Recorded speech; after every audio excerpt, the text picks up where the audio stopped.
So how was the screening? He was a little bummed. Nah, this isn't the one for him. I was like, really? Yeah, it's just too. Yeah, it's just not it. And I asked him this, and he goes, "You're right. He'd forgotten about that moment." He goes, "In fact, yeah, people didn't get it, and in fact, he didn't get it either. He wasn't sure if it was it. In fact, one filmmaker even said, I want to sit you down and tell you all the things that are wrong with this movie, but I'll wait till you get back from Cannes." He goes to Cannes, he wins Cannes. My friend left him a message there. Well, what the hell do I know? I've only made one movie. Everyone's mind was changed. So he was surprised by it too. So that's when people, you're making something groundbreaking, you're going, I'm making something groundbreaking. You know that it's going to do that. Sometimes for a performer, that's why if you just come out of your work, you're not going to know which one's going to be your Pulp Fiction, which one's going to be your Four Rooms, and if you just do that, because I saw a lot of people get hurt, like John Carpenter made The Thing. He thought he made a great movie. He thought he made an amazing movie. Bombs. Critics called it pornography at the time, if you remember, like just the makeup effects of it. Audiences didn't go. It came out the same weekend, unfortunately, as E.T., right? Why do they call it pornography? Just because it was just so self-indulgent and gross and nasty. I mean, they really like reamed him to the point. So the special effects? Yeah, the special effects are really crazy. Yeah. Really? Yeah. If you don't remember the time, it was really like that. There was repulsion towards this movie. Wow. I know you don't think that now because 10 years later, and it took 10 years. No, it was not. Wow. 10 years later, it was suddenly considered a classic. Now, if he had committed to a body of work, he would have just let that roll off his shoulders and just don't blink. But it really fucks you up if you think, my instincts must be off. Well, I thought I made a great movie. It's a great fucking movie. It's a great fucking movie, but if no one else is saying that. So I asked Quentin, George Lucas had the same thing. He showed famously Star Wars to all his director friends. And they were like, poor George, just wasted all his time with this movie. And Spielberg was the only one who was like, it's naive. It'll do good. And so I asked Quentin, was there anybody in that director's group? And he goes, yes, there was one. Catherine Bigelow. She was the one who was championed and said, this is something new and different. No one else was saying that. That's pretty amazing, right? That's super amazing. It's really, and I would have forgotten it if I had not written it down. So there's a lot of films that slip through the cracks for whatever reason, or they don't get perceived. You know what I saw recently that I fucking loved? The Monkey. Did you see The Monkey? Yeah. It's a Stephen King book that, or maybe it might be a short story. Yeah, it was a short story. One of his, it was adapted. Skeleton Crew. It's fucking fun, man. I watched with my youngest daughter. Loves horror movies. We watch a lot of horror movies together, and we were, looking for something the other night. We were like, all right, let's take a chance on this. Had no idea what it was. Watched the trailer. I'm like, are you in? She's like, okay, this is good. So it's fucking chaos. It's such a chaotic, insane, hyper violent movie. Right. But funny and just, kind of scary. It was really good, man. It was fun. It was like a classic. What I really love about the early Stephen King work, like his early work was like, here's one that fell through the cracks. And I was there at Sony when we were doing Mariachi and Desperado when this movie came out. I remember the marketing team said, we have a really great movie. Unfortunately, no one's going to see it because of the title. And what is it called? Shawshank Redemption. Oh my God. And it bombed. What? Oh, Shawshank Redemption bombed. What? It was a bomb. How? Nobody went to see it. It's called Shawshank Redemption. And what the hell is it? Guy's in prison? Nobody went to see it. And this is Sony marketing. They just couldn't get anybody to go see it. Wow. But history gets rewritten. Now, again, you can be Frank Darabont and be like really down. But fortunately, he didn't have to wait 10 years. As soon as it got to video, it became a phenomenon on video. And now it's considered, you go on IMDb, it's always neck and neck with The Godfather as the best movie of all time. Wow. That's a movie nobody saw. So again, look, don't blink. Commit to a body of work. You may make a classic. It might be the thing, and you're not going to hear about that for 10 years. Just keep going. Don't let it make you question your instincts, because your instincts. I would have never guessed Shawshank was a failure. There's a lot of movies that are incredible.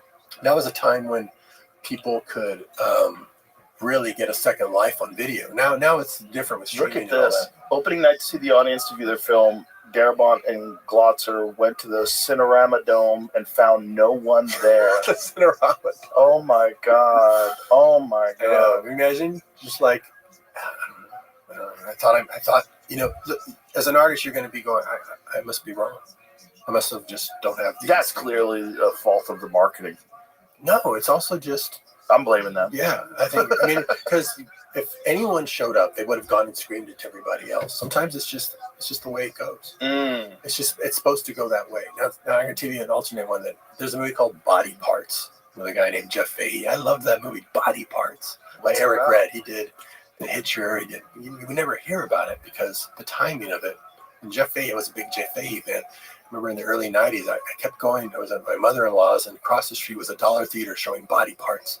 I go every night at 7 p.m. I go for $1. It was at the second run and watch it just to hear how an audience responds to it. And he was just great in it. I just felt the connection to this guy. I go, I wish I was making movies because I would work with this guy. He's really a cool actor. What is this about? It's about a guy who gets in a car accident, loses his arm, and he's given the arm of a killer just to kind of just replace him. But suddenly he starts doing things. Oh, I remember this.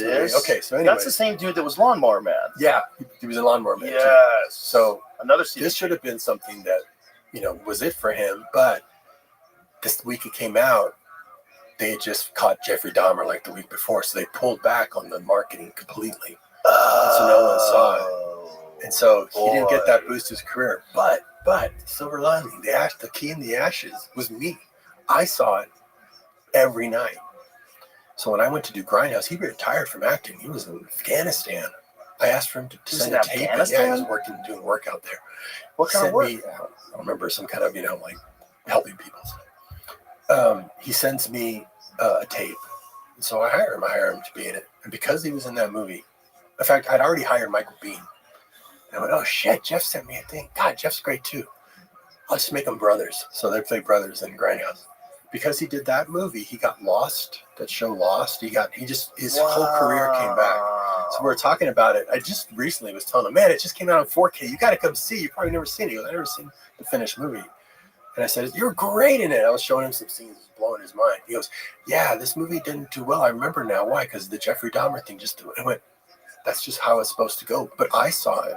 And that's why I hired you, and that's how you got that second career later on. Because I was there every night because it was in the dollar theater so quick. I wouldn't have been able to afford it anyway. So that's how weird shit happens, right? It's so cool. It makes you see that you don't. It's just sometimes that's just how the balls roll. It's just all interconnected. Yeah, somehow it's interconnected. And you have to trust the process. You just have to trust the process. I had someone in the audience recently. I was talking about brass knuckle films, and just getting everybody all stirred up about it. And one gal goes, you're real positive, but do you have any doubts? So I've never been asked that question before. So whenever I don't have an answer, I'll ask them first. What do you guys think? How would you answer? That? They ask you, do you have doubts? Do you have human doubts? Everyone has doubts. Okay. So it's what you do with them. Right. Do you let your doubts overwhelm you? Or do you take them into consideration? Like, are these doubts valid? Right. And what do I have to do to make sure that these fears don't manifest themselves as reality? Do I have to do extra work? Do I have to work harder? Do I have to be more objective? There's more? You have to, take into consideration that anything you're going to do that's going to be exciting also carries the possibility of risk. And the risk of failure is a thing that keeps a lot of people from acting. So if you're going to commit to a body of work, and you're going to not blink, you got to be welcoming. You don't have to worry about that. There's a jiu-jitsu expression. Well, a lot of people use it in MMA as well. You don't lose, you learn. Yeah. So if you know that's the process, this is my answer. I said, no, I don't have any doubts. Because I like to be counterintuitive. Yeah, your process is long. The thing is long. It's not a sprint. You're not running to a telephone pole. You're running to the other side of the world. Right. Yeah. So I told her, no, I don't have any doubts. Just to be counterintuitive. And I say, why? Because if you understand the process, why should you have a doubt? You might fail, but it might be 4 rooms. You might, if you have an instinct to go there, or you don't know how you're going to do it, what's half the battle? Not knowing. That's where the magic is. I don't have to know. I'm going to figure it out when I'm almost done. All those things come together. Risk averse early on, and it becomes a pattern. Yeah. And it's very hard to break out of. And I always tell them, find something that you can have success at. Find something that you enjoy doing. It doesn't have to be a career. It could be a game that you enjoy playing. It could be anything. Painting, writing. It could be a thing that you enjoy. Because you love it, you will have success at it. Yes. Because I'm sure you were drawing too, in school. I would be drawing all day in school. All day. I'd make these flip cartoon books in the sides of the dictionaries, paper dictionaries, flip cartoon movies. I'd get the dictionary that's biggest and fattest, and I'd make these very elaborate stick figure animations, and everyone in class loved them. And I'd be like, I'm going to be broke. I can't pay attention to class. I used to do cartoons of the teachers in high school. Yeah, and everybody loved them. Yeah, I'd pass them around the class, and I got in trouble a bunch of times for it. And one time I had this science teacher, Mr. Holman, and Mr. Holman was very odd, very eccentric guy. And so I drew a cartoon of him behind his screen. So he had a screen that he pulled down where he could show like films. Yeah. And then when he pulls the screen up, he had no idea that on the chalkboard I had drawn this cartoon of him, and the whole fucking class starts laughing. The like power of the pen you had back then. Yeah, it was right? like my first introduction to being a comedian. Yeah. It's very satisfying. But did you think you were going to make a career out of that? No, of course not. You think I was thinking, oh my God, I'm going to be so broke. I can't understand what they're talking about. I'm way behind. Yes. And I'm not the best artist, so it's not like I'm some protege or something. Some thought. But that's ended up being my career, was just doing that stuff because you love it so much. So I ask people, if you want to find what you're passionate in, what is that thing that you run off to do on the weekend? Right. I was always going to making movies, and I was doing that. Once you're done punching the clock all week, what is it that you go run to? That's part of your passion. Put more effort into that, and you'll actually find success doing it. 100%. You put stuff together, suddenly opportunities are going to fall in your lap. And if that's not it, at least you'll have learned that you could follow this process to get good at something or get really deeply involved in something, and you can apply that to other things. It might be every other thing you get excited about. So this is what I applied it to. I'd forgotten this lesson, which was just say you're this person. Stop aspiring. Right. Our words we use are so powerful. If you say, well, I'm probably not going to be successful. Well, that's your lot in life. You just did that to yourself. Self-defined. So I had a friend of mine. I mean, like I always hated working out. I didn't follow any sports. Didn't know sports. In high school, they go, "We need you. It's a small school. We need you on the team. You're tall and everything. You play basketball, you play football." I don't know how to play any of these things. I hate working out. There's a line in the faculty that I gave to Elijah Wood, because that was my line to teachers when they make me want to run. I go, "I don't think a person should run unless he's being chased," and they would leave me alone. But I hated it, and so then I became a filmmaker. Oh, when I was a cartoonist, my back kept going out. 19, I'm like, have a cane, and my back would be out for like a month because I would sit. Oh wow! Kitchen table dry, and I was so tall that it would throw my back out. I would disc would go out, and then when I started filmmaking, every year would just go out like clockwork. So I'm operating the camera, I'm operating the Steadicam, and when I was doing Spy Kids 2, I think with Ricardo Montalban had a bad back that he got surgery and it fucked him up. And he was in a wheelchair. He was paralyzed, so he's in a wheelchair, and I'm with a walker because my back went out. And he goes, "Robert, I'm 84 years old. What's your excuse? You got to work out, Robert." He was always in shape, Ricardo. That chest in Star Trek 2, that's his chest. Yeah. I know. And he was in his late 60s or his mid 60s. They fused his spine. Is that what they did? Yeah, they did something. God damn it. So every time I hear a story like that, I wish I could talk to that guy before he did that. I know. He went to a good place, but they just hit something wrong. They fucked him up. It happens to so many people. So I go, okay, I don't want that to happen to me. But I don't know how to work out. So the next year I worked with Stallone. I got to get in shape because my back keeps going out, and I don't like to work out. Get a trainer. Anyone you ever seen in Hollywood who got in shape, they had a trainer. What about you? Oh, I need a trainer. You need a trainer. Well, then if you need a trainer, Mr. Rocky, what chance do us mortal men have? So I hired a trainer. And guess what happened? Hated it. I hide from the guy. He'd come to my house. I'd pay him not to show up. I'd hate it. I'd hide. I'd call in sick. And then when he did get me, I'd be like half-assed in the workouts, because I hated it.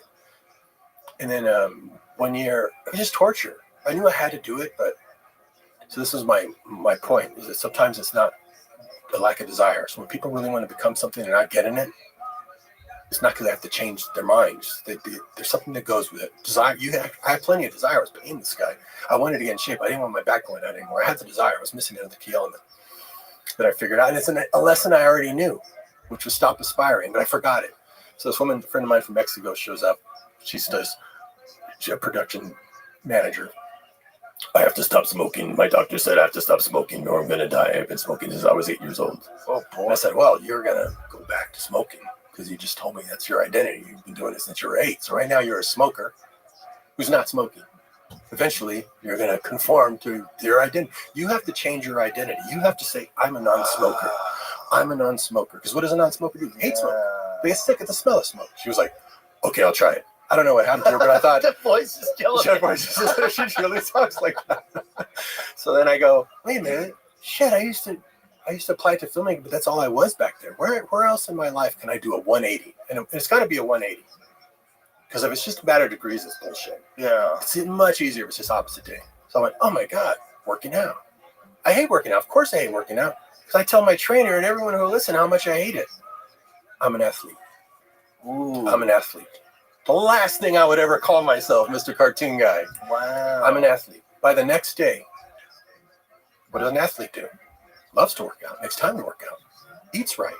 And it's got to be opposite day. It's much easier.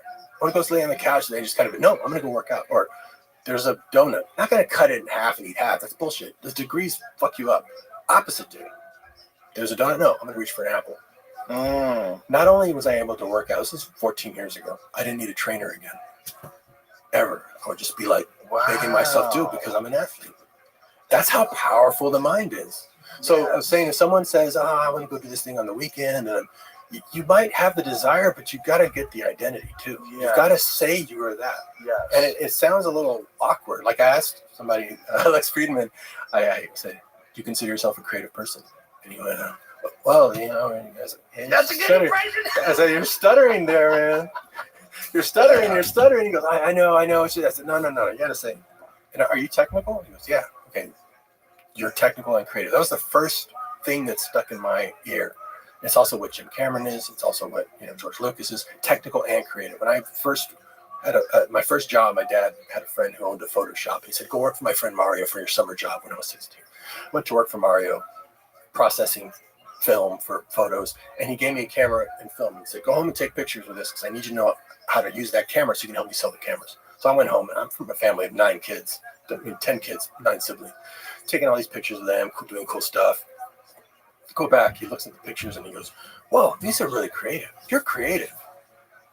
You got to now learn how to be technical, because most creative people always need technicians. The technicians always need creative people. Now it's against it's just a gift you have.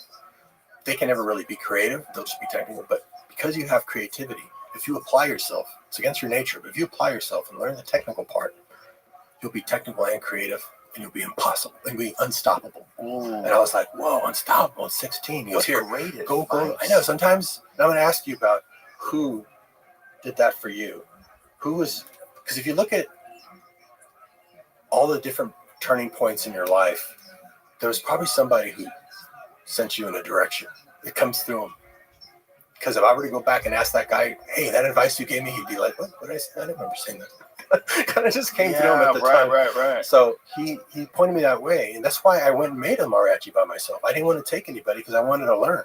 I didn't know how to use that camera. But if you go ask somebody to do it for you, your I need list, if you make a list of all the things you need before you can make your dream happen, the longer that list is, the less that's going to happen. You got to reduce it down to nothing. Me, my hands, my bootstraps, this camera, I'm going to figure it out on the day.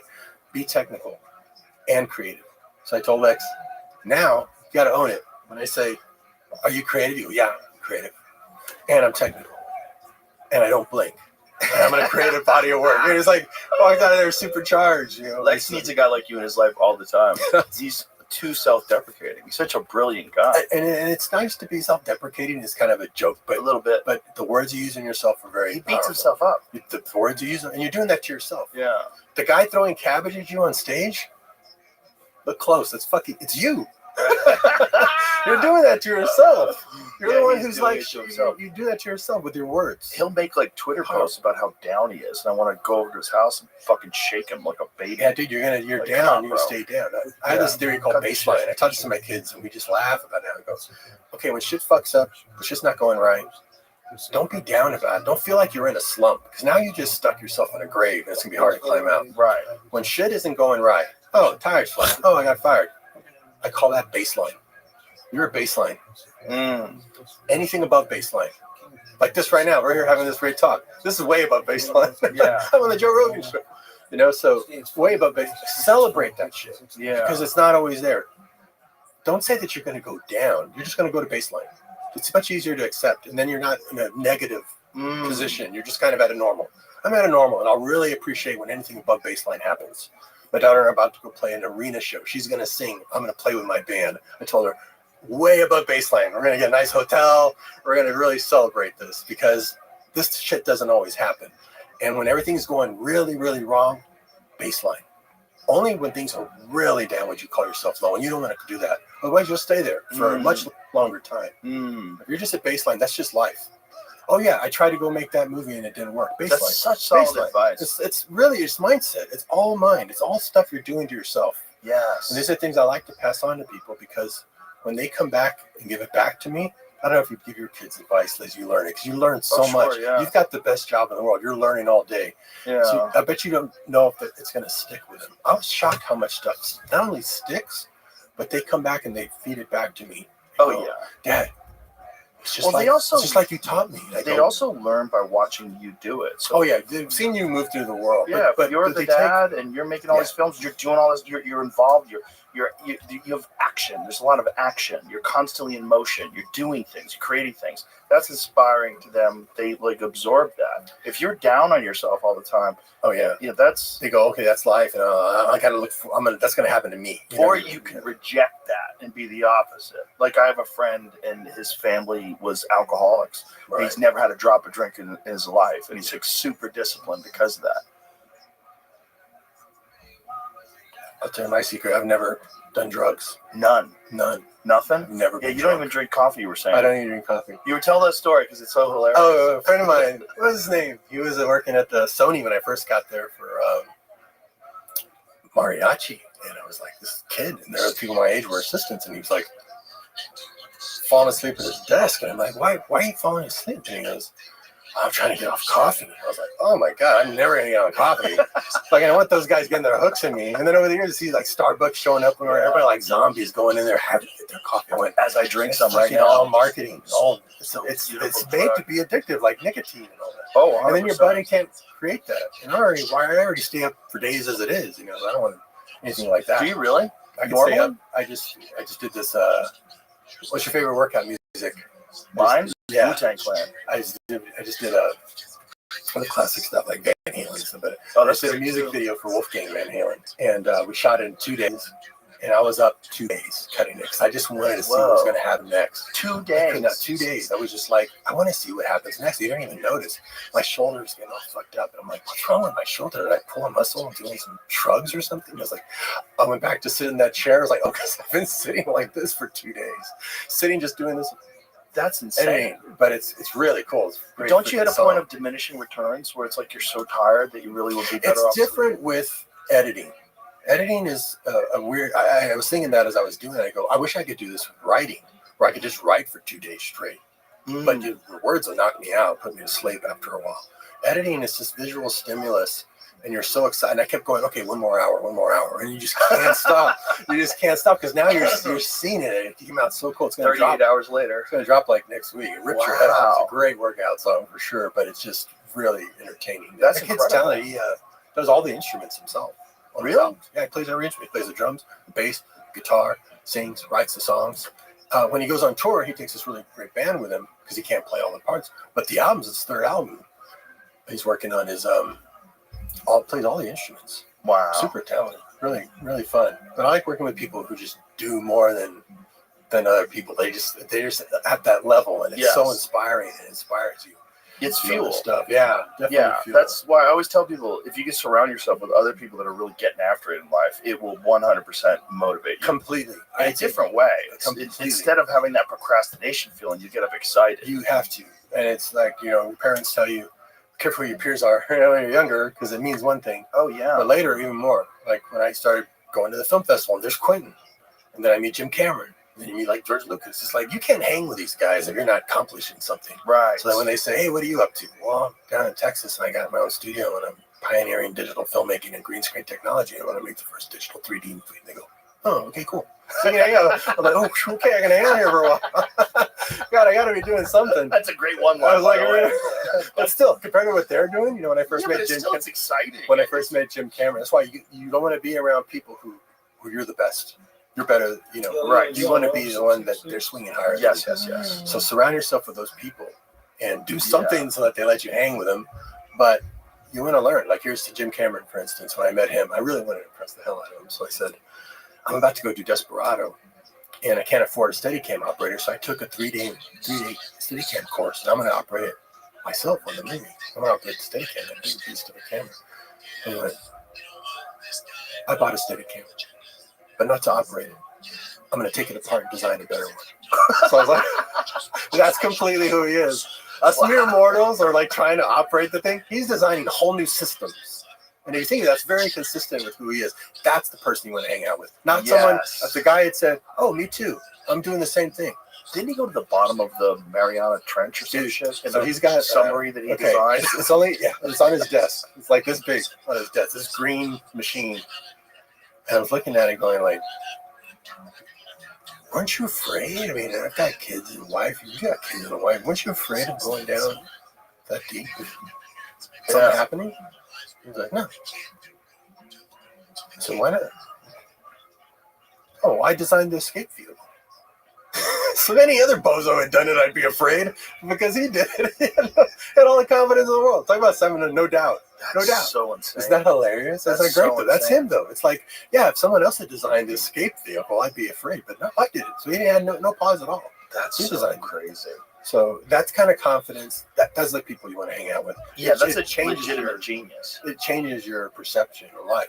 And by osmosis, you pick up, I call it this proximity phenomenon. Like when you're just near, I took a painting class with Sebastian Kruger, great painter in Germany. I saw this class that he gives for a week and went, I'm going to go do that class.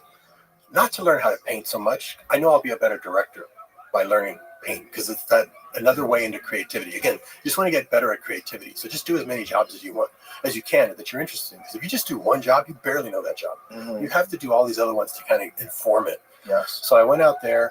He doesn't teach you anything. He just paints. I'll show you the examples before and after. Just by, I thought for sure I did a pre-painting before we went out there. It looks like crap. I don't know what brushes he's using and the kinds of paints.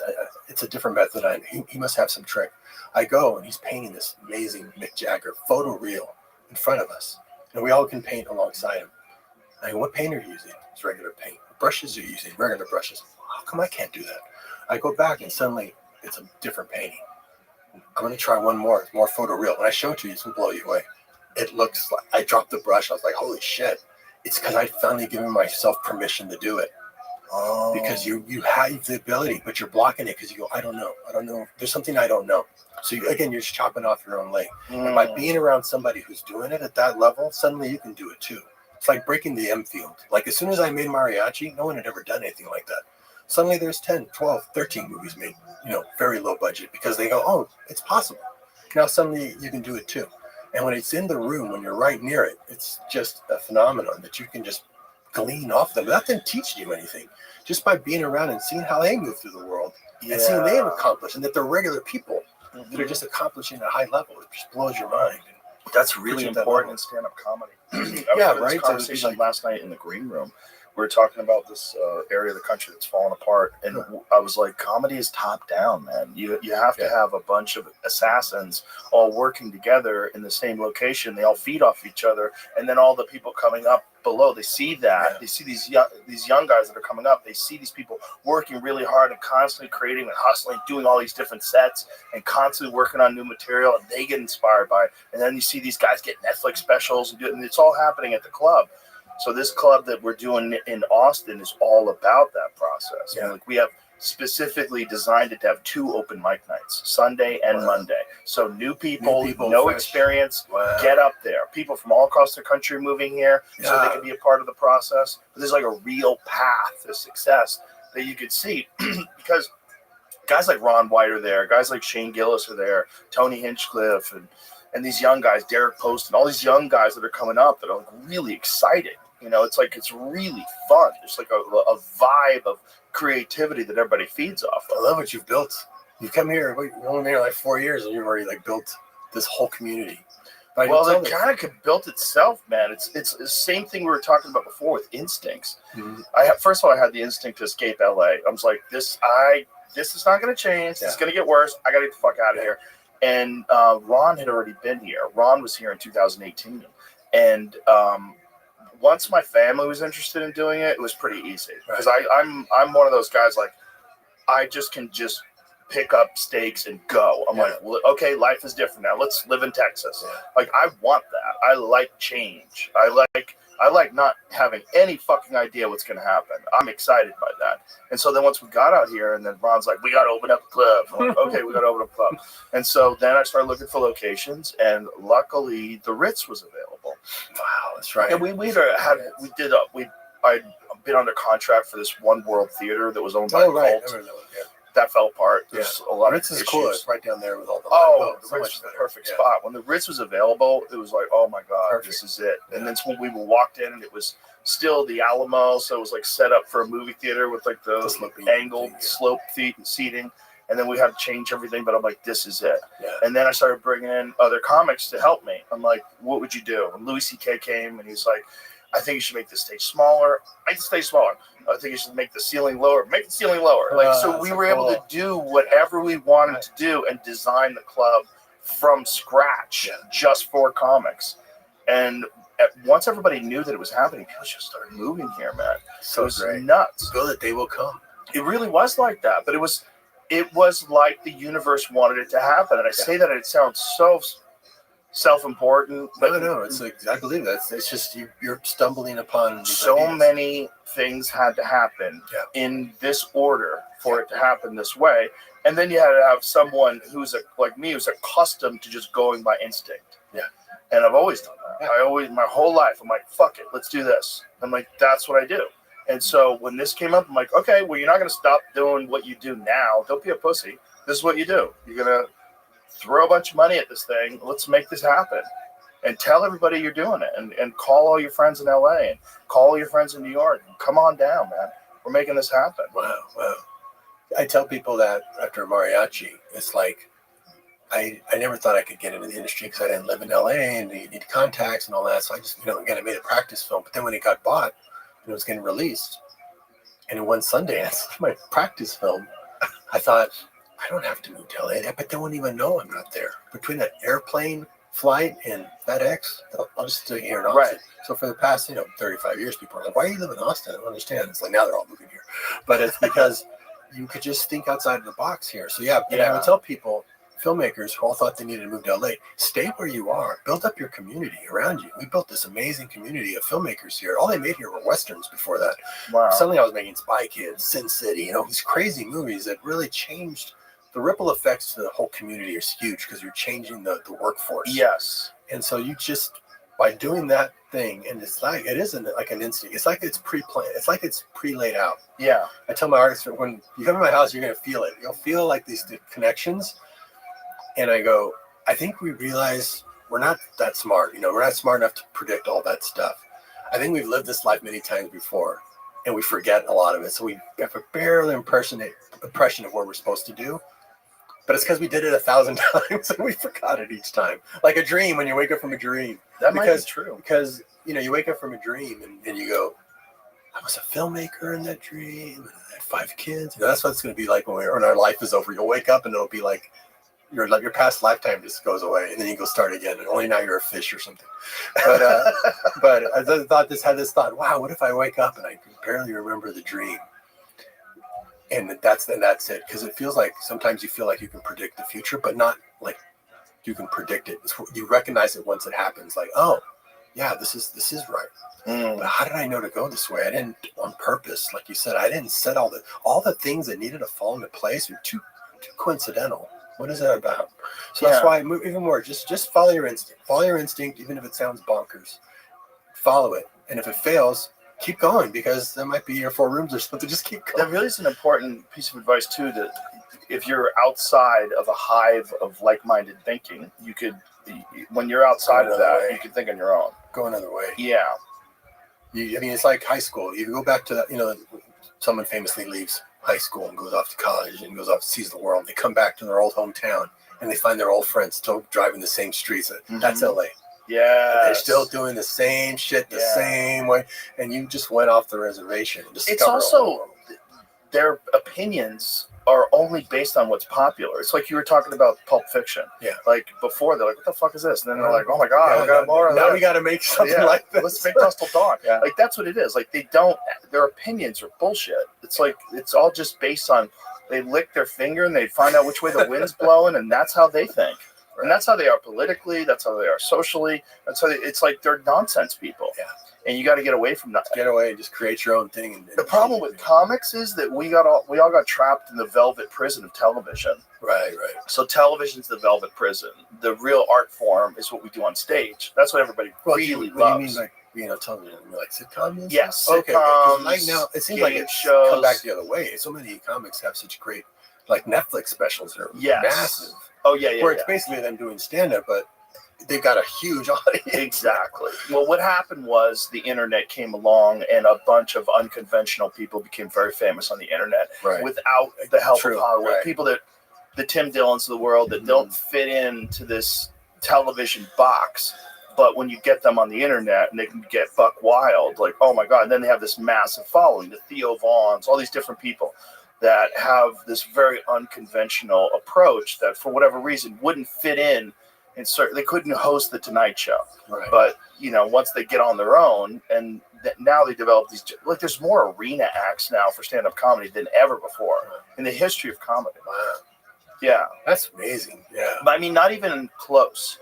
I mean, the only arena act in the 1980s was Andrew Dice Clay. Right. So first it was Steve Martin, then it was Andrew Dice. And Steve Martin kind of decided that the popularity of it all was so confusing to him that everything that he said was funny and it didn't make any sense. It didn't feel, and he stopped doing comedy. Right. Stopped doing stand-up.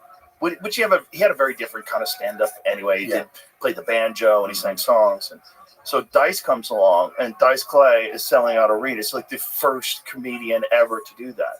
And then later in the 2000s, it was Dane Cook because Dane Cook figured out how to use MySpace and developed this gigantic following online. Same kind of thing. And so then by the time the pandemic hit, I was like, we don't need to be in LA. Right. We're not going to be on TV. The only reason why we're in LA is the Comedy Store. And the Comedy Store is closed for the next fucking year and a half because these idiots that are running the city. And we came to Texas. And once we were out here, I was like, oh, this is so much better. Because now, instead of being around these Hollywood people that don't really have opinions, they just go whichever way the breeze is going. Now you're hanging out with regular folks. Yeah. Like regular people. People that are cops and firemen and auto repair guys. You're just humans. Yeah. So all the people I interact with are just normal humans. That's what I always loved about living. It's so like there weren't any filmmakers here. So much better. Yeah, it's infinitely better, nicer. Yeah. Everyone's you get a lot more done. I was cranking. Sometimes I'd have 2 movies out a year.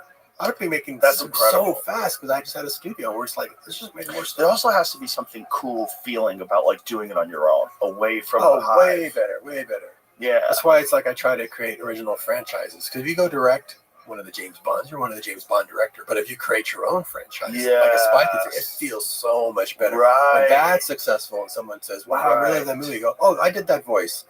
Help us, man, help us, save us. That's you. Oh my God, I grew up with it. It's like, oh yeah, it's a homemade movie. So it's much more gratifying. And yeah, I did the right thing by moving out. One movie that seemed like it could be a franchise is Alita. Oh yeah, we want to do another one for sure. For sure, part of a graphic novel series. Yes, you got to come to my studio. That I want to go. That city is still in my parking lot. Really, 20-foot ceilings, 7 streets. It's like the largest standing set in the country, if not the world. Can I go Friday? Can I go Friday? Come Friday. You're not gonna believe what's here. Okay, we're in. And you're gonna go like, okay, because I'm putting you in a movie. Okay. Because talking about what you just said about how people are different here, I just started a new label. Like the label I gave myself, I'm an athlete. When you create a label, that's a business thing too. It gives your label is a filter. So I'm doing an action slate. So that already you get a bunch of ideas because it's just action. An action slate of 4 pictures. It's called Brass Knuckle Films, and you're going to be in the first one. I'm going to direct the first one. I've already got. What are we doing? It is. I'll show you. It's a great part for you. You're going to come to the studio and I'll tell you about it. Okay. But Brass Knuckle Films is cool because it's the first time that it's an investable film slate. So fans can invest in a movie. They get perks and stuff, but it's not crowdsourcing or crowdfunding. Like you can get killed in the movie if you put in a certain amount of investment. But what's cool about it, I just want the audience to win, because the audience is an afterthought. Like you say, you go to the studios and the people in Hollywood and you go, they barely even watch movies. And then you come meet the real audience and they're so into it. They're so behind it. It's like, where's your cut of it? Studios only show up to an audience at the end when they want you to go get your friends to come spend money on their overpriced movies. So I'm going to do this thing where even at $250, the lowest level, you put into this thing any of the 4 movies, one of which I'm going to direct for sure, producing all of them, they're Troublemaker, to keep the cost down so they go to profit sooner. Any one of these movies' success, you share in that success all the way through sequels. And for even $250, anyone who puts money in, you get to have that proximity effect, because we have a whole group together. That's such a great idea. And everybody gets to pitch their action movie idea. And I'm committed to making at least one of the movies on a slate from the fan investor's idea. So not only will you be an investor, but you be a creator. So we're almost already topped out. We're going to hit we still have 20 days left, and it's going to surge again. We're going to raise like 1.5 million for development funds. And we're almost at $1 million already. 22 days left. So I'm telling everybody who's listening, come in at the lowest level. Just be part of our community, because people who come here get proximity. And the lowest level is $5. $250. $250. But you make that back on success of any of the movies. That's awesome. And it just hedges your bets. And it's just action, because there's always an appetite for action. Like if you ask Netflix right now, what kind of movies do they need? They'll say action, action, action. We don't have enough action. Oh, sure. And internationally, that's it. So we're going to make the thing that people always buy, and they're also really fun to make, and you're going to be perfect in it. I want to bring you back to Frazetta. Oh, yeah. Because So this is you the thing have that to see I Frazetta. wanted to pitch this to Quentin, and maybe I could pitch this to you. Sure. Somebody needs to make a real Conan the Barbarian. Yeah. A real Conan the Barbarian that's like the Robert E. Howard books. Yeah. The real Conan the Barbarian. Those are Because amazing the books. Arnold ones are great. They're fun. And Momoa, I think, is the best Conan of all time. Mhm. Because he was the guy, what was his name in Game of Thrones? I don't remember. Yeah. Khalil Drago. Yeah. He's the most realistic of all Conans. That's what Conan's supposed to look like. Yeah. He didn't look like a bodybuilder. He looked like a fucking super fit assassin. Yeah. Just a So he came sword from the mountains of Samaria. usurper. Yeah. But the books are awesome. They're fucking awesome. It's right up your alley. It's about the barbarian is actually the one who's got code and who has morality. Yes. And all the bigwigs are the ones that are like fucking crooked and shit. Yeah. It's just so classic. And the barbarian's And that guy was from Texas. The guy, Robert E. Howard, from Texas. We're outside of Dallas. In fact, where I have a house where I made all these movies, it's in the land that he looked over and saw and said, that's Samaria. That's where Conan's from. So I always felt this connection. I wanted to do Conan. So I almost did a Conan movie. I even roped Jim Cameron into wanting to do it. Really? We were going to do kind of like what we did with Alita. I said, dude, let's do a Conan movie and we'll make it look like the paintings. Technology wasn't there yet. And I ended up doing Sin City instead. I had already written, it was going to be 3 movies. So he does different occupations. It's kind of built like a James Bond series, where you follow him on his different. So it starts with him as a thief. The second movie is him as a buccaneer mercenary. And the third one is when he becomes king. So the actor can grow with the role. Like you took Daniel Craig and started in Casino Royale. By the end, he's No Time to Die. You got to get an actor who does the whole journey. So I had a whole trilogy marked out. Let's go. I know. Let's go. Netflix had it. I went and pitched it to them, and they let the rights lapse. Like they had too much. Sometimes it's too much baggage for a character. Dude, let me call them. Right, let me get on the phone with Ted Sarandos. Let's go make it already. Yeah. Hey, Jamie, can you pull up Frazetta, Conan the Usurper? It's probably a painting called Chains. Is that the one with the chains? Or which don't. One is that? Or is it the one where there's a bunch of the... He named them different than the books because of the copyright issue. So, whatever's on the... But you'll find the cover of it. But the painting itself might have a different name.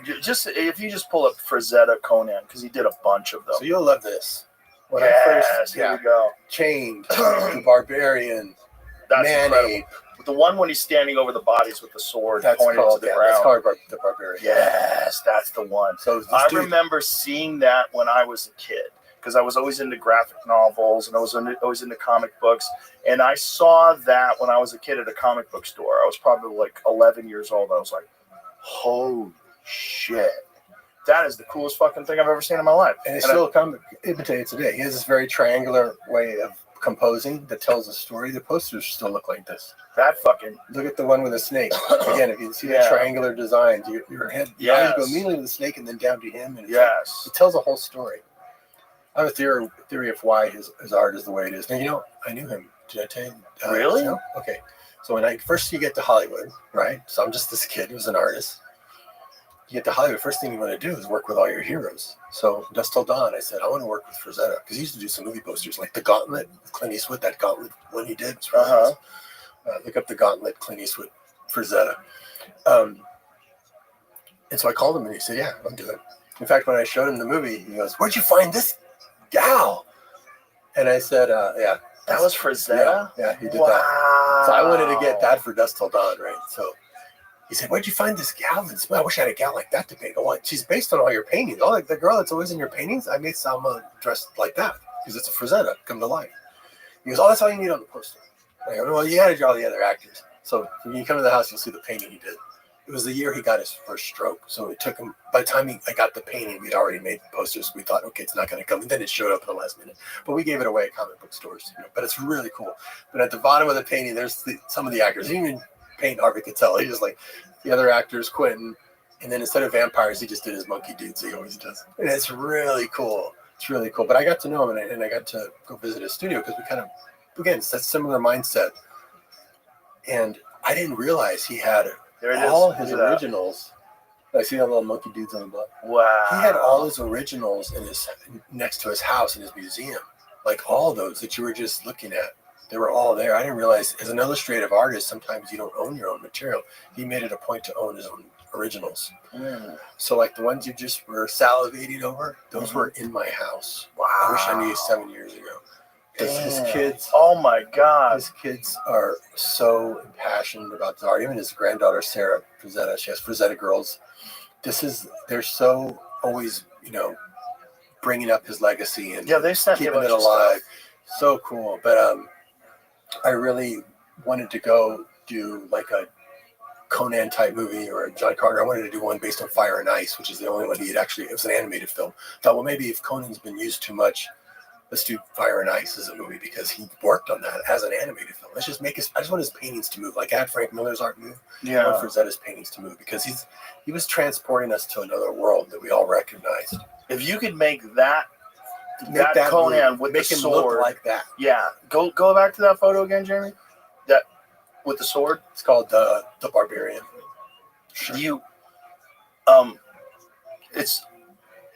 could say that Conan's been done too many. No, the one with the sword. Yeah, that one. Yeah, they've never seen it like that. Yeah, but the thing is, it's like, and look, that's not a guy that's just like been in the gym. Right. He looks like he's been swinging a sword and cutting off heads. Technology, you can do that. That's why I got Jim interested. It's like, covered let's in make scars. him look like that. Yeah, it's like a made up, even anatomy in a way. The books were so fucking good, man. Even though Conan's been done a bunch of times, it hasn't never been done the right way. Yeah. No, it hasn't been done like the books, and it's so right. Like because it was done that way first, like with Arnold in it, people just figured, oh, we'll just hire a bodybuilder to be, a barbarian type character from then on. But to do it really like that, he's more like a James Bond character. He goes from movie to movie. Yes. Really, and he's really fucking smart. Yes. And he's just no. But I got to meet Frazetta, so you keep that up for a second. So I went to we talked about his paintings and how he did it, and I got a theory on how he did this. But when I went and saw the original, it's like, holy shit, you got all the originals. How did you make and he really loved to live life. Like he would like, oh, I'll do baseball. He'd get an assignment and he'd wait to the last minute and go and paint it. So what happens when you wait till the last minute? You have to just open up the pipe and let it through, right? Yeah. And that's why we all know this place, collectively dream, Jim Cameron would come over to my house, Del Toro, George Miller, John Favreau, to see these originals in person. When you see them in person, it blows your mind. It feels like you're being transported. I think because he did them at the last minute, they just came from the universe. Because that's why people relate to it. People would just buy these paperbacks for the art. Yes. This Conan was created in the 30s. These books came out in the 60s. Right. They didn't become a big hit till these books came out because of the art. Exactly. And then when you read the stories were really great. But they got him for the art. 100%. And he was showing me his layout of paintings, and he went, 2 days, 1 day, 3 days, Wow. 4 days, 2 days.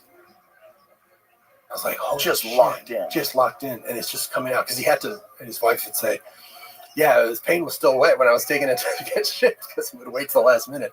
But these masterpieces would come out. And I just was really inspired by him. So when he passed away, his kids said, what should we do with the art? I said, well, let's make a movie based on the art. Because who's got this now? so different, they've sold some of them, but the kids, like if you go to Frank Jr., so much Frank Jr. still has the museum up there. He still has a lot of the masterworks. Each kid has some of the masterworks. And they're all great, and keeping his legacy going. And I want to make a movie about it just to get his name back up, where it belongs. We were all inspired by him. Oh, So inspired. what was so cool was, How did he find out about those books? I think it was just an assignment, and he would barely read the book. He would just be like, he would just do his own thing. So they start putting the books out, more mass publishing in the 1960s. Yeah. So he does these illustrations, he does the paintings, He'd be flying off the shelves. flying off the shelves Flying off the because shelves. of the paintings. Because of the paintings.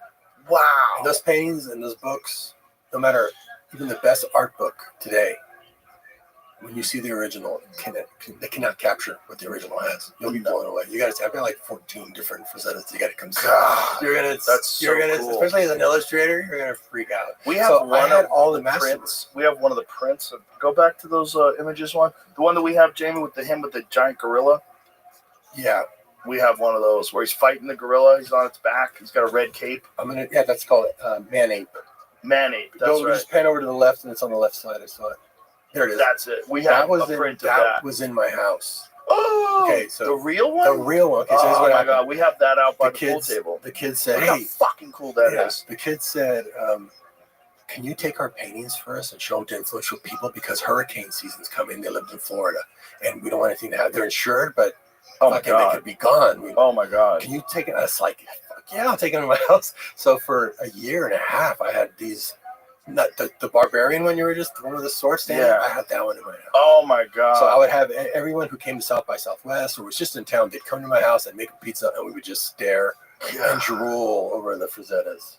Those inspired me so much as a kid to be an illustrator. Yeah. The Frazetta paintings and some of the drawings from the graphic novels that people had made of these inspired me so much as a kid. It was dream imagery. It's like dreams fantasy. It would just feel like we dreamt this too and recognized it. Yes, and every young kid wanted. Oh, I wish I was Conan. Yeah, you're a skinny little kid, and you're going like, oh, "Is that what I want to be?" And I go, "No, I hate working out." You're 11. You're like, "Oh God, I wish I was." I wish I had that kind of power so and cool. strength. Yeah.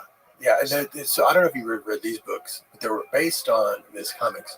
They were based on the books. They would just translate the books. There was a comics code, so the Conan the Barbarian comic had to follow the code. But then there's a black and white magazine called Savage Sword of Conan. Oh, I read those. They didn't have to follow the code. Right. That's why people would get killed, and they would Roy Thomas would just like take the book and put the book in several chapters. Yeah, they were brutal. They're really great. Yeah. That's what. So I grew up with that, drawing out of that, learning how to draw anatomy from the Conan books. The Marvel comics were fun, but they were. This was still under Marvel, but it wasn't under the code because it was considered a magazine. That's what I'm saying. Like the Marvel comics were fun, but they weren't brutal enough. They weren't brutal because they had a comics code. Yeah. Because they're comic sized. By doing a magazine, they got around it. See if you can find the Savage Sword of Conan. Savage Sword of Conan #1. There it is. Yeah, the one where he's nailed to the cross. That's Boris Vallejo. Oh, this is a great Frazetta story. Another one. He came out later in the 70s, so this is a great Frazetta story. Several of his paintings, when you see them, they're not very big a lot of times because they were for paperbacks, so they didn't have to be that big. But then there were some, like in the early 70s, that were big. Silver Warrior, At the Earth's Core. And I asked Frazetta, I said, what was this era here? Because a lot of these were in the 60s. What's these four bigger ones you did? What was that for? He goes, oh, they were saying I was washed up. That was finished. It's because Boris Vallejo was coming out. And they're like, oh, he's the new Frazetta. So I did 1, 2, 3, 4 beauties. Shut them all up. That was so cool. That was so cool. Shut them all up. Shut them all up. Pull up Boris Vallejo Conan. Because Boris had a different style. It was like a little more... And also, you could feel sexual or something. But you could... I love his art, but you could almost feel the model in it. You could almost see that there was a model he was painting from. Well, it was very cool, but it was a different feeling. Yeah. Frazetta was more raw. Very raw. Boris Vallejo. It was but great. he's doing. Though. I mean, he's doing the Frazetta style. I mean, Yes. I mean, Frazetta was the Jimmy Page of artists. Everybody wanted to be him. So everyone couldn't. You couldn't unsee Frazetta's work when you were doing your own work. This is Band-Aid. Yeah, he's doing Band-Aid. He's doing Band-Aid, but a different version of it. And I drew a lot of things that were like that, like a different version of Frazetta stuff. Everybody did. But yeah, I was more of a Frazetta guy than a Boris Vallejo guy. Yeah. I loved it. It was great. I was happy that he was doing it. Like the one where he's crucified to the cross. And that's pretty dope. That was pretty dope. And the one on the far bottom left is the first issue of Savage Sword. That one was really cool. Yeah, I thought that was cool. Yeah, but it doesn't come close to No, it's just Frazetta just had it was more. I think it's because of that process. It was just the way he did them. Yes, there's some magic to them. And I'll show you a couple of things that will blow you when you see it in person. But the in-person thing will really floor you. Just how much even the best books cannot capture the art as it exists. I saw your gym. Your gym is awesome. I thought I had the best gym. You've got a great gym, but I got one thing you don't got. You guys don't see. What? I don't have mirrors up. You don't have mirrors on purpose? It's because I just have the original Drew Struzan painting for First Blood Stallone. Oh, wow. Because it's got glass over it. You can kind of see yourself in it, but I just stand in front and I go, I'm not there yet. I'm not there yet. That's my mirrors are good for form. Just say for form. I can kind of see the form, but that's my mirror when you come. It's the Stallone painting, and that's one. That one. See, like that one, yeah. But it doesn't capture the painting at all. Even this digital copy of it. Like, look at the original poster of it. It has the writing on it. Mm-hmm. The way they printed it was like, look at that thing. So when you see the original one, you're like, oh my god, this is like fine art. Oh, that's and that still doesn't capture it, but it's closer than the poster. But there's something about seeing the actual physical thing. You see the real thing, it's so inspiring. Yeah. And then when you see the physique that he has, you're just like, okay, I'm going to work harder. But that's in my gym, so you got to check that out. I've got a photo of Alexander Karelin out there. That's my photo to remind me every day what a pussy I am. It's Alexander Karelin, who's like the greatest Olympic wrestler to ever come out of Russia. There's a photo pull up the photo that we have in the gym. He was a freak.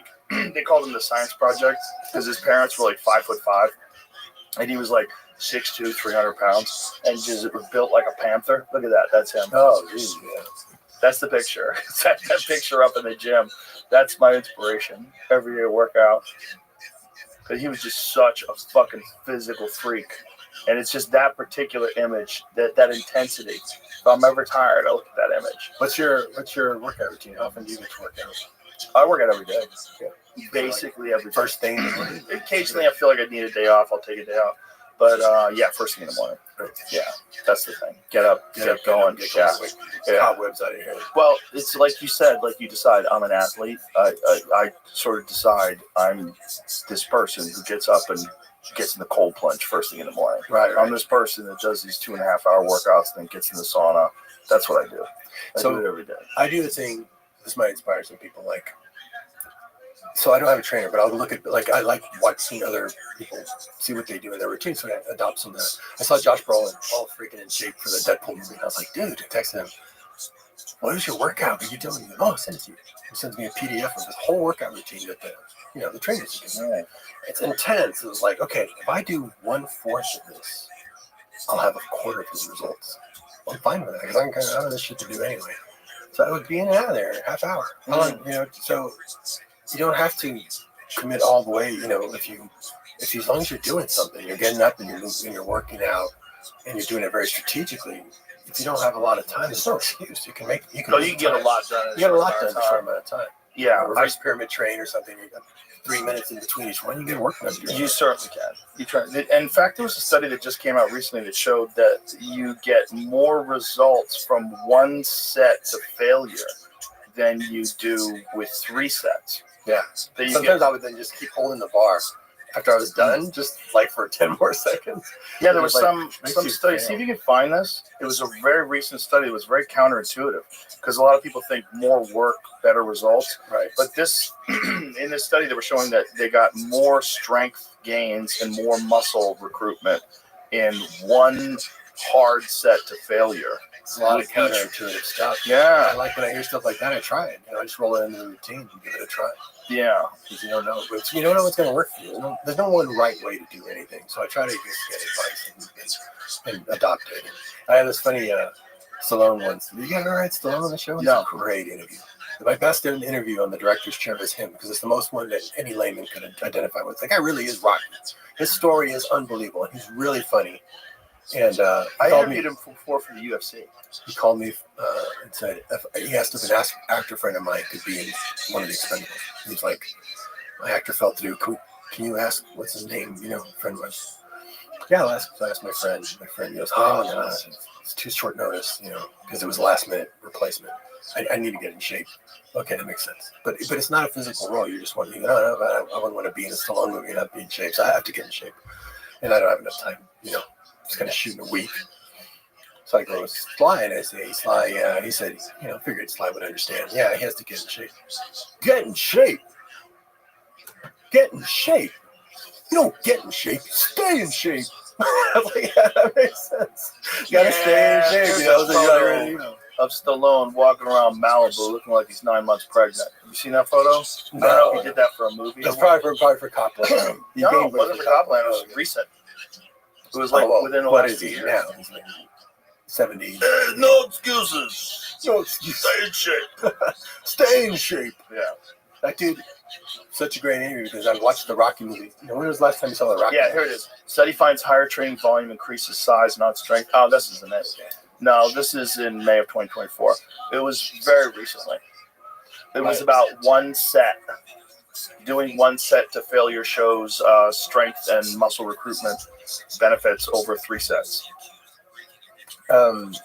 Yeah, so I don't know when the last time you saw the Rocky. Yeah, here it is. New research says you could build strength and muscle with single set training. No, this isn't it either. It might be December 2024. It might be it. So just one hard set per exercise delivers impressive results. Yeah, at least try that. Yeah. Get in and out. They were saying it actually works better. So maybe this is another thing. Because I read it just a couple of days ago. But it doesn't matter. We get it. But that is also very counterintuitive. Yeah. Because most people think, it's all about the amount of time you spend. Yeah. But I do a lot of different exercises in what I do full body workouts almost entirely. A very rare. It's unless one day a week I do heavy leg stuff or just legs. Because of the there's so many muscles in the legs. I don't. When I want to make sure that I'm doing that, it takes too much time. Yeah. Because I'm doing leg curls and leg presses and lunges and it's like I can't do other stuff too. But I like working out by myself. Yeah. Without a trainer because it's time to think. Yeah, it's time to really know what the voice is. Yes. Very meditative. Yeah. And you're working the body, and you're getting ideas. I keep my computer there, and I write down ideas. Oh, nice. Did you, did you see I was watching the Rocky movies again, and I was like, watch the first one. Showed it to my lady. She loved it. I said, we got to watch the second one. Watch the second one. The next time we watched the third one. And finally, we got to the fourth one. I said, okay, listen, I'm going to write Stallone. I said, dude, you were consistently moving that character through the different eras, and you need to go back to directing because when I worked with him, he'd done a bunch of movies in the 90s and he was telling me why the movies didn't work. I said, you got to go back to directing. No one was at your level. Directing yourself, getting career best out of your other actors while you're also not just the star, but the franchise and being in insane shape back then, which was way before anyone knew anything about training. You were probably in the gym much longer than you needed to be. He said, very perceptive. I was like, you probably were way overtraining because people didn't know. There was no science to it back then. Right. And getting all that work done. So how can you work with another director now? You can't have the respect. You got to go back to directing because you can't argue with the result. And he's like, well, we did this movie together.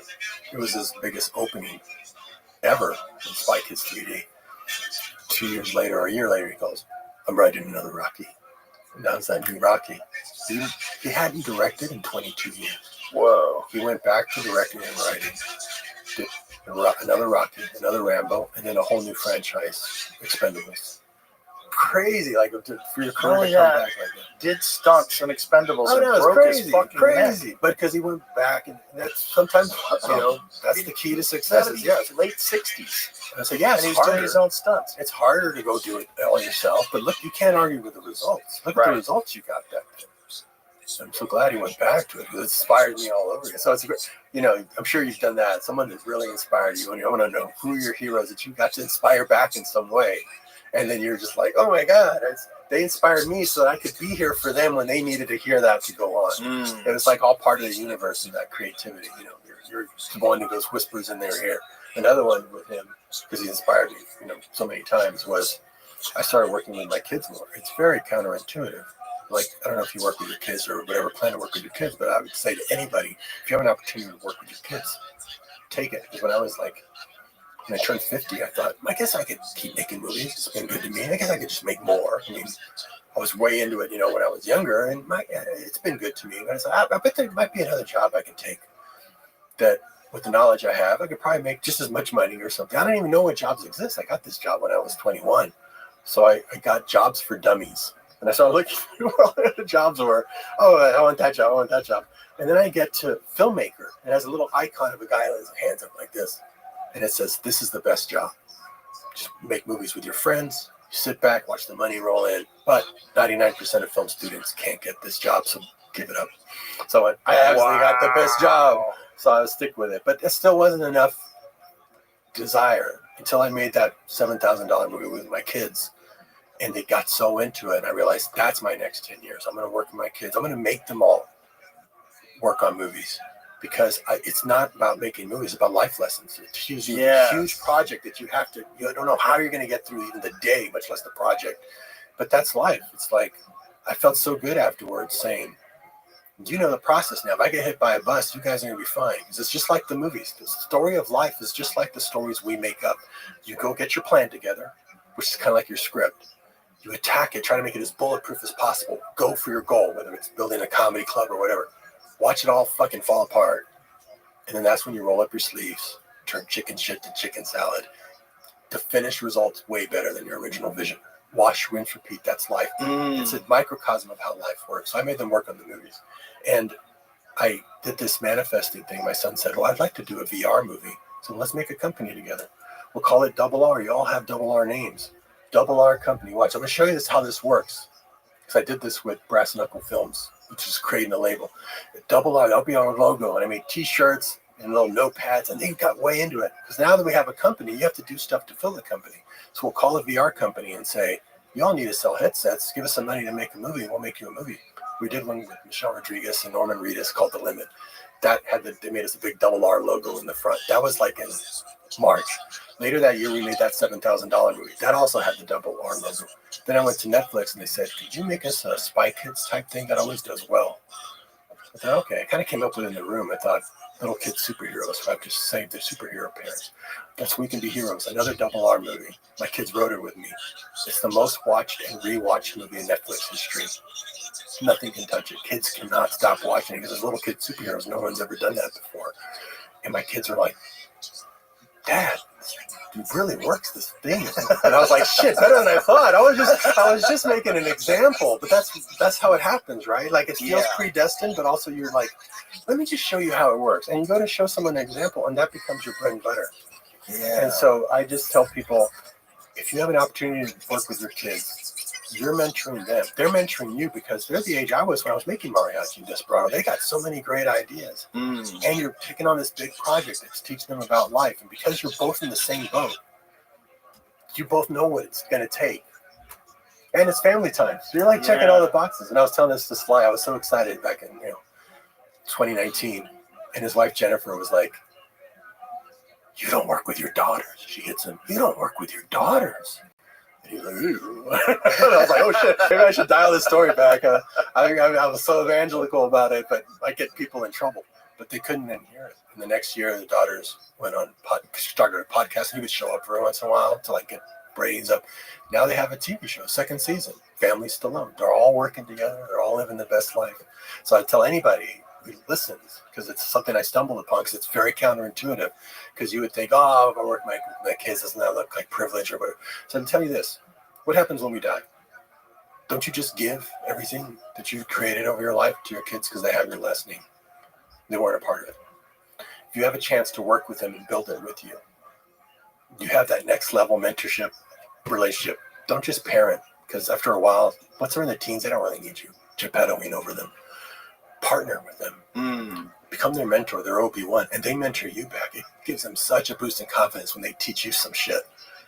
And you'll have that next level experience. That way, when you pass on, you give them the stuff, they go, yeah, I made this with my dad. That's great advice. So I tell people, especially when you do something like you do. But depends on what you have. Well, find your version of, like not everybody can necessarily work with it, but you have an opportunity to do it. Right, but like this thing that you were saying about jobs for dummies, 99% of people are not going to be able to do this. Well, that's the thing. It's like, but it's possible. It is possible. And part of the 99% not going to do it because they don't know anybody who's done it. Right. That's part of the problem, and right? Also, and once you see, like, oh, look how he did this. He just did. I think I could. He told me how he made El Mariachi. Yeah. I think it can be done. That wasn't taught in film schools. That was completely, again, they don't teach you. They teach you how to do one job, right, so that you can go pull cables on someone else's movie. My thing was like, be the owner, be the creator, be everything. You cut the line, and suddenly you're at the film festival. But no one had really done that before. Nobody had done that before. It was the first time. That's why, even when I was doing it, I was like, I kind of have the idea this can do it because I did that short film and I'm doing the math, but somebody must have done this already. Even when the studio, in the book it shows, even when the studios were flying me up because they saw mariachi, wanted to do a deal with me, I went, I've never heard of anyone getting the business like this. This must happen all the time where they find some filmmaker, student, they wine and dine them, and then you never hear from him again because I've never heard a story like this, and I was the first one. That's why. That's why. It was really crazy, and I didn't even want them to release it. I didn't want them to release it because it was my practice film. I just threw it away. They said, wasn't everything one take? One take because I was shooting on film. And if I shot 2 takes of everything, I doubled my budget because most of the money went to the film. I wrote the script around everything I already had, so I wouldn't have to buy anything. So it's like, well, what do we have? We took stock in what we have. And this is a lesson for life. Like, if you think you can't do anything, well, look around you. You got a lot of resources. It's about being resourceful. Well, we have a turtle we found. We have a dog. We've got a ranch. Your brother-in-law has a school line, a bus line. We'll borrow one of the buses. When you see what we do with a bus, it crashes into it. We have some bar. Let's write everything around that. So we just have that. And if I shoot 2 takes, we double our budget. How about let's shoot 1 take of everything? I know not everything's going to come out because I'm doing everything myself. I'm pulling focus. I might meter it wrong. Who knows? But I don't want to shoot a safety take or it's going to double the budget. We'll go home after I finish shooting the whole movie. I'll see what stuff didn't come out, and I'll go just reshoot that. Of course, you get home, and you're like, I'm not going to fucking go back to Mexico and reshoot anything. I'll just figure out a way to edit around all the stuff that didn't come out. Not everything came out. But, it was really just following your nose and not knowing if it was going to work. Somebody must have thought to do this already, but no one had ever done that before because it's so counterintuitive. You're told, but that's how movies started. You think back in the old days, Charlie Chaplin and the guy behind the camera doing this. They didn't have 200 people. It turned into a business. Just like with comedy, and it turns into a business to where you think that's the art form. That's not the art form. That's the business of the art form. The original art form is you by yourself doing it. This is how by myself I was.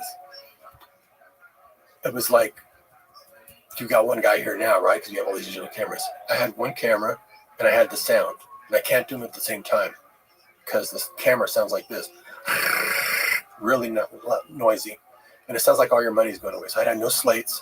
I would just say, run. Guy starts running.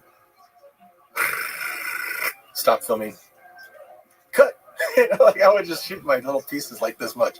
After I would do a whole scene, 1 take, 1 take, 1 take, 1 take. Put the camera down. Get the microphone really close to him like that. Okay, see all your lines again. Pick up the glass again. Do all that stuff again. Wow. Cut it in by hand.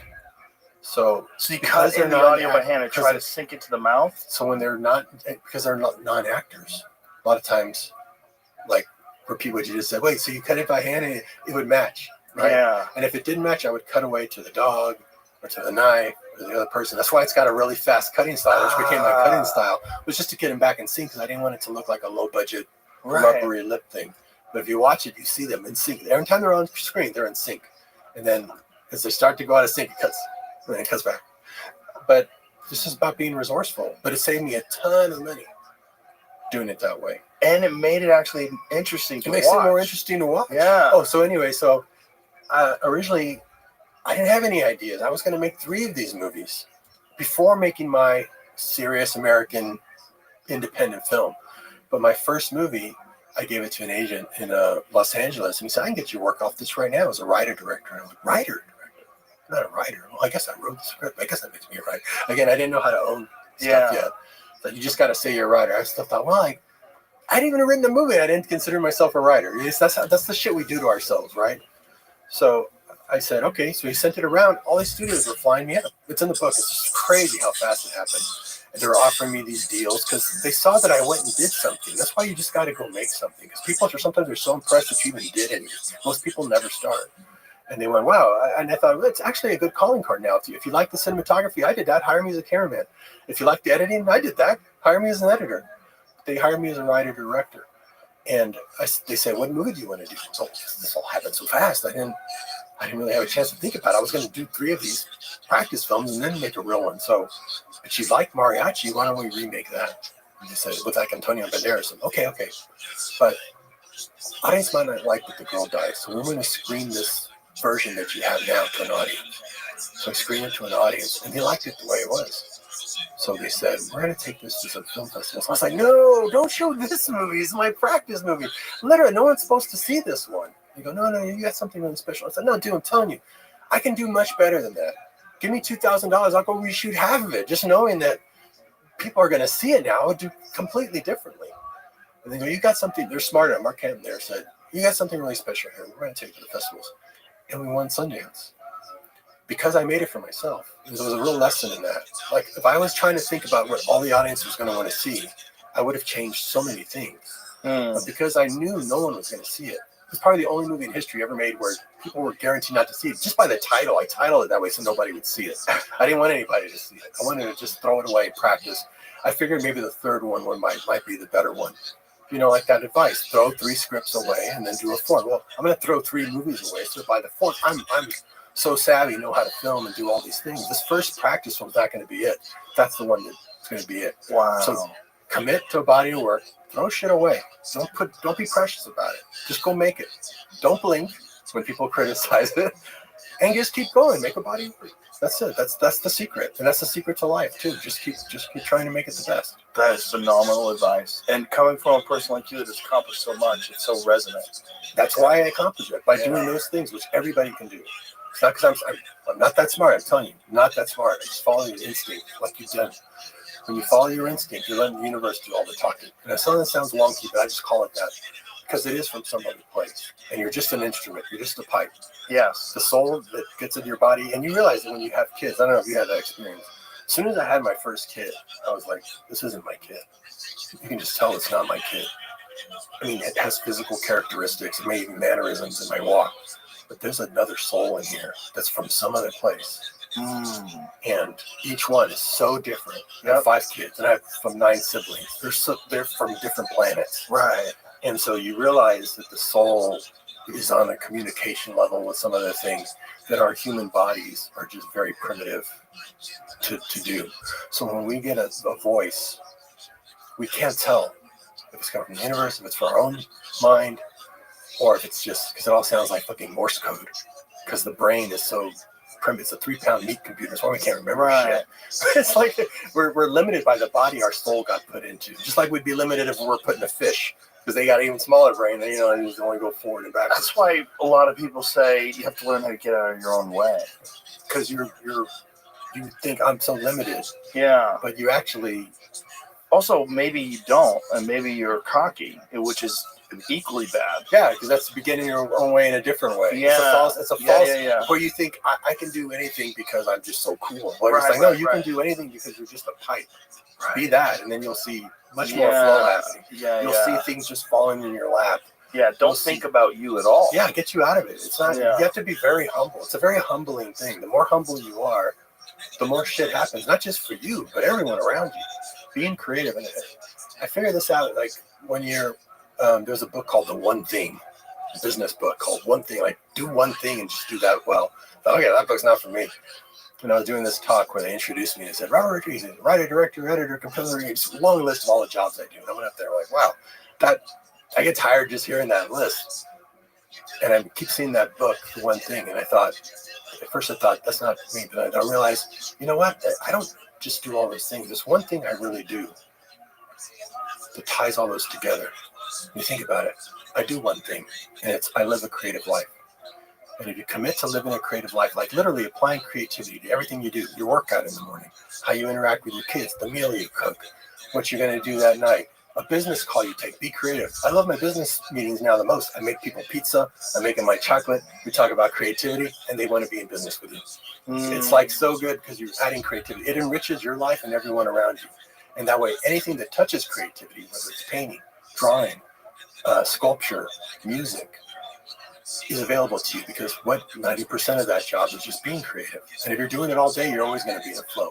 If you don't embrace that and you go about your daily life and you don't apply creativity, well, when you go home that night to write your novel or something, you're going to be blocked because you're not in a creative flow. But if you've just been applying creativity all day long to everything, I'm going to do this talk creatively. I'm going to bring some cards. I'm going to go do this. If you're applying creativity, you're always in a flow. So when you go back to go do your main job, you've already been doing it and you're living your best life. Because I found I was most successful, happiest, and most fulfilled when I was being creative.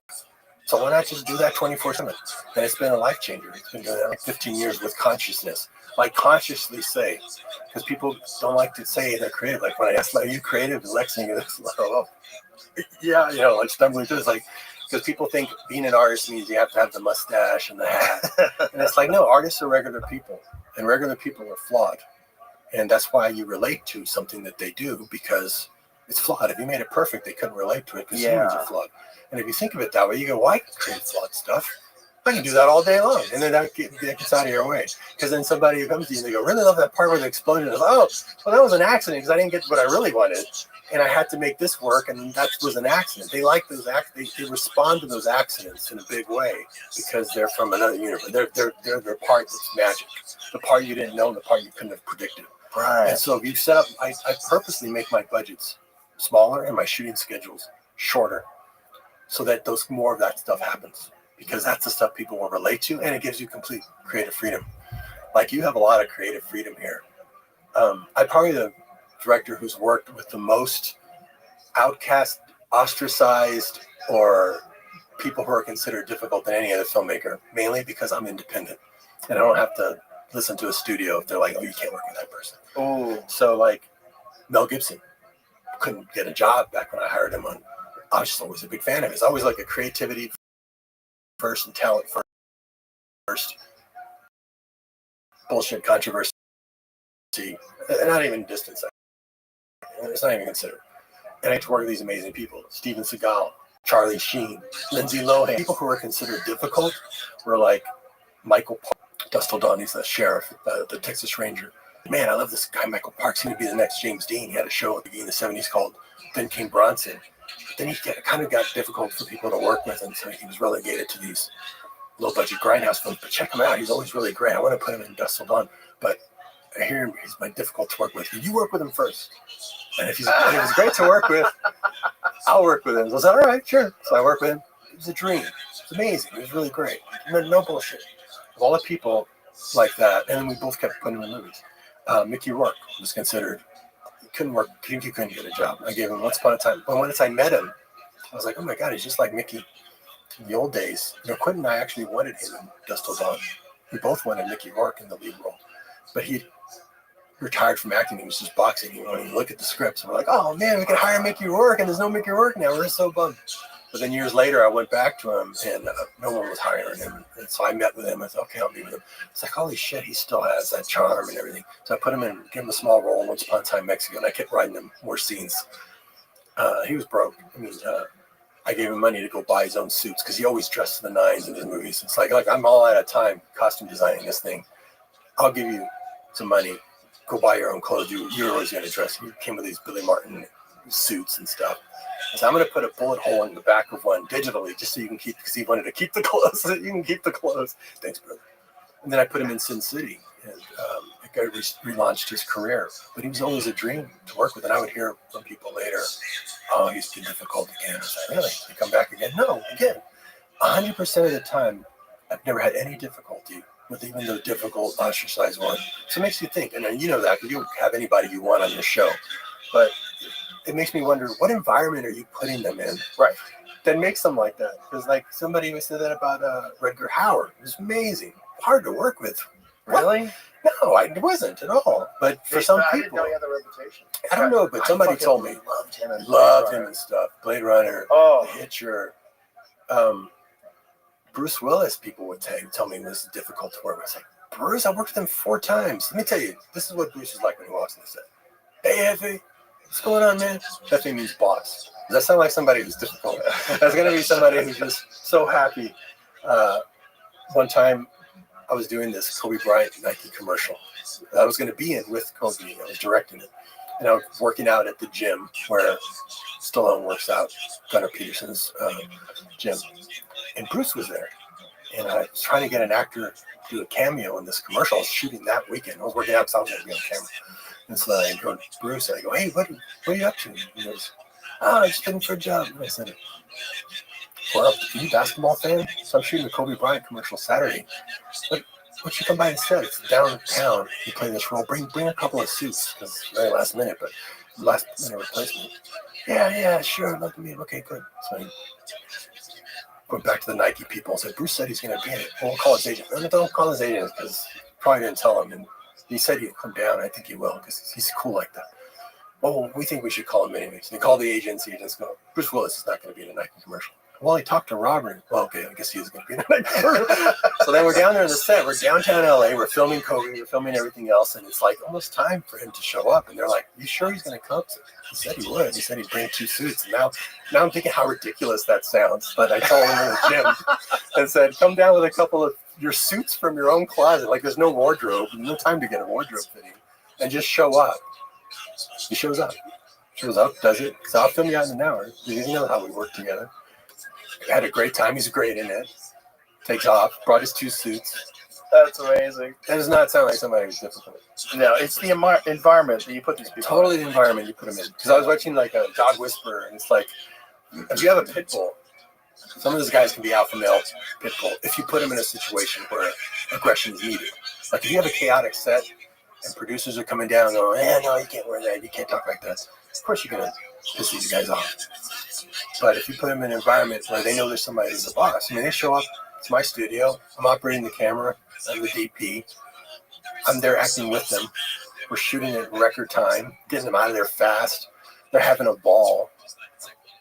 Pitbull just wants to follow. He doesn't want to fucking take over the show. And so that's my theory on it anyway. I think it's just the environment. Because they always say, if you have a dog that's misbehaving, it's the owner.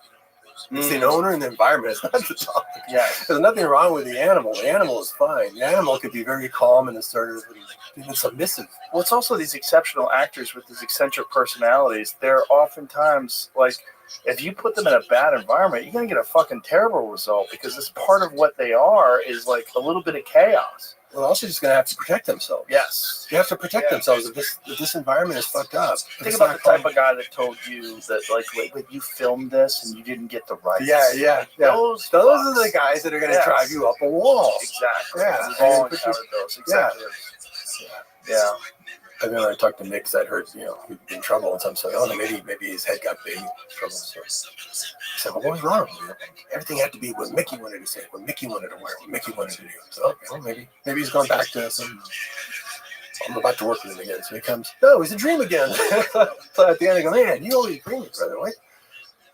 You always bring it in. It's just so great to see. Some people, you deserve it. Most people don't deserve it. Because he remembers I gave him his shot back. So it's like, okay, he didn't give me any shit. Maybe he gives it the super shit. That's awesome. Listen, brother, I've really enjoyed this. I really enjoyed talking to you. I think a lot of things I want to see in the studio, but I think a lot of things you said is really going to help a lot of people. Yeah, hopefully. It's been helpful to me to then tell people, and in the feedback loop, they tell me back something I said, but they morphed it into something new. Like they've added their own thing to it. Yeah. And I go, that's not what I told you. We got it too. So, no shit. But now I'm taking your advice that came from my advice. My kids do that all the time. They go, it all comes back to what you taught us, Dad. I go, what was that? What did I tell you? That one time you said, basically like the glass is half full, half empty. Okay, but I didn't tell you all this other stuff. Where'd that come from? We added to it. So I was like, well, shit, that's the cool part. Yeah. My son got on was a Japanese knife maker, you know, in his teens. He just wanted to get into Japanese life. This is a guy from another lifetime, you know, he obviously knew this was his path. That's when you know it's a soul born in there. Didn't get that from me. Making these Japanese style knives, selling them for like $1,000 a pop. By the time he was 18, he got on that show Forged in Fire and won. And I was like, how did you didn't even know how to use most of the equipment they gave you. You had $10,000? How did you, what was your mindset? He said, I imagined I had won already. Somehow I had won. And so when I'd come up against a challenge that I wasn't sure how I'd get by, I just had to remember what I did to get by it rather than trying to be freaked out about it. It's like, whoa, this is freaking samurai shit. I read that you've obviously been in another life before.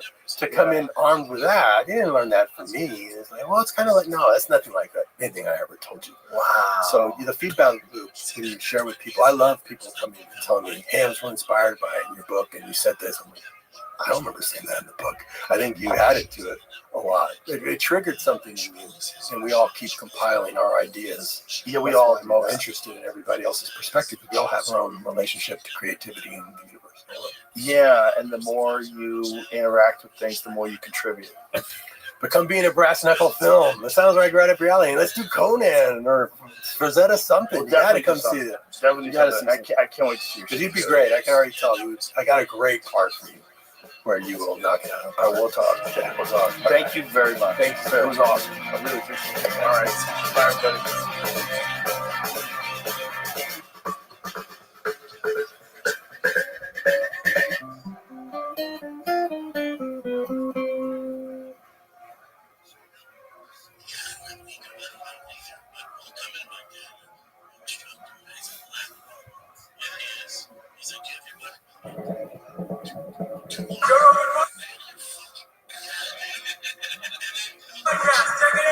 The Joe Rogan Experience. Train by day, Joe Rogan podcast by night, all day. Let's fucking go. Let's go. Joey Diaz, ladies and gentlemen. What's up, beautiful? It's good to see you, my brother. Good to see you. That was great. The club was fucking raft on last night. Oh, last night was packed. It's been packed all week. It's been really fun. A lot of fun shows, you know. Shane was there last night or the night before last. You know, you're there tonight. It's been amazing. Holtzman is on fire. He's crazy. Holtzman's on fire. Last night he was on fire. He is Me and Adam Egan were howling. We were watching it from the balcony and howling. Such a good community, Joey. It's so nice down here. So I bumped into Duncan for breakfast. He's the best. Like, we just looked at each other. He's like, what are you doing here? And we sat down. Me and Duncan are gonna corner you and try to get you to move here. No, we're gonna figure it out. Yeah, you belong here. Every time I come down here, I see something else that, like, I had a great time. Joe DeRosa's here now too. That's what I heard. Yeah, he just moved here. Is he gonna bring the sandwich shop down? Yes, he is. We're gonna open up a sandwich shop out here. He is, brother. That's a good fucking. I say we because I'm gonna be eating there. Yeah, he makes good He sandwiches. makes a very good sandwich. Very good sandwich. Yeah. He brought a bunch of them. What did he get? Was it Moon Tower last year that he brought them? It might have been. It was Moon Tower or South by Southwest. One of the two last year. He brought like a ton of sandwiches. He had a pop-up. So his restaurant did a pop-up somewhere in Austin. I was like, bro, you got to open this up here. You'd be killing it, especially if it's you and people know it's your business. Because I've heard somebody else was talking about the sandwiches. Very legit. I got to go up there. Very legit. I just don't even know where it is. I don't know if it's in Brooklyn. Bro, I want to kidnap my man Giovanni in White Plains. Bring him out here. Yeah, he'll fuck. He can't survive outside of Italian neighborhoods, though. That guy's the most Italian guy that's ever lived. And, you know, they get their stuff up there. They get everything. And it's all coming in right from Italy, you know, because a lot of it's imported. They use a lot of imported stuff, imported mortadella, imported the peppers, all that stuff that they have. You know, sun-dried peppers, sun-dried tomatoes. They import all that shit. Yeah. They got to get that shit. You know, because if it goes there, then it's got to ship from the boat all the way to Texas. It's a little bit of a pain. But remember fucking Greasy Tony? He used to drive once a month to New Jersey and get cold cuts and fucking chicken cutlets. Poor Greasy Tony. We used to visit him every time we went to Tempe. He was our guy. Remember you said not to drink his Mountain Dew because he made himself for 2 days.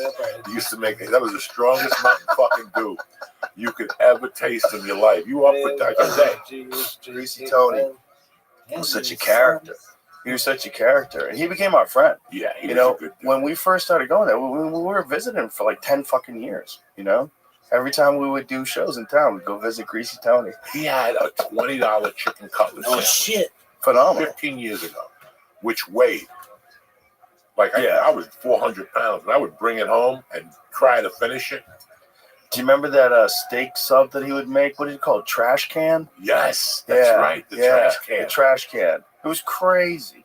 Peppers and onions and cheese and fucking everything was in that thing. It was crazy.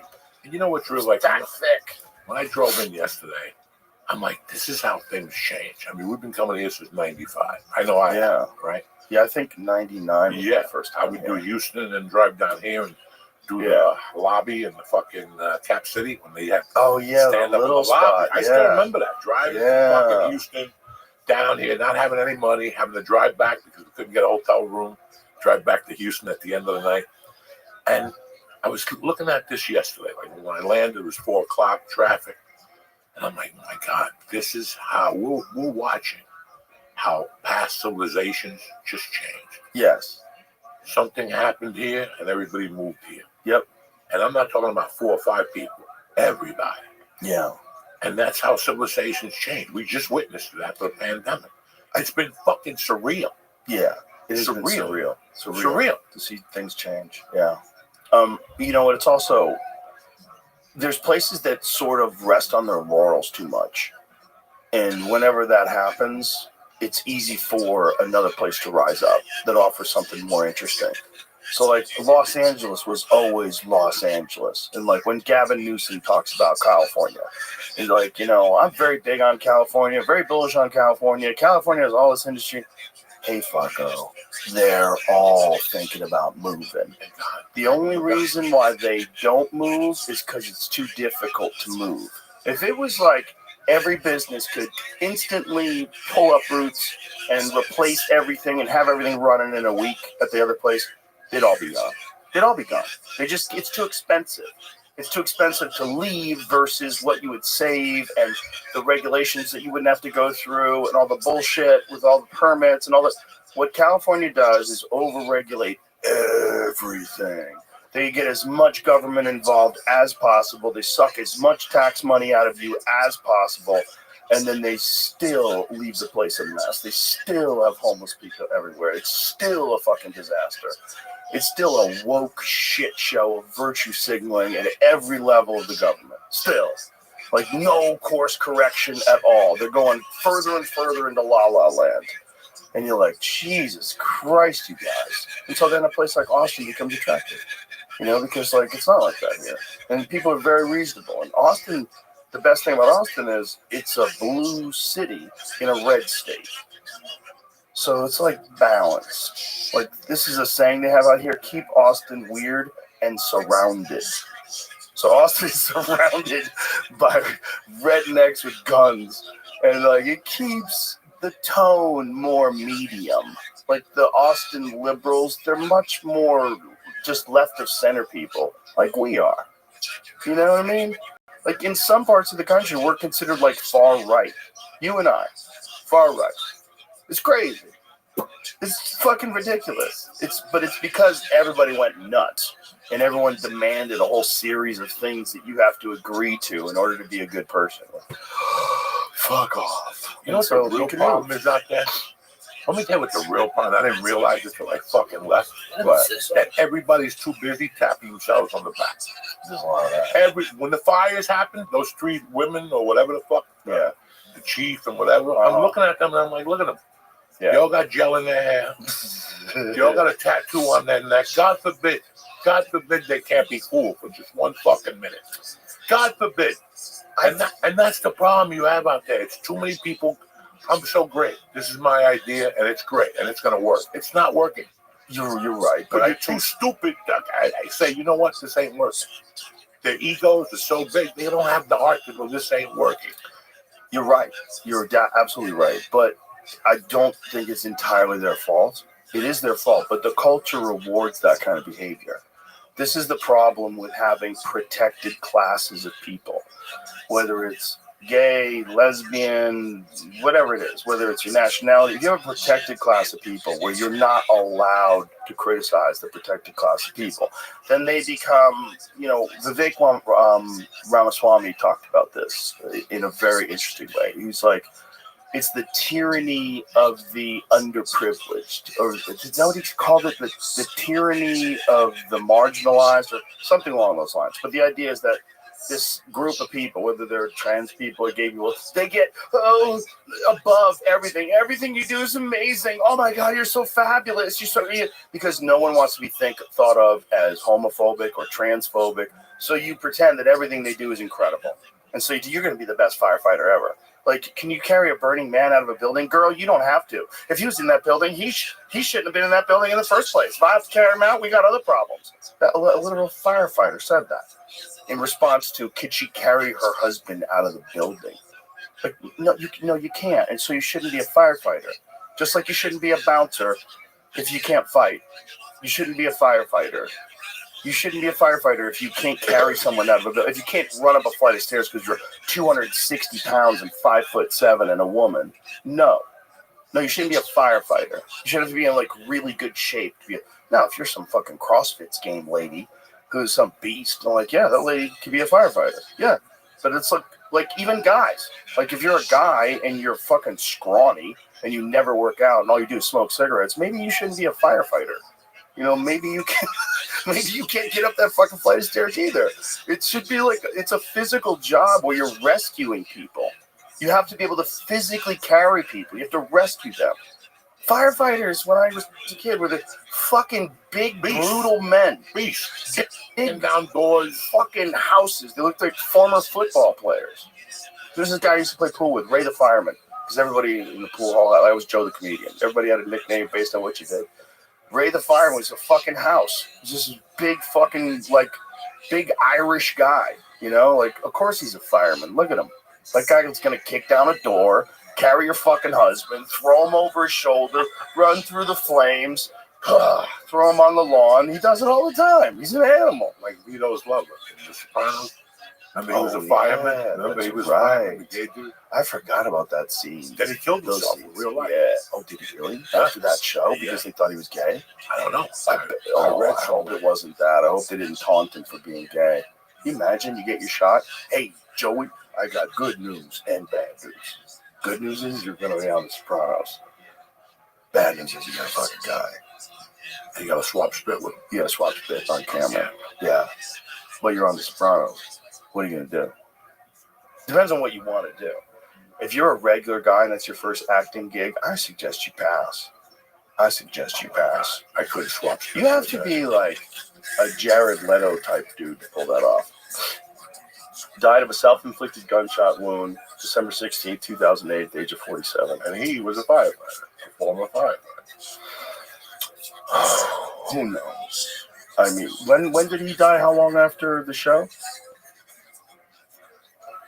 Go pull it back up again? Because it just said. So he died in 2008. So the show was running in 2008. Right? Yeah. Was Sopranos still on in 2008? No. No, it was off by then? I think. No, 2009 maybe? I don't know. Let's find that out, and then we'll have an answer. But I would imagine if you're a guy, an Italian guy or whatever, you go back to the neighborhood, and you've been playing. It ended June 10th, 2007, so right after then. So right after then, he whacks himself. That's so unfortunate. There's another beautiful thing about the comedy community. Like, nobody gives a fuck if you're gay. Nobody. Like, no. Tim Dillon. Tim Dillon, he's just one of us. It's just, we're all, like, the lesbians that come there and hang out, they're just one of us. No one gives a flying fuck. It's just, if you're not funny, nobody wants to hang out with you. If you're not funny, like, get out of the green room. You know what I mean? But if you're funny, who cares? No one cares. Do you remember the kid from Houston? Which one? The guy that used to always wear football shirts. Yes, where he passed away. That was my brother. What is his name? God damn it. I loved him. It's fucking escaping my mind. With the little hat on. You're going to remember Had he come up to you and give you a hug all the time? I haven't seen him in so long. When did he die? I don't know, maybe 10 years ago. Did he talk about being gay on stage? No, he told me he was gay. Oh, yeah, well, he was gay. He would go to those army things just to fuck men. Well, he just looked like a football player. Yes. Like a big former. He looked like a Shane Gillis type dude. Yeah. Like a big former football player, but he was gay. He was gay. He always wore football jerseys. Always football jerseys. That's how he tricked them. Sweetheart of a guy. But again, same situation, Joey. That guy was one of us. He just hung out with us. I love He just hung out with us. I love that dude. It didn't even matter to me that he was. Listen, that's never mattered to me. You got to remember, I was a Judas Priest fan in high school. Right. That dude just gay as hell. First time I saw him. Nobody knew. Isn't that funny? I fucking knew. 79. Nobody comes out with a little hat with a whip. Right. You know, I saw him at the Palladium. You got like, another that dude thing is gay. coming. Oh my God. Did you ever read? You just have to try to read it. Really?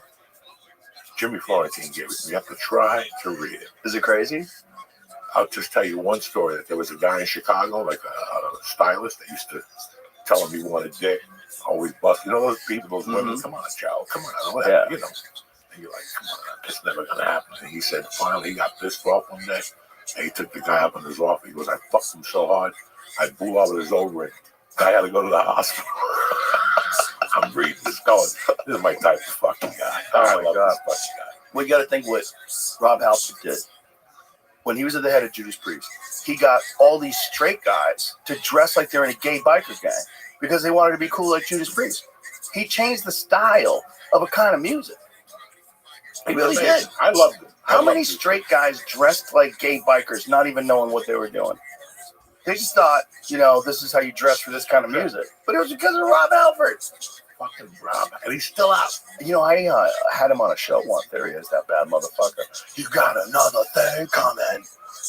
I had a buddy of mine in high school who loved that song, and he used like a quote of it in his yearbook. And I always remember thinking, wow, that's the coolest quote. Like, if you think you're gonna sit around like you chip away my brain, listen, I ain't fooling. You better think again. Out there is a fortune waiting to be had. You think I let it go? You're mad. You got another thing coming. Great album, great shit. That kid never did anything. No, he never left the town. No. So and here's the weirdest thing about Judas Priest. What? His writing. That's what I fucking died about. His writing. Because he would write, and you're thinking he's writing about a woman. He's writing about assholes. He's writing about a man. And he has a song called Burning Up that is so fucking over the top. I know you feel the same. I know you feel the flame burning deep inside of you, burning you up, breaking you down, breaking you out in the cold sweat. But when you lose control of your very soul, your desire takes over. You'll feel the heat wave. You'll answer my way, and suddenly you know that you're burning up. Ooh, that is a bad mug. When I heard that, I'm like, oh. Let me hear that, James. We'll have to edit this out of YouTube. For the folks at home, please seek it online. Here we go. Listen to the way it starts.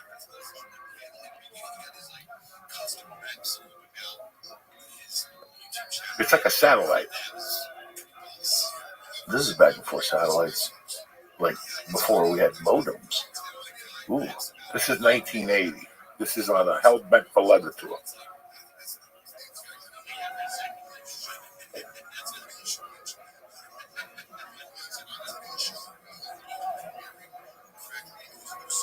You could let songs cook back then, you know, like Time, Pink Floyd Time.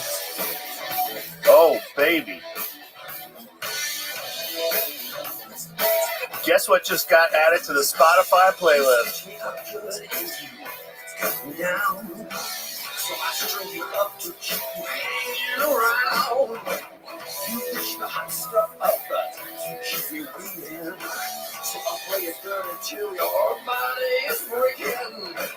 We've got to make love, the time is right. We've got to make love tonight. It's a burn up.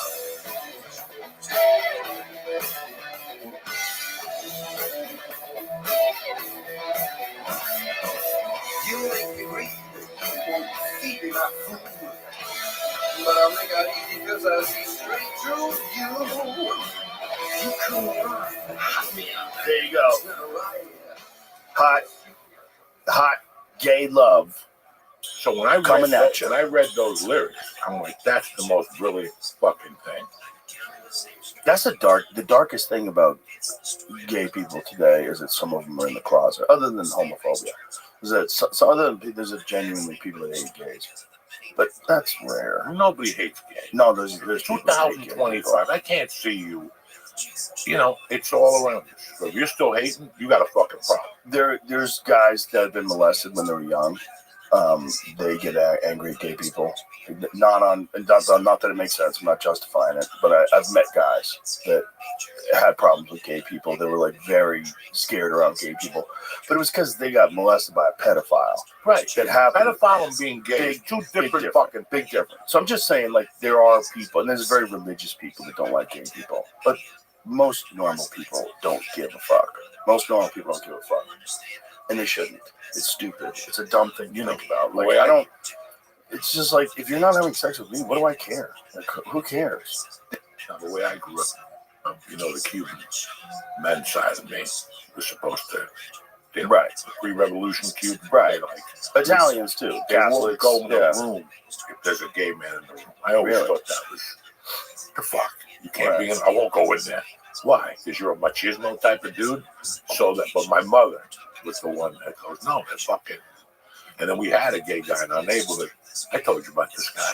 He worked with my mother. He was a designer in Broadway for some plays. He designed the carpet. Okay. But at night he sold coke.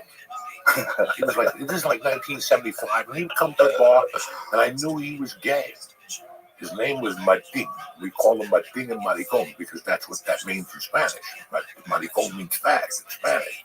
So that was his open name in the Cuban community. But one day he came to my mother's bar, and there was two bookies. I was like a kid. I was playing that shuffleboard. Remember when you played the sawdust? And yeah. I'm playing the shuffleboard, and he was right there. And the two bookies were in the corner. And the one guy goes, look who it is, Martin and Maricon. And this motherfucker pulled out a 32. Oh, Jesus. And he goes, listen, I'm going to tell the both of you that unless you suck my dick or I fuck you in the ass, you don't have the right to call me Martin the fag. So say it again, I'm going to shoot both of you. And my mom is yelling at him, Martin, Coco's behind you. If they start shooting at each other, I'm right here. I lift my head up. I'm like, oh, and Martin was like, and all of a sudden Martin left. So the next day, I guess he called my mother to apologize. And my mother made Martin come and apologize to me. And when he opened the door, he was like, I'm very sorry about pulling out the gun. I go, fuck that. You're my new Charles Bronson. I gave him a fucking hug, and he became my best friend after that. And I respected him because he was going through hate.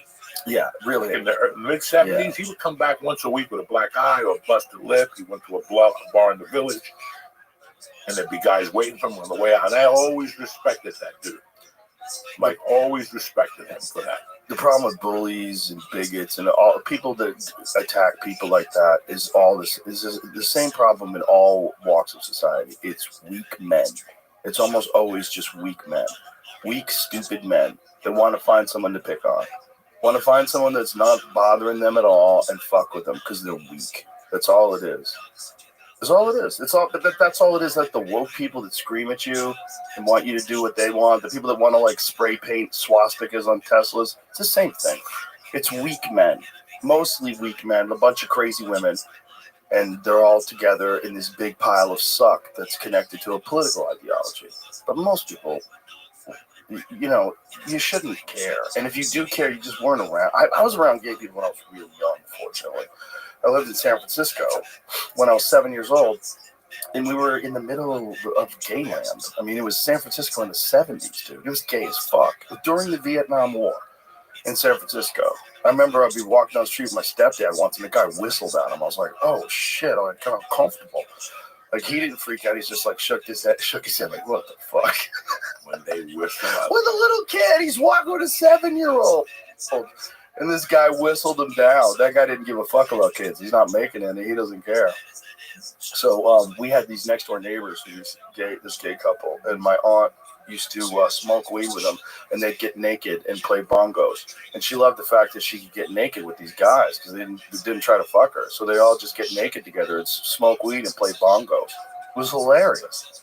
They were really nice people. So like my experience with gay people was just like they're everywhere. It's normal. So when I moved to Florida, I had my friend was Cuban. His name was Candy. His last name was Candido. We called him Candy. And there was a newspaper down on the fucking table. God damn it. And he was like, whoa, what's going on? It's like, these fucking fags are trying to marry each other. And I remember I was 11 years old, and I was like, why do you care? Like, he threw the newspaper at the table because of gay marriage. I'm like, why do you care? I was like, what a fool. You're a grown-ass man, and you care about that? Like, who cares if they get married? Yeah, I know. But he was mad, but fucking. Oh, yeah. They want to try to get married. Because, they've been fucking with gays with marriage forever. It's so wrong, man.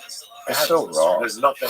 Listen, I see it, and it doesn't bother me. It's just like everything else. It's just there's a certain percentage of society that are just born gay, and there's plenty of them to hang out with each other, and they should be your friends. Yes, Scott. No, the football player. Oh yes, Scott. That's his first name. Now we got to work on his last name. God damn it, Scott. Yeah, I need to call somebody. Otherwise, this is. Do you got Matty Kirsch's number? We should call Matty Kirsch. He would know. No. That's going to drive me nuts. Somebody from Houston would know. Because I don't want to call somebody online and have to describe them. And then people go, oh, you described Scott. Well, what I was thinking you were saying was Jeff Scott. Jeff Scott from the Comedy Store is another example of a gay guy who was our brother. He was our brother. That's it. Scott Kennedy. Scott Kennedy. Look at him with his New Orleans shirt. Scott Kennedy was awesome. Awesome. Sorry, I forgot his name, but he's not around to be embarrassed. How did he die? I don't know. Look at him with Craig Ferguson. He always had football jerseys. Always. I mean, that guy did not look gay. Like, he looked like a big old football player. Like, you could see him in the backyard, like smoking a whole hog with a bunch of boys drinking Bud Lights. But here's the problem. Here's what I felt from Scott. Because I met him in Houston, and then we connected in L.A. When he hugged me, I didn't feel threatened. No, not at all. When Jeff Scott hugged me, never. I never felt threatened.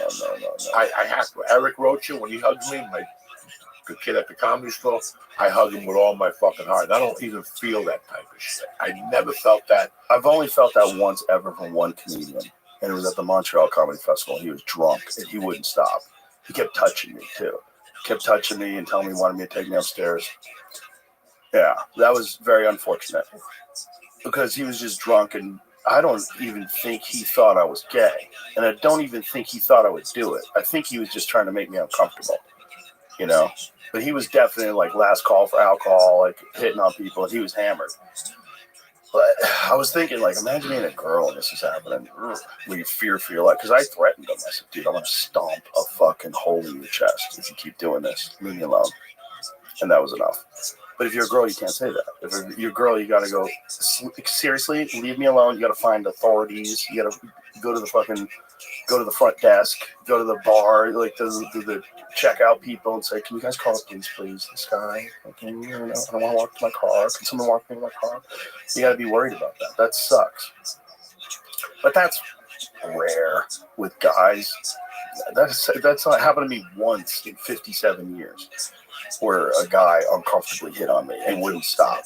Well, one other time at the store, but that wasn't as blatant. It was just he kept touching me. Stop fucking touching me. There's gay guys that like push those limits. Like if you were a girl and a guy kept putting his hand on your leg, you'd be like, hey, stop doing that. Like, why do you keep grabbing me? Why do you keep touching my body? Why do you keep touching my legs? Stop. That's fucking weird. You're crossing lines, and I don't know what other lines you're thinking about crossing. So let's stop this. But that's not most gay people. I have these friends that I live next to in California. They're gay, and they're super Republican now. It's hilarious. I follow them on Facebook. They're fucking super Republican now. They're all like in against the Dems, how they've ruined California. Because they're conservative gay couple. They're married, they got a kid, and they're just like, enough of this. The world is changing, brother. Yeah.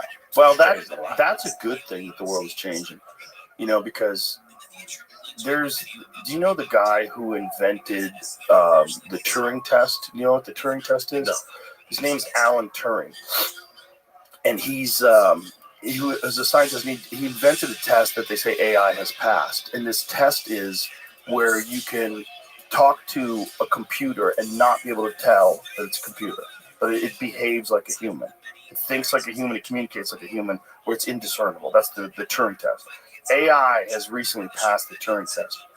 Well, this guy, he was in England when this happened, right, Jamie? Where they forced him to take medication. He got arrested for being gay in like the 1950s. And they forced him to take medication that made him sterile, made him impotent, so he couldn't have sex. Like they forced him to take like hormone blockers that they give to sex offenders. You know, chemical castration when they do that to sex offenders. And then he killed himself.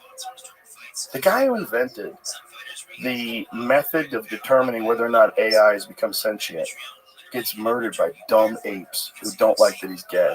How crazy is that? I'm not fucking that story up, right? I'm pretty sure that's the story. When do they give you blockers to sexual offenders? When do they give you that? Well, they don't always do it, you know, but it's called chemical castration. And by the way, it's the same chemicals, the same drugs that they use on kids when they give them hormone blockers. So when you talk to they're talking about a child getting puberty blockers, you know, oh, it's totally reversible. The fuck it is. The fuck it is. That's the same shit. It's chemical castration. It's not reversible. That child is never going to fully develop. If they get on hormone blockers, then when they're 18, they go, you know what? I think I actually am a man. Too late. Too late. Because from 13 to 15, you suppressed your testosterone. Okay, here it is. Turing was later convicted by the advice of his brother and his own solicitor, and he entered a plea of guilty. In the case, Regina versus Turing and Murray was brought to trial on the 31st of March, 1952. Turing was convicted and given a choice between imprisonment and probation. His probation would be conditional on his agreement to undergo hormonal physical changes designed to reduce libido, known as chemical castration. He accepted the option of injections of what was then called stilbostrol, now known as dithylstilbestrol, or DES, a synthetic estrogen. This feminization of his body was continued for the course of 1 year. The treatment rendered Turing impotent and caused breast tissue to form. In a letter, Turing wrote that, no doubt I shall emerge from it all a different man, but quite who I've not found out. Murray was given a conditional discharge. So Murray must have been the guy he was having sex with. That's so crazy, man. Arrested for being gay. 1954 at his house, Turing's housekeeper found him dead. Post-mortem held that evening determined that he had died from the previous day at age 41 with cyanide poisoning, cited as the cause of death. He had an apple laying half-eaten beside his bed. Although apples not tested for cyanide, it was speculated this was the means in which Turing had consumed a fatal dose. So he fucking killed himself because they chemically castrated him. You know, founder of computer science and cryptographer, whose work was key to breaking the wartime Enigma codes. So this guy, like, helped the British crack codes. And what did they do? They injected him with poison so that his dick wouldn't work, so he couldn't fuck guys anymore, which is what he wanted. Imagine if everyone was gay, everyone, and you were straight. You know, I don't want your dick. This is crazy. Like, guys keep trying to offer your dick. Like, no. Is there anything else? And then you meet girls like, oh, look, they're so soft and so pretty. That's what I like. I like girls. I'm like, no, you don't. No, you're going to take this gay drug until you get that out of your system, or we're going to chemically castrate you. You can't be having sex with girls. Like, but they're so pretty. They're so lovely to be around. I'm so attracted to them. No. Only guys. That's crazy. That's how stupid these people, especially like when you get to like serious fundamentalist rigid religions, which want to throw them off roofs. This part of the Middle East, they throw them off the roof. You round up all the gay guys, throw them off the roof. And everybody watches and cheers. Yay. Crazy. It's a different world out there, my friend. It is a different world out there, but it's the world out there that could be just like the world here. It could go this way here. Like, that's what people understand. Just how Los Angeles fell apart, the United States could fall apart too. You know, like look at Iran. We were looking at Iran the other day in photographs from the 1970s. Girls had mini skirts. They all look really hot. The guys had no shirts on, with six packs, walking down the street. Everyone's smiling. Looks like Europe. It looks like you're in Italy. And now it's a religious run country. It's run by a dictatorship. Like you criticize the government, they execute you. They executed an Olympic gold medalist in wrestling. Yeah, the UFC even tried to get them to stop. They pleaded to try to get them to stop. They tried to get Trump to get them to, or was it during the Biden administration or the Trump administration? I don't remember, but they tried to get the president to somehow or another talk to Iran and not kill this guy. They killed him because he spoke against the government. Allegedly. But you don't even have to really have spoken against the government. That's what's so scary. You just have to be accused of speaking against the government. I mean, to this day and age, like a friend of mine's Twitter account got hacked, and he got phished. They sent him an email, and he didn't, he's not that sophisticated with that stuff, and so he got phished, and then I heard he got phished. So I go to my Twitter just because I never check my DMs. But I did it just because I knew we got fished. And I went into my DM, and it was him asking me for my email address after he got fished. So I was like, this fucker, he's trying to get me. So someone can easily get, and then, or some sort of code crack or a fee, then start posting for you against, especially if you probably already have all your passwords for everything over there. They've probably been like spying on everybody from the jump. They probably just go to the data. What's Joey Diaz's Facebook for it? Okay, post a bunch up there about these the government should all be lined up and shot. They're secretly. They're all eating babies. Make them say something like that, and then they'll round them up. And then if you don't have a due process, that's the kind of shit that dictators do. They just round you up. Well, Duncan's scared the shit out of me. We were talking about this the other day about Ukraine and Russia. He's like, there's people in Russia that are just in Russia because they tweeted against the government. And you know what they do with those people? They put them in prison. You know what happens when the war breaks out? They give them the option. Like, you could either be in jail forever or you can go fight in the war. And so they go to the front line and they get killed by American weapons. Guys who are tweeting against Putin. It's like you can use it to get rid of his political enemies. Crazy. And this is all while you and I, at the same time, hanging out in Boston, or hanging out in Austin, rather, eating barbecue. Like, it could go that way here, too. Just like it went that way in Iran, it could go that way in the United States. Just like LA fell apart. LA 20 years ago was amazing. Do you remember LA in 2005? We were having the time of our lives. 96. Oh, my God. We were having the time of our lives. The restaurants were great. There was music playing everywhere. It was fun. There was a lot of great comedy. We had a good group of guys we're all hanging out with. LA was great. Yeah, there was still some traffic, but, the weather was great. People were generally pretty nice. A lot nicer than they were on the East Coast. It's not even the same place anymore. And that can happen anywhere. That can happen in the United States. If something terrible happens in the United States, new laws get passed, new restrictions, that can happen anywhere. That's why I talk about it so much. You're like, why do you obsess about it so much? Because you need to be paying attention. Because when it's too late, when they've already got complete control of what you can say on social media, and they got you locked down, you're in trouble. You're in trouble. Because so many other things are coming that they're aware of. And the big one is automation. Joey, when automation comes, and this is what Andrew Yang was kind of running on when he was running for president, and I had him in, and it was a very interesting conversation because it was something that I hadn't considered, that all these jobs are gone. Do you know there's parts of the world, like there's ports in China now, where it's 100% controlled by robots? There's a few people that run around, do maintenance and stuff, but everything screens, everything is super efficient. These robots pick up the packages, they make an inventory of everything's in there, everything gets logged into the computer, they put it into these trucks, and before you know it, they're going to have electric trucks that drive themselves. That's the strike captain in Jersey, all over with the Teamsters, yes. The longshoremen. Yes. Because they know it. They don't have much left. They don't have much time left. They don't have much time left. It's fucking crazy how industry has just dwindled in this country. I know. You know, and Americans really don't see that. See, because everybody's fucking into traveling and being cool. The gift that I had from doing comedy was I really got to see the country. Mm-hmm. I really got to see the ins and outs. And when I was a feature act, I would ask questions.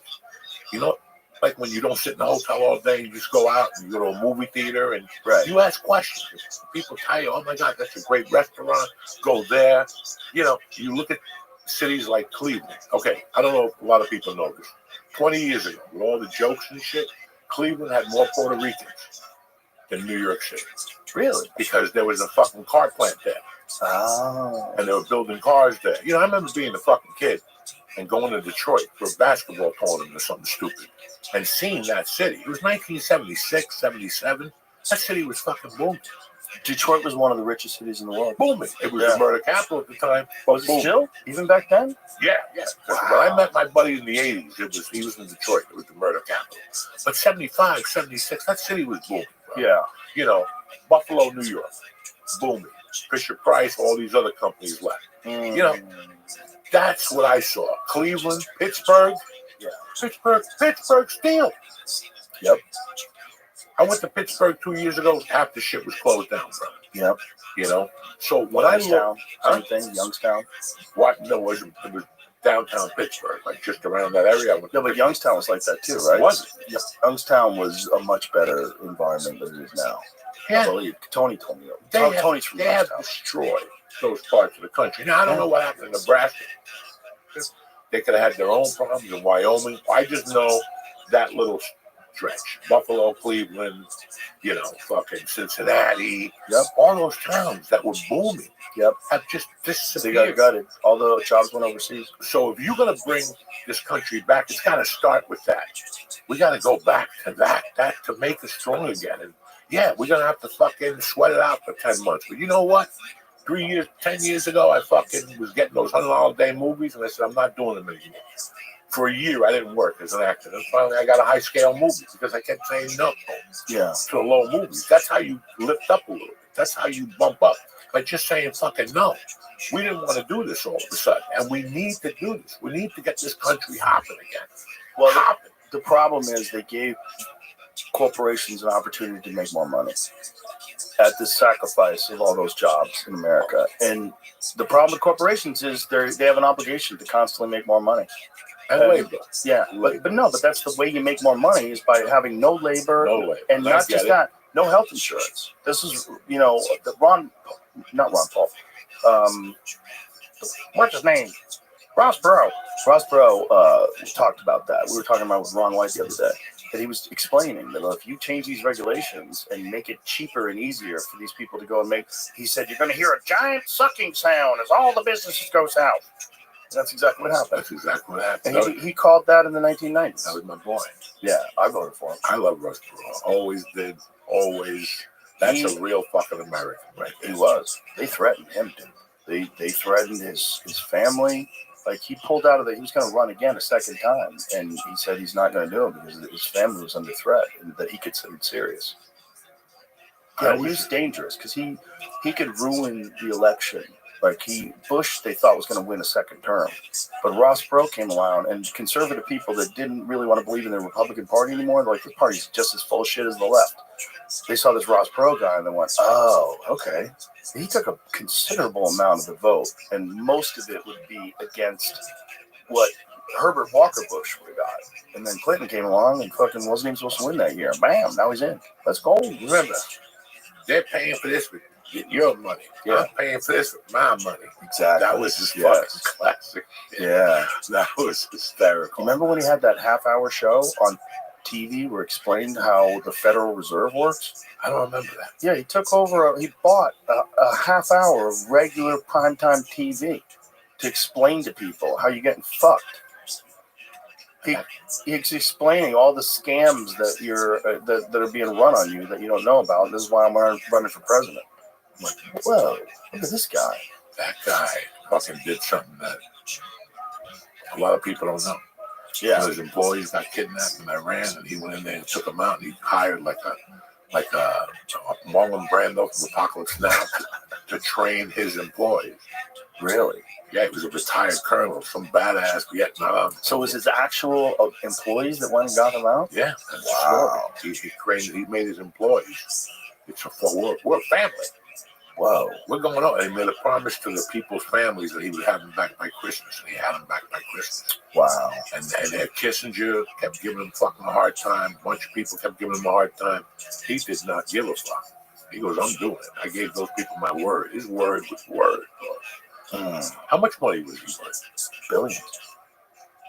Yeah, he's a billionaire. Back then, in the 90s already? I believe so. How much money was Ross Perot worth? Yeah. Which back then, so 1990 billionaire is probably it's probably just double the billions, whatever it is. Probably something like that. Or maybe triple the billions. Did he get oil money? At the time, 92, he was the 13th wealthiest man in America, net worth around $4 billion. So what is $4 billion from that time worth today? Let's guess. $3 billion. Let's guess. $8 billion. 8? Yeah. I'm gonna say 9. I might be way off though. I'm completely guessing. Just under 7. Yeah. We're both wrong. So that's a lot of money though. Still, it's almost double. So what about the chief of police man will tell this shit on his desk? Yeah, why did he do that? I don't know. Was he proving a point? What was up with that? Man, I heard he's a good dude, but he's a prankster. Oh, He's like a prankster type of dude. He sends fucking. So he's like Ari Shaffir. Yeah, he sends like packages to your house. He's one of those dudes, you know. And I don't know. I guarantee he was like a joke and it just blew up. Now it's national. Now you got nowhere to go. Oh my god! You see what Ari did once? He shoved a note up his ass and he shit it out on stage and read it.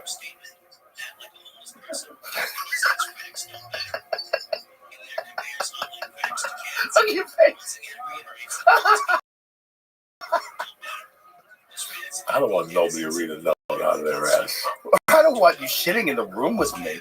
What kind of parasites, bugs? No, he's got hemorrhoids. He's got all sorts of stuff is flying through the air. Every breath you breathe is Ari's shit gas flying around. He's a fucking nut. He's so crazy. He has not stopped at all. Like, it is not ending. No. I'm going to his thing next week. He's never growing up. No, he's never growing up. This is unhappening. He's getting married, right? He got married or something like that. So, he's already married. Yeah. He's got a little celebration. Yeah, I'm going to go to this party and shit. What? I don't even know what the fuck it is. It's going to be a fucking carnival of psychopaths. Dog, I was telling you the other night, I got really fucking high. I got home and I couldn't sleep. I started watching old fights. I even watched a Pepino Cuevas fight. Oh, yeah. That dude was fast. Yeah, he was good. He was good. And I watched. You ever see him versus Tommy Hearns? No. See if you can find Pepino Cuevas versus Tommy Hearns. Well, I'm I 90% sure that's what I'm talking about. Pepino Cuevas was, I think, a little thinner of a guy. Wasn't he a 47? Maybe I'm wrong. Thomas Hearns was on 47. Yes. He started his career at 47 and went all the way up to light heavyweight. Yeah, Pepino Cuevas versus Tommy Hearns. One of the most memorable moments of the early days of Tommy Hearns' like when he was like at the peak of his powers. Tommy Hearns was nuking people, man. Just nuking people. He had such a reach and such width for 45. He was such a physical freak. And he was big, but he had, long and skinny, but crazy power. It's like generally like thin guys don't have the same kind of power as like the muscular guys. But Tommy Hearns was kind of like Deontay Wilder. He was both thin and muscular at the same time. And so, real skinny legs, man. But my God, the fucking torque that guy had in his punches. You got to think of the leverage because his shoulders are so wide. So it's when he twists his hips and he's got those long arms coming in with all the fucking back muscles and the core engaged, fucking blam. Hey, Blam, when was the last time you fight like this in Detroit?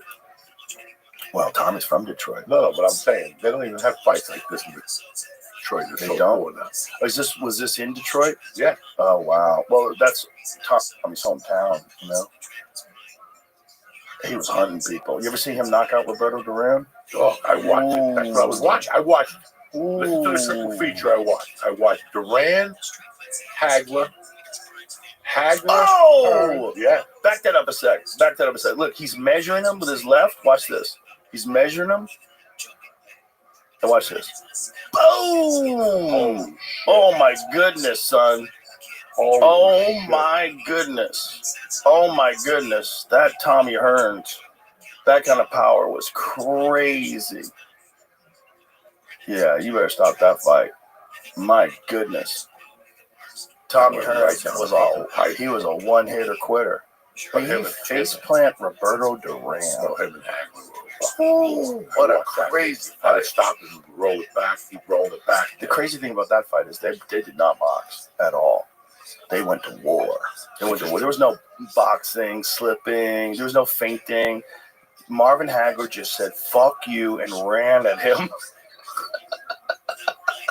He just ran at him and just fucking just started smashing. It was nonstop. Yeah. There was he like got a hit minute hard, and a half too. where it was non-fucking stop. Tommy broke his hand in the first round. So in the first round, when they first come out of the the gate, greatest round of boxing. Look at this shit. Yep. God, Hagler was good. He's another one who died right after the vaccine. Look at this, right away, right hook to the body, just charging forward. Fuck this boxing on the outside. I'm trying to get in there. Boom, to the body again. And boom, right hand. Boom. They're just going to fucking war, dude. Right here. I mean, high profile, 2 world champions completely throwing it all out the window. Just wailing on each other. Holy shit, Joe. Boom, left hand. Boom, boom. The thing about Hagler was his discipline was fucking supreme, man. That guy never got out of shape. He always would break guys, break their will. Boom, boom, boom. So by this time, Tommy probably already has a broken hand. So he broke it on Hagler's head somewhere in the first. So now he's throwing the jab. So I bet his hand's already broken. See, it's all left hands now. He threw that right hand, but he was weak. You know, he didn't really hurt him with the right hand. He's like pulling it back as he's throwing it. See, he's just trying to touch him with that right hand. That left hand has always got left. His right hand is cooked. And Hearns has decided to start moving and boxing, which is not like his style. See, like even when he's landing that right hand, he's got no power behind it now.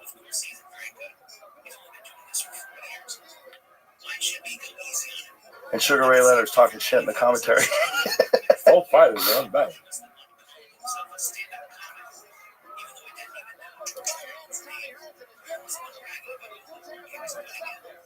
Hagler could take a shot too better than anybody. He only has 1 knockdown accredited to him his entire career, but it wasn't a knockdown. He fought Ron Roldan, and Juan Roldan like kind of cuffed him in the back of the neck and like pushed him forward, and Hagler fell forward and touched the ground. The referee mistakenly called it a knockdown. The only time he's ever been down. Took bombs from the greatest punchers in the division, beat everybody except Sugar Ray, and I think the only reason why he lost to Sugar Ray was I think the fix was in that fight, son. I watched that fight many times. Yeah, there's something about it. And then Hagler leaves and goes to become a movie star in Italy. Come on. And his trainers are the Petronelli brothers in Brockton, Massachusetts. Come on. Shut the fuck up. You know how much money was on Hagler to win, probably? You know, there's probably some sort of a deal. Like, look, the odds are very favorable in Hagler's direction, and we can get a bet on Leonard. We can clean up here. We can get Marvin to just, like, you know, don't put him away. Just touch him a little bit. Touch him.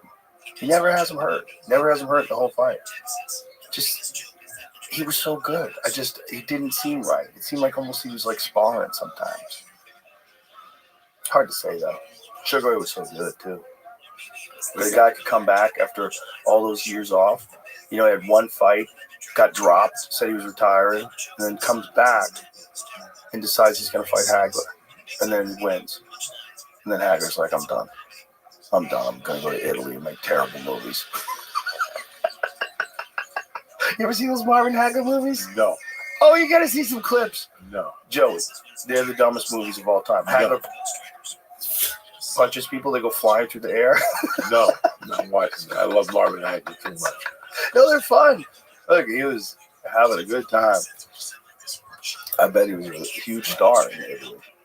But that to me, it's like everything seems fishy. Hey, the fight seemed fishy to me. The decision seemed fishy to me. And then Hagler goes off and becomes a movie star, and I go, okay. In Italy? How does that happen? How do you get connected? How does that happen? Look how bad this movie is. Look how bad this movie is. Power of Commando. The world has to know what's happening here. It's the thrill-packed feature action fans are waiting for. I want those Indios. Marvelous Marvin Hagler returns from the original Indio. Indio 2, The Revolt. The jungle is shrinking. And greed is spreading. You had better start praying to your God that we finish the highway before the rainy season. Here, only one man is mean enough.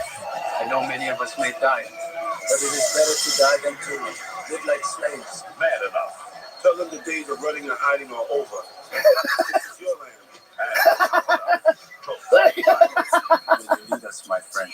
Sometimes. It's hilarious. I honestly want Italian.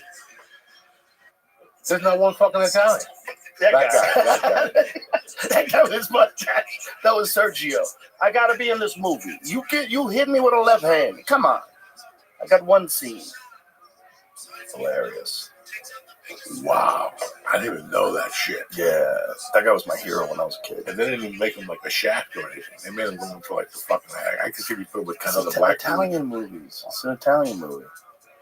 They made it in Italy.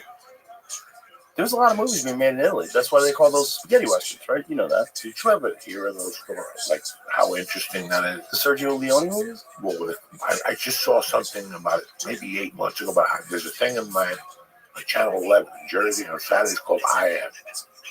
And every week they have somebody else on, and it's a brilliant show.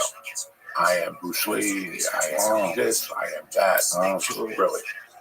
And they had, what were we just talking about? Marvin Hagler? No, they had an I Am about somebody. Clint Eastwood. And it was how he would go and shoot the movies, and then they would send him the films, and he'd have to do ADR in LA. Oh, really? Fucking interesting shit. I didn't know anything about this stuff.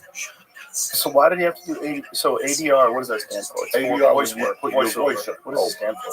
Automated dialogue replacement. Thank you, So audio engineer. when he shot the movies, he was just talking. Right. So then when he'd get them, after they put them together, he would lay the American in them. Oh, I see. And now, he would send them back, and they would send them back. And So when he shot the movies, he wasn't even speaking? He had to speak over it? Over it or something, Wow. yeah. Because, they probably had it dubbed in Italian. But you got to remember, that. Listen, I'm a big fan of that era of movies. That's my era of movies. Those people. And you know, I watched the other night. Well, I haven't seen this movie in 30 fucking years. None of years. When you put it on, you're gonna shit. One floor to the cuckoo's nest. I haven't seen that forever. So they got 7 stars in that movie. Like you know, Babbitt, the Charlie Babbitt, Martini, fucking the guy from Jersey. What's his name? That was in Taxi. The little guy. He's still around. Oh, Dan DeVito was in that dog. Really? Fucking the dude with the big head. Look at the fucking cast on Christopher Lloyd. Wow. Bro, look Will at Sampson. Oh, that's the dude. That's our boy. Yeah. The outlaw Josie Wales. Yeah. Chief. These are my words of life. Yeah, that's Chief. Also my words of How life. the fuck? He made 3 movies. This, Outlaw Josie Wales, and fucking some other movie. He was in 3 fucking brilliant movies, actually. Yeah, that guy's in a lot of movies. Bro, this movie is fucking hilarious. Don't make a bit of sense to me. This will never happen again. That guy, by the way, is a normal guy in today's society. Who? Jack Nicholson. Yeah. Like, you couldn't ever get him in a mental health. You'd be like, this guy's fine, let him out. Like, there's more fucked up guys right now than that guy that are tending bar on 6th Street right now. And this movie starts politically incorrect. Like, they couldn't make this today like this. No. And I'm surprised they haven't tried to remake this movie. Well, you know, the guy who made Home Alone said that he wanted to cut Trump from it. out of the scene, but he's worried that he'd get sent in prison if he did it. Because he keeps getting aggravated. People annoy him. I think they cut it out of it in Canada. I think the Canadian version of is it Home Alone 2?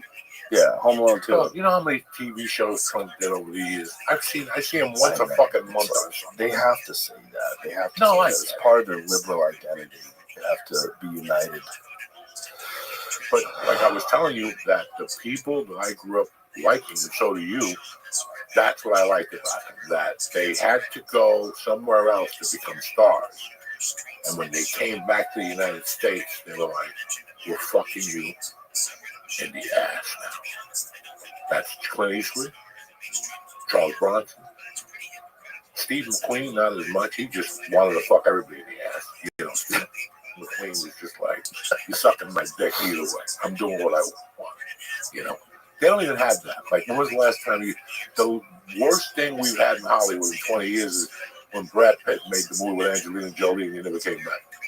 Like, poor Jennifer Aniston was waiting with flowers and slippers. That motherfucker never came back. She's a temptress. The first one was when Steve McQueen took that girl from the head of fucking...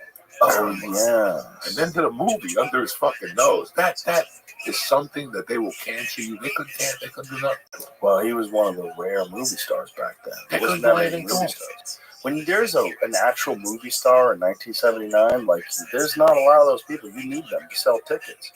People don't know new people. They're not online. You know, you gotta know, oh, it's a Steve McQueen movie, and you go see it. But if you're like, oh, who's the star of the movie? I never heard of the guy. Fuck this movie. Oh, look over here. There's a Clint Eastwood movie. Let's go to see that. Like, stars were everything. It's interesting because some great movies now don't have any stars in them. Like Mel Gibson when he made Apocalypto. You don't know anybody in that movie. That's a great movie. It's a great movie. And you don't know anybody in that movie. It's perfect. It's perfect because you really believe the characters that way. I don't have to go, oh, it's Robert Downey Jr. Oh, he's doing a great job pretending to be that scientist. No, it's some guy that might actually be a scientist. You know? Yeah, I don't know. But no, they didn't do anything to Steve McQueen. Charles Bronson, the same way. He was a prick on those movie sets. They wanted everything. They took everything, Chuck. Yeah, it just came up. Sure. We discussed it last time. They just got released. The Steve McQueen writers from his movies. The riders, yeah. Well, riders are different for people that don't know. That means like all the things that you get when you're on the set. Like he would say, I want M&Ms in my green room. Oh, Pink Floyd albums, whatever. Fucking insane. Yeah, his was insane. His suits had to be a certain cut. They had to cost a certain way. Well, he ain't wanted to Steve McQueen. Some comics have that kind of shit where you have to have size 11 Jordans waiting for them. Yeah, but you pay for it. Yeah. Comics are like, yeah, I'm not going in there until I got my size 12. Well, you pay for it. What's the big deal? Well, yeah, they gave me some sneakers. No, you didn't. You bought those sneakers, stupid. It comes out of the price. Yeah, they think that, oh, they bought me sneakers because I'm special. Yeah, but I think it's a thing where you want to feel like you're being taken care of. Like right. Yeah, even though you're paying. Fuck that. I'll bring my own sneakers. I'm going to show up and there's a box of sneakers. Oh, you got me white sneakers. I'm not going to perform. Because that shit started happening. Oh, really? Yeah, people were like, I want black Jordan. I want some of that white. I ain't getting on stage if I get my black Jordan. Now they got to run around town. I've heard people turn limos back. Yes. Back in the day because it was the wrong color limo. Yeah. I ordered a white limo. What is this bullshit? And who fucking drove you when you lived under that fucking bridge? Just get in the goddamn fucking car, cocksucker. People love making demands, right?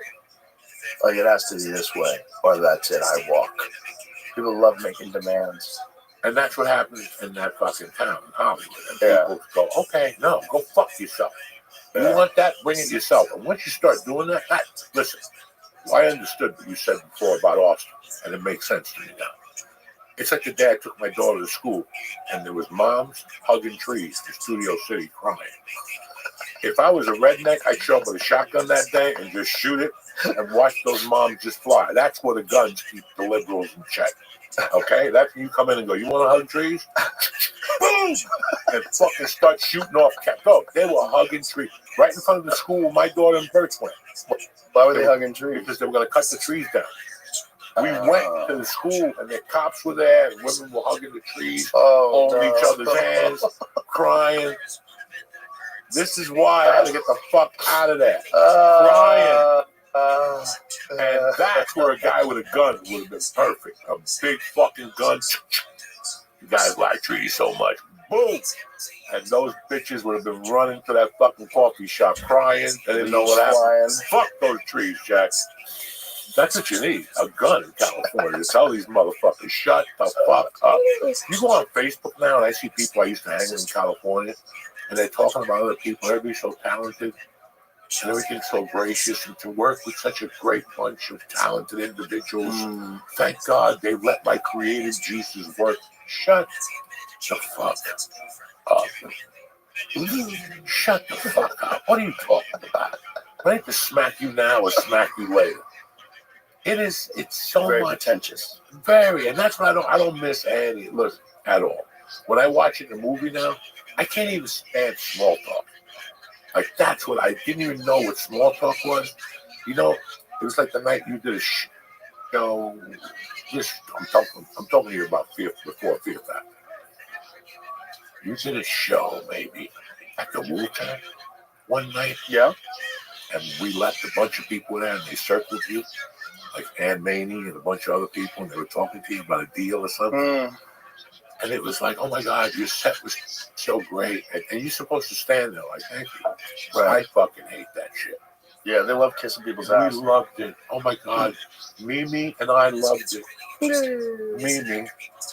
Victoria and I loved it. Yeah. We're so happy you invited us. And you have to sit there and go, come on. That was in the deal days. Yeah, but I'd still be shopping around deals. Yeah, well, they come up to you and talk to you. You had to be like, fucking, hi, yeah. So how was that? How did that feel? Yeah, well, you still were connected to the system, and that was how I was making most of my money. So I'd make some money from stand-up, but I would make like a couple $100,000 on these deals. That would be my year's money. And then I'd be working with some fucking schlub, making a sitcom that sucked. It never went anywhere. I did that for a couple of years. So I did that from like 99 to 2001. And then Fear Factor started. News radio's on at 8 o'clock. It's everywhere. My kids watch it. I watch it. I watched my favorite episode a couple of weeks ago when he was playing the piano on the fucking Philharmonic. He was playing the piano on the elevator. Kept opening. Oh, that's right. That was a fun episode. That was a fun show. But that show ruined me for other sitcoms. Doing a sitcom after that show, like, why? It's not going to be the same. It's going to suck. You need to. It's like a very rare combination of people to put together a really good sitcom. That was a very good show. It was just. I know that you told me over the years that they kept moving you and they never found a home or something like that. Yeah, they moved like 9 times. The show really became popular after it was in syndication. That's when it became popular. It became popular when it was on, 7 p.m. on ABC or whatever the fuck it was, NBC affiliate, when they were just showing the syndicated reruns. That's when it became popular. Way more popular after it was canceled than it was when it was on the air. One of the writers, Lou Morton, every day we'd come to the table read. He would have a T-shirt, like a white T-shirt, and we'd write a number on it, and that number was our ratings. And one day he came in, it was like 85. I was like, 85? Really? We were like 85th. We're the 85th show. That's good. Terrible. What good is number 1? Oh, no, I just didn't know. I thought it was like a rating system. No. It's the ranked shows in the country. We were like 85 or 88, something like that. It's real bad. Real bad. Like we were like on the verge of being canceled. I know you're watching some good shows now. Yeah. I'm watching one show. And what are you watching? There's some people who are dangerous, and then there's Helen Mirren. What are you watching? Oh, the 1923 show? Both of them. Oh, yeah. Mobland. Oh, yeah. I heard Mobland's great. She's fucking great. Yeah, I have not seen that yet. The Italian mafia movies, they're done. Really? Yeah, they're done. De Niro just put Out on Lights Out. They took it out of the movie theater in 2 fucking weeks. He put what out? he put a movie called Alto Nights Out where he plays two roles. He plays Frank Costello and somebody else, or Vito Genovese. I don't know exactly. Somebody should have taken De Niro's keys away when he wanted to go out and do political speeches. Well, no, I think that. Listen, you're not going to ban a movie because of his political beliefs. No, but people aren't going to take him seriously because of his political beliefs. Well, the way he acted, he dropped some people. Okay, and I get it, but to make $2 million your first week, that's not good. And then like $3 million after that, and then they just yanked it. I tried to go just to watch it. It's called Alto Nights. Because I heard. Have you heard of it, Jamie? Nobody came and went. Came and fucking went. The problem when people who want to be taken seriously as actors talk a lot about politics and talk a lot and give out opinions. They think that their opinions are very important and it's important that they speak out. But the problem with that is like you ruin your acting for other people who now think of the stupid shit that you've said instead of thinking you as this character. Let me hear a little of this. Let me hear this guy talking. Hey, come on.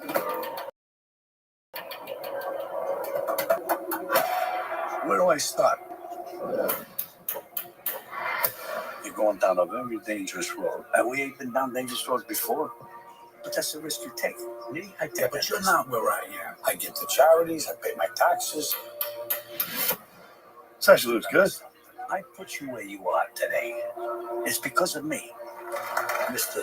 Good Citizen, you want to be like them? Come on, you ain't like them. They own this country. They're bigger gangsters than we ever could be. All of a sudden you want to be half thin, half hot, half a racketeer. You can't have it both ways. You're either in or you're out. That looks good. I'm telling you. That looks good. I watched that. The movie is not bad. I'm telling you, it's because De Niro talks too much. I think that we're so out of going to the movies every Friday and like they said, nobody knew it came out. I didn't even know it came out. Well, Coke killed the movie theaters. Oh, it's a shame. Because they made movies way quicker out on streaming now. All I have to do is wait a month. I can wait a month. 1 month later, I can watch it at home. And I don't have to see somebody texting people right in front of me with their fucking phone blinding white. People talking. What did he say? What did he say? Do you want any popcorn? Annoying. I go to never a show. Not a show. I've never seen anything like that. It's so I usually annoying. go to the last screening on Thursday night. Not a show. I mean, most movie theaters, people are polite. No, very Most. nice. Where I go, very. But I it's can't that believe it. risk. That risk of one douchebag who fucks it up for everybody. I won't go see a popular movie. I'm not a top rater like that. I like to go and see. I see a movie. I go, you know what? I want to go watch that. Some movies I can watch at home. That I want to watch in the fucking thing. Anything with 3D, like Wicked or whatever. I go. I take my mushrooms. I take my daughter. I sit there. She enjoys it, and I fucking have a great time. Wicked was great. Wicked was great. The It was only great. thing was don't go on mushrooms. No? I was so fucked up. How The much? chick is black and green. I couldn't deal with that right off the top. Where's the black people? Raise your hand. What the fuck? I feel like a racist in here. She can't be black and she can't be green. Then Ariana with no eyebrows. That killed me. She had like those blind eyebrows. I'm on fucking mushrooms and this movie won't end. Well, It won't end. it's a long movie. It's a fucking long movie. But I'm looking at her and she's having such a great time. When you look at your kids and they're having such a great time, you're like, I don't give a fuck. I enjoyed it. I enjoyed the Barbie movie. How I about never that? saw it. I enjoyed it. I went with my kids. They had a good time. I thought it was funny. Everybody was complaining. It's political. It's against the patriarchy. Listen, here's my position. A movie's allowed to be political. If you make a good movie and it happens to have a political slant to it, I don't care. Is it a good movie? I don't care. I don't care. It's not going to change my opinion in a movie. This is your opinion. This is how you're going to do it. Okay. So this movie is a pro-feminism movie, people were saying. They were complaining. I'm like, it's a Barbie doll Can movie. we just make a movie and not nobody for raise you. their fucking hand Yeah. and politicize? That's all it is. But the thing is, everybody has to because they have to have a hot take on everything. Everybody has to have a hot take. There's a market out there, people, where all they do is look for something to point out that's a disaster or a failure or here's my hot take and why this sucks. And That's what they do. All they do is like find things that suck, and they very rarely talk about things that are awesome. No, which is crazy because there's so much I don't awesome shit out there right now. I hate all that shit. You know what's great on Apple Plus? Slow Horses. Okay. Have you heard of it? You know what it is? No. It's Gary Oldman. Oh yeah. My wife watches that. It's a British spy drama. It's fucking tremendous. It's fucking great. Tremendous. Really good show. I've been watching the one with John Hamm. Which one? He has the show John Hamm where he becomes a thief in a rich neighborhood. Like, oh really? He loses his job. Bro, there's too many shows. Yeah, there's too many fucking shows. There's too many shows. You just can't. You can't watch them all. You want to watch a show that you shouldn't be on mushrooms? Severance. I heard that's very well good anyway. Yeah, it's a very good show. Don't watch that on mushrooms, so you get fucked. I watched that movie with Demi Moore. Oh, I heard about that. I didn't see it. Is that a show or a movie? It's a movie? That is the weirdest fucking movie I've seen in years. It's a movie where like she gets young again and goes back and forth, old and young. Yeah. Substance. A little too deep. Substance? Did you see it, Jamie? No, I was going to see it. It's like a Black Mirror type movie. And that just came back out too. Black Mirror did. Yeah, I heard the new ones are great. Do you watch 1823? Yes. You liked it? You love it? Yeah. I enjoyed all of it. Love it. Yeah, I enjoyed all of it. Landman's good too. Seen Landman? That's very good. Funny. Yeah. That fucking Billy Bob's the man. That, I love anything. They're shooting already. Yeah. Right? They're down there shooting. I believe so. Yeah, because they were looking for vehicles or something I saw last week. Yeah. Well, Taylor likes to do everything down here when he can. You know, he's got that giant ranch out here. Taylor Sheridan. Yeah, he's got the 4.6s. He's got that ranch. And, you know, I mean, that guy can't lose. Everything he touches is really gold. Good job. Yeah. You ever met him? No. Fucking great guy. No, I have mutual friends that tell me you should meet him. I had dinner with him and Bert in Vegas recently. All our wives together after the fights, after the UFC fights. And a bunch of my pool player friends came by. And Goggins. Goggins was there with his wife, too. Great time. Fucking great dinner. So much fun. We're all laughing, having fun. Good fucking time. But Taylor Sheridan's great. Just the guy can't lose. And, you know, he made Sicario, bro. You know? Go watch that. I watched it. I loved that again. The first and the second one. Sicario was a fucking banger of a movie. It was on TV the other day. I was like, that's right. That's a banger of a movie. You know, it's a shame that, I don't know, maybe before the pandemic it started with like really bad movies. It's just a shame. You know, it really is a shame that we got to wait for shows this long. Like fucking. There's so much to watch, though. Yeah, The Addams Family never came back with Jenna Garcia. Was it supposed to come back? Yeah. Netflix never, and I worked with one of the dudes, and he goes, yeah, we already shot it. It's still fucking been like 3 years. Why are they By the time it holding comes on to back, my kid's going to fucking not even remember. Well, she don't even remember it anyway. Are they doing anything with it? Like, I've never heard anything again. Huh. Why would they do that? That doesn't make any sense. Netflix is off the, you know, they don't know. They just, Netflix has so much fucking shit on there. There's so much. So much. If I see one more Pablo Escobar thing, they got, if you watch like a murder thing one time, forget it. You know, they're talking about doing the UFC on Netflix. Yep. Yeah. Apparently, I think the UFC's negotiation period with ESPN ended. Yeah. Sure. So what that means is they could talk to other people. That fucking thing that night when everything fell apart, that was the bad night. Which night? When the ball dropped. Not this card, but the one before that, when the pay-per-views and all the disaster started. It was about pay-per-views one night that nobody was getting the pay-per-view. Oh, UFC right. One of the fighters, pay-per-views, fucking the app failed, yes, right? the app failed. Yeah. It was too overwhelming for the UFC, I think. This shit happens. But this must have been bad because... What fight card was that, Jamie, where there was a failure? Was I working that? How do I not know that happened? I don't think you were working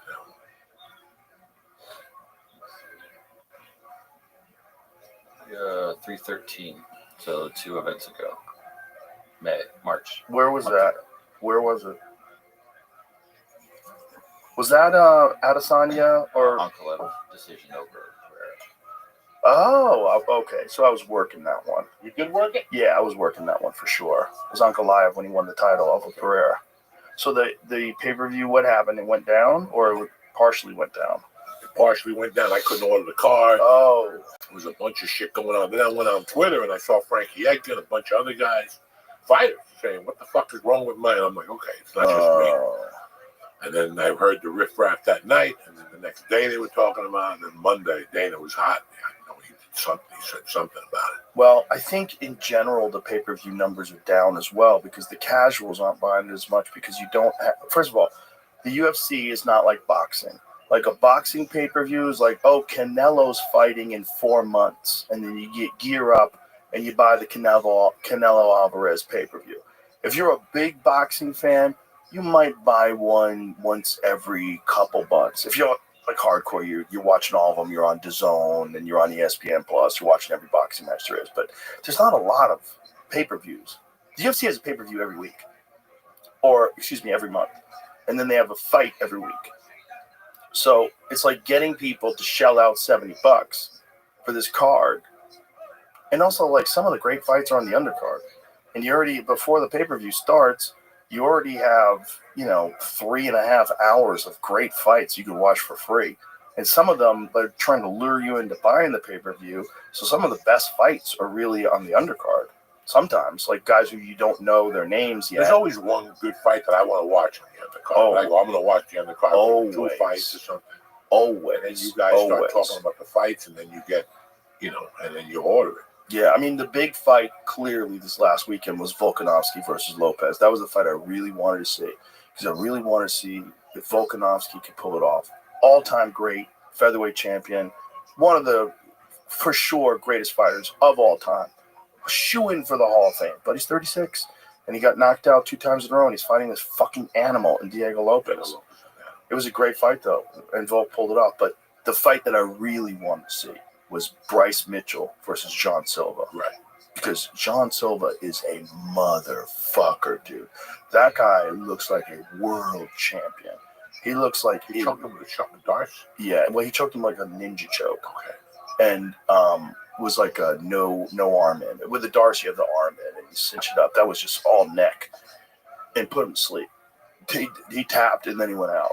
And he just beat him from pillar to post the entire fight, and was smiling and laughing and looked like he was never threatened and never in danger, just like he was on another level, like way above Bryce, like looked like a world champion.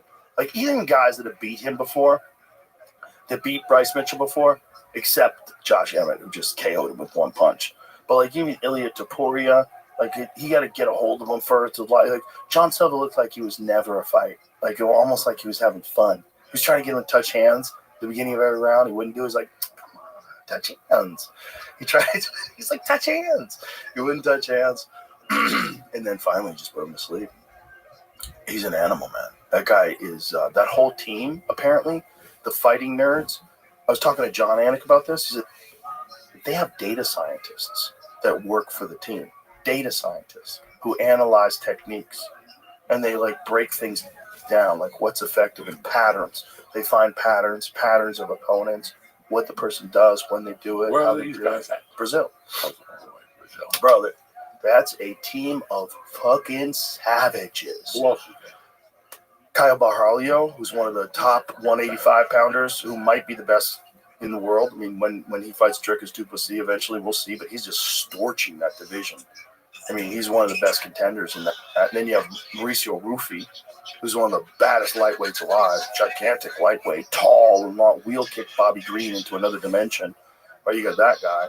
You got Carlos Prates, who's a fucking killer. Stone cold Muay Thai killer who's really hard to take down. And he's just 100% finishing rate in the UFC, I believe. He just knocked out Neil Magny. Like he fucks everybody up. He's a sniper, like super like skillful and slick Muay Thai guy. So their whole team is just killer. It's all killers.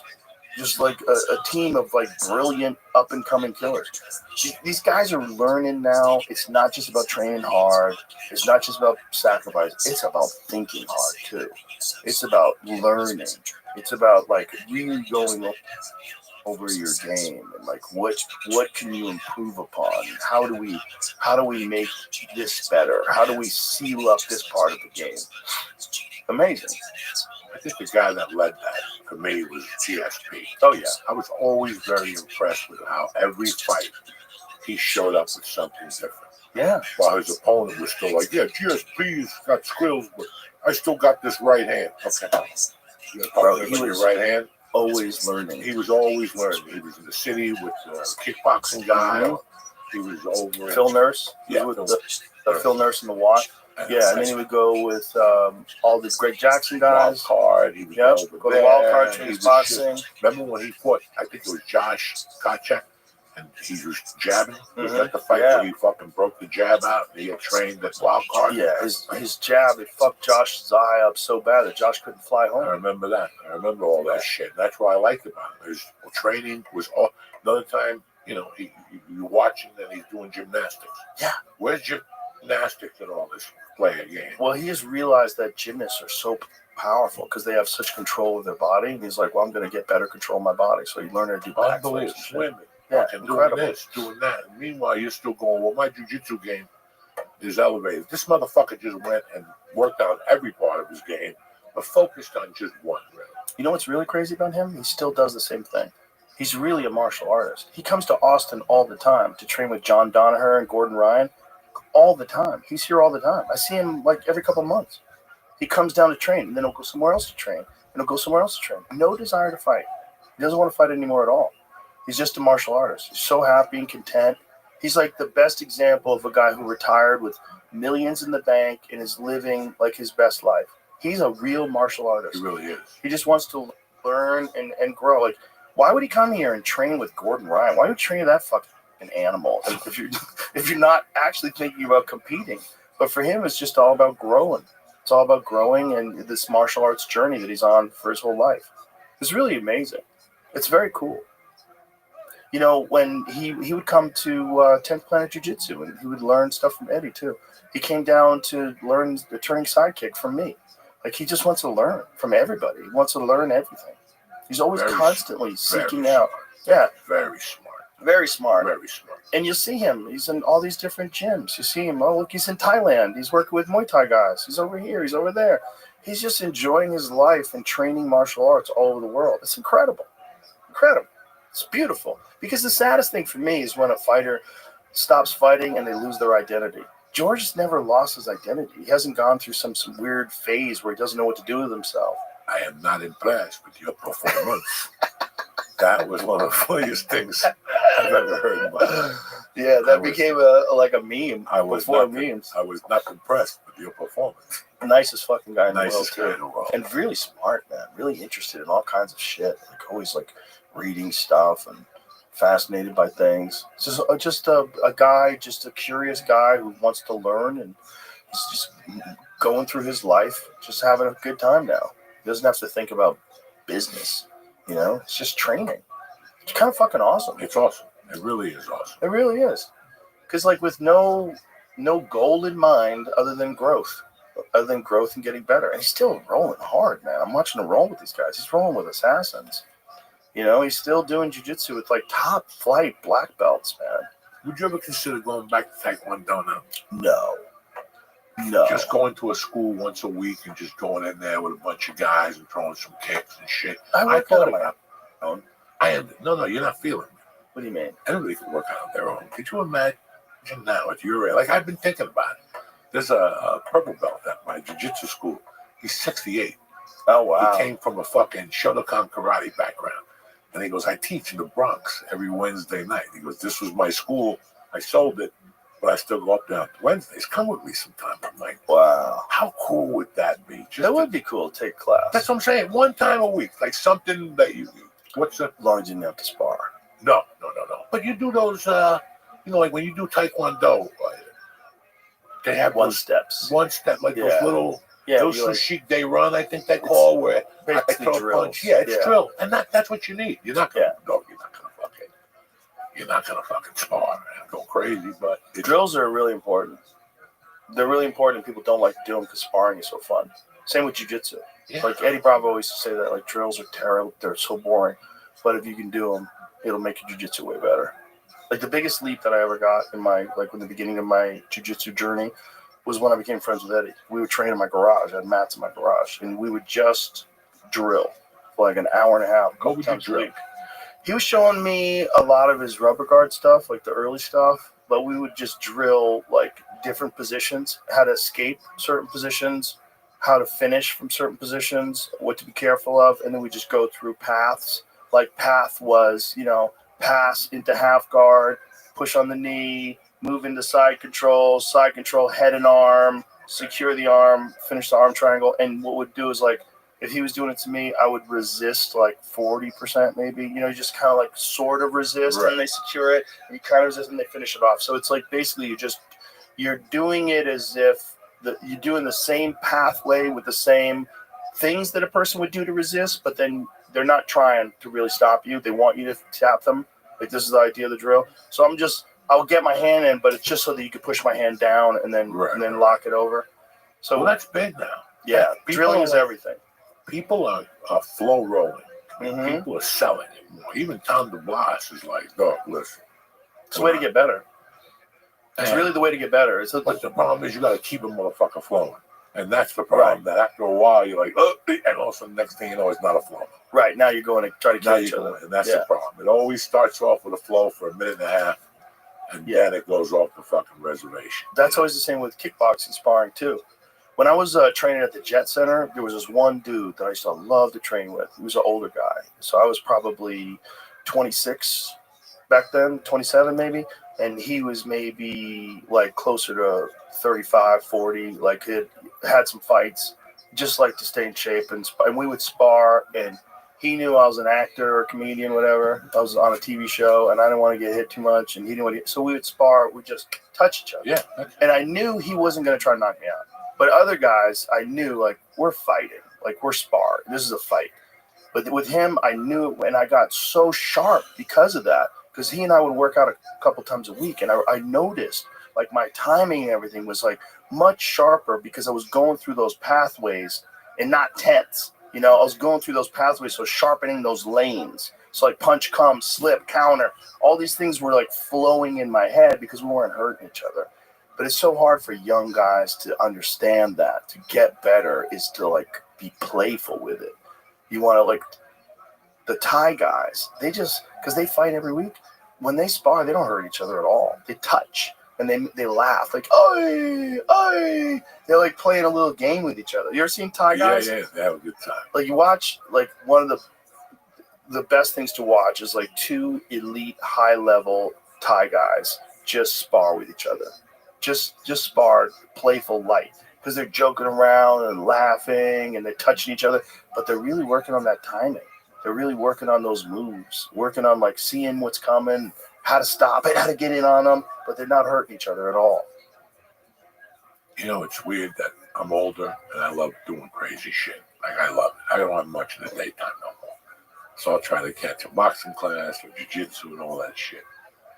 And jiu-jitsu is the toughest one for me. Like, I haven't been to jiu-jitsu since November because I've been sick. I had a bunch of problems. And I was on antibiotics. I was having a hard time fucking breathing. But I can't wait to go back. But now I'm going to go back and do it a little bit differently. Flow. Yeah. A lot more flowing. There's one guy that'll flow with me. He's a cop. And drilling more. Yeah. They have a blue belt class. It's basically a lot of drilling. That's great. Burn a lot of calories in that. Drilling is so important. But you have to go in the daytime. They roll a little bit more. At night, the classes are so shut that you don't have time to roll that long. Right. So I would rather drill a long time and then roll once and get the fuck out of it. That's perfect for me. So and even with boxing, when I go box, I don't fucking go crazy. I hit the speed bag a little bit, 2 rounds, and I hit the bag that moves around. That burns a ton of calories. Then I hit the hard bag, and I'm out of there. 7, 8 3-minute rounds, and I'm good. You know what I like to do? I like to put on the Wu-Tang Clan and just fuck that heavy bag. I love it. I love the earphones. I love all. And I'll tell you what else I got into now that I'm older. Because when I went to that hospital, it taught me a lot, Joe. It reminded me that I wasn't a kid no more. Like, we fuck around and we have a good time and we think we're bad motherfuckers, but You want to stay healthy. Yeah. Ever since I come out of the hospital a month ago, everything's fucking changed. Come out here, Jordan. Get you on that ways to well. Get you I fucking. think we're going tomorrow. Come on, we're going tomorrow. We're Are going you tomorrow. busy tomorrow? If you're here, I'm not busy. All right, let's go. Come on, let's go. We're good. I like that blood thing they did. Yes. What's that Do called? you get an IV bag? Yeah. Vitamin No, IV? it was a little. It wasn't a big IV. Oh, that trip. So you're talking about a stem cell push. Yeah. IV stem cells. Yeah. I just got that Tuesday. I brought Rich Voss in. How was he? He was great. I love that guy to death. I love him too. We had a good time. We had a good time at the club too. I see him a lot. You know, I see him every Well, he's Wednesday. Jersey too, right? Yeah, every Wednesday we meet up and do it. He's a sweetheart. I love him to death. So he's been having a problem with his rotator cuff. Yeah. So I brought him down to Brigham. Brigham's got this crazy thing. I'm going to show you this, Jamie, because it's fucking bananas. He's got this crazy thing where he's got an AI that you ask questions to. Have you seen it, Jamie? It's fucking nuts, right? Hey, can you tell me the history of testosterone and prostate? Here, I'll send this to you, Jamie. So Brigham has this new beautiful facility where Ways to Well is a great view. It's they gorgeous. They moved. They have a new facility. Okay. They bought a building and renovated it, and it's incredible. But one of the things they have is this big screen with this alien, and you touch the alien and ask it a question, and it uses AI. Like, so it has an AI, a large language model base. Listen to this. Press. Hey, can you tell me the history of testosterone and prostate cancer? My doctor said he's worried it's going to cause prostate cancer. What do you have to say? So the alien thinks about it. The concern stems from a 1941 study by Huggins that suggested testosterone fueled prostate cancer, but this has been thoroughly debunked by modern research, particularly by Dr. Abraham Morgentaler. Current evidence shows no causal relationship between testosterone therapy and prostate cancer development. In fact, many men with prostate cancer have low testosterone levels. The outdated theory misunderstood how testosterone interacts with prostate tissue, and numerous studies now show properly monitored testosterone therapy is safe for most men, even those with a history of prostate cancer in some cases. Isn't that wild? That's the future. It can answer any question. It could analyze your blood work. You could tell it, hey, my vitamin B12 level is this. My testosterone level is that. What would you suggest I take? What I suggest is a protocol of, and it would just rattle off things that you need. You need some niacin in your system. Do you take magnesium before you go to bed? How much REM sleep are you getting per night? Are you monitoring that? And start talking to you. Isn't that crazy? It's an app too. It's on your phone. What were these people talking about last night at the club? They go on Chat GPT or some shit. You don't know what that is? No. I don't know nothing. Chat GPT is AI. It's it's on your phone. You can ask it a question. I could give me a good question. Who was the composer of Swanee River? Who is the composer of Swanee River? So you see how my phone has all those rainbows on the outside like that? That means it's searching for the answer. And boom, gives me the answer. Can you go on ChatGPT and tell me more about Stephen Foster, the composer of Swanee River? Bam. And then it goes on ChatGPT. I'm an AI design assistant. Feel free to ask anything.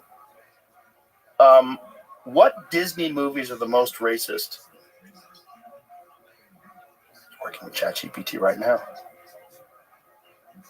It hung up on me. The reason why I asked Joe, that is one. ChatGPT told me to go fuck myself. Joe, It disconnected. one of the greatest episodes. You were talking to me a couple weeks ago. We were talking about, you watched the Gleason interview on 60 Minutes. So Yes. Yeah. I watch the Honey movies every Saturday. Do you really? Every Saturday at midnight. They're on. I don't have time for anything else. I got to be home by midnight on Saturday. It's okay? And then the reason why I said Swanee River to you is that is one of the best episodes that Gleason ever did. He was going on the $95,000 question and you have to go up levels. Yeah. And they ask you questions. He picked music. So he had his buddy, Norton, get all the sheet music, and Norton would play music for him and go, who is this? And he would have to say, and then the Italian lady, Miss Manicotti, would come down. And it was a great episode. But there's one scene where Norton would play, and he'd go, Norton, why the fuck do you... There it is. Why the fuck do you play this? Watch this.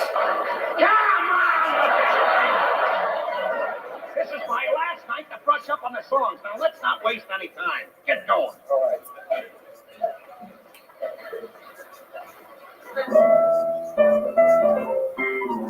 Will you wait a minute, please?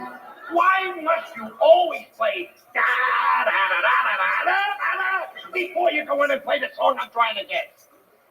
I told you once, I told you 100 times. It's the only way I can warm up before I play the piano.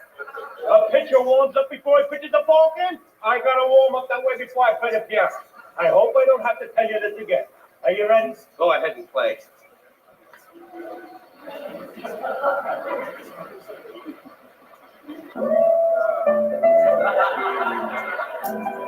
All right, now go to the end so Joe can see it.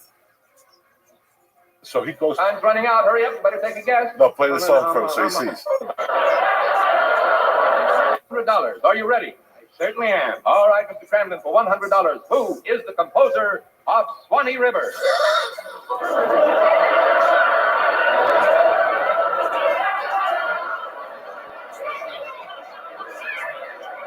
His face. Swanee River. That's right, Swanee River. Can we have a few bars of Swanee River, Jose?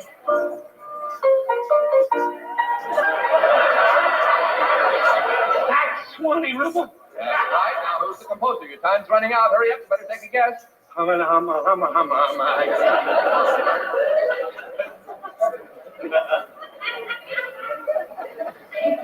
Ed Norton. Oh, I'm terribly sorry, Mr. Cramden. No, the correct answer is Stephen Foster. But thanks so much. You've been a wonderful contestant and a swell sport. Goodbye, Mr. Cramden. His fucking face, dog. The 60-minute interview was Oh great, my God, wasn't it? it blew me the fuck away. It was great. Just listening to him talk. That was when he was just playing golf and drinking. He had that crazy golf cart they would drive around in. And What's the book I read where he taught Richard Pryor how to smoke pot, like how to hide it? They did a movie, The Toy, right? Did they do The he Toy? taught him how to hide it. Yeah, because Richard Pryor lit a joint up one day. He's like, what are you doing? Come on. Like, you got to have some class. So How do you hide it? You know, under your hand. Oh. Mix it with the cigar. He thought Richard was smoking it out. And Jackie Gleason, what are you doing? Come on. Nice. Smoke it like this. Richard Pryor's like, this motherfucker taught me how to smoke a joint. So he would tuck it away. And he was 20 years old. Yeah. You know, Jackie Gleason was a fucking beast, man. That guy partied. Beast, gone. He He did did it a lot all. of partying. He died fairly young, you know. How old was he? I want to say close to 60. But I think it was a couple different kinds of cancer. How old was he when he died, Danny? Yeah. Oh, was he? Oh, he's 71? Oh, that's not Which too is bad. still, no, that's still, the national line was 74, right? Yeah. I thought he died younger than that. No. But yeah, hard living. Hard living. Yeah. You ever hear the story about him and Richard Nixon? No. Richard Nixon and him were getting drunk one night. Richard Nixon goes, "You want to see some UFOs?" And so they get on Air Force One and they fly to one of the Air Force bases where they have this fucking crashed UFO and alien bodies on ice. Jackie Gleason apparently becomes obsessed with UFOs after this, has a house built in upstate New York that looks like a UFO. His house was a flying saucer. He had a house built to look like a UFO. And the story's unsubstantiated. It's hard to know if it's true, but it was like his ex-wife told it in some magazine, right? But it tracks. It tracks with, if you believe these people that say that there was some sort of a crash, that they did recover, then they do have bodies. So this is his fucking house. He has a house built. That's one image of it, but there's other images of what looks even more like a flying saucer. Isn't that wild? It kind of looks normal like a house there, though, but The guy built the flying saucer house.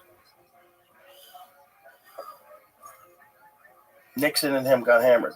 I'm hoping that's going to happen with me and Trump, but Trump doesn't get drunk.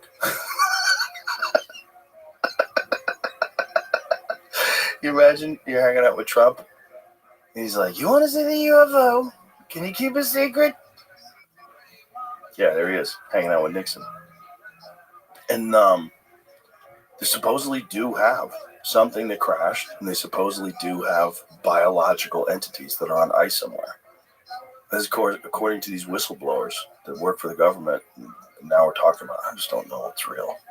It's hard to know. When you talk about it, you feel like a moron. Because it's like, there's got to be something out there. Okay, we got to assume there's something out there. Whether or not, I don't even know. Right, but should we assume that something's been here? Yeah. Yeah. Yeah. I think so. Yeah, they've been here. Well, I would come here. If I was from somewhere else, and I was like, what, imagine if you're like from some super advanced civilization that's completely abandoned war. There's no thievery. Everybody reads everybody's minds. There's no unfairness because they've worked all that stuff out. And it's just superior intellect because everybody's evolved for 1 million years past where we are now. And you get the opportunity to see what a breakthrough civilization looks like. Right when they're figuring out nuclear power, right when they're figuring out flight and war and cell phones and shit like that. Like, that would be like you and I going back and going and visiting the real Wild West. Like being in a gold mining town in 1830. You know how nuts that would be? You know, fucking crazy. Be one of the minor 49ers in 1849, going all the way to San Francisco, and these fucking animals stabbing each other in saloons. Like, you know what that would be like? The kind of barbarians that took a chance with wooden wheels getting pulled by a horse and went across mountain ranges to try to get to the gold. That would be like us going to visit that. Of course we would visit that. Of course. Like, if you had a chance to see what it was like to see Christopher Columbus land in the Bahamas, to see what that must have been like, of course you would want to see it. If you could go literally back in time and see primitive humans, well, if they're just like us, but they're like us millions of years from now, of course they would want to visit us. It would be so interesting. Can you imagine if there was a planet where we could go, where we could see cavemen? We go. Could you imagine? Fucking Musk was going to say in an hour. Yeah. But it's... well, you can see guys making fucking arrowheads with flint for the first time and strapping them to sticks, giant fucking heads and big teeth, covered in hair, just figuring out tools. Oh my God, we would be fascinated by those people. The way I think about it is, listen, since I'm a kid, we're talking about Mars and aliens, right? Since I'm fucking 6, 7, I've been hearing about this. The moon landing was in 69, so I was 6. So it started after that. Like, I heard more and more about it. So what you mean to tell me is in 55 years we haven't found out more information about it? We know. We know what's going on. We know. NASA's not stupid. They know something's out there. They play with us a little bit from time to time. But there's something out there, my friend. I think so, too. There's something out there. I think the other problem with the president knowing, can they keep things from the president? Of course they can. The president is only there for 4 years. And then he has to get in there again. And if he wins, he's only there for 4 more years. These fucking people have 30-year careers, 50-year careers in the intelligence agencies. They know. If they know something, and they've known something since, fucking Gerald Ford, why would they tell you? Why do you need to know? And We've already been hiding this from the population for so long. And those old timers didn't need what's that? You have to sign something? NDA? NDA, like an AD, whatever the fuck. No, there was no NDA back then. There's no NDAs back then. Yeah. So there was something to it. Yeah. There was something to it. You got that place in New Mexico. You got Hudson County, what we discussed before, with the Martians landing. You have all these places that have a higher volume. I wonder what's number 2 in UFO sightings. I wonder what's number 1. What's number 1? Is it Hudson Valley? Yeah, Hudson Valley, by the George Washington Bridge, that whole thing. That's crazy. That's number 1. I wonder what number 2, number 3, and number 4 is. It's interesting that a lot of them are over near where the ocean is. Because that's one of the big theories. They have bases in the ocean. Because the reality of the ocean is no one's looking. If you have something on Earth, satellites can see it. Like, if you have something that's in the middle of Nevada, in some deserted area and you have buildings, satellites can see that. They can see the structures. So you have to hide them. But if you have something in the ocean, nobody sees anything. We've only explored, what is the percentage of the ocean floor that we have just explored? I think it's like 10%. I think it's somewhere around 10, maybe 20%. So that means that 80% of the ocean floor is undiscovered. We have no idea what's down there. And it's, a mile, 2 miles deep in some spots. If you're from a super sophisticated civilization that's millions of light years away, and you can come here instantaneously, and you have the ability to traverse in these, what they call transmedium craft, which means they can go through air, go through water. It creates a gravity bubble around it and go through everything. That's what they think these things are doing. That's what they can go 500 knots underwater. Just like nothing we have can do that. And if they have bases under the ocean, it makes sense that these sightings are all near the ocean. It just totally makes sense. A lot happens in the ocean. That ocean's stronger than what you fucking think. Yeah. I love going to a beach and just sitting on the beach and watching the ocean. 2030. Seabed 2030, what they've mapped out? They've gotten 30% mapped. They're trying to get the whole thing done by 2030. Oh, really? Oh, interesting. Oh, what if they find a base? Yeah. What if they get down there and they find bases? What is all that stuff? What are those lines? I'm guessing that's where they probably sent their drones. Probably. Whoa. Looks like a pool scrubber. Whoa, that's crazy. So they're scouring the ocean floor to try to get them. That's why the aliens are going to come out. Wow, that's Hawaii. What? Oh, that's not Hawaii. Hawaii's over here. It is? Yeah. What's that? What are those islands in the middle? Oh, is that Catalina? Yeah. Oh, I see. Oh, you were zoomed in. Yeah. Oh, okay. I'm trying to see what this stuff is. Oh, I see. I think these little light colored brown spots are what's sticking up, and the rest of it's underneath. Wow. I gotta pee real quick. Go ahead, dog. We'll pause. Yeah. We'll be right back, folks. Woo! And we're back. What were we just talking about? Aliens and whatnot.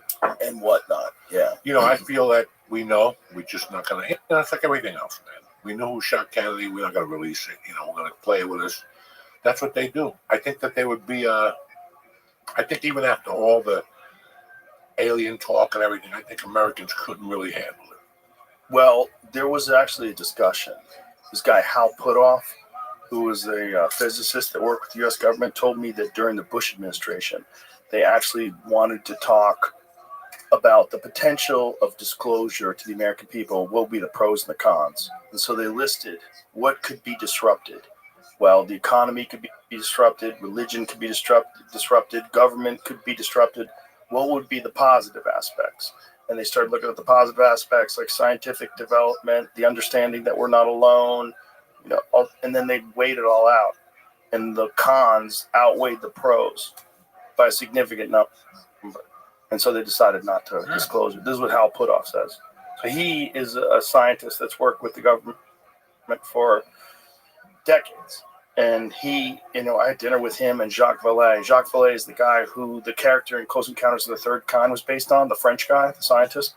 And Jacques Vallée's been studying UFOs since, I think the 50s. Brilliant guy. He's written tons of books on the subject. And the stories that he knows, that he's aware of, the historical stories, what really gets crazy is when they get into the 1700s and the 1800s and the early 1900s, there's the same stories. People are seeing the same things. The same kind of things are happening to these people. The people that are encountering the crafts and encountering the beings, they're reporting the same stories. They're real similar to the point where you're like, what's going on? And if it's real unique in I haven't seen UFO. I haven't seen aliens. You haven't. Jamie hasn't. But what if one of us did? If there's millions and millions and millions of people and one guy is fucking walking his dog in the middle of a field and all of a sudden this thing just lands right in front of him and no one's around. And then these things get out and they look at you and they're talking to you with their mind. And then they get back on their ship and they fucking disappear. They zoom off so fast, you can't even follow with your eyes. And then you're sitting there going, what the fuck do I tell anybody? Who's going to believe me? Who's going to believe this? I should probably not tell anybody. And then you're lying in bed at night. You're all freaked out because you can't believe you know something that other people don't know. You know the most incredible thing, that not only are they real, but they can do things that we can't possibly do. They cannot be us. There's something different. It's a different life form. I think when they came here, maybe somebody painted them as green or whatever. Me, I feel that if they're here, they walk around looking like us. They're a more intelligent life source, like the movie Cocoon. Right. That's in my mind. And to just, I'm the type of guy I'll talk to you Or about. Invasion of the Body Snatchers. Yeah, Invasion of the Body Snatchers. I'm the type of guy I'll talk to you about it. But just talking to you just now about somebody, the government telling me that aliens exist, it would knock me down because I know they do. Right. But not really. But not really. But not really.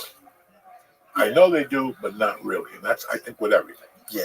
So it would even shock me a little bit to find out. But I think that, yeah, Cocoon type people. Jacques Vallée is of that opinion too. Like, what's interesting about him is he really maintains scientific credibility after all these years, despite like studying UFOs back in the time where if you studied UFOs, you were a crackpot. But everything he looked at was just based on logic. This is what we know, and this is what we don't know. This is what we can prove. This is what we can't prove. And we estimate that there's a certain percentage of these experiences, whether it's 5% or what, that are legitimate. There's a great number. The vast majority of things that people see in the sky are not UFOs. No. They But I guarantee we do see things Yeah. that we think is something else. It's a UFO. Yeah. I could see that 100%. happening also. Oh yeah, people see the Saturn. They think Saturn's a UFO. They think, people see things too, And then there's also a weird phenomenon that's real, like ball lightning. Ball lightning is a type of lightning that like juts around like a ball, like a giant softball of lightning, just darting around the sky, and then it goes away. And it's just a weird form of lightning that has been documented. But if you saw that, if you were in the middle of like New Mexico by yourself camping and you saw that, you're like, fuck, man, you think it's a fairy or something like that. Oh my God, man, angels are back here on mushrooms. And you see ball lightning, like, what the fuck, man? You're seeing traces behind the ball lightning. You would 100% believe and feel like you came in contact with an angel. You would believe and feel like something from another planet communicated with you. You'd probably fill your head up with all this important shit that it told you that you have to tell people. I've got to tell people, man, we're doing it all wrong. We're all one, man. We're all one. We can't be fighting these wars. It's so foolish, and they want us to know. They want us to take care of Mother Earth. Meanwhile, you just saw ball lightning while you're on mushrooms. When I lived in Boulder, I got into a whole one time. I was talking to some guy. He was telling me about mermaids. Oh, God. At a coffee shop. And it drove me fucking crazy. It drove me so crazy. I didn't have a computer back then, but I actually had to go to the library, and I went down a hole.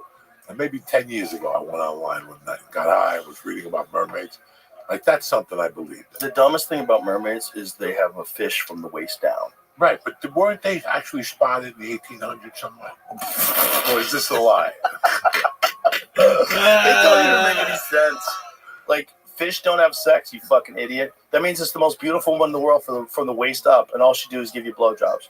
Because fish don't have sex. That's okay. That's not my problem. I'm not looking to have sex with a chick.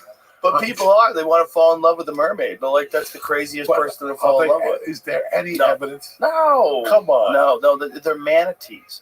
These people saw manatees. Probably their eyesight sucked because they all had scurvy. They were all fucking starving to death. They all had syphilis. Their faces are falling off. These rotten scumbags that are on these boats together. And then they're so horny that they want to fuck manatees. They see manatees in the foggy water flopping around. I swear it's a girl with a tail. And they want to hop off. They're like a guy in the desert that sees an oasis that's not there. I see water. And you're just trying to drink the sand. That's what it is. It's guys that are there's got to be a mermaid out there. These horny scumbags from like Europe in the 1500s, these monsters, they're on this boat together for 4 months, and they think they see women in the water. Damn it, you just ruined that. They were probably on opium. They probably had syphilis. They were drunk. That's why you gotta love the 80s. Animals. That's why you gotta love the 80s, because two guys actually went into the studio and go, look, we got a movie about a fucking guy who falls in love with a mermaid. And the guy's like, come on, how you gonna do that? And all of a sudden, it's fun. Let me tell you something. That's another good movie. You know, Joey, that's a good point. Like, this is one of the reasons why America became what it is that everybody who moved here initially took a crazy chance. You had to take a crazy chance. You had to get in a boat in the 1700s and make your way across the Atlantic Ocean. You have no idea if storms are coming. There's no fucking weather.com. You don't even know what it looks like over here because they don't have pictures yet. Someone's going to draw you. This is what I saw when I visit Maryland. I told you there's a fucking mermaid, you fuck. Look at that fucking fake thing.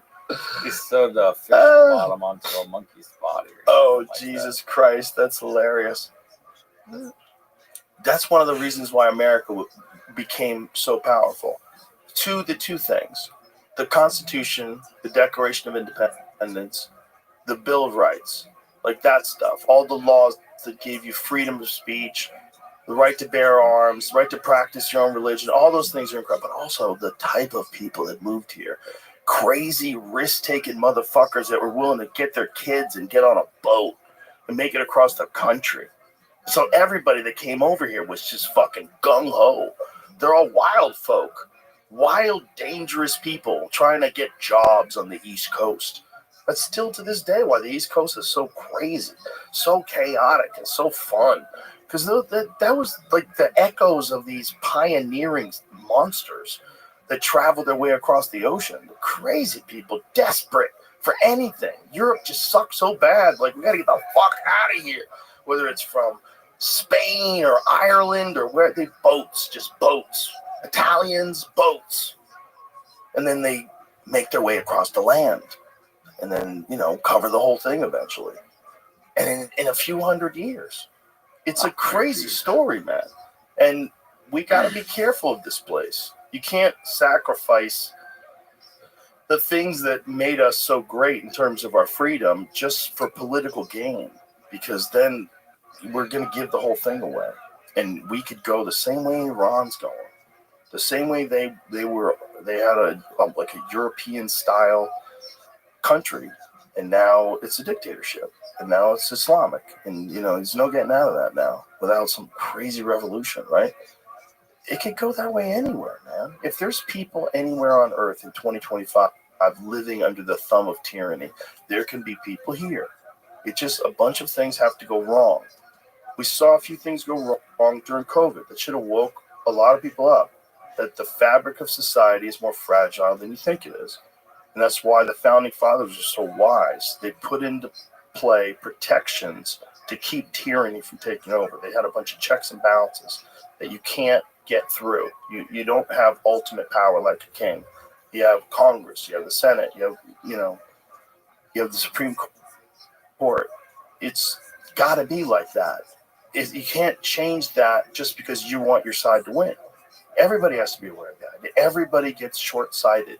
Democrats get short-sighted on this. Republicans get short-sighted on this. You can't have that happen. It's not good for anybody. It's not good for us. If you think your opinions and your beliefs and what you know is more beneficial to the American people, state your case. That should be the only thing we do. These people should be able to state their case, explain what you can do. We should demand that. And all that other shit, stop it. Just get rid of it. Get rid of all of it. Get rid of all of it.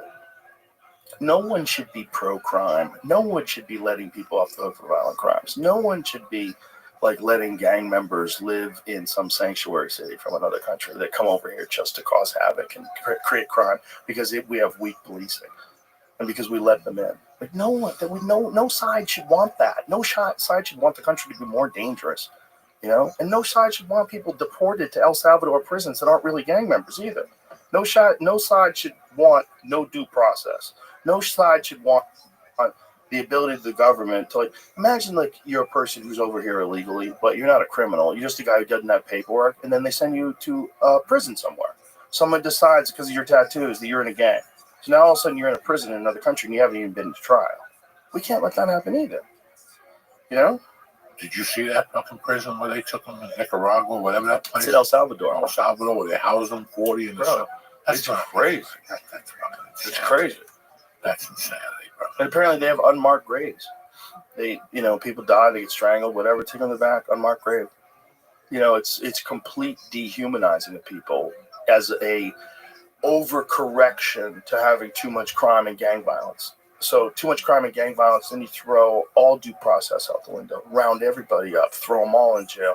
And if you're going to do that, a certain percentage of them are it's going to be effective. You're definitely going to curb crime, but you're also going to victimize a few innocent people, a certain percentage of innocent people, like undoubtedly, especially if you have no due process. Listen, man, we know that. Like, this can't come to America.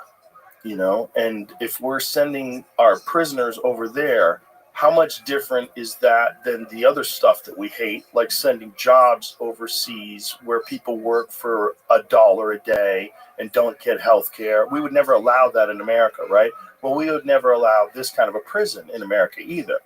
So should we really be involved in sending people to this kind of a prison if they're from another country? It's an interesting question. I think you got to. Interesting.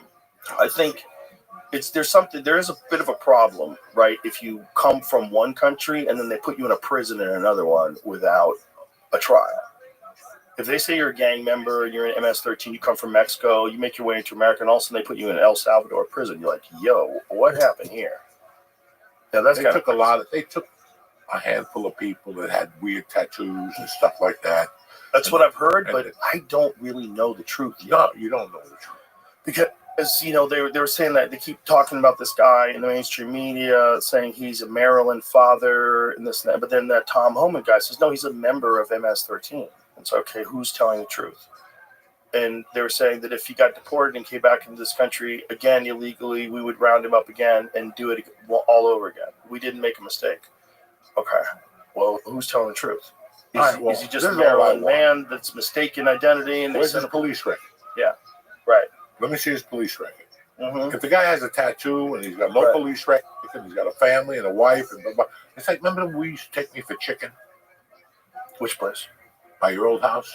20 years ago, you used to always invite me for chicken. Oh, Chicks. Yes. Oh, how good was that place? He had that wood-fired rotisserie. Absolutely. Only pay cash, no credit cards. No credit cards. That's what killed him. So think about this. What if he had that for 20 years? Great guy. Because I always went up there with you. He was very nice. Great guy. What if they came and got him because he didn't have a green card? He was illegal. No. But he was illegal. He was legal. Okay. He was legal. There's people. He was second generation. Okay, there's people that came. They're here. Mm-hmm. Before I said that, actually, I think he was more than second generation. Yeah, I want to make sure that this guy had roots in the community. I'm not going to just put him on the fucking. Yeah, I think what you got to do is just get rid of criminals only. But the only way to know if someone's a criminal is to have due process. But it's not over a fucking tattoo. No. It's due process. It's due process. All I want. Because there's a lot of kids get stupid tattoos. Yeah. And then you have them for life. Fucking know. When I went to Japan, I couldn't work out in the gym, in the hotel. They made me go up to my room and put a long sleeve shirt on because of my sleeves. You can't have open tattoos and work out at like a nice place because it's connected to the Yakuza. Mm-hmm. Yeah. So like you have to follow their rules. They demand that you follow the rules. That's crazy. Yeah. I can't throw somebody back in a fucking prison like that just because of a tattoo. I got to see something. Yeah. I got to see something. He did something to disrupt the system. Yeah, I just see the thing is I don't know. I really don't know. I don't know the truth of these cases because you get a biased take from one side oftentimes, and then you get a biased take from the other side, and they're duking it out to shape reality for you. Now, in '85, I lived in San Francisco, and I teamed up with a bunch of Cubans that came in '79, the Mario boat lift. And you went over there every day, and I had to buy the old guy. I got up, I ran the corner, I had to buy him a little bottle of rum, a half pint, and they would let you operate your game, whatever your game was, selling weed, whatever. But my point of the story is that I remember this specifically. But from the time I got there to the time I left, there was probably 80 Cubans on the block. Maybe 20 of them got arrested. In those days, you got arrested, you got deported like the following week. If you got arrested. They put you in jail. you didn't have paperwork or you came in that Cuban thing, they would take you right. Immigration would come get you within 72 fucking hours, and you'd be right back in Cuba. Fidel would shoot you. See, it's one thing if you arrest someone for a crime, and then you deport them. I get that. But it's another thing when you're rounding up people because you think they look suspicious. Like during the first Trump administration, there's this dude who was a contractor who was doing something for my house, and he was an Army veteran. I think he was in for 20 plus years, and worked at a management position at a big construction firm. So he had like a prestigious job. He was like a legit guy. So he's at Home Depot. He's dressed nice, polo shirt on, nice slacks. He looks like a guy who has money. These ICE guys pull him over and demand that he show them their paperwork. And, he's like, what the fuck are you guys doing? And he says that to them. And then he pulls out his Army ID and, his driver's license. He's like, you can't do this. You can't just come up to people. He goes, I'm a fucking American citizen. He goes, I was born in America and I served my country for 25 years. And you fucking idiots are just going to harass me in the parking lot because my family is of Spanish descent? The fuck away from me. And, he was hot when he came to the house right from there. He was telling me about this. So I was like, God damn. Because here this guy is like, gentleman businessman, like sweetheart of a guy, wonderful to talk to, great to do business with, have a conversation with him, great guy. They just looked at him because he's brown. Like, that's it. There's no way you could make any other way you're going to point to that guy and think he's an illegal. That guy's driving a brand new Silverado with a construction logo on the side of it, shiny, clean car, polo shirt, slacks, clipboard in hand. Fuck you. That's what I'm worried about. I'm not worried about guys that get arrested. No, I was worried when they came to Jersey.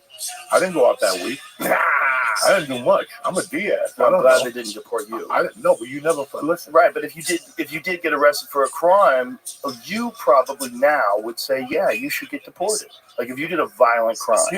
Yeah. Take me back. But there's a difference between getting arrested for a violent crime and just going to Home Depot because you're brown. That's great. That's crazy. And on this hall, this ice hall, listen, you're picking up I don't know how many thousands of people, correct? How many people would they pick up on this? I do not know. They skip back. I do not know. So you're going to have a couple clerical errors. Well, you're going to have...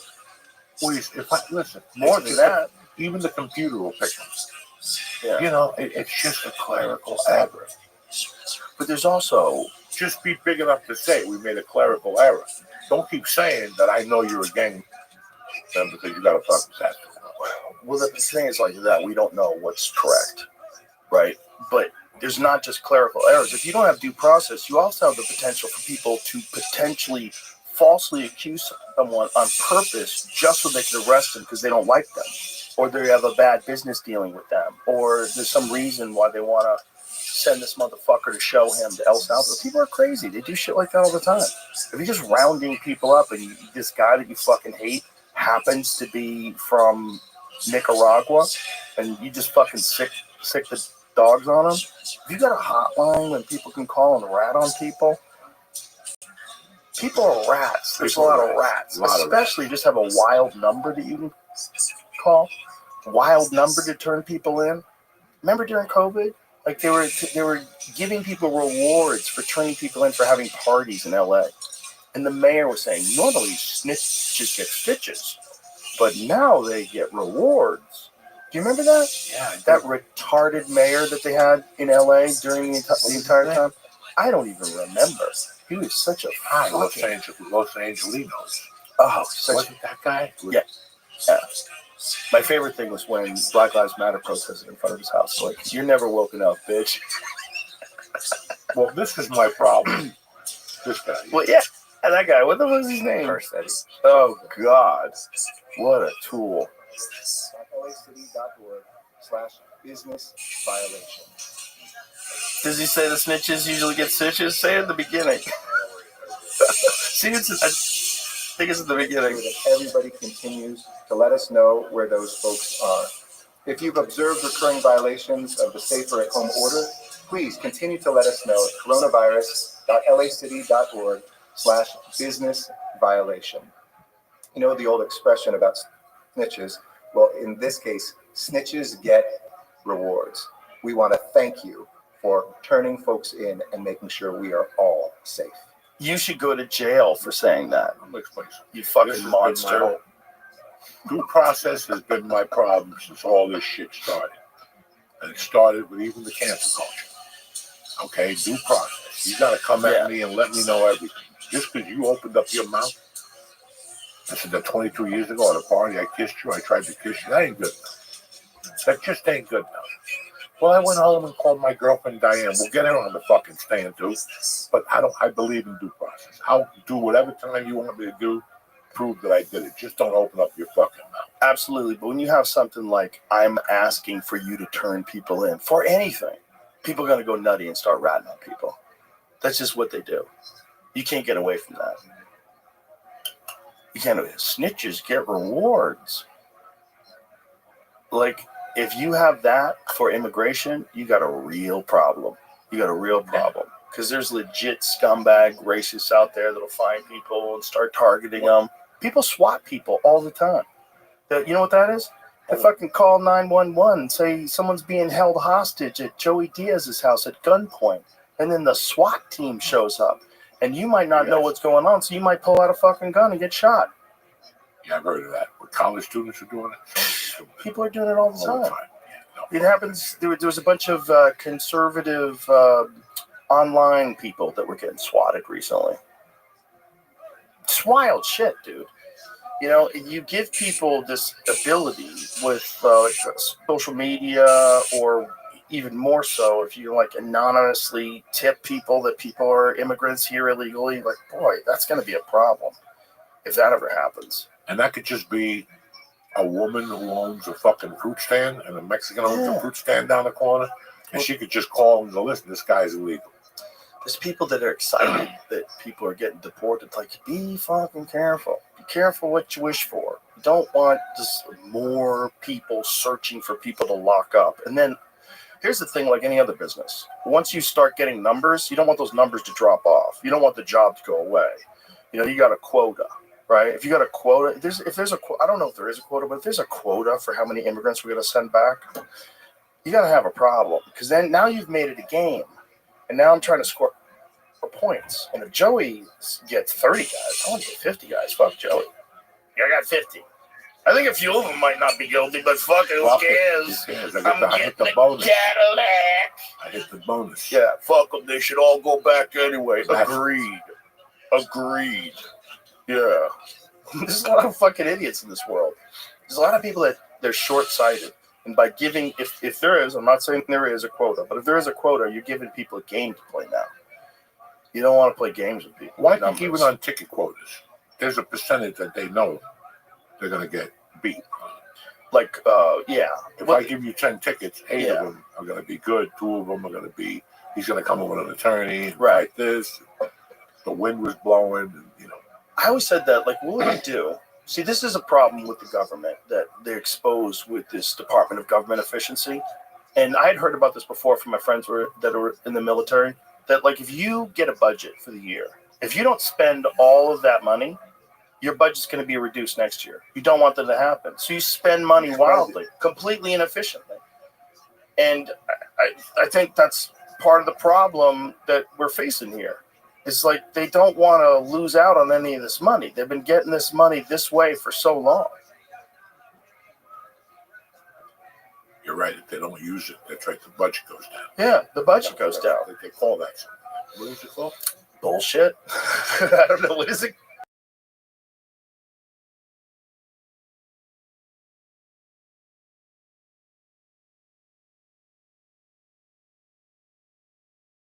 We're in a weird time here. People are arguing about whether or not we should abandon core principles that made this great. Like intelligent, liberal people with degrees are talking about the First Amendment should have restrictions. Like, no. You don't get to decide. You don't get to decide. Because without free speech, I don't know who's right. And I can't just go on narratives. That's how religions work. That's how cults work. They make you go on a very specific narrative and you can't go outside the lines. If you want the human race to evolve, if you want people to evolve culturally, if you want people to communicate better, they got to be able to say whatever they want. And then you decide if you want to communicate with people that speak differently than you. And if you think that they have an egregious position, you're allowed to say something about it. And you talk about it. And everybody has to figure out who's right and who's wrong. And unless that's able to go on, you're never going to get to the truth. And if you just cut that off for things that you find offensive, the problem is maybe I don't find it offensive. And you can't decide what I can take in and not take in. You're not allowed to, because I don't know you and you don't know me. This is nonsense. You got to give human beings the ability to discern for themselves. The only way for them to truly do that is they got to be able to communicate openly. And they were trying to stop that during the Biden administration. They were putting the fucking brakes on all kinds of shit that people are allowed to talk to. And everybody's like, yeah, we got to stop disinformation. You're signing your own fucking death warrant. You don't even know it. You're giving away the only thing that we have left. Taking a vitamin. It's called Cardio Nad. I'm taking something else. It's called colon. They gave it to me after my lung thing. And my lung feels a lot better. You know what the doctor told me when he told me to take the one supplement? What? They took it off the market during COVID. Why'd they do that? Because it's such a great lung supplement. I feel a lot better since I've been on it for 5 weeks. They took this off the internet and everything. They shut down their website for 3 years. Oh my God. So that sounds so crazy that if you had said this to me before COVID, I would Joey's crazy. No. Stop talking like that, man. I was so pro pharmaceutical drugs back then, as the cure-all to everything, and modern medicine and vaccinations are so important. And COVID woke me the fuck up. When I found out that they were trying to stop doctors and take away their licenses if they prescribed ivermectin. Take away your license. If you just prescribe off-label a drug that people say is beneficial in certain trials, but for some reason, you're not allowed to do it. For the first time ever, doctors are prohibited from prescribing something off-label that has no negative side effects. It's never happened before. Never happened before where there's a public psyop where they're trying to pretend that it's horse dewormer so nobody will take it. It's bizarre. And they did it right in front of our face. And they just did it for money. And the fucking media went along with it. And so did the liberals. The liberals went along with it. And they parroted out everything that they say. Safe and effective. It saved millions of lives. When people are dropping like flies to the left and the right of them. People are stroking out on the subway. And everyone's pretending that nothing's wrong. Everyone's pretending this drop in all-cause, this increase in all-cause mortality isn't crazy. That's not weird. It's not weird that cancer is on a skyrocketing rate. That's not weird to you. Everyone's pretending. And if you bring it up, you're a kook. They tricked everybody into being the cop. Everybody is calling that Garcetti hotline. Everybody's a little rat. They're all little rats. They're little rats working for the man, and they'll rat on each other. And then if something happens to them because of it, they keep their mouth shut because they don't want to hear it. So they do the work of the man for the man because they're suckers. Isn't that wild? And that what we're talking about is the problem with this disclosure of aliens. Those people are going to fall apart. The people that fell apart in COVID, oh, Jesus. They're going to be wearing silver jumpsuits and sucking alien dicks the moment those guys arrive. They will jump on Team Alien. They'll be rounding up people and using us for slaves. They'll do whatever the aliens ask. They'll be like vampire familiars. Remember those? Where there was a guy who wasn't a vampire but wanted to be one, so he'd do anything the vampire asked. That's what those fuckfaces would do. All the people that got 9 boosters, all those morons, they'll be like on Team Alien 100%. It is imperative that the human race perish. It's imperative. We're a blight on the world. And the Anunnaki are going to help us. Those fucking idiots. They'll sell us right down a river. It's crazy what's going on in the world today, my friend. It is, but it always has to be crazy so we realize it's crazy so people snap out of it. Like this is a part of society. It's like there's not a linear path to success. What happens with societies is things go really well and then they go terrible and you either adjust or you don't. And if you don't, the civilization dies and then a new one emerges. But if you do, then you recover. And it's like, how many times can you do that? How long can you keep this fucking thing going on? Because you're going to have like great prosperity, which makes soft people. Hard times makes hard men make soft times make soft men make hard times. And everybody knows that. That's what it is. It just is and it's just a matter of recognizing that it's happening so you course correct, which is why everybody's leaving California. They're not course correcting. They're going into madness, and they're like, "No, we're progressive." And then, no, you're going into the rocks. No, the rocks will protect us. No, you're gonna die. You're gonna hit the rocks. It's gonna be over. So, just like there's no more Rome, there's gonna be no more LA. Like you fucking morons, right? The world is littered with civilizations that lost their way. You can go and find the ruins everywhere. They're gone. They went away. That's how it happens. Stupid. And you're doing it right now. And we either recognize that or we don't. And if we don't, it's not good. But I think we will. I think we have a different way of communicating now because people can talk so much online. You're going to get a lot of stupid shit online. You get a lot of dumb things online. But you're also going to get a lot of conversations that make you think, that make you go, that actually makes sense. Like, why are we assuming that the way we're doing it so far and the way we've been doing it is the only way to do it? What is wrong with the system? How do we get the money out of it? How do we get money out of politics? How do we get the number one corrupting factor out of figuring out what's best for all of us? How do we do that? Smoke weed. Eat mushrooms. Talk to aliens. I don't get involved in none of that shit. It doesn't bother me. I do sometimes when I think about it because I go down roads. I don't want to think about it. I want to just enjoy my life. I'm scared for my daughter in the future. Everything else, I got to fucking take a chance every goddamn day. You know what I'm saying? Yes. Well, that's also one of the benefits of a society with children. A society with children wants to make sure that the future is safe. A society of people without children making rules don't give a fuck about kids. And some people actually openly disdainful of children, and then they get into positions of government and power. That's not good. I think something happens to you when you have children that I think is an important biological, sort of spiritual developmental cycle. There's something that happens to you when you realize this little person you love more than life itself, and you're taking care of them now, and then you want the world to be a better place. And then you start thinking, oh, all these people around me used to be babies. They used to be This is what we're all on this weird journey, and like maybe we could all be a little nicer to each other. If that doesn't happen to you, and you don't have kids, you don't have something that you love more than life itself, it's a different kind of thing. And if you want power when you're that person, that's a different kind of thing too. And especially if you're into war, if you're a war hawk and you don't have any kids, like Jesus Christ, you're willing to send other people's kids overseas to die for some nonsense, and you don't even know what that is like.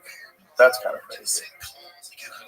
So we're in a society right now where we have except for Elon, we have a population decline.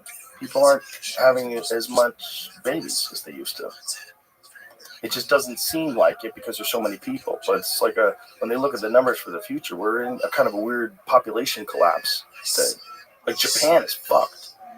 Have you seen any of that stuff on Japan? See if you can find anything on the Japanese population crisis.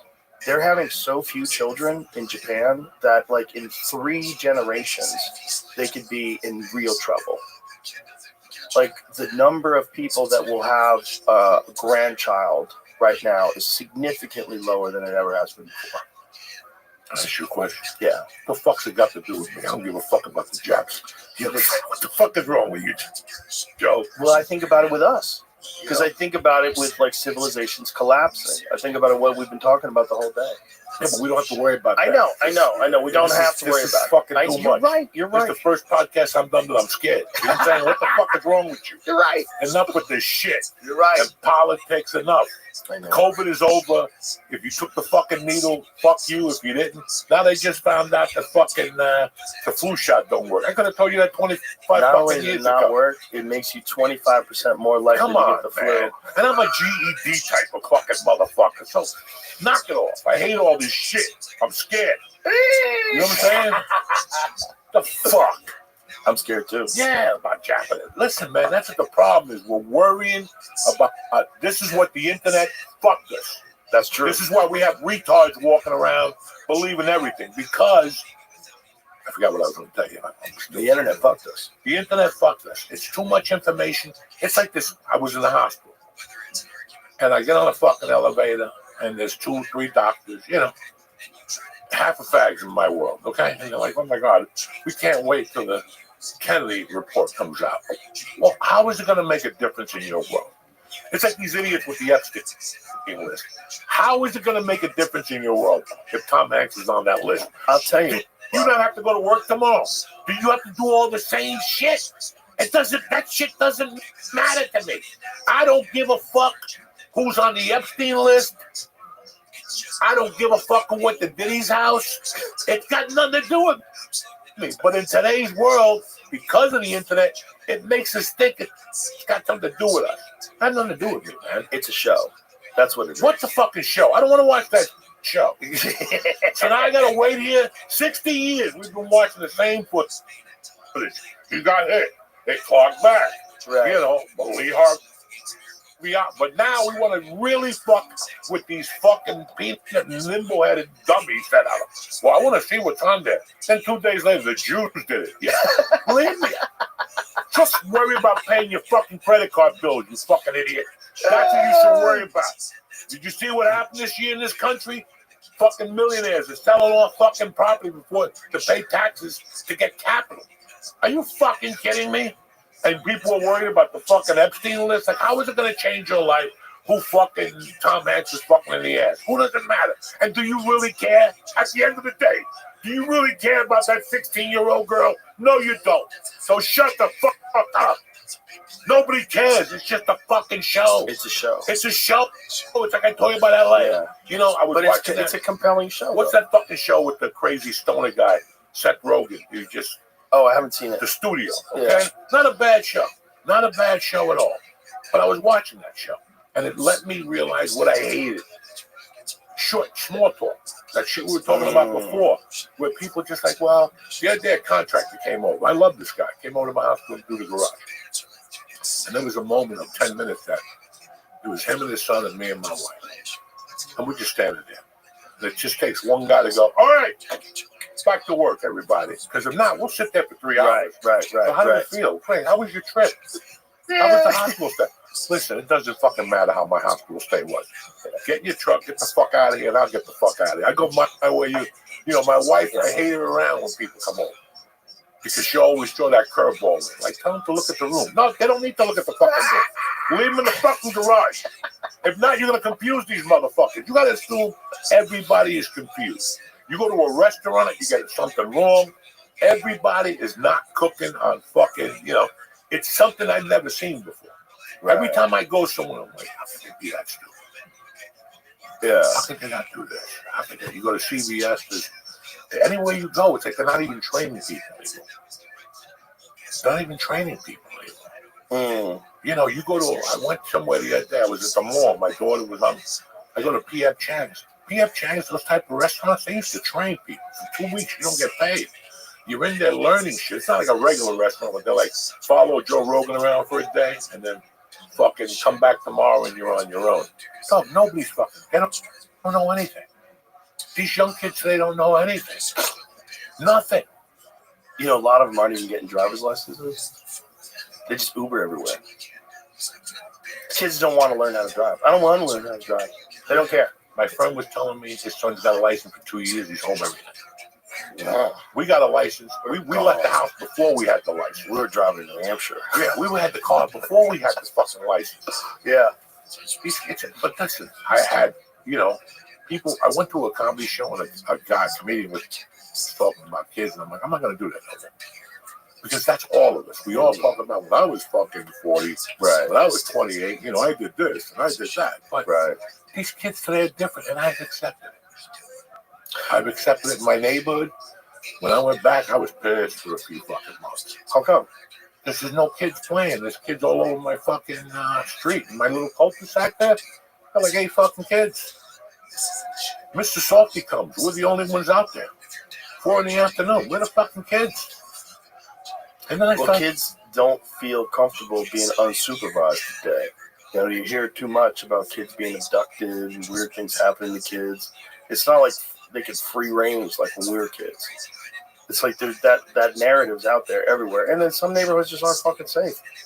Your kids shouldn't be out. Nah, there's a lot of safe neighborhoods. Yeah. Kids don't play. Our neighborhood wasn't that safe, but in unity there was strength. There's a real problem with video games. Video games are so good that kids don't want to go outside. That too. That too. Cell phone, the computer. That too. There's so many things, but I don't have a problem with it no more.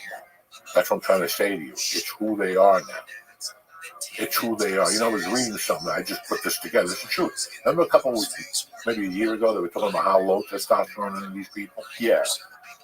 Kids don't play no more. Well, they don't play. They don't go outside. They don't run. They don't jump. They don't jump. And then they're eating garbage. So what do you think the testosterone levels are going to be? And they have plastic in their brain. They said that they studied a bunch of people to see how much microplastic they have in their brain. And some people had as much as a plastic spoon. What? Imagine that. You have so many microplastics in your brain that if they extracted it all, you could make a plastic spoon. So, of course, that's going to wreck your fucking testosterone, too. And then I saw this thing about Call of Duty, some fucking insane statistic about the amount of time that in total that's been played in Call of Duty is like more than human civilization. Like the amount of minutes that people have logged, like millions of people playing Call of Duty, is like, if you put it all together, it's longer than human civilization. And I've never played a video. Good. It's not the craziest. You'd love it. Stay away from them. They're crack. I just never felt the need to sit there on a fucking computer and shoot at people. I'd rather shoot at people for real. I'd rather steal a car for real or roll a fucking drug dealer. Well, it's definitely more fun to shoot at things for real, but video games are very fun. They're not, these people playing them aren't morons. They're fun. They're really fun. What is the amount of time spent? This goes back, there's a Reddit post from 10 years ago actually repeating the exact same thing. So 10 years ago it was that much? You could probably pick a video game though and say the same thing. Right. Grand Theft Auto. Right. Yeah, any really popular game, right? Yeah. How about Subway Surfers? This is 25 billion hours played, but this was 10 years ago. 25 billion hours? That's so crazy. That's so crazy. That's so many hours of people playing that fucking game 10 years ago. Same time, so World of Warcraft has 6 billion years played. 6 million. It's amazing thing. So. Jesus Christ. So 6 million, that's pre-civilization. I was a model guy. Weren't you a model guy?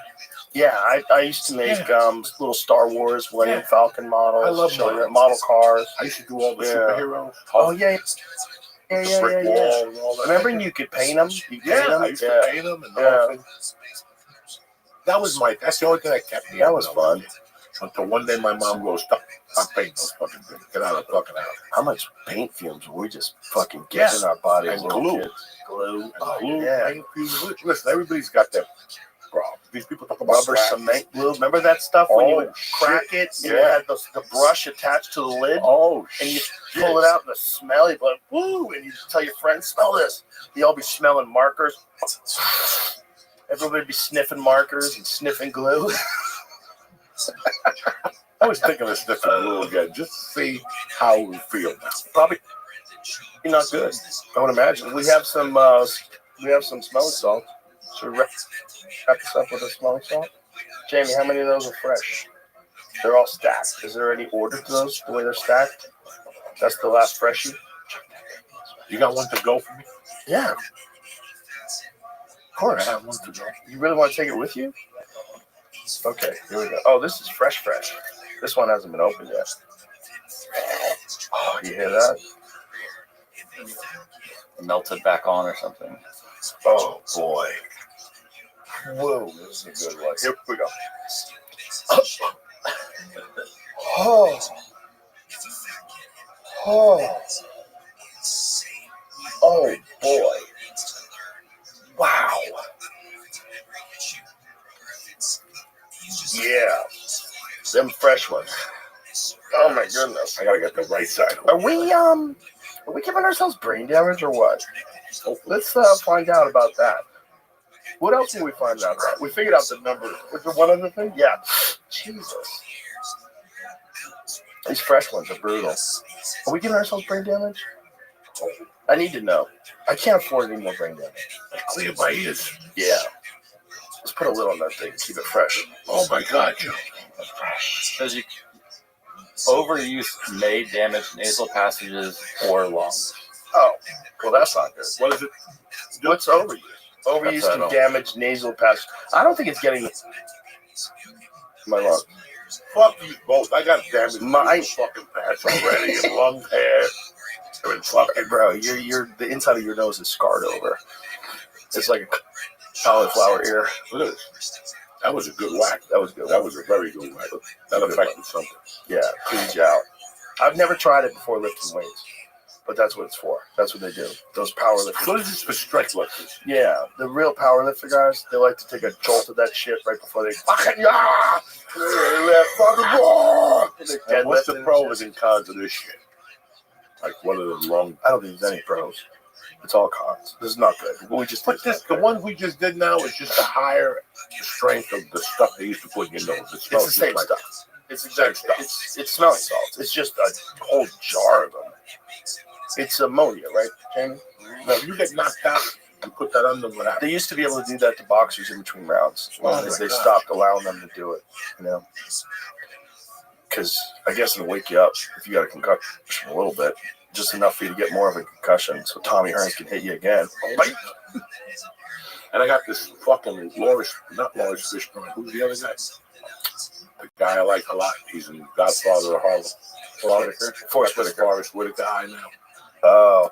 Did you see it? No, what's going on with your eye? I don't know. When I get high, it droops. Only when you get high? That's hilarious. Yeah, right here. Over this. I got to put like Scotch tape over it. Did you ever see Forrest Whitaker in The Color of Money? Fucking tremendous. Oh, he hustled Paul Newman. It was beautiful.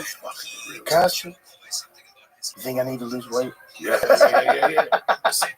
He says that after he robs him. He tricks him. He pretends he sucks at pool, and then slowly but surely, Paul Newman realizes he's getting hustled. And there's a scene where he gets angry and he asks him, "Are you a hustler?" He's like, "You can quit if you want to quit." It's one of the best scenes. That was a great scene. I forgot about that. It's one of the best scenes in the movie because that's really how it works. For your clarity, a doctor says this about smelling. Oh, what does it say? If you're stuck in a room that was filled with ammonia gas, you would get lung toxicity. Potentially, you get airway injury. You could potentially die. But breathing this stuff in a few times over a few hours isn't really going to lead to any significant complications. Yeah, the FDA warning is mostly a regulatory issue about misbranding and mislabeling. Oh, okay. So we don't have to worry. There's no way we could worry because those powerlifting guys, they've been doing it forever. It's like that Hicks joke about, you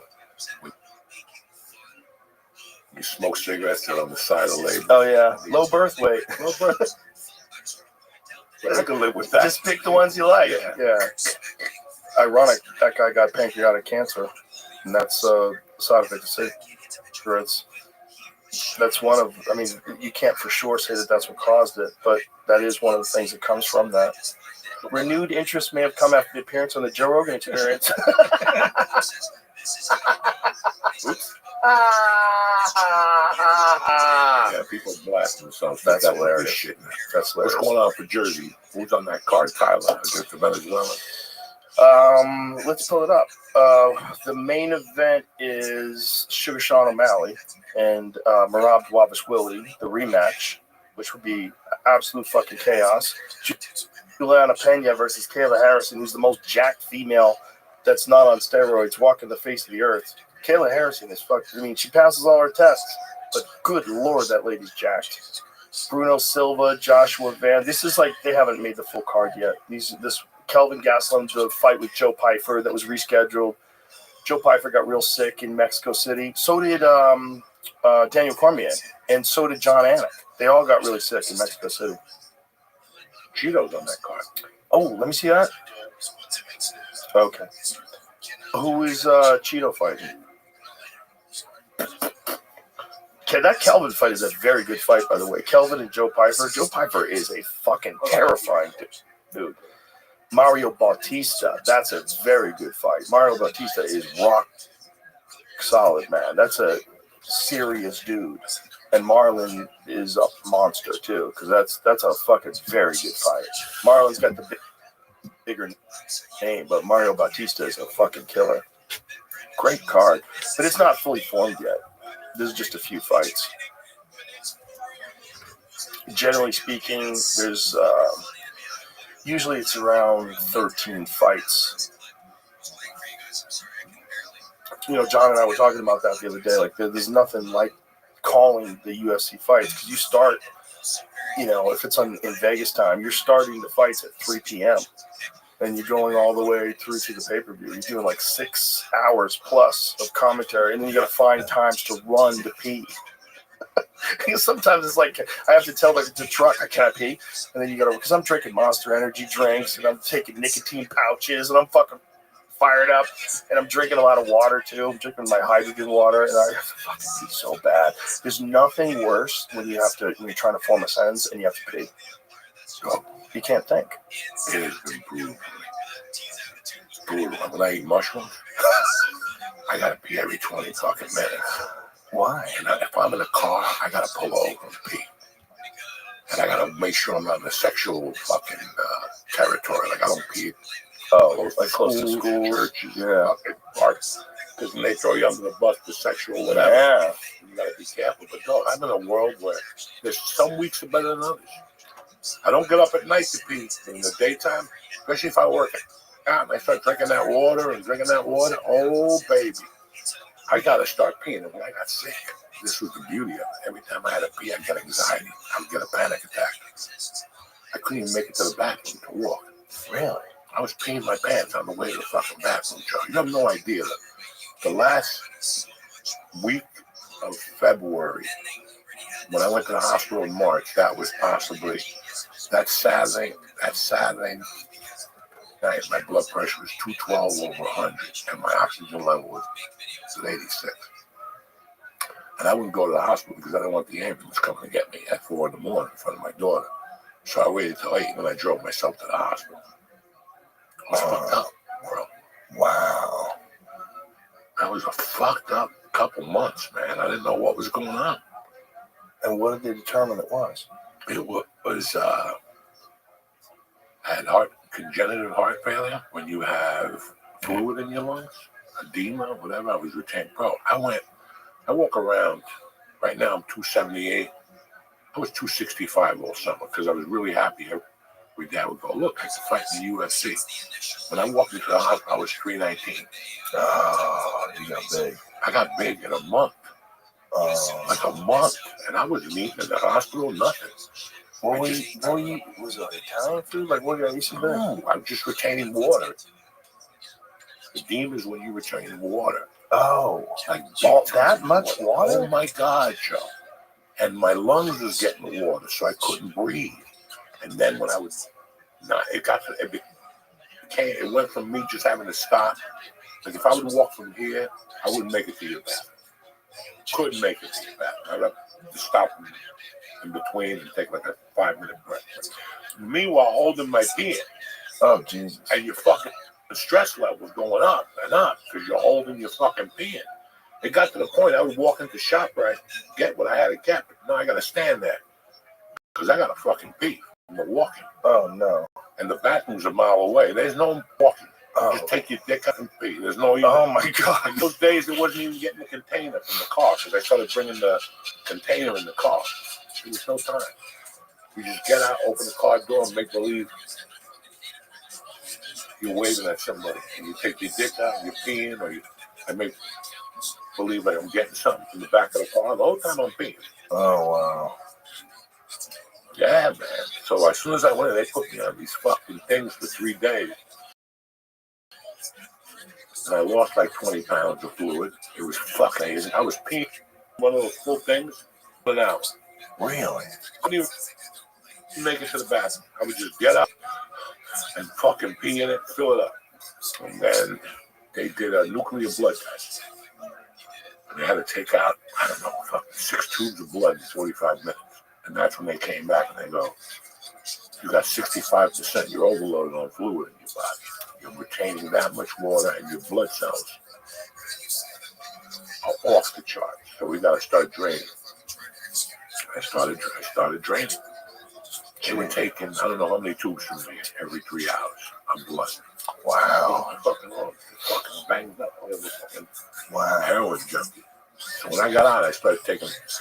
Listen, when you end up in a hospital, there's a problem. Okay? There's a problem.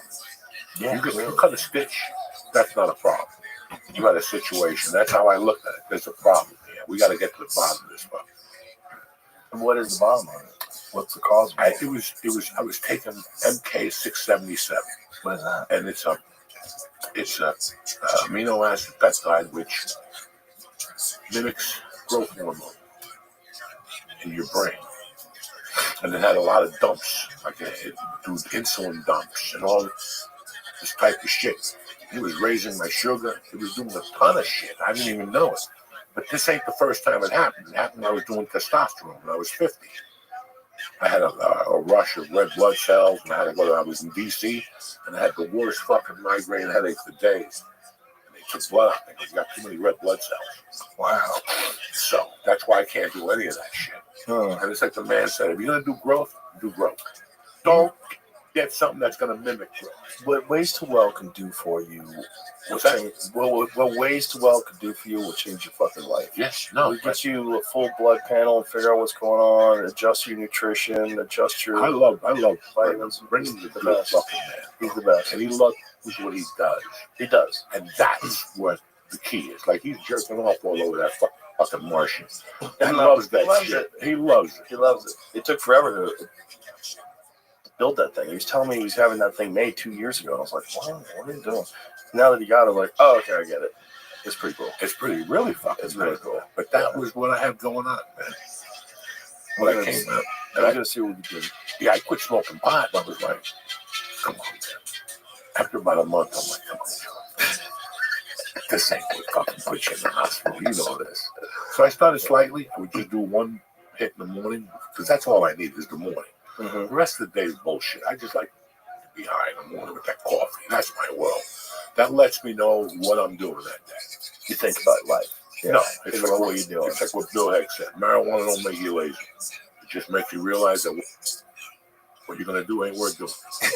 Okay? That's the way I look at it. You know, when I had to drive into the city, do that podcast, only 18 people listen to it, come back.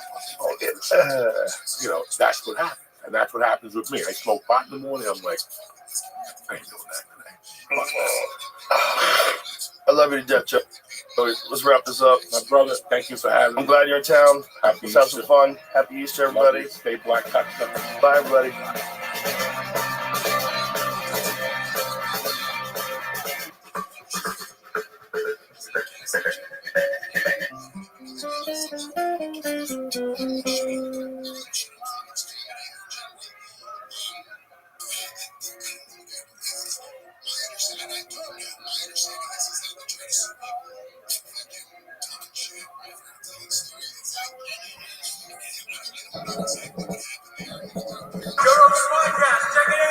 The Joe Rogan Experience. Train by day, Joe Rogan podcast by night. All day. No. I'm too vain. That's exactly right. I look back and oh, that's so sad. Headphones are pushing at my hair. Isn't that sad? That's so Shave sad. your head. That's You sad. never look back. Yeah. Oh, it's the greatest thing in the world. It's freedom. I have a big dent here from when a meteorite landed on me when I was a kid. A meteorite? Oh, funny story. I know. I've got plenty of cuts on my head. I got them all over the place. Well, you're looking pretty unscarred. Oh, the back of my head. I have one when I was a little kid. It's pretty big. That one of these cranes that lifts up sewer pipes. Those big concrete pipes banged me off the back of the head. Yeah. Yeah, that's not good. Grayed out, went to the hospital. Were you a different person before that experience? I don't know. I need to have talked to my mom. I was always a little Which wild. could be of autobiographical significance. Oh, there's definitely a lot of head trauma. Were you knocked out? Personality. No. I stayed conscious, but I got close. That's the big predictor. I got grayed. Everything I grayed out, that I came back to it. I didn't completely go unconscious. So Jamie went golfing this weekend with O.J. Simpson's golf clubs. Uh-oh. Not with O.J. He's not here. Exercise. That would be the next step. Jamie bought O.J. Simpson's golf clubs after he This is like a childhood dream? No, they were just for sale. I saw them for sale. I said, why not?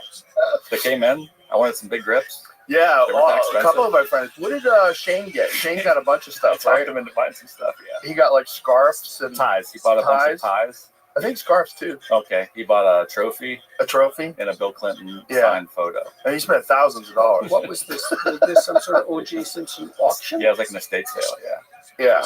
You know, he's dead now, so you can get his stuff. Right, for nothing. Pennies on the dollar. Well, only people like Jamie and Shane are dumb enough to buy it. It's like for a goof. It's one of those things like you're either getting it for a goof or you're a very dark person. Yeah, right. Yeah. Right. I wouldn't want to own it, even for a goof. Like if I found OJ played pool, I wouldn't want his clothes, his cue. Was there cues? No, there wasn't. There was a weird notebook that Robert Kardashian had like handwritten stuff to him. Blood I splattered was like, on it. whoa, that might be interesting. But It's taking a vicious turn, Joe, already. Yeah, that's a dark story. It is. Yeah. Yeah.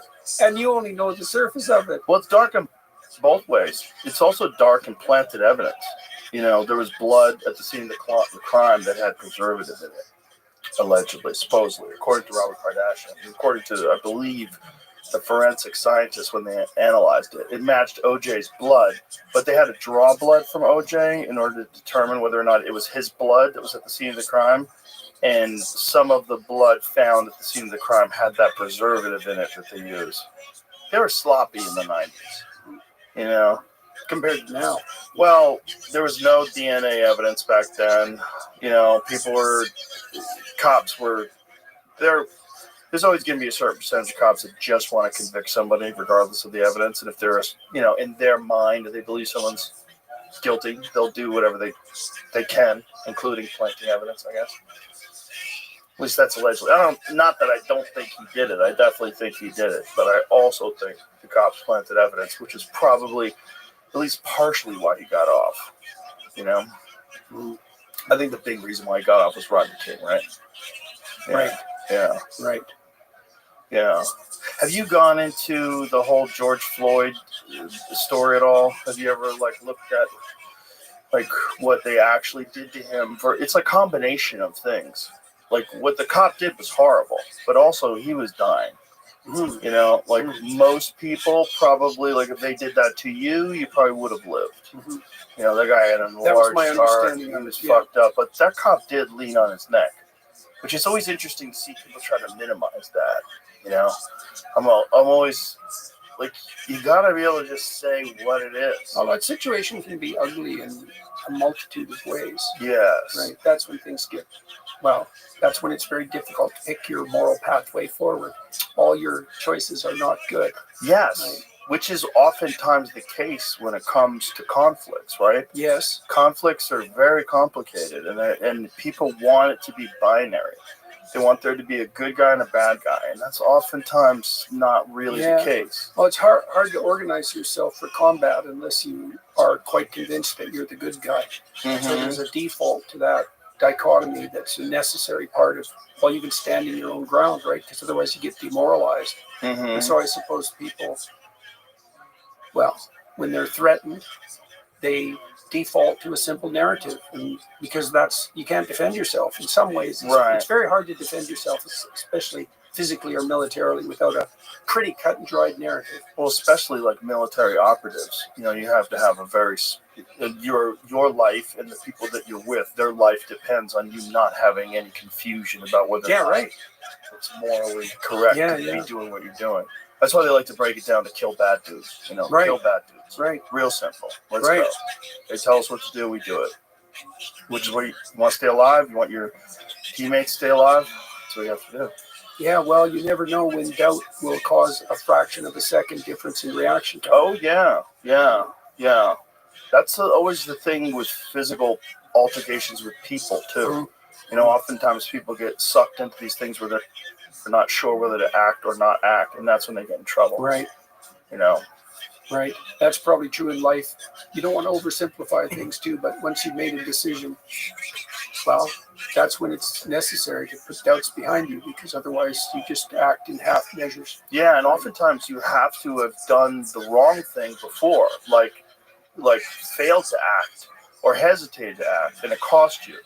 And then you have to learn that lesson. It's very difficult to know that without experiencing mistakes. You know, you have to have failed to act and then realize, oh, I should have done something there. Yeah, well, I think that's partly too one of the things that I often faced in my clinical practice and with the students that I mentored was this confusion about acting. I don't know what to do, so what should I do? Well, nothing. I'll wait around until I figure out what to do. But no, you should put together a bad plan and you should implement it, because even if you fail in the implementation, you'll gather information and then you can rectify the plan. And so staying in that malaise until you know what to do makes you get older and more miserable, and you gather no information along the way. A bad plan is a good idea. Best, any plan is better than none. That's a good rule of thumb. And a bad plan can be incrementally improved. Right? With experience. Right. He who hesitates is lost. Yeah. Yeah, it's really difficult for young people. I think more so today than ever at any time in history, because the distractions are so many and they're so engrossing. You know, if you get out of high school, you don't know what to do, and then you start playing video games and you're on social media, a day can slip by like that. Yeah. A day becomes a week, becomes a month, becomes a year, and before you know it, you're 30. Yeah, right. And you haven't done shit. Yeah. And that's really common. That's really common today. And I don't think we can ignore those factors, the factors of just engrossing distractions. Yeah, well, and the algorithms optimize for short-term attention. So, it's a weird thing, because you could imagine that you would want a machine that offers you what you want, right? Because you want ads that are targeted to you, because you want to see a bunch of ads that aren't relevant to you now and then, because maybe you'll learn something. And content, well, why not have a machine shovel the same sort of things that you are interested in at you? Yeah, that's a kind of curation. The problem comes, and we haven't figured this out at all technically, and probably not psychologically, the problem comes in time frame, right? Because there's a big difference between what you might be interested in if you were diligently striving towards a long-term goal that required conscientiousness, and what's going to attract your attention right now, this moment. Right. And the thing about the algorithms is that they maximize for short-term attention, and so basically they're actually optimizing for hedonism. Yeah. And then you might say, well, so what? Because you're getting what you want. Well, the problem with short-term impulsive hedonism is it doesn't play out well over any reasonable time span. Yeah. So that's why you have to mature, which is painful and annoying, but absolutely necessary and much better than the alternative. The alternative is exactly that's Peter Pan, right? Yeah. 30-year-old, I still haven't grown up, and I'm a little past my shelf life now too. I think people are afraid of losing fun. They think that when you grow up you lose fun, but it's silly. It's not true.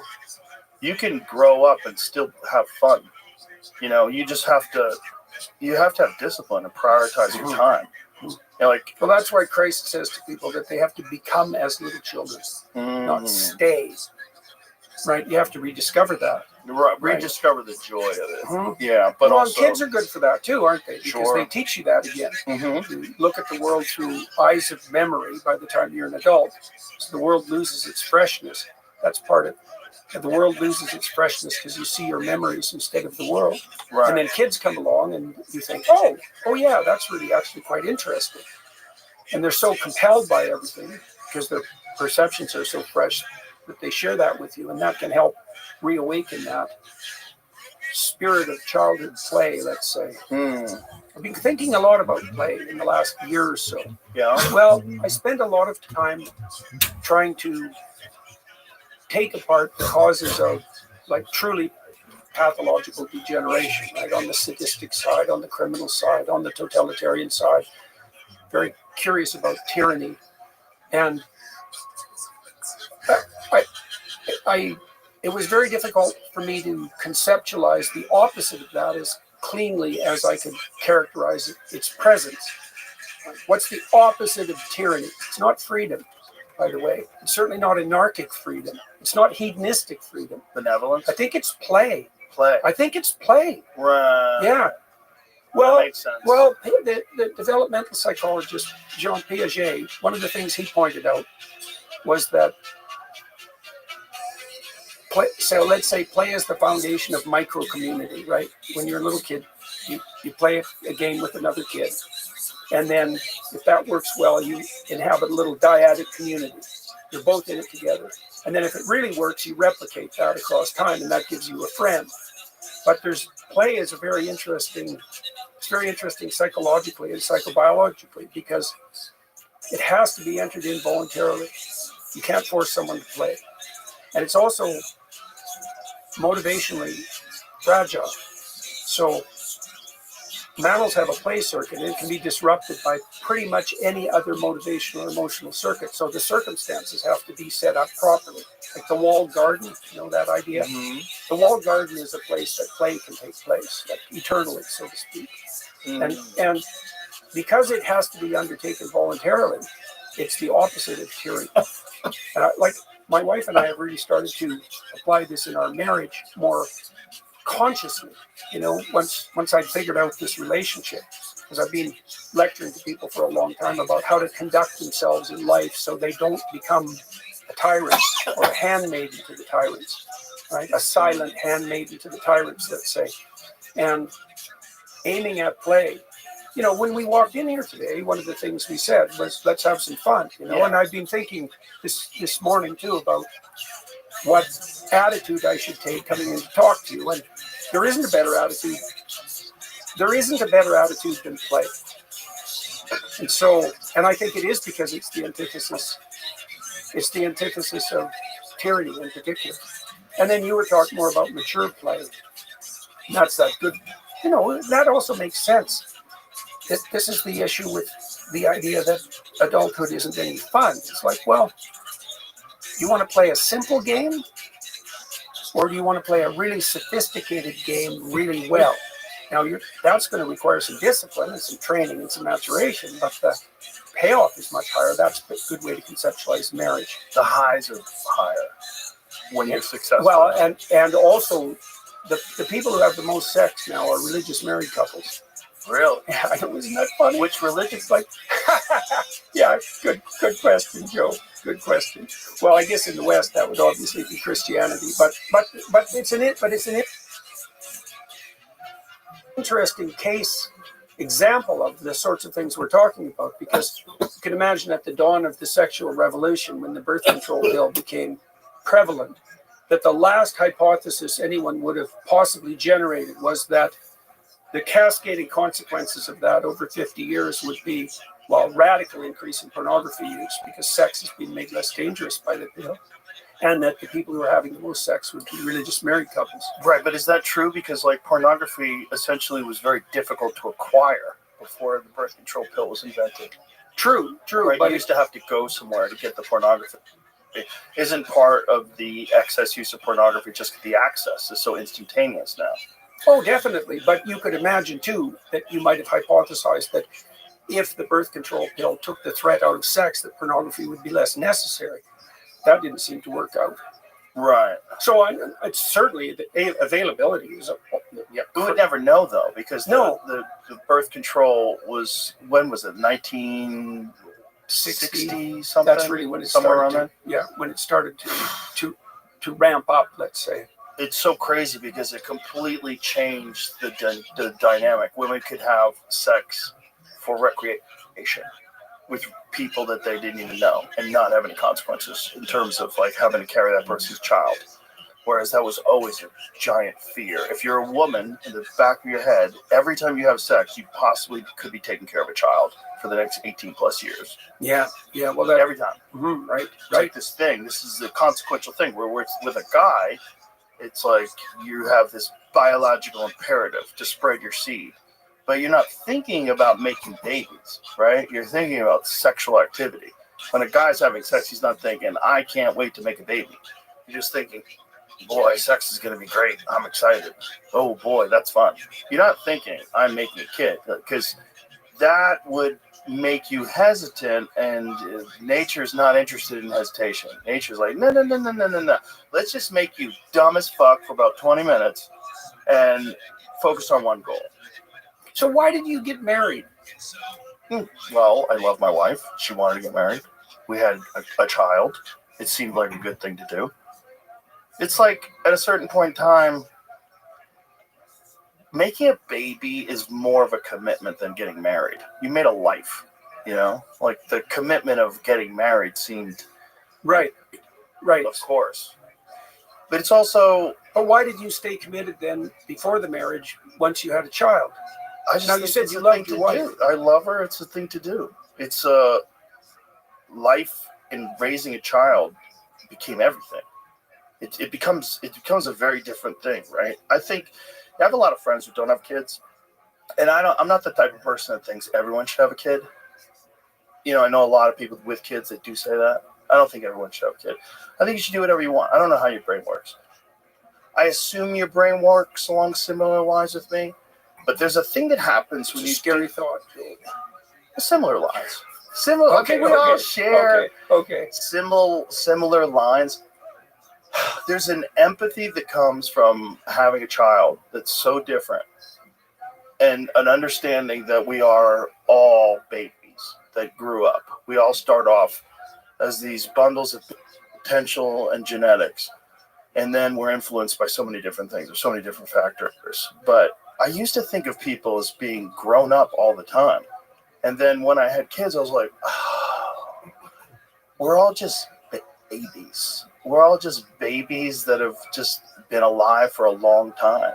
Everyone started out as a baby. And it just profoundly changed the way I interact with people, the amount of compassion I have for people, the amount of charity that I have for people, the charitable way in which I think about them when they do something or they say something. I give people the benefit of the doubt way more.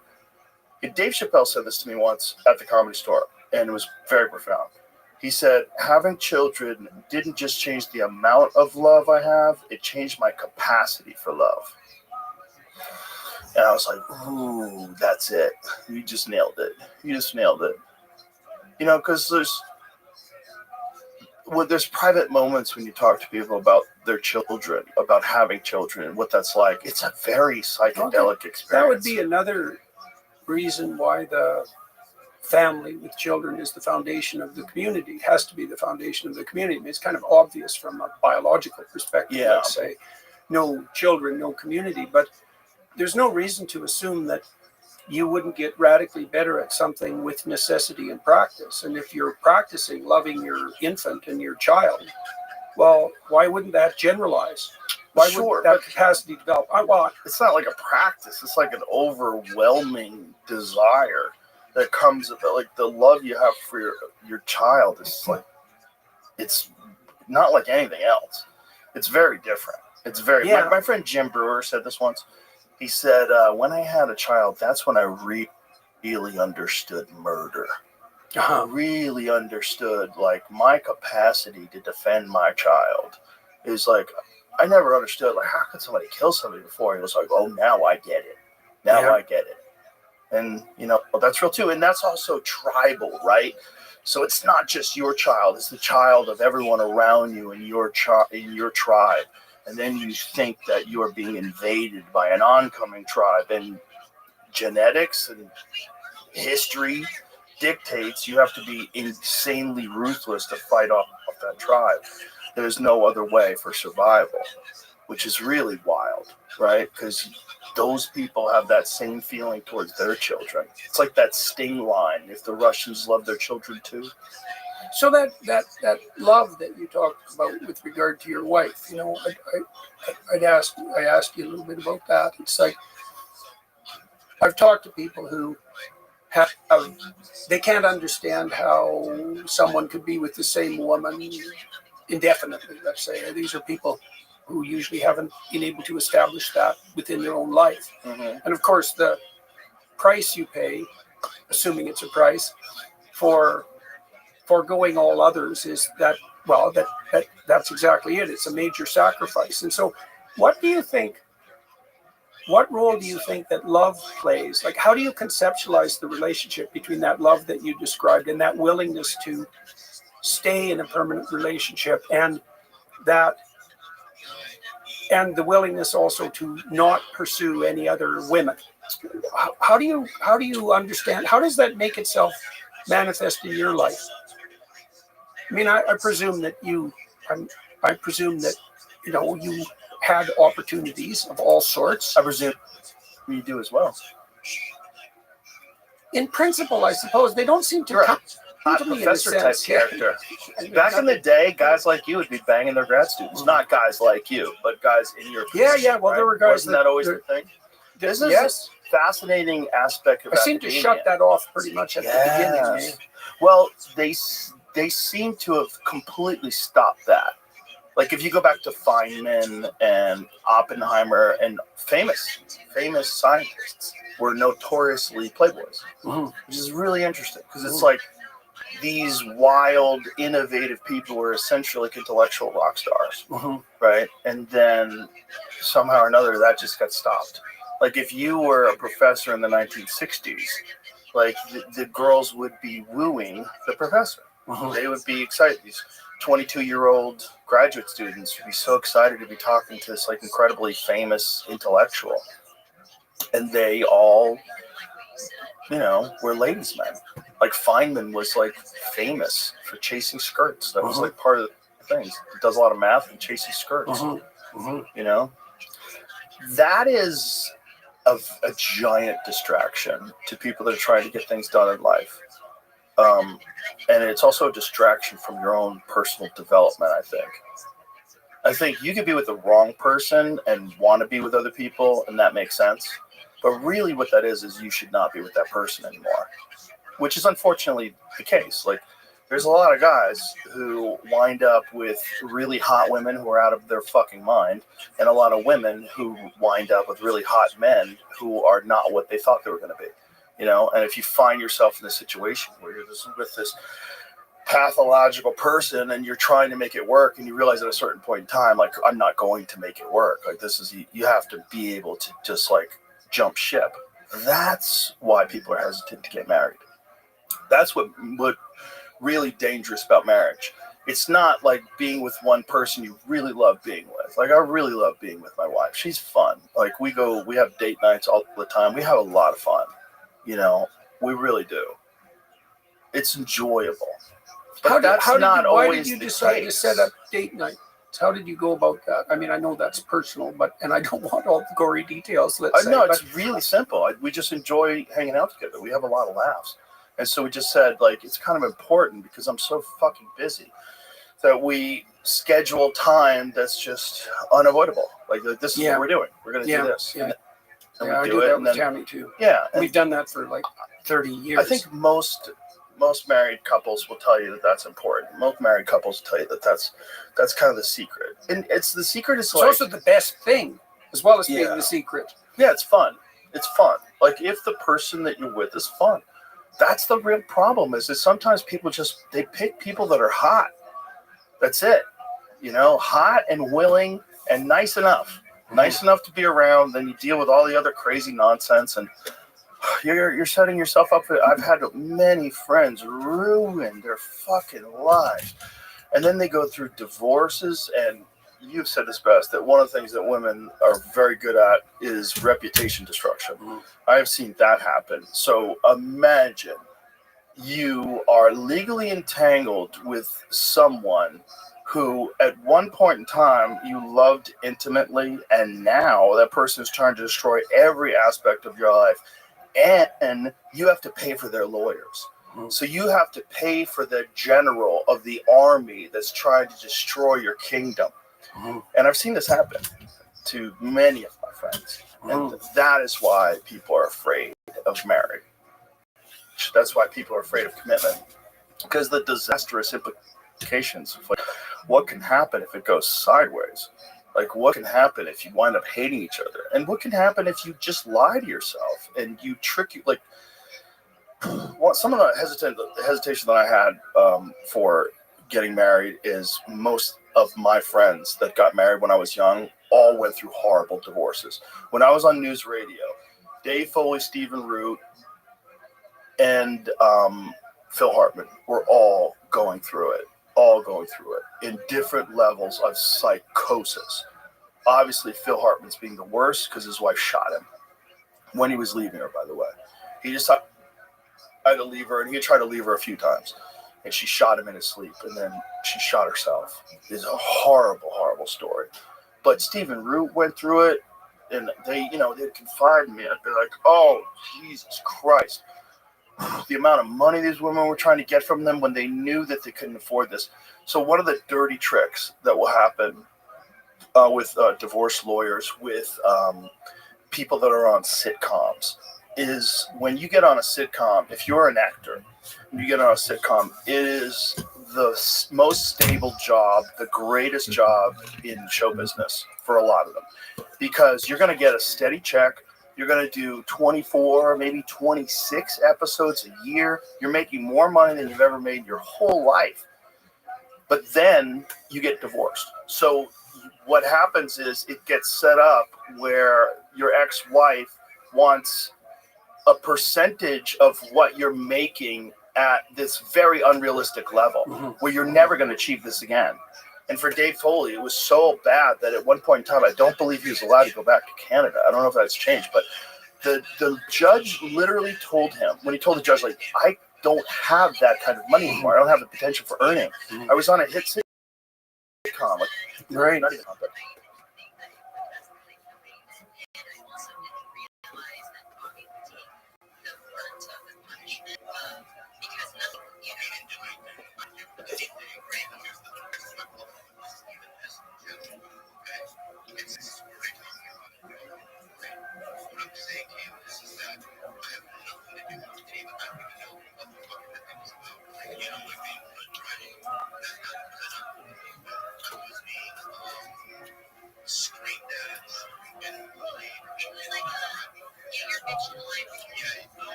I was on a sitcom on NBC, paid a lot of money, and that was the only time I made that kind of money.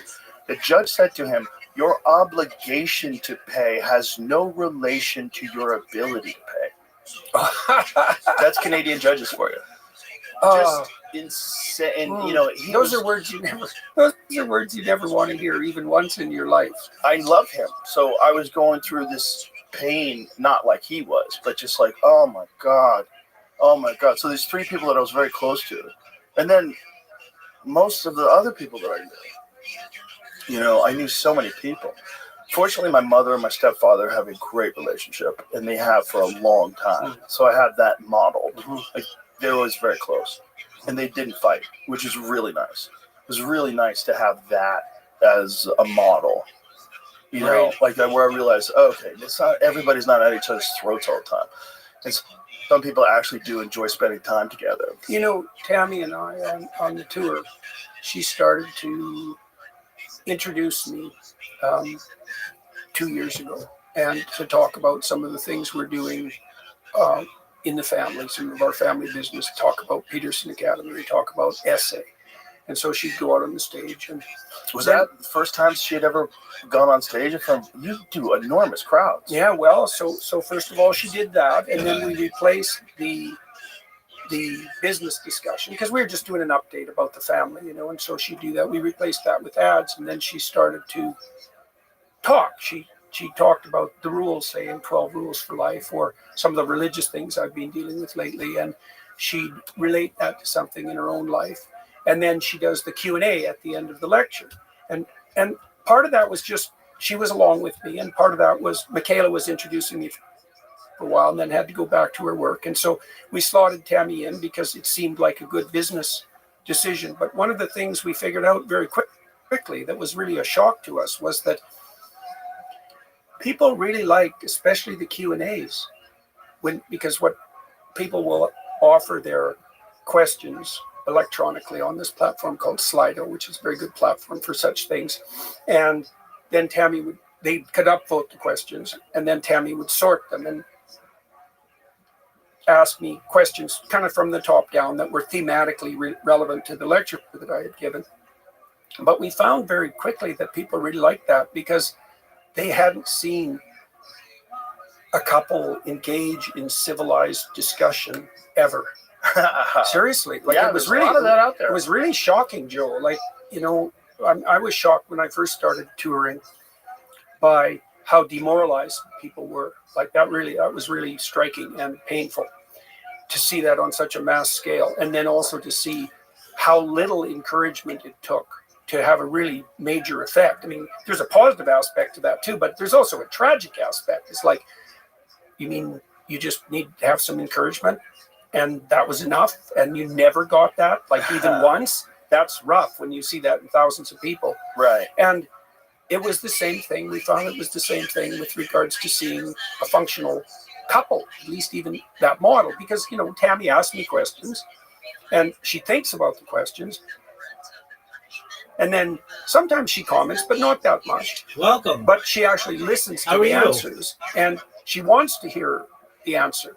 And so, that's good. How are you, Anonymous Groiper? How'd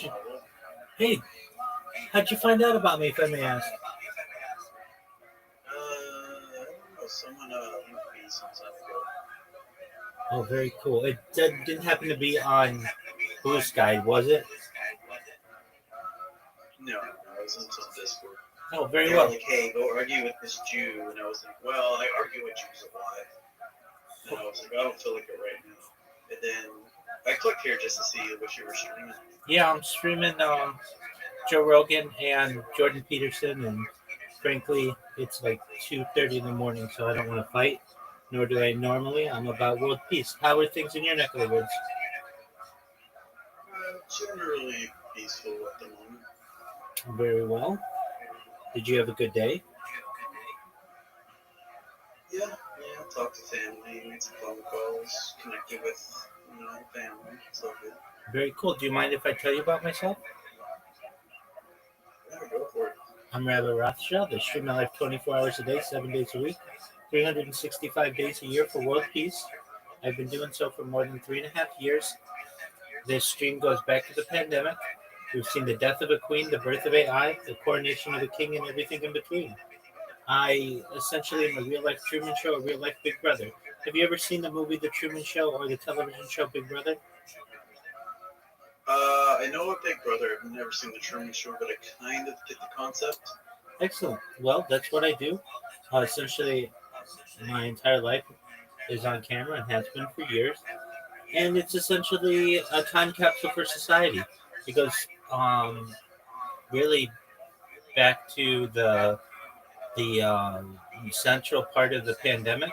I talk about things on the stream that aren't normally discussed, like ending world hunger through the use of technology, such as agricultural drones, floating greenhouses, saltwater greenhouses, hydroponics, vertical farming, cloud seeding.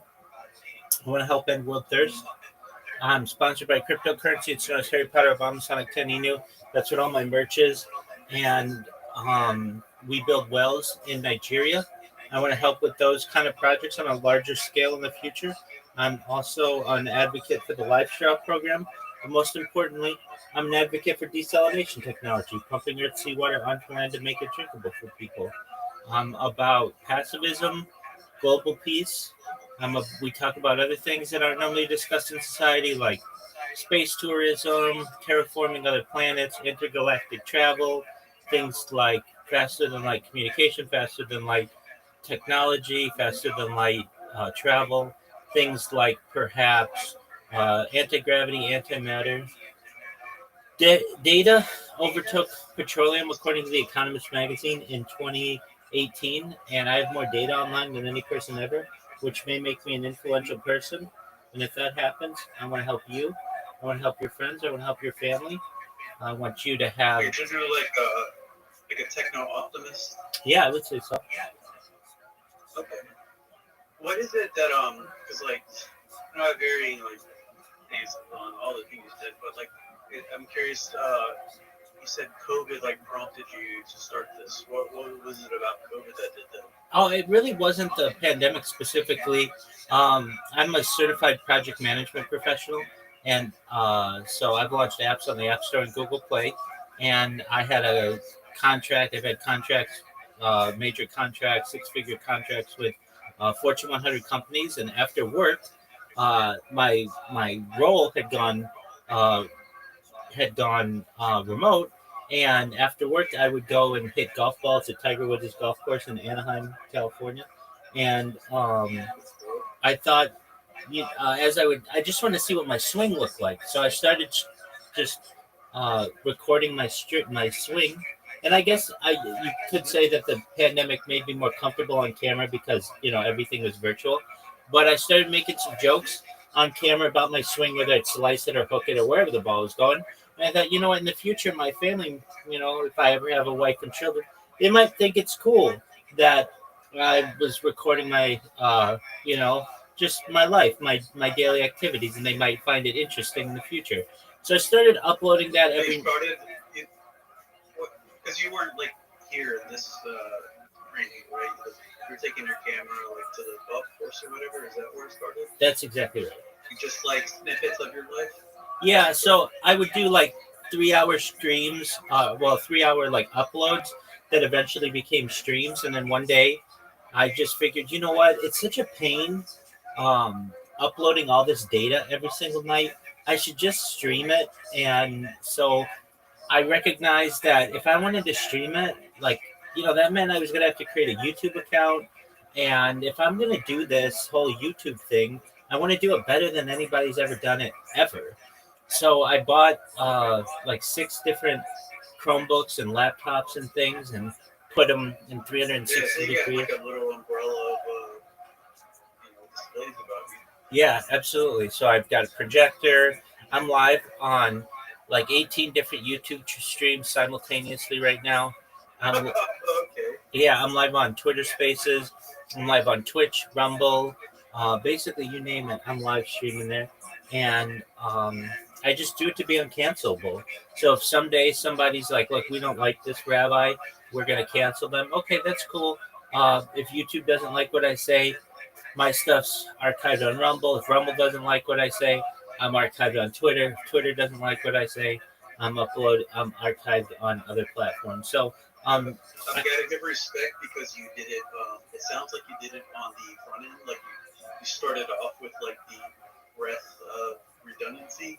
That's right. Like try to do it later. That's right. 100%. So I have more social media than any person ever. In addition to live streaming my life, I have over 100 YouTube accounts, over 200 Instagram accounts, over 500 Twitch accounts, over 1,000 TikTok accounts, over 2,000 Twitter accounts, over 5,000 Rumble, 5,000 Blue Sky accounts, and 10,000 Kick accounts. So I basically. I can't imagine that. Yeah, I mean, generally I use my mentally. Well, no, I have like spreadsheets that I use to keep track of some of the information, but yeah, I mean, you just do it enough and things become redundant, and yeah, you just power through some iterations and get them all running. Exactly. And now certainly they're not running simultaneously, but and then I've created a robot army, which you can see here. And what they do is promote my stream on different platforms, specifically Blue Sky. And I get people about once or twice an hour who tweet about me or, take note of what I'm doing on Blue Sky. I used to use Twitter, but, basically I became public enemy #1 on Twitter. So I'm still on Twitter right now. Just because what I do, I don't necessarily spam people, but what I would do is like their comments or follow them, and that's considered a type of spam, I guess. And I just do it so that people learn about what I do, and I really want to stop war globally. I feel as if we're ever going to get off this planet and be able to explore space either through tourism or just exploration and start terraforming other planets, we're going to have peace here at home. It only makes sense. When we had the age of exploration, very rarely did a civilization have successful colonization or exploration with civil wars going on at home. They basically had to have peace in the home country, the motherland, before they were able to have success with colonization. And I feel the same is true when it comes to space tourism. I'm also just really interested in alien disclosure. I have been for decades, and it used to be, but not as much anymore. But I am still fascinated about space. Excellent. Yeah, it's a fascinating subject, and we have on the stream. I started it in fall of 2021. However, I do have like footage on SD cards going back like that entire summer. And terabytes of just hard drives, and I found that. Got the raids running. Yeah, exactly. I found that as we approach 2022, specifically November 2022, that's when ChatGPT launched, and that changed society. And so I've actually, I was a early. I don't think people even like. I think it happens so fast that people get too used to it, like the way that things are just getting generated. Like people almost forget. It's almost like I don't know, pick any era before, but I don't think people. I think people are so used to it that they don't even remember the before. I'm in agreement with you. It's like we were in the pandemic, and then all of a sudden we're now in the age of AI. And I was an early adopter of ChatGPT, using it in November 2022, and it launched November 30th, 2022. And I saw it when it was really bad. It wasn't good. And then now it's amazing, and now we're starting to see certainly image generation and even video generation, and I've had its birth basically on camera, using it before it was even released to the general public.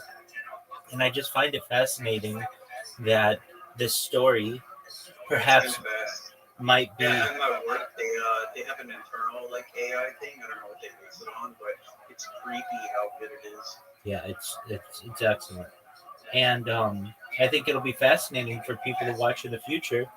Like, basically, I have the founding of AI on camera. Its birth. I mean, there are people who have like birthing videos, and I have the birthing video of AI.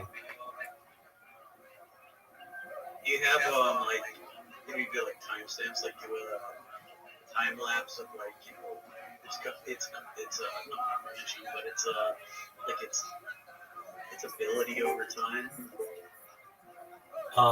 Do I have a timestamp of just AI's ability over time? You're asking?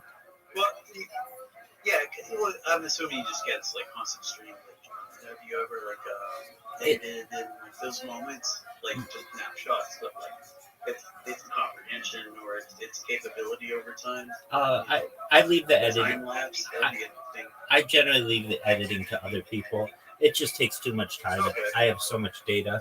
But I mean, That makes sense. and my stream is not one continuous stream. I restart it every 12 hours. If I had one continuous stream, it wouldn't be available to the general public. Those types of streams, in their in their entirety, are not available to the public. But 12 hours is the maximum amount that you can have a stream going generally, with like a normal account. So every 12 hours, I restart all the streams and just basically allow people to watch my life and what we do. I've watched. I'm really into sports as well as like right now I'm watching podcasts. I just watched all the Kill Tonys. If you know what Kill Tony is, it's the largest live podcast. Where is Destiny's kid? Who? What is his Discord? Hey, welcome. How'd you find out about me? Look up Nathan on the Beamer on Kick. This Discord invite. Hilarious. Yeah, I spammed that like a year ago. Phenomenal. Yeah, so I'm Rabbi Rothschild. What is he having on one of his old videos?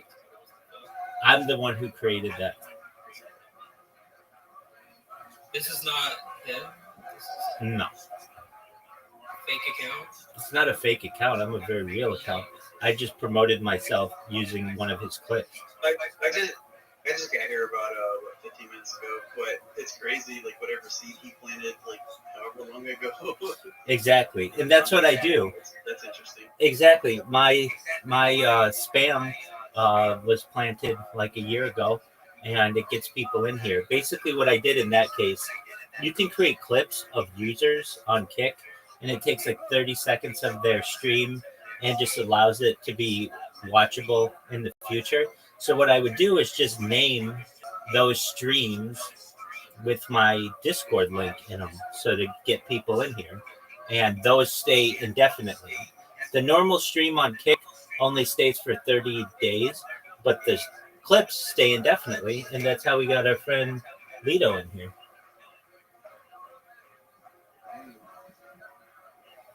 Damn, bro. He's cute as fuck, bro. I would fucking. Not gonna lie, that's why I joined the Discord, because I was looking for some little boy booty. But all I got was some man butt, man. But fuck it, dude. Yeah. Yeah. So, fuck you guys assholes, nigga. Lito, we don't talk about hurting children in here.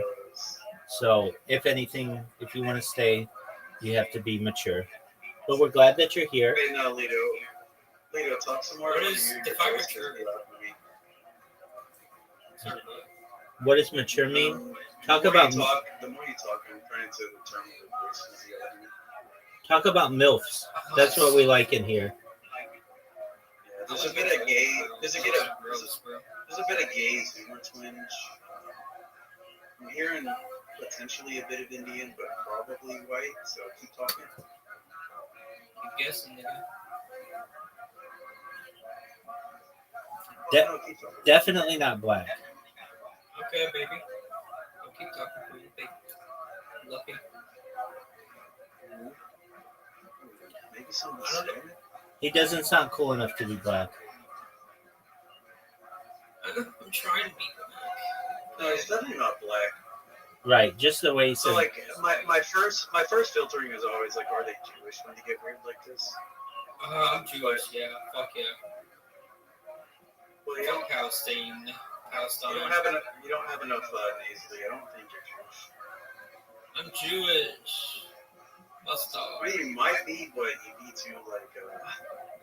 You're definitely. You got a bit of gay to you. If you try to do the ironic gay, you try to do the ironic. You try to do the ironic. I'm not gay, but I'm just being gay. But like clearly you're. straight. Yeah. You just don't understand. No. Go back to your real world voice. No, this is.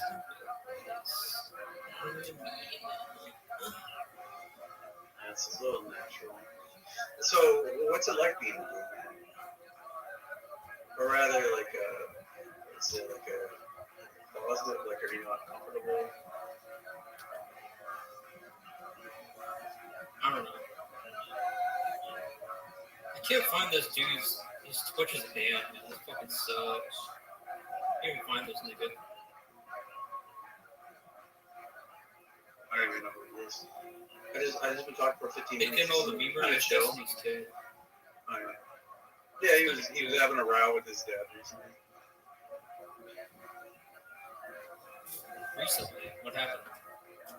I think they were arguing about the Holocaust or something weird. Or I think about questioning it. Dustin was like, you can't question it. So I was like, why can't I? That's looked at as pretty sure I saw.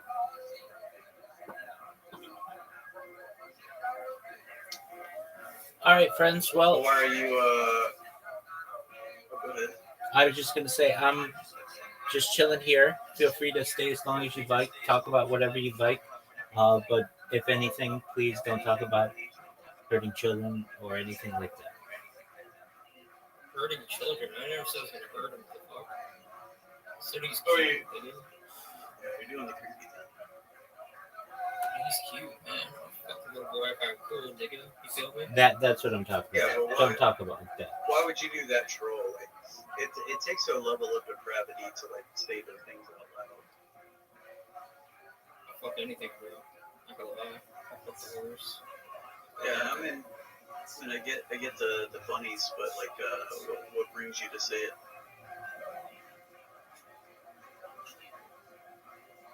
I'm just gonna screen share you like. Yeah, dude. Now you get kicked. Now you get kicked out, man. I mean, you just. Like, give me like a rating, like 1 to 10, like how cool it is, okay? No, I want to know like, because I've already like begged Googles. Oh my god, dude, I don't care. What's your normal? Send me your normal Discord invite. I wanna go and Look, come here, look at my screen, bro. Oh, I'm good. Doug, you can't. Like I said, you can't talk about hurting kids in here. I didn't like your advertisement. Oh, yeah. Did you kick him? That's fine. Yeah, I mean, I can't have that. That's how you get. Definitely. So that's basically what I do. Yeah, I was trying to drag him into a troll. I understand. Yeah, but I can't have people streaming that kind of stuff. So yeah, that's basically what I do is just stream all the time. More than anything, if you ever need anybody, you ever need a friend, you ever need someone to be positive in your life or have an optimistic view or just in general give people hope, I'm here to be there. So if you ever need anything from me, just know that you have a friend in me. I do like your optimism. Are you like actually a rabbi or just like a you? happy person? I am an actual rabbi. He didn't send me the invite. What's your Discord? It's in his profile. I have my own website. It's called meta.fortune.gay. Yeah, I'm not looking up at it. It's an image board. I'll save that for But so are you like an actual rabbi or just like a happy-go-lucky? Like, what's the deal? I am an actual rabbi.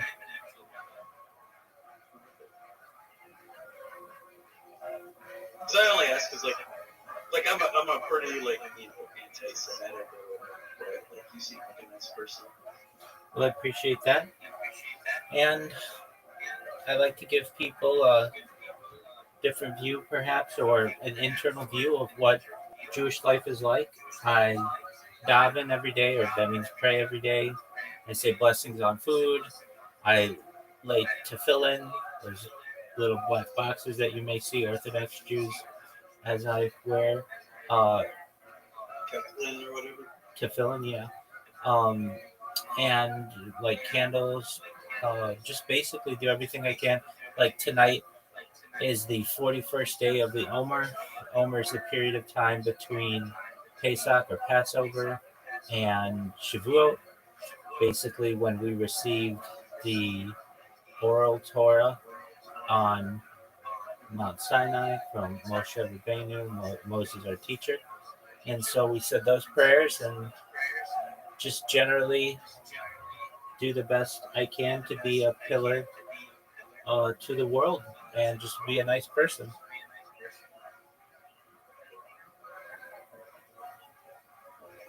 Well, on the face of it, yeah, seems like a nice guy. Is this like is this the like purely PR? Like, is this to make Jews look good, or is this like your concept of like This is bigger than Judaism. watching yourself? Like, this is bigger than Judaism.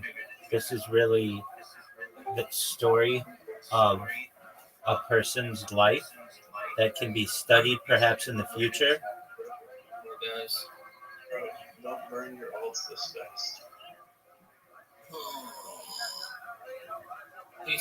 Like, you should have done a slower burn on it if you're going to go that way. You're right.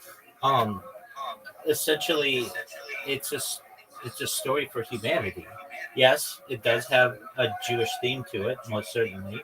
I am Jewish, and I do celebrate holidays that we celebrate within Judaism and just daily Orthodox life. But on top of that, it's a story of it's like what someone would have done maybe 100 years ago or earlier and write a journal or a diary. I just do the same, but in video form. And I feel that this will be studied from a biological standpoint in the future. Essentially, we have more data on a single individual than we've ever had previously.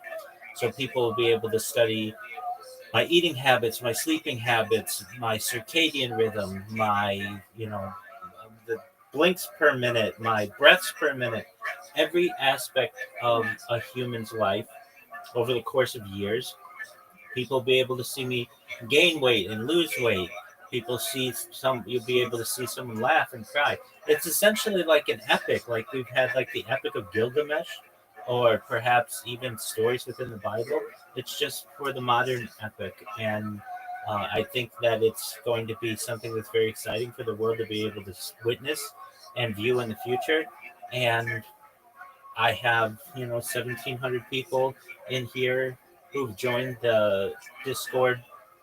And I've only been promoting it for about 9 months or so, and that's organic. So, that's been some really good growth. But I'm not going to go viral from that. I'm going to go viral from Blue Sky. And I know because I'm like a notorious spammer. But you see, it works. I mean, I get random people in here from spam that I did 9 months ago that get them in here, and perhaps they're not the best quality people we want in here, but I do get some really quality people. And what ends up happening is they learn about me and learn about what I do. And, I get people in here who say, I don't spam people. I mean, not in the normal way. I have, but really what I do is I like people's posts. And what that does is it creates a notification in their inbox. And within the notification, I have a link to my Discord. Exactly. So it's a creative way to get people in here. And I mean, some people hate it, but then they eventually really end up enjoying it. And hey, bro, and take the joke these days, dude. dog, you might have as many alt accounts as I do. Like if you, especially if you're gonna try to like redeem yourself and like save that human being, like, you gotta pick a better path. You're not a good troll, bro. I am someone who is just a positive person in the world. I talk about things like life extension technology, things like oxygen therapy, human growth hormones, stem cells, cryonics, cryogenics, things like ambrosia therapy and cold shock therapy and nootropics, and then really moving into the world of mind uploading technology, where with someone's consent, we scan their brain into a computer like a CAT scan or an MRI, knowing where every atom is in their central nervous system and their peripheral nervous system, for later download as an android, an avatar, a cyborg, a cybernetic being, a clone of themselves, a robot, an ethereal being, whatever they want to be. But essentially, what I talk to people about is digital immortality. Do you think anyone should have access to that? I'm not the person to make. Aren't there? It seems like there's some who like probably don't want them to be eternal. Yeah, I mean, it's not going to be probably for everyone. It'll probably be for a more limited group of people. There are Like people. being Jewish, do you envision that mainly for Jews, or do you think Gentiles would be granted that privilege, or how do you look at that? Perhaps righteous Gentiles. Traditionally, we have the belief that when Mashiach comes, our Messiah, there will be a resurrection of the dead, and that may be involved. That type of technology may be involved. Those aren't decisions for me to make, but I think there may be an opportunity for righteous Gentiles to perhaps be able to partake in this type of technology, or perhaps just general conversions. And Do you think all Jews should be granted it, or is there like filters on that? And surely not all Jews are worthy of. Because you think like if there's like an AI, if something like that happens, then the AI would be consuming or. Bro, don't ban me, bro. Like you just met. Bro. You haven't seen the real me yet, okay, bro? No, the real you is obsessed with Give me hurting a children. chance. You fucked up your troll. Yeah, dude, if he's gonna do it, he should do like one a day, not like 10 in a row. He's burning all his accounts. But like, because like, so like, if you're uploading, like, I would assume like there's some assimilation into whatever the greater AI that would be processing it all. Like, do you have any reservations about just granting it? Because you said like maybe some righteous Gentiles. How do you feel like Jews should it be like general or also like restricted to some degree?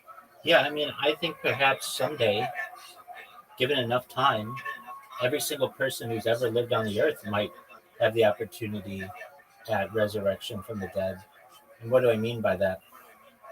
Well, I mean, I'm a really out there thinker, and so I, like contemplate ways to travel faster than the speed of light, and also the idea of time travel. And without going into the time travel aspect of it, just traveling faster than the speed of light would mean that you would have the opportunity to perhaps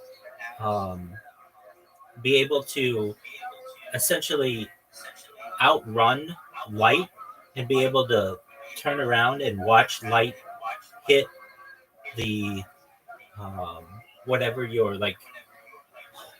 I would imagine it like this, like me. Yeah, and so what you'd be able to do. I'm just more concerned like what you'd be able to. Just hold on. Well, the idea that like. You're asking me a question. I'm trying to answer. So there might be the idea that you may be able to watch Earth from its very beginning, and if that happens, given billions of years, you may want to recreate every single person that ever lived on Earth, or whatever being ever lived on Earth. Hey, I'm sorry, dude. Like, I just didn't mean to offend you, man. Like, can you like forgive me, bro? You're forgiven, dog. Dude, you burned every way before. Take this moment to think about how to I mean, attempt your soul. with every single one of these, he's getting an invite to an appeal server, so he can always appeal. And I'm generally pretty liberal with Yeah, it. I see. Well, Given so enough time, I you allow said, people like, to you come back. know, I have to question you. So when I asked you about, you know, should choose to constricted in some way, you kind of gave a generic answer, like, well, we'll archive them all. But with Gentiles, you give a very like affirmative, you know, maybe some of the righteous. Yeah, so There's righteous clearly, righteous Gentiles may perhaps have also, you don't want to archive all the Gentiles, right? I'm not saying I want to archive everybody. There are people, as I said, like when I explained mind uploading technology, with people's consent. There may be Jews who don't want to give their consent. There may be Gentiles who don't want to give their consent. And if they don't want to give their consent, then I don't want to force anybody into doing anything that they don't want to do. So there's essentially not, in this discussion, it's not Jew and Gentile, it's human and transhuman. Well, it kind of is. I didn't ask you about the consent. I said who would it be available to? You said only some righteous Gentiles, but you kind of gave a blanket answer for all Jews. I didn't say anything.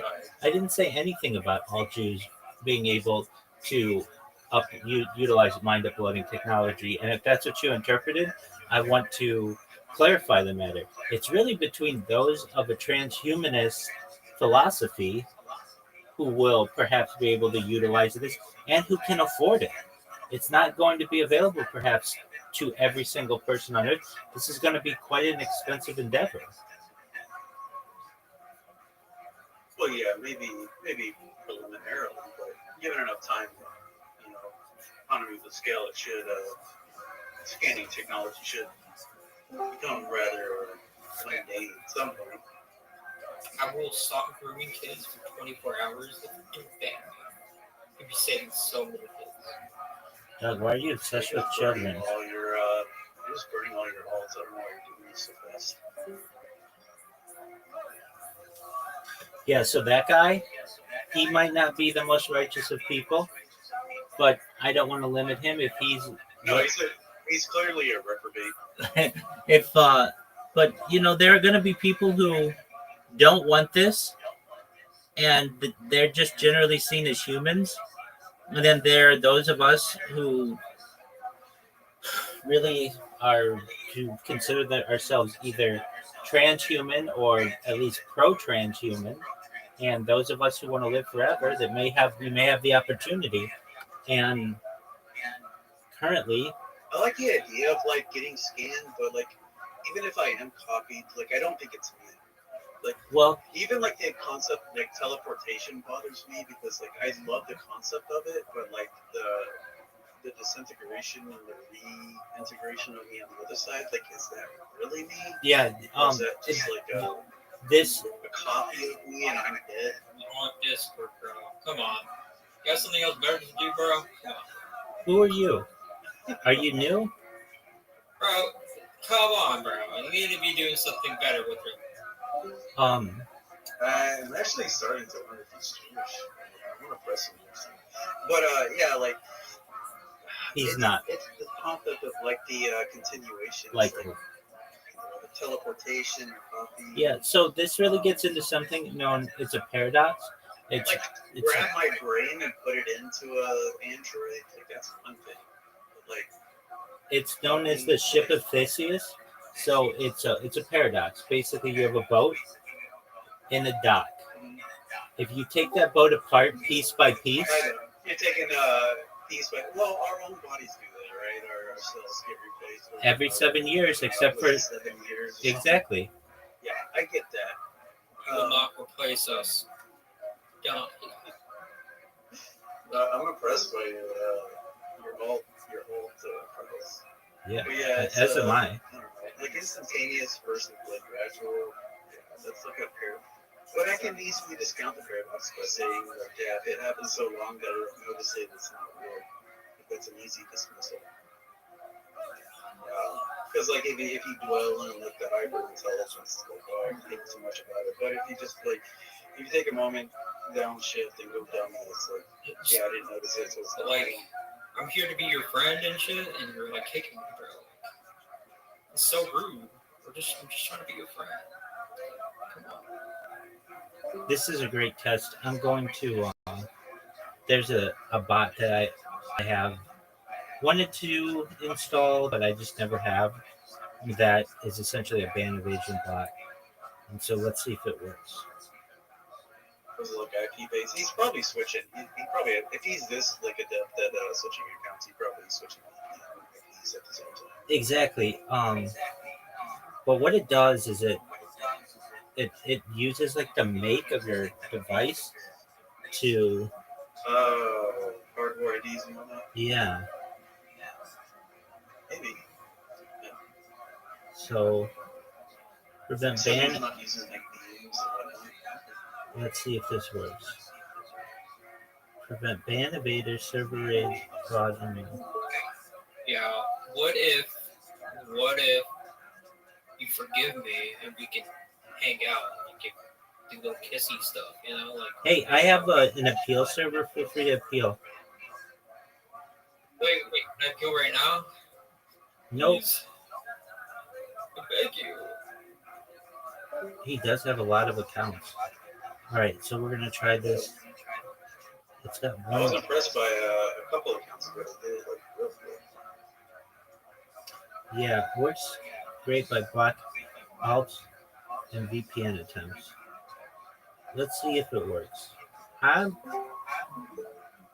girl, last time. If you do this one more time, I'm gonna start crying on the mic. You never hear a grown man cry before, bro. I'm 30-year-old man, please stop. It says in your profile you're 22.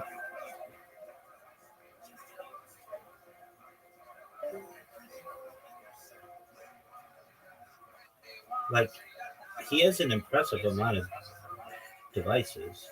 It's really. Yeah. I wonder if he even uses two-factor for each of them. Invite. It's quick on it. Yeah, exactly. Like, he really has to sign in quickly.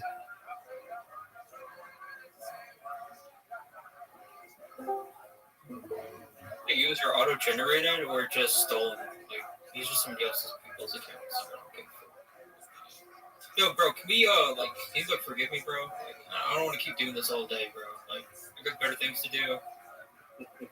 Dog, you are quite a fun individual. What prompted you to roll in?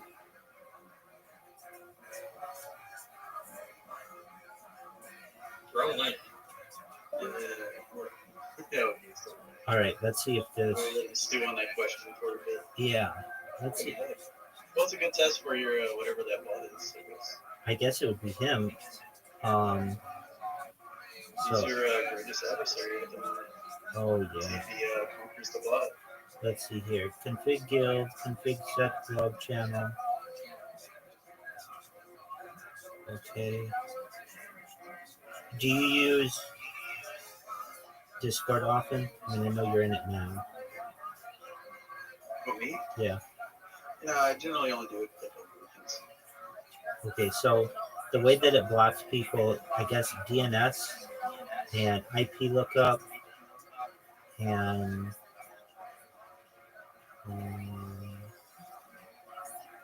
yeah, I'm a heavy games. I switch from but I'll do it heavy games. But I don't do what he's doing. Right. I'm not a troll. Like, I don't like to be dishonest, and I definitely don't like to do the pedo jokes. I don't know. I think if you're going that afraid, like, I don't think you're joking at something. I think. Who talks like that? Who talks like that? In normal life, who talks like that? He wouldn't be talking like that if his mother were here or his girlfriend or whatever.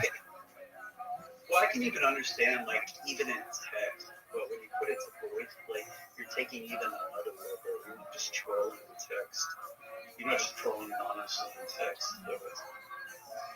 Because when you speak words like that, like, your brain is consuming the. Well, at first you had to, like, think them to say them.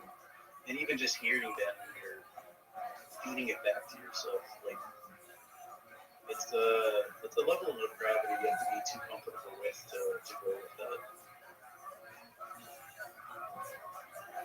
I'm gonna agree with you on that. All right. I mean, I just installed it and I didn't really do anything with it. So we'll see if it. I don't even know how it necessarily works. I guess I would just test it with my own accounts, but we'll see. We'll see. Anyway, in terms of the humanist versus transhuman debate, I get people in here who say, like, hey, I don't want people to have that kind of technology. And I understand that. Basically, Yeah. there are people. Like, if it was up to me and I was honest, like, in the past, I would want it. Today, I don't think I would allow it if I was Thanos. But I do see the appeal. Yeah. Well, it's kind of an inevitability that if you just allow a civilization to continue long enough, indefinitely, they will either destroy themselves or evolve to the point of immortality or close to it. Maybe. Well, it doesn't necessarily require uploading. It could be genetic editing materially, make telomeres more robust and all that. Like, it doesn't necessarily require digitalization. That's true. I mean, that's why we get into the life extension technology aspect of it.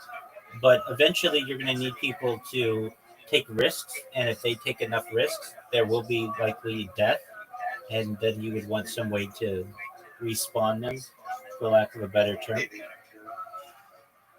But and that goes back to the question of, like, what was response? Is it just a memory, a ghost of what once was? Yeah, it's a great question. Like, basically, your Like, idea. there's no soul there. I mean, what is a soul? Well, it's not just like an AI representation. I mean, what is a soul? You define it for me. Welcome. Well, as far as I know, it's not Hey, Zoo. visible. It's not encapsulated by the synapses. It's connected to it. You're not going to reconnect that to. So much for freedom of speech. What up? How are you, friend? I'm doing great. Thank you for asking. Oh my god. Phenomenal. What's good in your neck of the woods? What? Not you, Zoo. Doing great.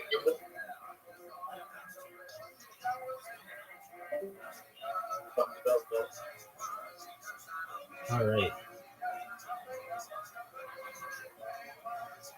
Zoot, how's your day going?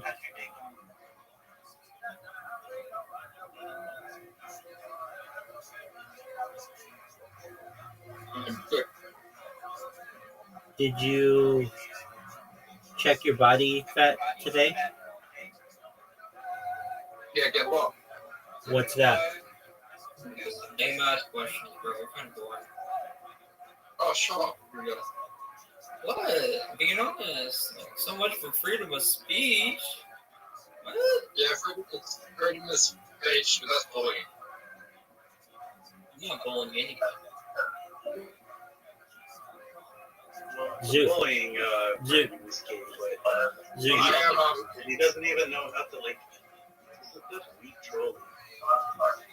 Yeah. If you're gonna troll, you have to long term. You have to, like, give yourself like a great like set yourself. You guys wondering? Rabbi, my body fat was. Body fat? Fat? No, I'm not fat. My body fat was 13%. Oh, 13.5%. that's really good, man. What? What are you trying to achieve? That's athletic though. Okay, yeah. You're not just starving yourself. Yeah, I'm glad about that. Okay. Cuties. I guess you're I'm right. Yeah, you're I'm right. at athletic though. What do you mean, bro? Good.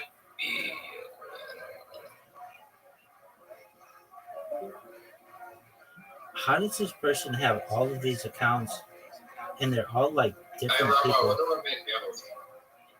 Dude, I've told you like 1,000 times. Just get on the apps. No, don't even go on the outside. Go outside. Go outside. Listen. Are you aware of like how blacks do it? They just shotgun it. Just go in and say, and you do it 1,000 times till it works. Well, like they brute force it, like it's rude, but it's effective. You'll learn along the way. Like just go out, find someone to try to say, hey. Yeah, you gotta shoot your shot. Whatever, move on. There's a simplicity in this. You're overthinking it, and that's your failure. Yeah, I'm overthinking it. Yeah, like don't even think. Just go. Wow, she's cute. Hey, shoot you down. All right, try someone else. Let your attempts evolve over time.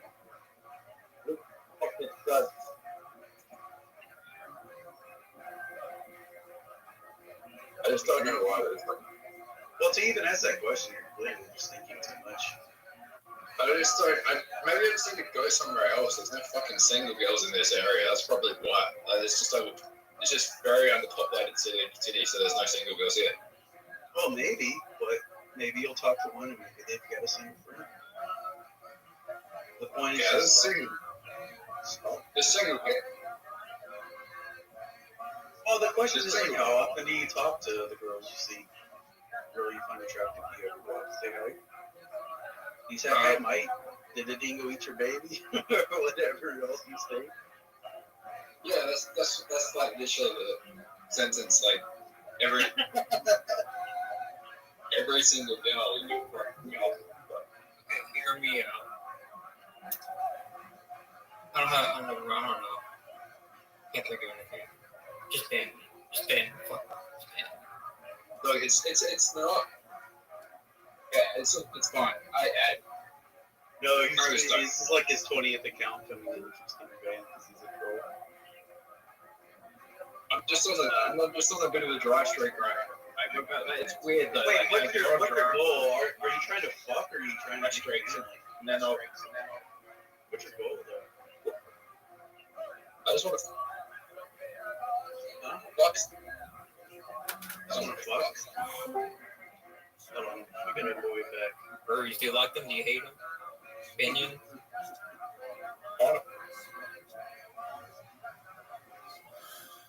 No response. We got a resident girl. We gotta give him a EEG. It's coming up soon. Yeah. But no, you shouldn't be seeking a fuck. Like, yeah, dick white's nice, but that's not long term. It's not fulfilling.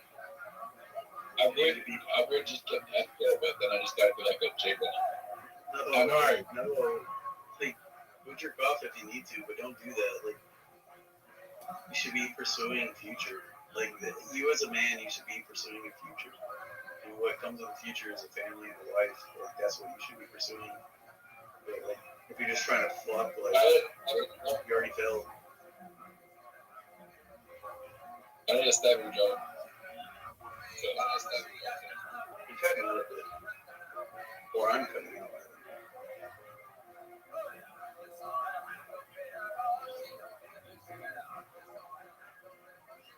But it sounds like you've already done like the first steps. Like it's shape, that's good. But you should be. I don't stab your job first. What's that?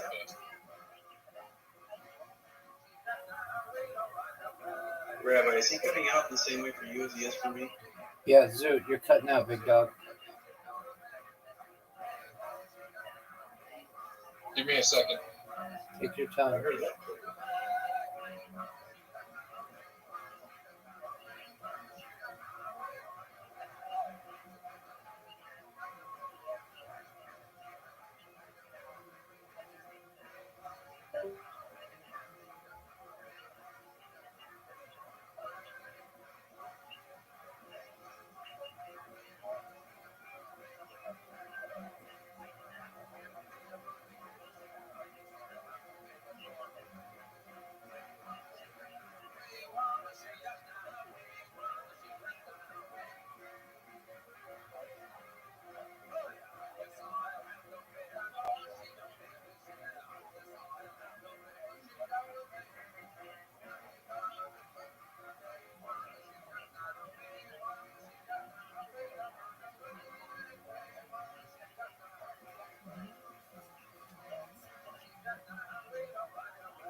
Yeah, back to there was a game I saw someone play. It was like had to do with some water shit. I guess like minds were copied into machines. I guess it was just exploring like the concept of like copy consciousness. Because like if you can copy once, like they can paste. It's like, what even is it at that point? It's a good question.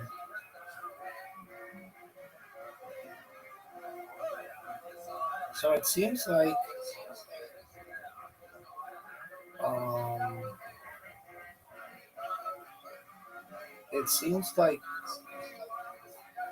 unless I like make him have to use a telephone number, he could keep doing that. Well, I haven't seen. We're at a record timing that he doesn't show up. You're right about that. He may have run out of bullets. Yeah. He claimed he was just using golden accounts for doesn't show up. He does have a lot of them, and they're old. He's burning through them. You got that right. All right. But it's like how high time frames you have to be right. To get more. That's like such weak trolling. Like I'm beyond my troll days, but that's just terrible. The kid is a troll. It's kind of funny. Kept letting in, but it was just more of like a nitpicking annoyance. It wasn't even like a proper control. I mean, obviously it's annoying for you. You got to punch the buttons and whatnot, but you could have done it much better if you really wanted. Yeah, definitely. Oh, so maybe it change his voice, like come in with a different cadence, come with a different voice.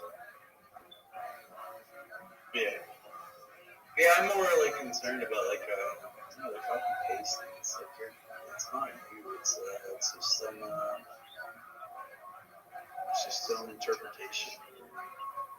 whatever of you. And it's not even stimulated, they just paste it however they want.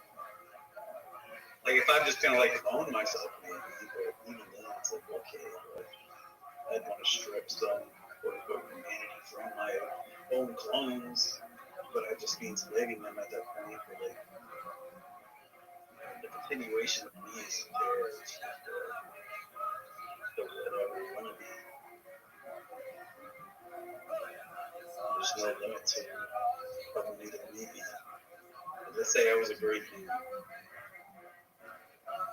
Another nation wants me to be their leader. They buy the image and the copy. It's just copies. It's just scan and duplicate.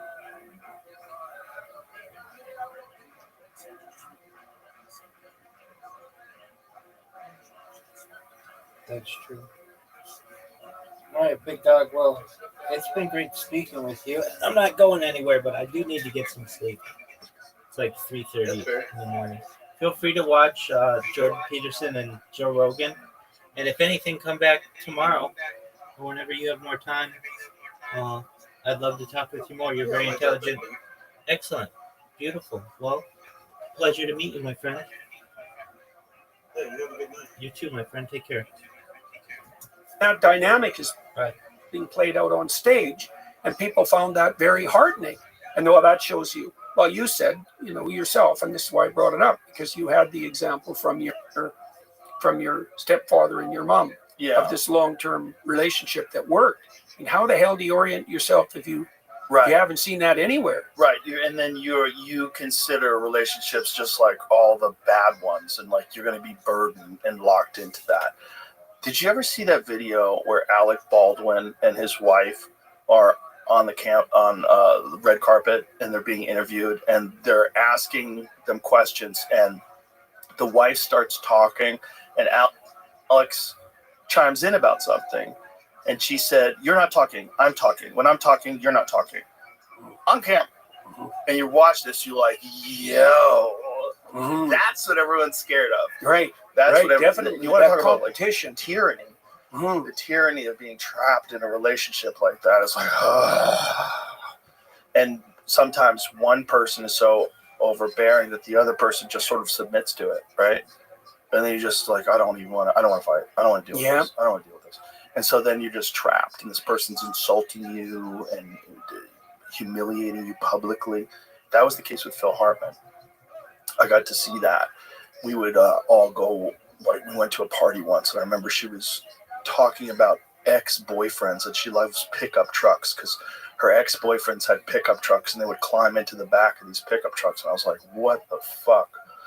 But she was doing it on purpose to like make him squirm and make him uncomfortable. And she would say things like, talk about how he's old. Oh, he's old. He doesn't, he doesn't like to do anything. It was just public humiliation in front of friends, where you're in this like arena where he can't say anything. Yeah. He can't just go, what the fuck are you talking about? Like, why are you talking to me like that? Like, why are we doing this? He can't do that because he's public and he's out with us. Maybe he should do it anyways. Probably should do it anyways. Yeah, probably. But we're all out, and Phil was all about like appearances. Right. One of the things that he was afraid of with getting married was that he was just starting to break into films, and a lot of the films that he was doing were very like family-friendly films, and it helped that he was a family man.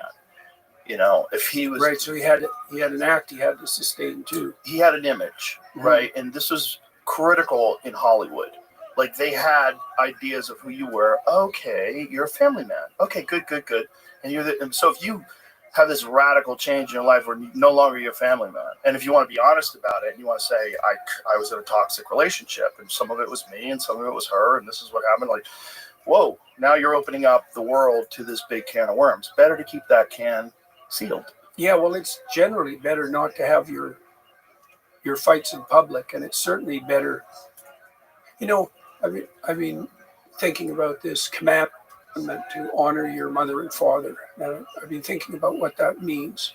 I read this book called Angela's Ashes by Frank McCourt, and Frank had a really alcoholic father, like like an Irish alcoholic father back in the 40s. Oh yeah, he drank every cent the family had, and they lived in terrible poverty.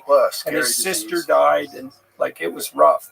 But he said his father was often sober in the morning, and he established a relationship with like good morning sober father, and kind of put alcoholic, drunken, nighttime father in a different bin, and he could get the benefit of having a father in consequence of that. And that honoring, that's also something that you want to do within a marriage, right? Because your wife is your friend and your lover, but she's also your wife, and you're her husband, and that means that a part of keeping that marriage working is honor. And part of the honor is that you don't do that sort of thing in public. Right. You know, right. Because, you don't humiliate each and, other. and You that's don't fight in public. well, that's also in some ways independent. In a way, it's independent of who your wife or husband is. It's like, you know, you can imagine two people fighting in public, and one of them or both of them really deserving to have that fight as people. But then to keep the marriage intact, you have to remember, well, this is my wife. She's not just my friend. She's not just someone I know. She's my wife. And we shouldn't be doing primate dominance hierarchy maneuvering in public. We shouldn't be competing for power, because that's going to destroy the marriage. Yeah. And so that's part of that honoring, I think, is to remember the role and to keep it, well, sacred is really right. Sacrosanct. Here's another one. Don't ever insult each other, even though you want to. Like you want to like be mean. Sometimes like people get mean to you. You want to be mean back. I don't do that with my friends, so I don't do that with anyone else. I don't want to do that. That's why I don't do it online. I don't get involved in these like hissy pissy fits online, particularly on Twitter. I just don't think the prime place for such things. That's all it is. First of all, again, as someone who looks at everyone like a child or like a baby, I'm not angry that people do that. I understand the appeal of it. If I was 15 and Twitter was around, I would be tweeting at every fucking celebrity saying, you're a loser, jump in front of a bus. I would say things just to try to get a reaction out of them. I think a lot of kids do. I think a lot of people don't feel like they have a voice, and one way to be heard is to be insulting, and one way to hurt is to be negative.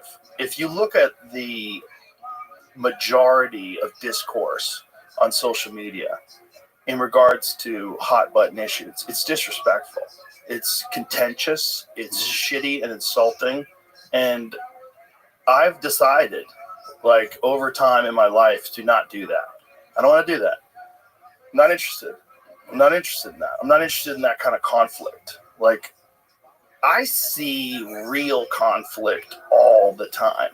As an MMA commentator, you know, I see the most violent legal conflict other than war all the time. That's conflict. That's like real conflict and resolution, and, you know, purposeful, agreed upon conflict. Like regular, like back and forth insult. Would it be better to figure out what you agree and disagree on and why, and talk? Like, why can't we all figure out how to do that? That should be a discipline you learn at an early age. Most of the issues that people have, if the person comes at you insulting and aggressive, either that person is ignorant or they're playing a game, okay? And the game is to get your emotions up, to get you reactive, and to be reacting to them instead of acting. The game is like if someone's hyper aggressive in a fight, the game is to put you on the defensive so that they don't, like, the best defense is a good offense. You learn that early on in fighting. So you learn that you can be very offensive and then the person never has a chance to get their game going. That's the case with conversations too. So there's a gamesmanship to this kind of communication where it's not just communicating. It's communicating, but it's essentially intellectual one-upsmanship and sparring. You're sparring. You're scoring points. You're trying to dunk on each other. And I get that. I've done that before. I've engaged in it. It's never satisfying. It always feels gross. Even if you win, it's gross. Like I said this before, like even like publicly things that I felt like I had to do, like the Carlos Mencia conflict that I had way back in 2007, where accused him of stealing material, and it became this viral video, and then a bunch of other comedians jumped in, and we all agreed there was a real problem. It was a real problem because he was very famous, and he was being protected by these agencies who were profiting off of him being famous. They didn't want that train to stop.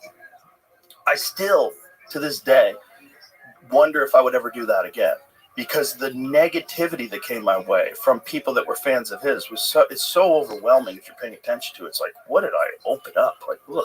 Even though I knew it was necessary. Like, what? And that is also why people are negative, because they want to stop you from engaging in conflict that's going to hurt them. You know, so they try to hurt you as much as possible. So you're like hesitant to do it. I don't want to wade into those waters. Ugh, it's dangerous, filled with sharks. Well, you could imagine, maybe, I think this is worth delving into in some depth. You could imagine that there's various ways of attaining status, renown, reputation. Status isn't exactly the right word, because reputation is better, because you can have a reputation that you deserve, right? And so people do work for reputation, and all things considered, that's a good thing. Earned reputation. Earned reputation. Earned reputation. Earned valid truly reputation. Unique, whether it's Jordan, that guy, that's a unique human being, and that's a real reputation. Right. Right. Okay. That's so, what people want. Right. Right. And it's also, there isn't anything more valuable that you can have than that.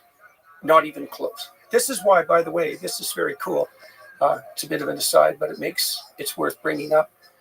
In the Gospels, Christ tells people to store up treasure in heaven where it doesn't rust, where the thieves can't steal it. That's reputational treasure. Right. So the idea is that if you conduct yourself impeccably, you'll develop a storehouse of reputation that will withstand all catastrophe. There's no place you can put your wealth that's more effective than that. It's the least violatable place, and that's right. It's right. Right. And so, but the problem is, and this is a really tricky problem, and you're touching on it, is that the reputation game can be gained.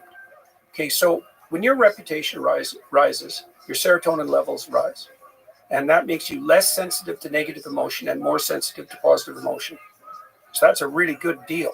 And what that also means is that there's a high psychological benefit to status increase, reputational increase, and a real cost to reputational decrease. So that's partly why people don't like losing face, for example, because their emotions dysregulate.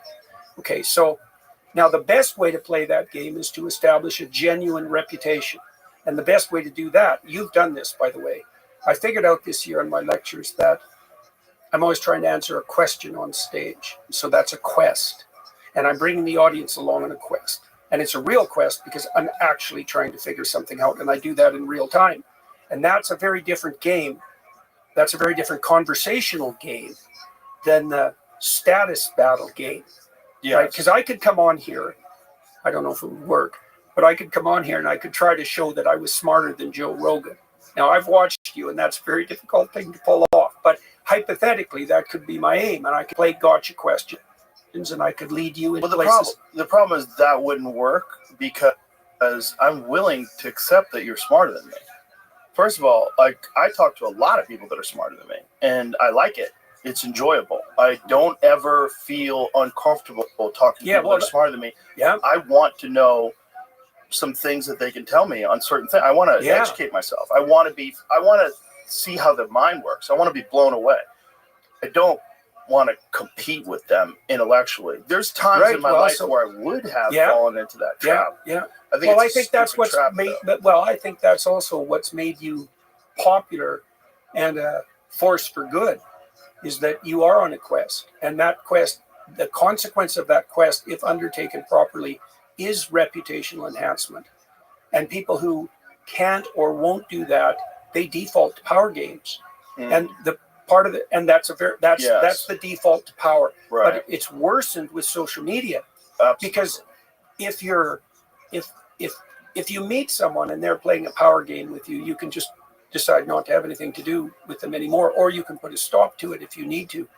But on social media, you can't because they're distant from you, and they're often also anonymous. And so they can play power games to enhance their reputational status falsely with no consequences. And the social media is rife with that. And it's really a problem. Like, I think that virtualization has enabled the psychopaths. Without a doubt. Yeah, well, without a doubt. That's a terrible thing because the psychopath types, they're always the death of everything. Like, I'm seeing this come up on the right now. So imagine this. I've been working on a new theory of political psychopathology, and I like it quite a lot. Is this where the term the woke right comes in? Yeah, well, Lindsay is pointing at that, but he hasn't got the diagnosis exactly right. So it isn't woke. That's not the issue.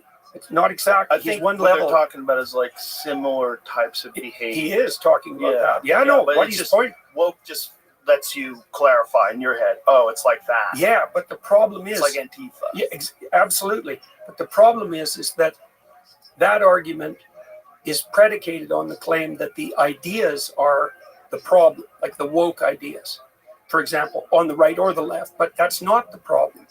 The problem is that 4 to 5% of the population, something like that, is cluster B, that's the DSM-5 terms, histrionic, narcissistic, antisocial, psychopathic, or they have dark tetrad traits. They're Machiavellian, they're sadistic. That's about 4%. Okay, so the question is, how do these people maneuver? And the answer is they go to where the power is and they adopt those ideas and they put themselves even on the forefront of that. Right. But the ideas are completely irrelevant. Right. All they're doing is they're the Pharisees. They're the modern version of the Pharisees. They're the people who use God's name in vain, right? As they proclaim moral virtue. Yes. Doesn't matter whether it's right or left or Christian or Jewish or Islam. They invade the idea space and then they use those ideas as false weapons to advance their narcissistic advantage. Yes. And so then you have the problem. And the right's going to face this more and more, particularly because the left had to face it when they were in power. Yes. How do you identify the psychopathic parasites, 4% of the population, who are clothed in your clothing and waving your flags, but who are only in it for narcissistic benefit? You know, the people who studied the dark triad, these were people who originally studied psychopaths, and they moved into ordinary personality, so to speak, on the fringes. It showed that the non-criminal psychopaths, so the fringe cases, are Machiavellian. They use their language to manipulate. They're narcissistic. They want unearned reputation. That's what a narcissist wants. And they're psychopathic, which makes them predators or parasites. Okay, that's pretty bad, those three things. But they had to expand the nomenclature after a while because they found that they were also sadistic, which implied that if you're Machiavellian and narcissistic and psychopathic, you develop a sufficiently bad view of your fellow man that their undeserved pain is a source of pleasure to you. And that's what's being enabled online. Yes. Like, see, because we've evolved real specific mechanisms to keep such things under control in face-to-face interaction. Lack of anonymity, for example, within a community. Psychopaths in the real world, they wander. They have to move from place to place because people will figure out who they are, and they're held responsible. They're particularly held responsible by men. But online, they escape from that. They escape from that protective. They escape from that system of constraints, and they have free reign, and they can find other people like them very rapidly, and they can gang together. And so this is like, I can really see this starting to happen on the right. Like, I've been tracking psychopathic behavior on the right for probably 4 years, something like that, especially on the anti-Semitic side, because that's really where it reared its head first. And why is that? There's nothing more annoying than a successful minority. Right. Now, that's part of it. And I'm going to, I might as well get myself in trouble right away, too. Yeah, for sure. Well, this is a real subject. Well, so it's a real terrible subject. It's interesting because if you don't criticize it enough, you're compromised. If you criticize, it's like when it comes to anti-Semitism, like it's one of those things where you can't separate. It's a religion and it's also a race, and it's also a government. Mhm. That's where things get weird. Right. And then there's also the concept of intelligence agencies and compromise that also gets attached to it, the manipulation of world markets and money, and there's a lot to unpack. And then there's regular Jewish people have nothing to do with that. Well, the Jews too they're very successful. Yeah. And so what you would expect from a purely statistical point of view is you'd expect them to be overrepresented at the extreme. They're also a walled garden, right? Meaning it's very difficult to join. They don't proselytize. They don't try to get you to join. And they're all very tightly knit. They call themselves the clan. They're all like locked in. The Jewish clan, not KKK. The problem with that term has been compromised by the Ku Klux Klan. But I mean it as terms of tribe. Well, community. Yeah, community. They're very tight knit in that regard. They stick together. Well, and if you understand the history, obviously, of Nazi Germany and of persecution in Eastern Europe, you have to. Yeah, of course. Yeah, well, all these complex things are multidimensional. I mean, I watched your whole conversation with Douglas, and I thought you guys did a very credible job, all three of you, of navigating unbelievably choppy waters. So that's the first thing I'd like to say, because one of the things I was trying to figure out when I was watching that is, do I think I could have done a better job of any of you? And I certainly didn't walk away from it with that idea in mind. But then underneath all that, I thought there's a really unbelievably tricky problem here. And I think that's why it's made it poked up into, well, you also set that conversation up, but it poked up and made itself manifest in that conversation. And the issue is, how do you identify the psychopathic pretenders? And it's even worse now, and then make a barrier, right? Now, the right was calling for the left to do that for decades, and they didn't, and they couldn't. And the left is not good at drawing barriers, partly temperamentally. The right is somewhat better, but there's no shortage of monstrosity there. And so then the question is, how do you draw the line? And that's kind of what I was, because I've been watching these right-wing, they're not right-wing, these psychopathic types manipulate the edge of the conservative movement for their own gain. And a lot of that's cloaked in anti-Semitic guys. There's plenty of anti-Semitism on the left too, by the way. So it's not unique to the right. Well, but particularly now. Yes, particularly now. And so, you've let your curiosity guide you, your curiosity and your desire for knowledge, this quest, you've let that guide you as a podcaster. And by the way, I'm trying to work through exactly the same sort of thing. How do you know, given your radical increase in stature over the last 10 years, how do you know when your curiosity and even your skepticism about the fact that things aren't the way that people say they are, because that's certainly been demonstrated in the last 10 years, how should anyone decide what guardrails to put up? Like, what do you look for? Do you have a conceptual system worked out for that? Like, what do you mean? In what way? Well, how do I look for in terms of people to talk to? Yeah, because you have this insanely immense platform, and you're inviting people onto it. And you said to Douglas, and I know this to be true, that you're not really thinking about the outcome exactly. You're thinking about, this is an interesting person to talk to, and I'd like to go on that quest. But then you have the additional conundrum. We're trying to work this out in the Daily Wire side of things too. Not to say that that's exactly the same situation. It's like, once you gain in reach and authority, then how do you know that? How do you take great care that the people you're talking to aren't, what would you say, eliciting or feeding a subculture? Yeah, that's right. That hasn't got the proper aims. Like, I guess the legacy media probably worked that out by having people, mediators, right? And guests. And that was also back when we could rely on the structures of authority in some sense to filter. And now we're in this helter-skelter world where everything is the legacy media is the worst at that now. Yeah, I know. They're the worst. I know. Which is fascinating. It really is. It's really fascinating when lose faith in a New York Times piece. You know, it's like you go like, well, this is bullshit. Yeah. I know this. I know what they're doing. I know they're just, this is editorial bullshit. And that didn't used to be the case, I don't think. No, it didn't. But then I go back to like what I learned about the Woodward, Bernstein, Nixon thing at Watergate. That was all essentially an intelligence operation. Have you ever looked into that? You know, I had Bill Murray on the podcast, and Bill Murray said one of the wildest things. He read the first 5 pages of Bob Woodward's biography on John Belushi, Wired. Mm-hmm. Read the first 5 pages, like, he goes, "Oh my God, they framed Nixon." Oh, really? Wow. Isn't that crazy? Yeah. No He's kidding.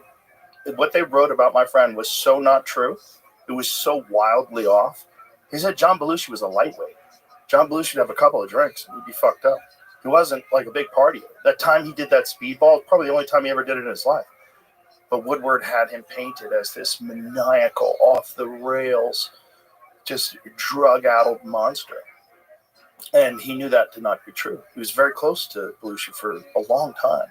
And so he was like, oh my God, they framed Nixon. And then when I told him the whole story, you know, what Tucker Carlson had told me about Woodward being an intelligence asset, and then that was his first job ever as a journalist, was Watergate, and that there's FBI guys that were involved in it and the break-in, and the whole thing was they tried to get Nixon out of there, the most popular president in the history of the country in terms of the vote, and they were successful. They got him out of there, and it's probably likely because Nixon was very concerned with who killed Kennedy, and he wanted to find out, and he wanted to get that information out. And apparently he had been talking about it. I know who did it, and he was, you know, he didn't want it happening to him, obviously, and he knew it could. If you're a president, you know, a couple of guys ago, you know, just one of the most popular presidents, at least posthumously popular presidents. I know he's very polarizing while he was in office, but was shot in the head in the middle of Dallas, and you think that the government might have had something to do with it. Like that could fuck with your head, obviously. You know? Yeah, well, there's many things like that. I mean, you saw the government website that came up 2 days ago about COVID. Yes. Okay. Wild. Wild. Yeah, to see that. That's for sure. What are you supposed to do with that? All the things that would have gotten you fired if you were a professor and you said them 4 years ago, you would have 100% got fired for espousing any of these ideas that turned out to be true. You would have gotten kicked off of YouTube. You would have gotten, you know, there was a lot going on there, you know, which is I feel so fortunate that right at the height of COVID was also when I had gone over to Spotify. Spotify is a Swedish company. Mm-hmm. It's different.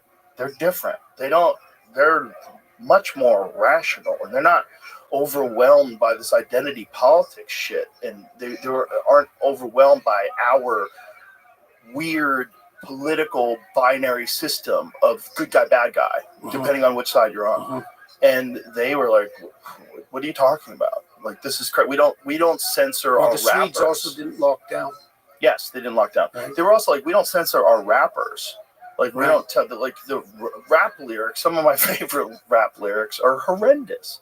But it's just like my favorite movies are Tarantino movies. The dialogue is horrendous. It doesn't mean that these are horrendous people that are putting together this. Tarantino's a wonderful guy. He's fun to be around. He's great. I've had dinner with him, brought him to the comedy club. He's great. He's not a bad person, but he is an artist, and he's creating this thing. And this thing is going to show you aspects of humanity that you know to be true, but are horrific. That's the same with rap lyrics. It's the same with a lot of things. And Spotify's position was, we're not censoring. That's not what we're in the business of, like, promoting art. Like, we sell art, and we're not interested in censoring art, essentially. And turns out, luckily, we were all right. We were all correct, you know. And now the government shows it on their fucking website, which is crazy. Have you seen it, Jamie? It's bananas. And look at this lab. Yeah, leak. right. I know. By the way, you know, I know that he would bring up the vaccines when he was on his rallies, and people would boo. When he was on the campaign trail, people would boo, and I think he was like confused by that. I think he's a little. I don't want to say he's out of touch, but there's too many things for him to be thinking about, for him to be paying attention to what people really think about the vaccines and vaccine injuries and mandates and just the psychological warfare that was played on the American people. You remember that very famous White House post that they made? For the vaccinated, you've done your job, or for the unvaccinated, you're looking forward to a winter of severe illness and death, and the hospitals that you will overwhelm. Like, that was the White House telling you something when it was in Omicron by that point, which was like a cold. Like, it was crazy. The deaths had dropped off radically, but they were so in bed with the pharmaceutical companies that they were like, you got to do it. You got to get vaccinated. And if you don't, you're looking forward to death and severe illness. Like, imagine, you're not basing this on real statistics. You're not basing this on science. You're just basing this on this control, this fear element that you're trying to impose upon people. So, okay, so that's an interesting point there too, that issue of control and fear. Now, I was part of a group that started this organization in the UK called the Alliance for Responsible Citizenship. We had our second convention in November, which went very nicely, by the way. So you're doing like a positive counter to the World Economic Yeah, Forum. well, we have some rules. And one rule is you don't use force or fear, right? Use invitation. So can I tell you a story about that? Please do. Okay, so I've been touring about this new book of mine, right? We Who Wrestle with God. And it's, I've been lecturing about lots of the things I know, but I've been using biblical stories mostly to provide an analytical frame, because that's what stories do. They provide a frame. And there's a great story in the continuing Exodus story, the story of Moses and the Israelites, where Moses has led his people away from the tyrant and away from their own slavery, because there's a dynamic in that story between those two things. No tyrants without slaves. Or you might say no tyrants without willing slaves. And so the Israelites have to get away from the tyrant, but then it's across the Red Sea of chaos and blood and into the desert for 40 years. You don't escape from the tyrant if you're a slave without paying a price, and maybe for 3 generations. It's rough. So Moses is trying to get these people to stop being slaves and to take responsibility so they don't need a tyrant. And so he's kind of got there, and they're on the edge of the promised land, right? And so they're almost at the end of their voyage, and they run out of water. They're still in the desert. They run out of water, and they get all whiny and bitchy about the fact that they had to go across the desert, and that it was way better under the tyrant, and that Moses is nothing but a corrupt patriarch, and he's only power mad, and they foment some rebellion. And anyways, it's a pretty ugly situation. And the Israelites go to Moses and they say, look, we're really starving. We're thirsting for water. We're going to die. Do you think you can have a chat with God, see if he'll do something about this? And God tells Moses to go to some rocks in the desert and to ask them to bring water for it. And so he goes with his people to these rocks, and instead of asking, he takes this staff of his. The staff is a really important thing. It's like your staff if you have an organization, same derivation, but it's also the magic wand of Gandalf. It's the flag you plant in new territory. It's the tree of life. It's the living tradition that has a spirit inside it, and that's a serpent, and that's the serpent that eats all the serpents of the Egyptian tyrants, magicians. That's the staff. It's his rod of his authority. And he, instead of asking the rocks, he hits them twice with the staff. So he forces them. And God tells him that in consequence of that, number 1, he's going to die. And number 2, he's not going to get to the promised land. Right. So there's this insistence. It's really interesting. Well, it's a crucial insistence. And it's very important in this time, I think, to understand what this means. So Moses is a leader. He's the archetypal leader. And he realizes his responsibility in the encounter with the burning bush, which is something that attracts his attention, that he takes with great seriousness, and that transforms him. And so then he becomes the leader who stands up against the tyrant and frees the slaves and takes them through chaos into the desert. And his temptation as leader is to use force. So when he's a young man, for example, he kills an Egyptian aristocrat who was tormenting a Hebrew slave, and that's why he has to leave Egypt. He's tempted by power because he's a leader. And then at the end, even though he's done all these things, he's been an upstanding man and gone beyond his call of duty.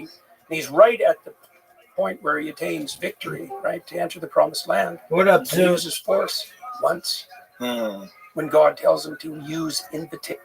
Dude, I gotta get some sleep, my friend. Really? That's like coming to the chat and just go to sleep. Cool. Yeah, dude, it's 4 o'clock in the morning. You should have come earlier. I did come early. I know, but you didn't come at like your normal time. Yeah, I was at the gym. All right, well, looks like you missed out. I'll play you in one I game. did like I'll play you. today. I'll play you in one game of darts, but that's it. I did a 4-hour gym test today. All right, well, no fucking way, no fucking wonder you're so late.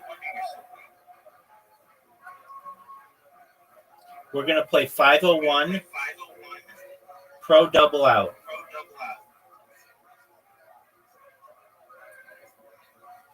You don't even know what this means.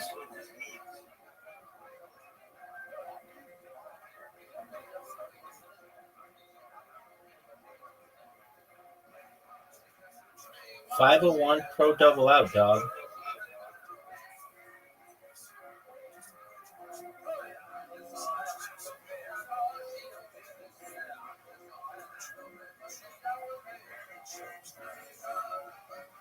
Dude, get your shit together.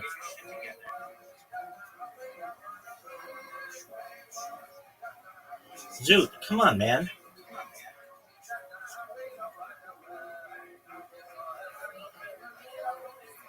Zoot, dog. I'm going to give you 10 seconds. 9, 8, there you go. Now get your shit together.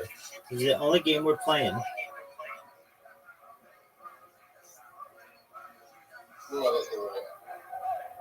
I know. 20. That was good, Zoot. That's a really bad score. Not as bad as that. not as bad as that, Zoot. Come on, that was triple.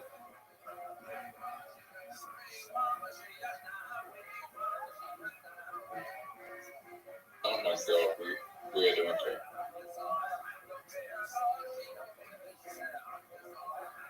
You played me really bad as I did that.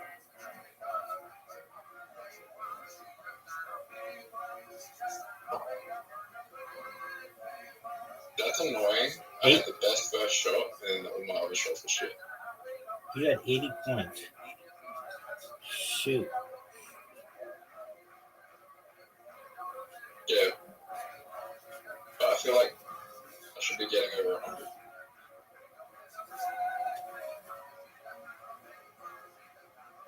$85 points. You're destroying me. Yeah, it's not over 100 though. You're destroying me. One round where I get it's one round where I score over 100. 5, 1, 25.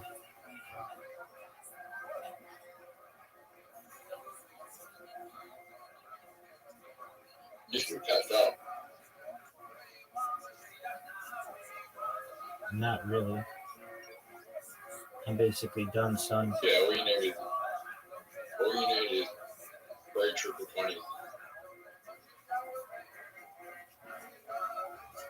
180 points.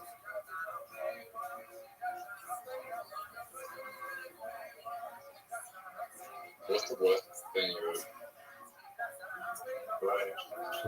What are you talking about? To play you in this game. I don't know.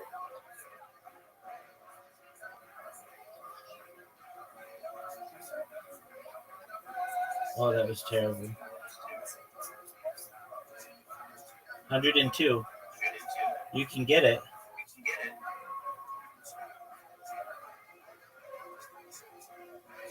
All right, I need 3 triple 20s. 1.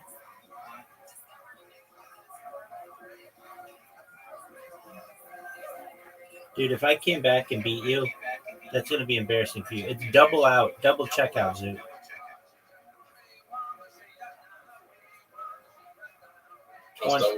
Double checkout. Get that 18. Get that 18. That's 1. Yeah. Oh, fuck yeah, Zoo. That was amazing. You need to get a triple 20. All right, good game. Hey, you want help with chicks? Listen to The Game by Neil Strauss. The problem isn't girls. The problem is there isn't even fucking girls here. Yeah, there are. There are tons of girls there. There's this chick. There's this Redditor chick who likes to hang out at the local adult bookstore. If I know about her, everybody knows about her. What are you talking about? That ugly bitch you couldn't come inside.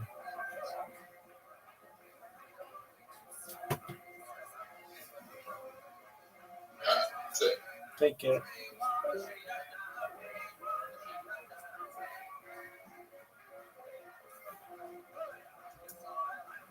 Invitation, to use his words, the logos, to use words, to use invitation. And that's enough so that he's dead. So is his brother Aaron. That's his political arm. And he doesn't enter the promised land. And then in the Gospels, of course, Christ forgoes power altogether. The temptation in the desert, one of the 3 temptations is the temptation for use of power. So one of the things that maybe we could conclude from all this, given the context of what you said, is that you can tell the tyrants, they use fear and compulsion, and they don't use invitation. So one of the rules we put together for ARC was invitation only. Play, we're going to do this playfully, and we're not going to use force or fear, ever. You have to use invitation. And so I don't know what you think about that. It's the distinguishing characteristic between the wannabe tyrants and the true leaders. The true leaders say, here's an offer. Would you accept this of your own free will?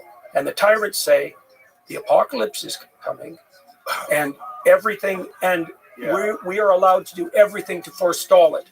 Right, including control you and everything that you do. That's the problem. Yeah. Right. And that's how they get people to fall in line. They fall in line through fear. Yeah. Well, fear and force. It's like also, you have to do this because the apocalypse is looming, which is always in a way true. Always. There's always an apocalypse of one form or another looming. The question is, what do you do about it? Well, and terrify people and compel them. Anywhere in the world right now, right? You might be experiencing the apocalypse right now if you live in Gaza. Yeah, you might be experiencing the apocalypse right now if you're in Yemen, if you're a Houthi, right? The end of the world is always coming. Right, and for you, for me, for everybody. Yeah, right. So you can always look into the future and conjure up an apocalyptic scenario, and maybe even that in itself isn't a sin, although I think it is. There's another, but if you then turn to fear and compulsion as your means of governance, then you're a tyrant. I don't care what your excuse is. It has to be invitational. That's when it gets scary, when you see governments telling people that they have to fall in line, or these are our horrible consequences for you not agreeing to what we're saying. Yeah, and then if you don't do this, you're a part of the problem. Right, exactly. Yeah. Well, and if the apocalypse that's generated in that way is of sufficient magnitude, there's no limit to the amount of power that can be exerted. Right. Because obviously the rationale is there. They have to do it, right? Like this is the rationale to stop Trump, right? You're trying to stop Hitler. Right. Well, no matter what. It's also, I think, First Amendment, use the law, use lawfare. Use whatever. Yeah. Use whatever. This is one of the things that worries me about Canada at the moment. Now, I know when we talked a couple of weeks ago, I expressed my concern about what was happening in Canada. Doesn't look good. Well, I read Carney's book, Values. I read it twice, and I understood it. And Carney says in that book, Well, he says he's an advocate of centralized planning, ESG. He was a huge ESG advocate. He organized many large corporations to go down this central planning governance route because the market wasn't pricing everything properly. And so central planners had to step in, and BlackRock and Vanguard, places like that, were big parts of that. Don't know if they were directly affected by Carney, but it's the same thing. And they've stepped away from that. And he's a big DEI advocate. And he's also a net zero advocate. And Carney says in his book, this is a good example of this. And I think also a good example of this kind of narcissism that we talked about earlier.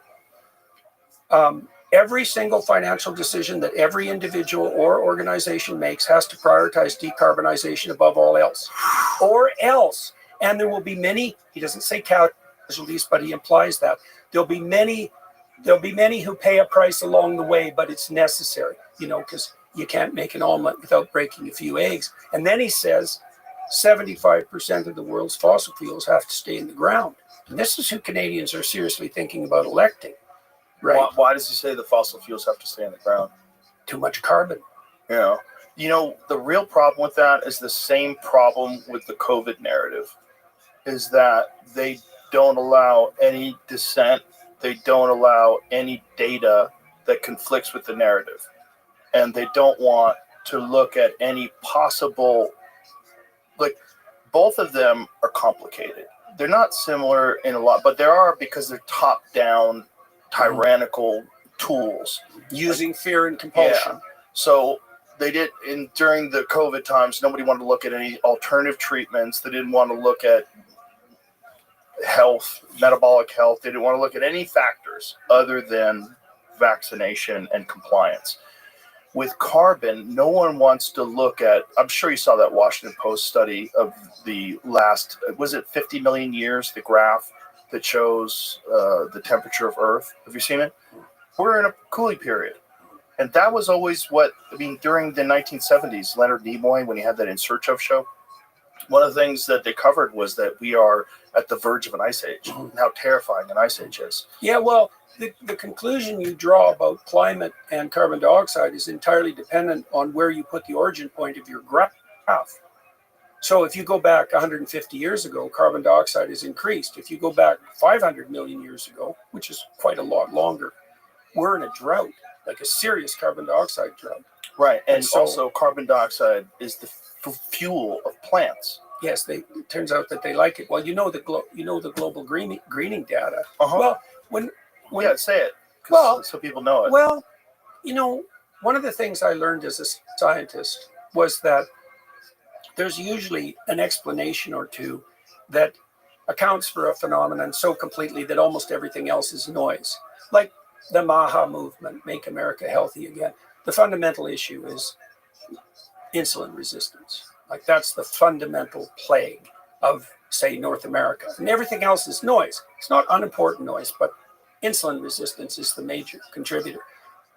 On the climate side, when I look at the data, the thing that leaps out for me is greening. The planet is 20% greener than it was 30 years ago. Okay, 20%. This is NASA data. I'm not inventing this. Right. Okay, and then the next, you think, 20%. If 20% of the plants had vanished, you'd be sure we'd heard about that. Yes. Okay, so, and the agricultural outputs got up 13%.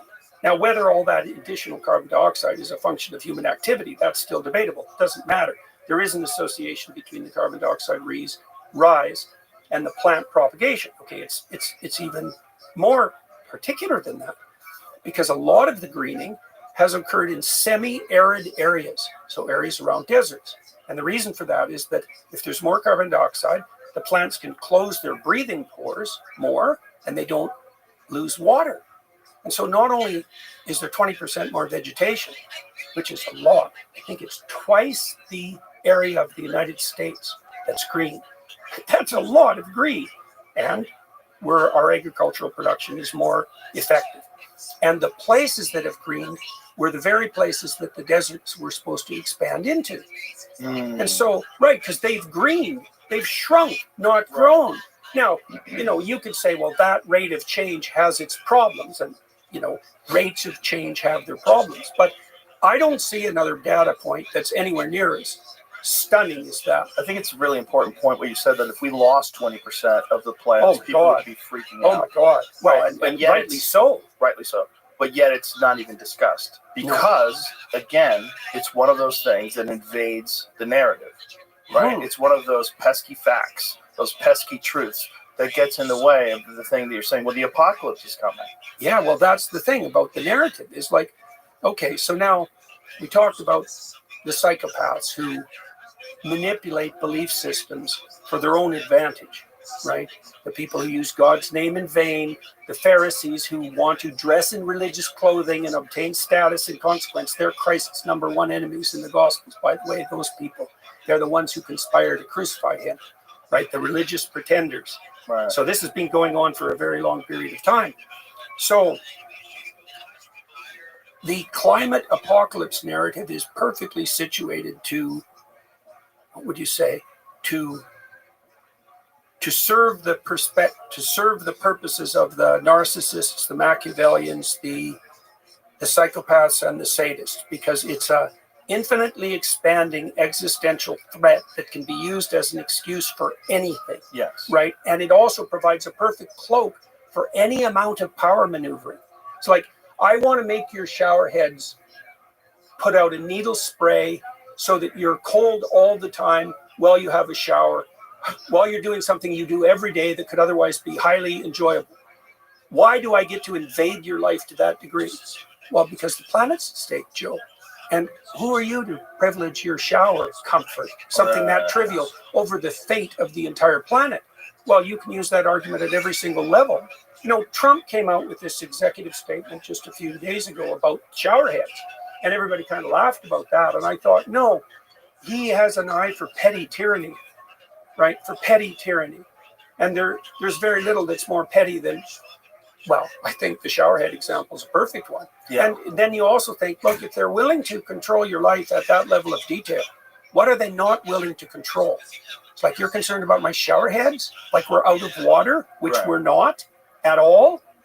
So what won't you control? So you think, well, the psychopaths are edge cases.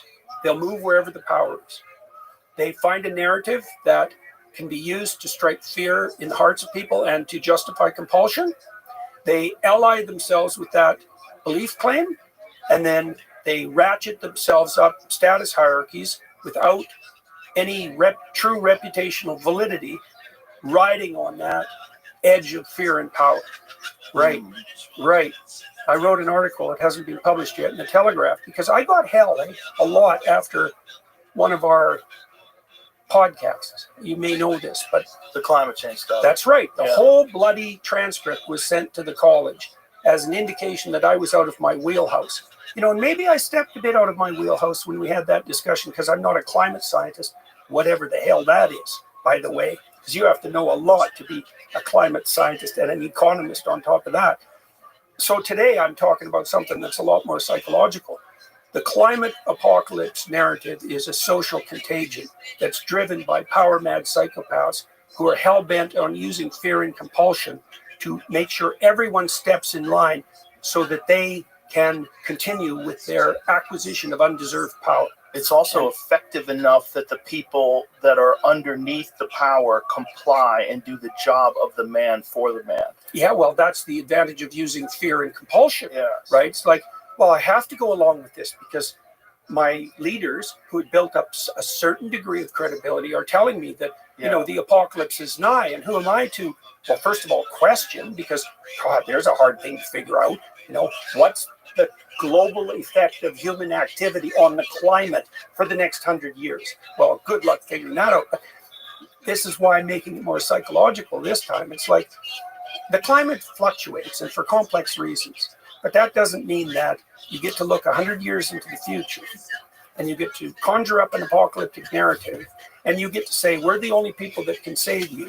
And you get to say, you have to change every single thing you do in your life and prioritize our concern above all else, including even the well-being of your own children, or the economic future of the Africans, for example, who don't get to use fossil fuels, right? You don't get to do that. You don't get to do that using fear and compulsion. Not only that, it's being done by people who have been wrong about everything. every step of the way. Every step of the way. Yeah, well, then they just play a sleight of hand game there. Though, okay, we got the time frame wrong, Joe. It's not 20 years. But it's not even just 40 that. years. It's not even just climate change. It's basically everything. Public health, agriculture, you name it. Yeah. Everything. Yeah, well, that every single thing. The water supply. That sets us back into this conundrum that you and Douglas and Dave were addressing. It's like, okay, 2 conundrums, like 3. How do you pursue your interest in a landscape that's been shorn of reliable expert input? Right? Who do you rely on? Right. Okay. If you don't know who to rely on, like, how do you keep the bloody psychopaths at bay? Right. You know, and the conspiracy theorist mongers and the people who aren't trying to discover the truth, but who are using the conspiratorial edge, let's say. Yeah, the groypers, for that matter, right? These are people who are clearly playing power games for their own benefit, and they're spinning up these conspiratorial narratives and riding on them and occupying them in this parasitical manner. This is going to be this is a huge problem already on the right-wing side. I don't even know what the hell that is anymore, because I don't know what the left is, and I don't know what the right is, but we need to claim the center. Yeah, well, that's also what we're trying to do with ARC. It's like, what is the center? Right. The center is kind of where we can all meet up. Well, and I think that's doable. Well, let's specify it even more. Okay. The center is a place you'd go if you were invited. Right, exactly. Right. Well, and that also ties back into this idea of play. You know, like Piaget figured this out when he was watching little kids. So if a little boy wants to play house with a little girl, which is generally a good idea, if you want to play house with a woman at some point in your life, you better get that right. It's a very serious game. What's the first rule? She has to want to play. Right. What's the second rule? You have to play with her in a manner that makes her want to play with you again. Right. I've been thinking about this a lot in terms of what constitutes objective standards of morality. You know how Sam Harris was obsessed with malevolence, and he wanted to ground morality in objective science because he thought that would give us a firm standing place. But he went down the wrong scientific rabbit hole, I think. I think if you understand this relationship with play and iteration, then you have the core of morality. So, and Piaget, by the way, this is part of, what would you say? This is the philosophical edge of his theory. This is actually what he's trying to accomplish. How do you decide if an arrangement is good versus bad or good versus evil? Well, Piaget went to children to find that out. It's like, okay, you want to set up a game. Why? Well, game is the first it's the foundation of social interaction, right? Play a game with one other person, and then maybe you can play a game with a bunch of people, and then you can play a game with one person or a bunch of people across a long period of time, and then you can do it in a way that improves. Okay, so what are the rules? If you're a little boy, she has to want to play. And then you have to play with her in a way so that she wants to play with you again. If you do that, then you have a friend. And that iterates. Now, so you can imagine that there's a structure of voluntary play that's really quite stringent. But this is what you do on your podcast. Seriously. And that's why it's so attractive to people. You know, and that's the core of what you might call objective morality. It's like there's a very limited number of ways to play, to offer a game that someone else wants to play. And then there's a very limited number of ways to play that game so that they want to keep playing with you. And then you could, if you add that additional constraint of improvement across the games, you've got the straight and narrow path. Right? And then it's marked by, we're really trying to do this at ARC. We want to offer a vision that people want to accept or even thrilled to accept, because that's even better, right? A game that you'd be thrilled to play.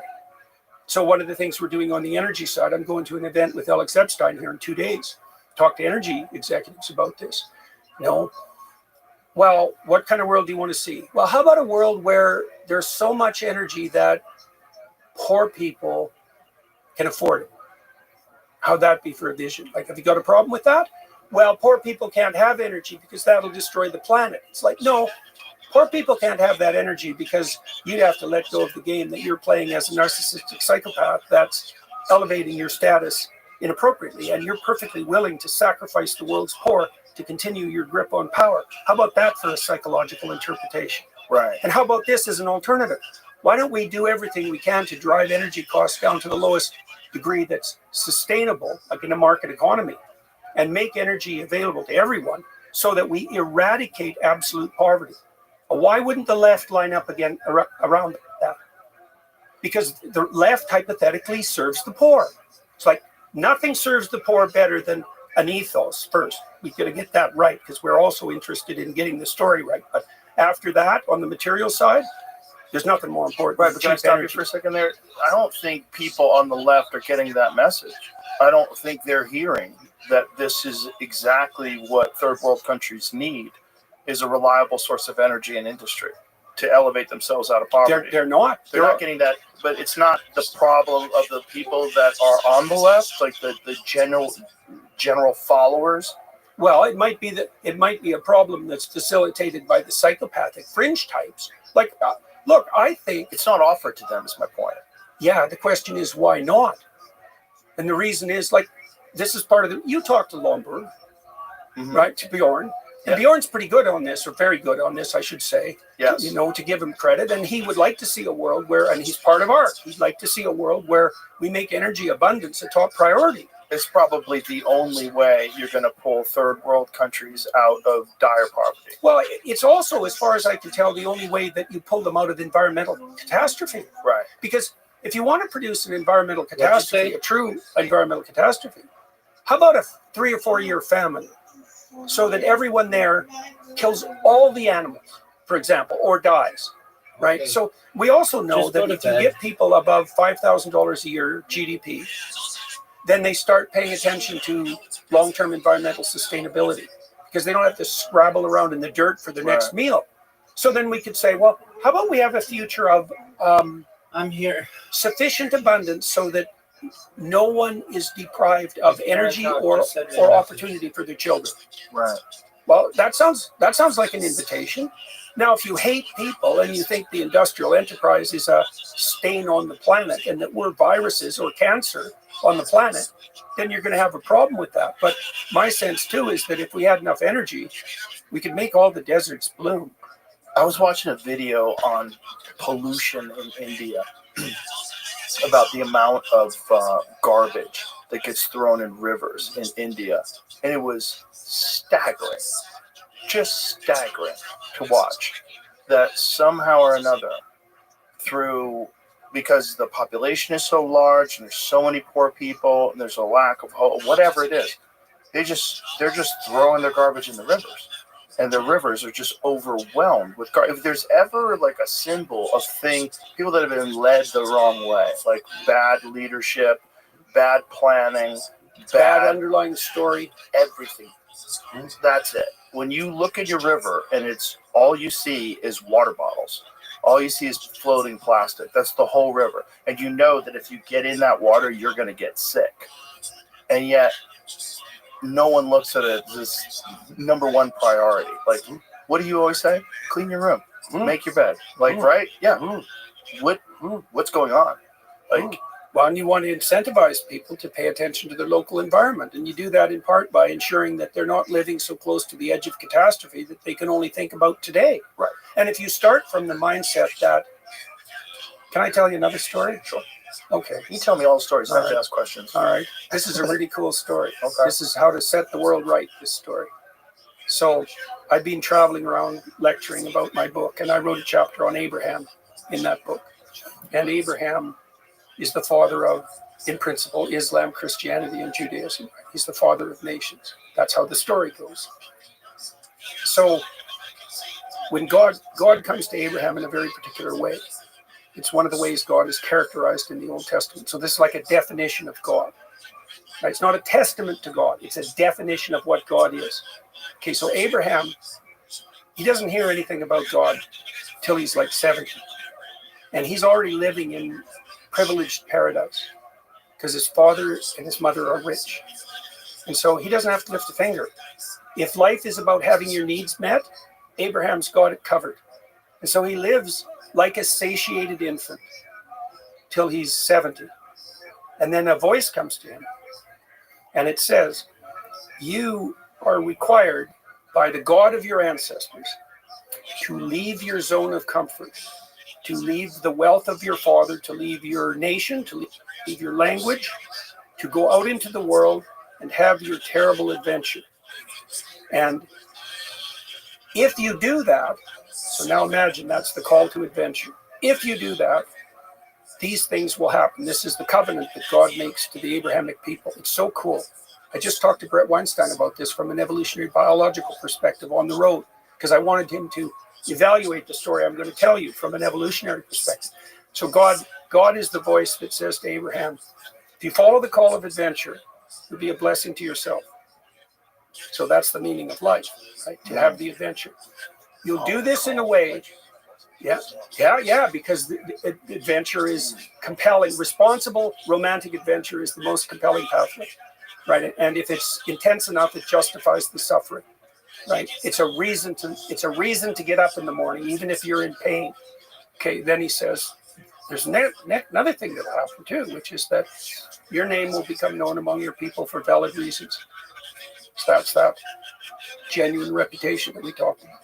So if you follow the pattern of adventure properly, you'll be a blessing to yourself, and your name will become known among your people for valid reasons. So that's a good deal. You'll do this in a way that will maximize the probability that you'll establish something of permanence, or even eternal permanence. So Abraham is offered, he accepts the call and makes the proper sacrifices along the way. God says your descendants will outnumber the stars. So he establishes the pattern of fatherhood that best propagates down the generations, which is the same as following the pathway of adventure. Then he says, you'll do this in a way that will make sure no one can stand before you, right? So that if you adhere to that adventurous spirit and you propagate it, all enemies will either be converted into friends or flee before you. And then you'll do it in a way that brings abundance to everyone. And so now, Matt, this is the question I'd ask Brett. So imagine this. So imagine that we have an instinct in us, or a divine voice, I don't care which of those you use, an instinct within us that calls us to develop, right? That puts us on the edge. And that's not the same as looking for infantile satiation or the gratification of our needs. It's genuinely this call to expand yourself and to be on the edge and to develop. That if you did that, to follow that instinct, then you'd be a blessing to yourself. Your name would become known among your people. You'd establish something of permanent significance. No one could stand before you, and it would bring abundance to everyone. Right? And then in the Abrahamic story, what happens is that as Abraham accepts that, goes out in the world, and then he has a series of adventures, each of which requires a more complete sacrifice. Because as you develop under the influence of this call, what you're required to do is to live more carefully in accordance with your expanding domain of opportunity. And that's the pathway forward. So I asked Brett about that, because this is different than the selfish gene idea. It's like there's an instinct within us that calls us to develop, that pulls us out into the world. And if we follow it religiously and we make the proper sacrifices along the way, then those 5 things will happen around us. And that speaks of a concordance, which has to be there, between the spirit that develops us and the pathway that brings maximal benefit to the natural and the social world. And I can't see how that can be the case. If we're adapted to the world, that has to be the case, right? It has to be that if we follow the instinct that would best put us together psychologically, this quest, this adventure, that would also be the spirit that set the world in order, right? And that spirit, that whole thing, that's what's defined as God in that particular story. That resonates. Well, I can't see the alternative is preposterous, right? The alternative is that we don't have an instinct to develop, and that's wrong. You just have to watch children, and that's wrong. You just have to watch yourself and the curiosity that you have and the desire for novelty and for learning. That's there. That's what you followed to make this show, definitely. And so the alternative is that instinct doesn't exist. That's a stupid theory. Or what brings you into the world is done at the expense of other people in a way that won't enhance your reputation, in a way that has nothing to do with anything permanent, right? Then it would be sort of you against the world. That would be like a power orientation. You can get your way in the world, but you have to manipulate, you have to lie, you have to use compulsion, you have to use fear. You can't just rely on the quest, say, or your adventure. And I think you can.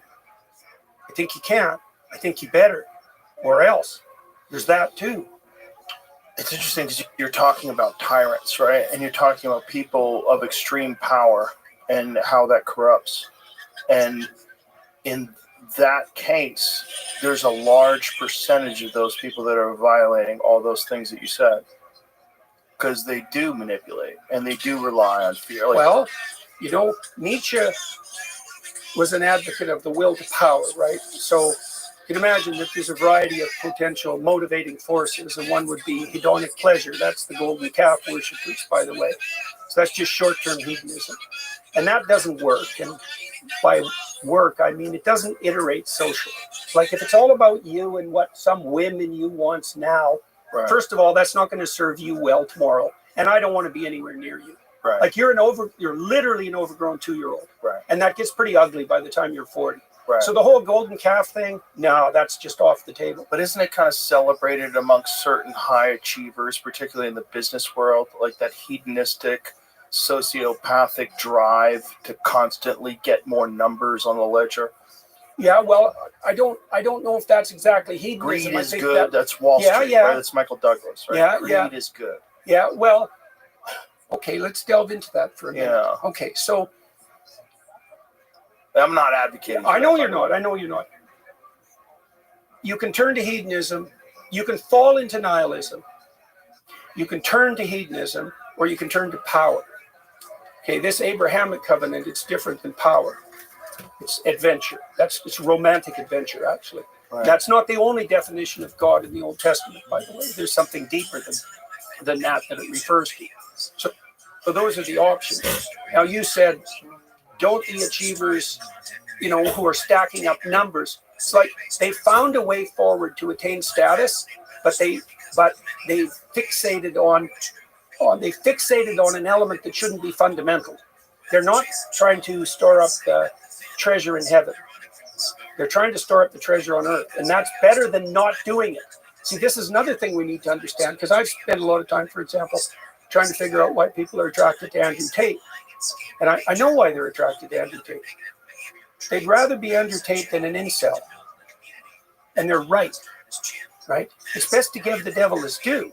Like if you had to choose between being kind of flabby and unhealthy and resentful and in your basement, looking at pornography, hating women because all of them reject you all the time and you deserve it, and you're ineffectual and the future looks pretty damn gloomy, and then you see Andrew Tate, who's tough and hyper masculine in an almost manner that's almost a parody, and wealthy and famous, and apparently has women at his disposal, with a fair bit of stress on the idea of disposal. You'd think, well, I'd much rather be him than me. That's the incorporation of the shadow from the Jungian perspective. It's like, yeah, it's right. And you think about the number of men that are incels. The thing about men also, if they get rejected a lot, they associate women with pain. Yeah. And then they get angry at those women because those women cause them pain. Like, it's just very simple equation. Of course. That's how you get a man hater. Or, excuse me, that's how you get a woman hater. Oh, and the same could be said for, that's how you get a man hater, right? You associate men with rejection and cruelty. Yeah. And young men in particular are more likely to be rejected. Young women may have difficulty finding the ideal man, but they don't face the same degree of universal rejection. So it's hard on young men. Well, they're not the pursuers, right, as much. Young women are. Right. Well, and women are the gatekeepers fundamentally of sex. So that's their essential power. That's also the power of chastity. And that's the scary thing about acquiring wealth, is that wealth allows you to bypass the genetic social hierarchy. Yeah, well, I talked to Russell Brand about this a lot. Women threw themselves at him. How'd that work out for him? Not great. It threw him into great spiritual confusion. It was empty and hollow. And that's worth knowing, you see, because you might say to the people who are interested in the shadow figures, and Tate plays that role, the master of women, let's say, why not do that? Because you need an answer to that. If it's certainly when it's better than being lonely, isolated, bitter, and ineffectual. That's for sure. Right. Well, it's because you don't confuse a stepping stone with the pinnacle. That's why. There's way more beyond that. I mean, you're a tough guy. You went through your disciplinary processes on the physical side in particular, the intellectual side too, I might add. You know, you've got what Tate has to offer, but you're what? You're respectable. Why? Well, I have a completely different background than him, first of all. And also, my feeling in life is whenever you can, be nice. That's like a general guideline. You mean nice or good? I mean both. Okay. Nice as well. I get the posturing. I get how it would be attractive to young men. I get it. If I was a young man, I would certainly be drawn to him, and I was to many fighters. And I accepted a lot of personality flaws and people that I admired as fighters because they were very successful at doing this one insanely difficult thing. Right. And oftentimes that requires a certain amount of narcissism. It requires a certain amount of internal focus. And ironically enough, not at the championship level. Ironically enough, it gets you close, but it doesn't get you to be the king. The kings are almost precisely universally disciplined, focused, and generally kind. They're some of the nicest people, the best at the most difficult thing athletically to do. And the most difficult, you're conquering. Why do you think that is? I think you have to be. Why? Miyamoto Musashi wrote about this in the Book of Five Rings. You must have balance in everything in life. If you have imbalance, you can get pretty far because you're so specialized. Right, you're so driven. Yep. But you will fall prey to the balanced man. Yeah, well, that's exactly my point. You will also recognize characteristics in him that you envy and that you wish you had yourself. Like if you're a narcissist and a sociopath, you know you are, and you can't really be proud of yourself. You can't. You don't have the benefit of the positive feedback that you get from true kindness to others. You don't have that. But you also know that your reputation is founded on sand. And one of the ways to rationalize that is, well, everyone does that. Right. Everyone's like that. Exactly. Yeah, but then you don't trust or like anyone. Right. And then you're really alone. That's for sure. You're really alone. And then if you do achieve success, it's hollow because you realize like. So, you just outlined there the progression that Carl Jung identified as characteristic of individuation, right? With the second thing that you said. So imagine that you start an incel, right? You're ineffectual and you're rejected as a young man. Now there are exceptions, but let's just play that out as the unhappy majority. Okay, now you look for a shadow figure to sharpen you up, to toughen you up, and to make you strive at least along one dimension, right? And so then you do that. Well, then the next thing that happens in the Jungian stage progression is, for a man, it's integration of the anima, which is the feminine part. And it's integration, it's not replacement. It's like, oh, well, then you discover the utility of empathy, compassion, kindness, and mercy and care, while still being able to deal out justice, let's say. And so then you bridge that gap, and then that integration you just said, even among fighters, that's what puts them in the highest place. Right? That's right. That's right. So, but it's hard for the people, it's hard for those who are completely disaffected and also quite angry about it. The people who are interested in that pathway that Tate offers, they're not so unhappy that he's hard on women, because they're pretty mad at women. And so, if it's the bitch or me, then I'll pick me.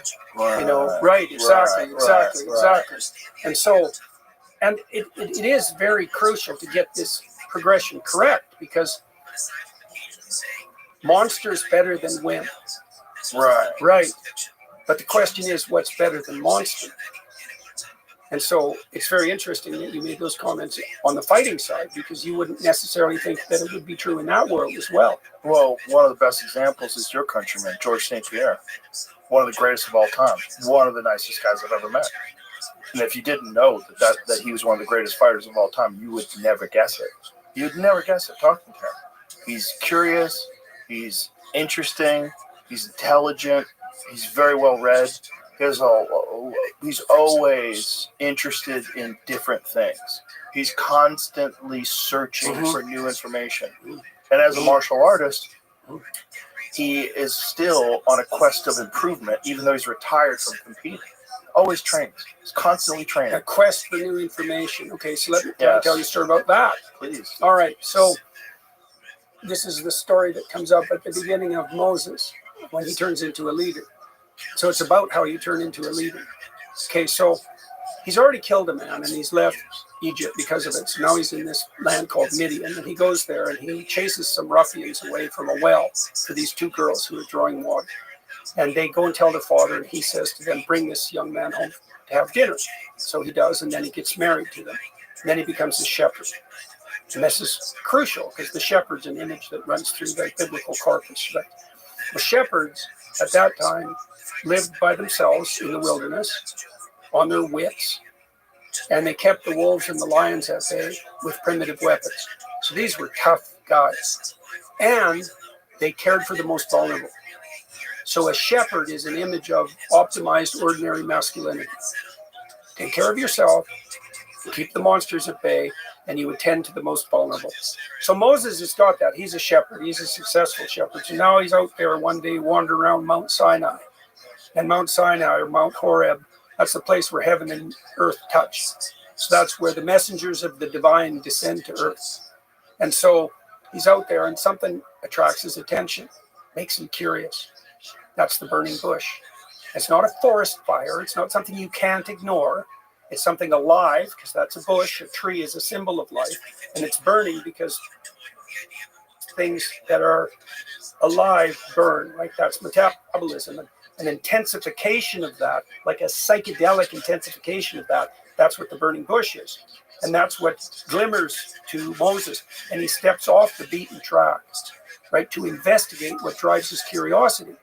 So then he goes off the beaten track and he starts to delve deeply into the mysteries of the burning bush. And at some point he realizes he's on sacred ground. He takes off his shoes. That's a symbol of willingness to transform identity, because shoes signify identity, right? They're part of your costume, your working man's costume. And so then he continues to commune with the burning bush. He gets deeper and deeper into something. He makes himself a specialist by following what compels him and delving deeply into it. And when he gets deep enough into it, to the bottom, the voice of eternity speaks to him and says, "You're now no longer who you were. You're now a leader. You have to go back to your people. You have to stand up against the tyrant. You have to tell the slaves that they need to leave their tyranny and their slavery and serve me in the wilderness. And you have to do that now." And Moses says, "I can't, because I can't speak. I'm slow of tongue." And God says, basically, that's your problem. And with me on your side, we can sort that out. And don't you have a brother, Aaron? And can't he speak? It's like, bring him along for the ride. And so that's when Moses becomes a leader, right? And so that's the pattern. It's like ordinary masculinity. Those are the dwarves that Snow White serves before she meets the prince, by the way, the ordinary masculine, right? So, and those dwarves protect her from the evil queen that wants to suppress her by feeding her a poisoned apple. So Snow White has to learn to serve the ordinary man before she can find a prince. Yeah, something Disney missed completely in the last story. So what's the pattern? Well, you discipline yourself so you become a shepherd, and then you follow what compels you off the path. Then you take it seriously and get to the bottom of it, and then that transforms you. And thus transformed, you can face the tyrant, you can specify the promised land properly, and you can lead the slaves across chaos and blood, that's the Red Sea, and then through the desert. right? And so you said two things. You said that the good fighters have learned to integrate their civilized side, otherwise they don't get to be great, and that they continue the pathway of self-improvement, right? They continue to pursue what's calling to them. That's another definition of God in the Old Testament, by the way. What calls to you? That's the burning bush. The spirit of the burning bush is what entices you, what grabs your interest, what attracts your curiosity. And that's identical. The biblical claim is that's the same thing as the spirit of adventure. It's the same thing that speaks to Noah. Noah's a good man. And the voice comes to him and says, all hell's about to break loose. And he believes his intuition because he's a good man and can rely on himself. So he makes the ark, right? And he brings his family aboard, and culture and nature, and reestablishes humanity. That's the pathway of the leader too. What is your take on, there's a university in Jerusalem that had this theory that the burning bush was the acacia bush. The acacia bush is rich in DMT. Well, I think that, look, I think that hallucinogens strip memory from perception. So you see the world in all its blazing glory. Huxley figured that out with the doors of perception. That's really that is apparently what psychedelics do psychopharmacologically. They mimic a high stress condition, and they strip memory from perception so that you can return to the source and revitalize your perceptions. Right. So the probability that there's some overlap between that and the burning bush is high. It's high, so to speak. High. Yeah. So I'll tell you one more thing, one more story, okay? If that's all right with you. So something else I figured out that I tried on Brett.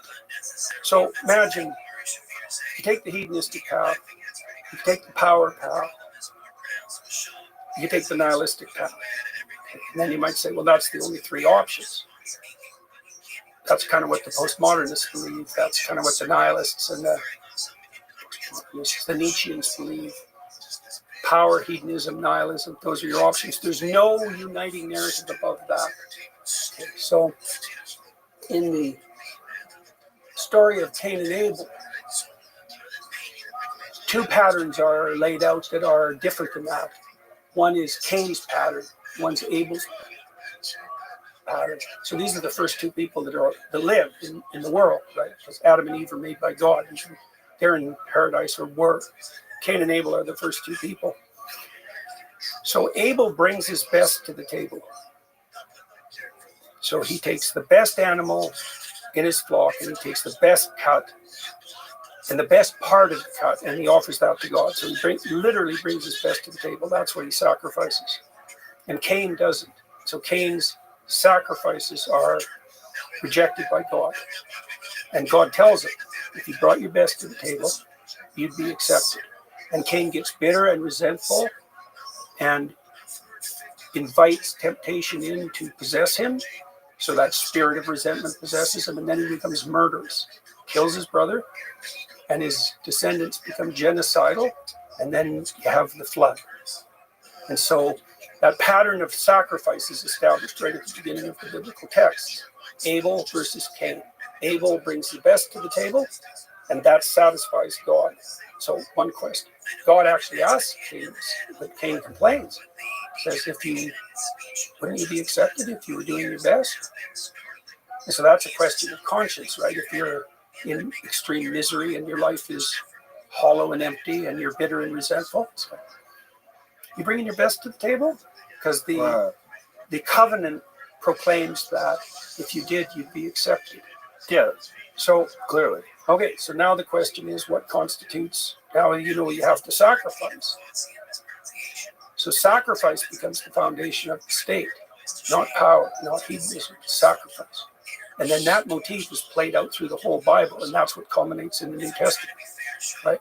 Total sacrifice as the foundation of the community. And that's right. And I don't know what sense to make out of the metaphysics of the religious realm, because that's beyond me and everyone. The world's a strange place, and we could leave it at that. But the idea that, see, Christ is the exemplar of voluntary self-sacrifice, right? Won't turn to power, won't deviate from his course, faces the worst of all possible deaths, descends to hell itself. That's the pattern of life lived with no reserve. And that's the foundation of the free state. That's right. I tried that on Brett. He told me when we first met on the tour that he felt that the biblical narratives were anachronistic, that they were written in a time that was no longer relevant to us. But he decided by the end of our 3 days together that if you got to the core of the message, it's alive. It's the living spirit inside the bush, you might say. Right. And that it's, so here's even the weirder thing. So imagine, it's pretty obvious that Christ is a symbol of voluntary self-sacrifice. I don't think it doesn't really come as a shock to anyone. But the weird thing is, we put that symbol at the center of our churches and at the centers of our towns for 2,000 years, not really knowing why. And the reason is that voluntary self-sacrifice is the foundation of the integrated psyche and the stable, productive, and abundant community. And that's right. It's right. And so, well, it's been exciting to have the opportunity over the last 9 months to go talk to people about that, because I've talked to about 150,000 people, I guess, public lectures. That to me is one of the most fascinating aspects of Christianity, regardless of whether or not you think logically these things took place. Logically, these stories are a completely accurate depiction of exactly how it went. If you follow the principles, it's incredibly beneficial to your spiritual life as a person. Well, that's a kind of interesting proof, isn't it? Yeah. It means that there's truth in it. Well, there's certainly the spirit that makes, the spirit of truth that makes life more abundant. That's exactly right. And these are weird stories because the way they're true is very sophisticated. They're true always. That's different than a story about the past. Like the truest stories always happen. The story of Moses is exactly like that. It's like the pattern of leadership development that's embedded in the Exodus story. That is how leaders develop, if they're real leaders. And their temptation is power, but that's not their motivation. That's their temptation. Right? That's a very important distinction. And that's always the case with leaders. And if they fall prey to the temptation of power, no matter what their accomplishments, they're not going to complete the task. And so there's a cool element at the end of that story too. When Moses, just before Moses dies, he picks a scout from each tribe, 12 tribes, and he sends them to Canaan, which is the future. That's a good way of thinking about it. It's the potential place we could reside where everything was worked out, the land of milk and honey. He sends 12 scouts there. And 10 of them come back and say, they tell a fear story. Say it's insurmountable, the challenges that lie ahead of us. There's no way we can master this. We should have never crossed the desert. We should have stayed under the thumbs of the tyrants. We should have never tried to be anything more than slaves, because now we do.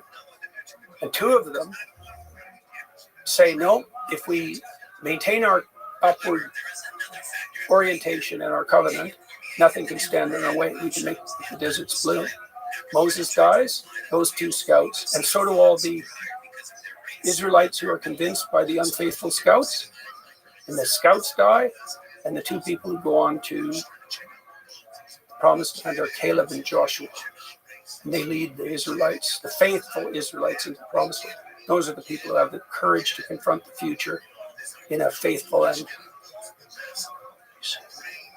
hopeful, and courageous manner. They are the inheritors of the future. Caleb, Joshua.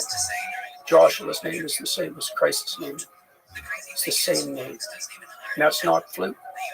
It's one of those echoes or precursors to the story. There's an ethos that leads you into the promised land. And what's the ethos? The spirit of voluntary self-sacrifice. You give up something for a social relationship. Of course, you give up being primary. Right? You do the same thing at the social level. And when you do that, it integrates you and it sets the world straight. And that's built into the biblical story. It's right at its core. So, pause that thought. Yep. I'm going to use the restroom. We'll come back. Yep. We're back. So it's great fun to explain these things to people on the tour because it sorts them out. Well, it's very fascinating. Yeah, that's for sure. And the fact that these stories have existed for so long, so interesting.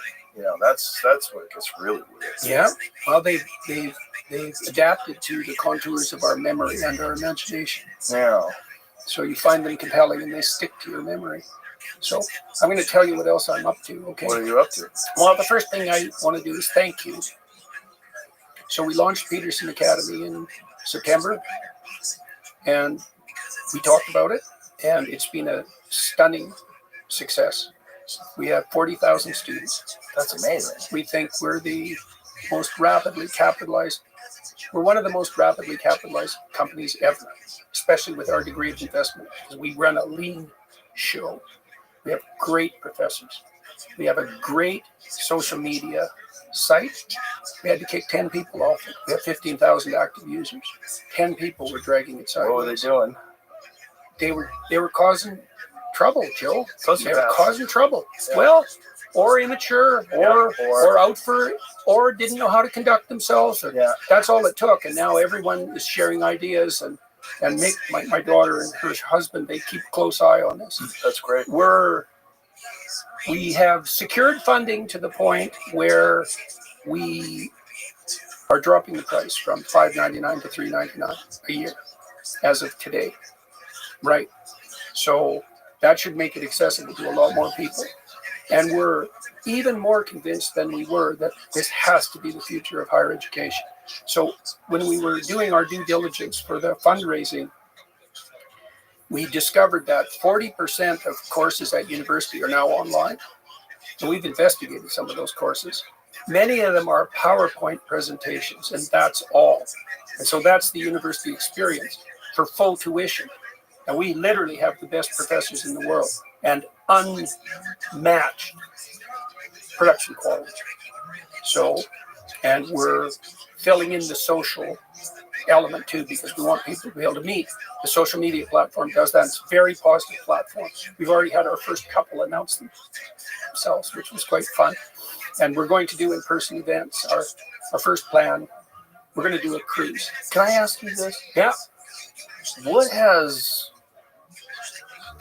has your journey been like to go from relative obscurity as a professor in Toronto to becoming this person who you are now, sort of a worldwide educator outside of the standard system of academia, but also subject to intense international scrutiny, character distortions, complete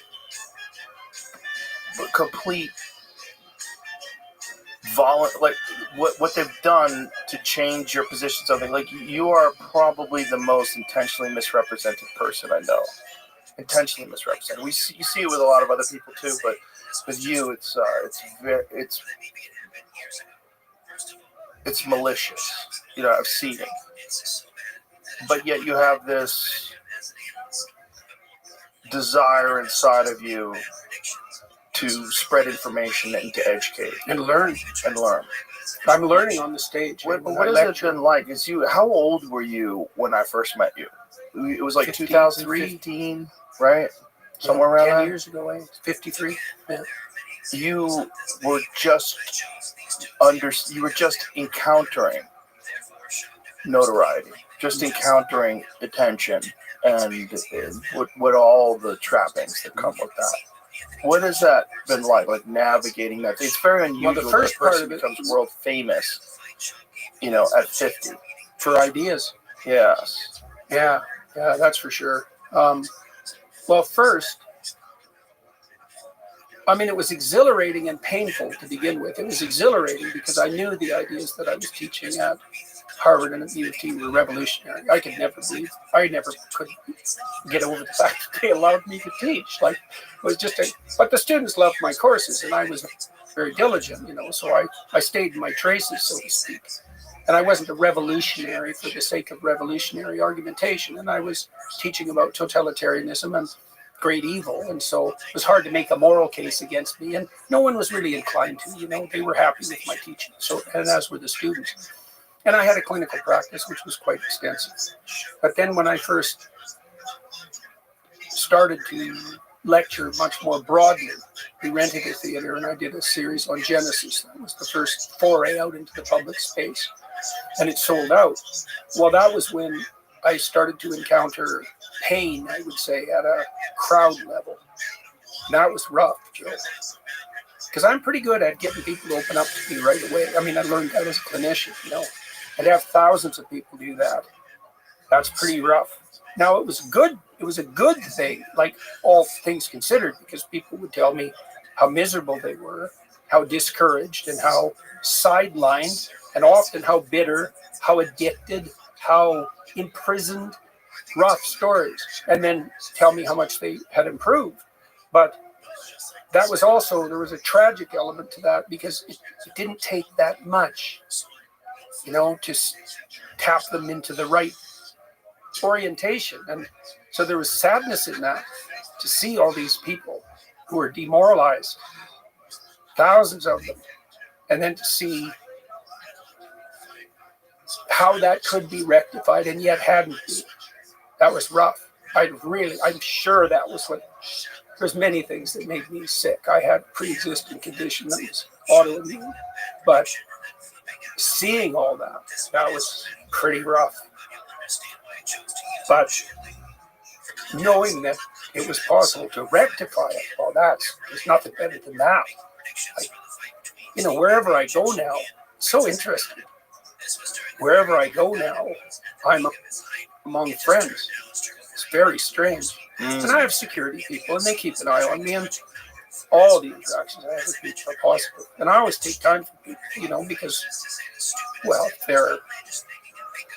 they've been positively impacted by something that I've read or said, and they're trying to get their lives together. It's like, how about we encourage that, right? Because more of that would be real good. And if we had enough of that, then more of that would be real good and real necessary. Yeah. And so, good for everyone too. Hey, absolutely. Well, that's that abundance. It's like, you got your act together, great. That'll be real good for you. Be great for your girlfriend. Be great for your kids. Be great for your community. Absolutely. And it's, well, you know, the Christian ethos, the emphasis is redemption one soul at a time. Well, I'm a psychologist, you know.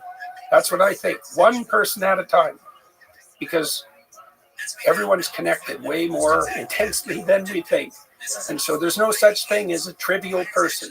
And there's no such thing as a trivial sin or a trivial accomplishment for that matter. And so, and I know that. I know that. I studied totalitarianism for a long time. I know how it comes about. It comes about when everyone lies about everything, all the time. And the way you stop that is by not lying. And that's how it stops. So what's it like? Painful and insanely exhilarating at the same time. And, you know, the balance has shifted over the years to the exhilaration. Once I got on top of it, once I got my health under control, which required pretty stringent discipline. Like I eat steak, and when I deviate from that, things start to fall apart around me pretty quick. Isn't it crazy that that alone is polarizing? You're eating all the steak. You're contributing to the downfall of civilization. You're destroying the environment. Don't you know that cows are the #1 producer of... I know. We got to stop eating meat. We eat too much meat. Yeah. That's why the world's... Meanwhile, China's opening up coal plants every week. It's hilarious. Yeah, well, that's just another... Okay, so it's also surreal. And that's one element. The diet thing, not just alone, is surreal. I mean, my daughter was so sick. And now she's great. Isn't it crazy? It's crazy. Well, my wife is on this carnivore diet too, and like, it's been unbelievably good for her. It's unbelievably good for almost everybody. That's what's really done. Well, it's crazy for the mind. Well, your brain likes to run on ketones, as it turns out. Yeah, it really does. I felt when I've done it back and forth, but when I'm on it strictly, like when I go back to it, one of the things that I notice immediately is I have like an extra gear intellectually. My brain works best. Yeah, more stamina. Yeah. We're going to run a study, an IQ test people. Really? Yeah, because we don't know, but yeah, there's 2 studies planned, one on One group will be people with immunological disorders, try carnivore, keto, and no ordinary diet, random assignation. But we're also going to give them personality and IQ tests. You should do it with junk food. I'd be fascinated to see people go the right way first and then try junk food. Yeah, right. Sort of like it'd be good to do an ABAB design. Remember that? What was that? Super Size Me? Yeah. Yeah, that documentary. Yeah. Where the guy just it's clear. It's absolutely crystal clear that we eat too many carbohydrates. Like the food pyramid is upside down. Yes, clearly. And then on top of that, environmental pollutants and all the other issues that we have with additives. And this, to me, is one of the more exciting things about this current administration is the Make America Healthy Again movement. And, eliminate fluoride from the water, eliminate all these. I think there's a new list of ingredients that most of them are banned in Europe and a lot of other places and are legal in America. It's insanity, and it doesn't make any sense. And oftentimes, the arguments don't even make sense as to why they continue to produce it, because they produce the same products for Canada, for instance, where Canada has better laws when it comes to the additives. So they produce the ones in Canada where they don't have the negative, dangerous additives, and yet they still make this argument that to force them to stop doing that in America will cause great economic harm. It's like, well, it's clearly the case that we have an obesity, diabetes, and mental health epidemic, and the probability that all of those are associated with insulin resistance and immunological reactions seems to me to be probably certain. Herbicides and pesticides. Yeah, well, there's a cascade of differential effects. Undoubtedly, some people are more sensitive to those things as well. I was watching a documentary that I sent to Jamie about China, and one of the, China innovates at such a level, like such a fascinating level, that because they're integrated with the government, which I'm not saying is a good thing, but because of that, it's sort of unlimited growth, because the growth is designed for the state. Like everyone's all involved in it. One of the things they're doing is integrating rice farms with crayfish farms. So they figured out a way to stop using herbicides and pesticides and instead farm these two things together. So they have the rice and then they have the crayfish. The crayfish feed off the excess material from the rice, but also keep the water nitrogen and carbon rich. And so the rice is more nutrient rich, and so soil is more nutrient rich. And then they're bringing in fish and crabs as well. So they're harvesting all of these different things that people eat along with the rice, all in together, and they've created, sort of like what they've done with regenerative agriculture, like White Oaks pastures and polyface farms and different regenerative agriculture establishments in America, but they're doing it with rice to avoid using herbicides and pesticides. And well, hopefully the new administration under Kennedy will be able to figure out how to prioritize these things so some of them happen. My concern, I suppose, it's not my concern, a concern is that they'll try to do too many things at once. And that's why I focused when we talked earlier today about insulin resistance. Right, but there's so much to try to change. Well, that's it. And you can't change it all. There's going to be resistance on all fronts. But one person at a time, as you're saying, like when you have this message and you talk to people about things that you've done that have made you healthier, that message resonates, and then one person at a time tries that, their friends join in, and the next thing you know, you've got a large percentage of healthy people that are listening to you. Yeah. Which is amazing. And I've seen that again at the shows. Like one of the things that's also changed across the years is that the proportion of people who are in trouble at my shows is decreasing, and partly that's because many of the guys who come, generally with their wife and often with a child, have put themselves together. And then they're happy about that, and they tell me the story, and so that's great. Like there's nothing better than traveling all around the world and having people come up to you and say that they weren't doing so well, and that their lives are way better now, and thank you. Yes, that's beautiful. That's a good deal. That's a great. That's a good deal. Those are my favorite stories that I hear from people that listen to the podcast. They're like, I've listened to the podcast. I lost 60 pounds. I started working out every day. I'm much healthier. I'm drinking a lot of water. I'm taking electrolytes and vitamins, and just my mental health has improved because of the daily exercise. I'm a different person. Yeah. I'm on the right path. Yeah, well, it's so that's very interesting too, that the fact that that's actually, you said those are the best stories that you could hear. I love those stories. Well, it shows you something about non-hedonistic motivation. It's like, imagine what you could have if you could have anything you wanted.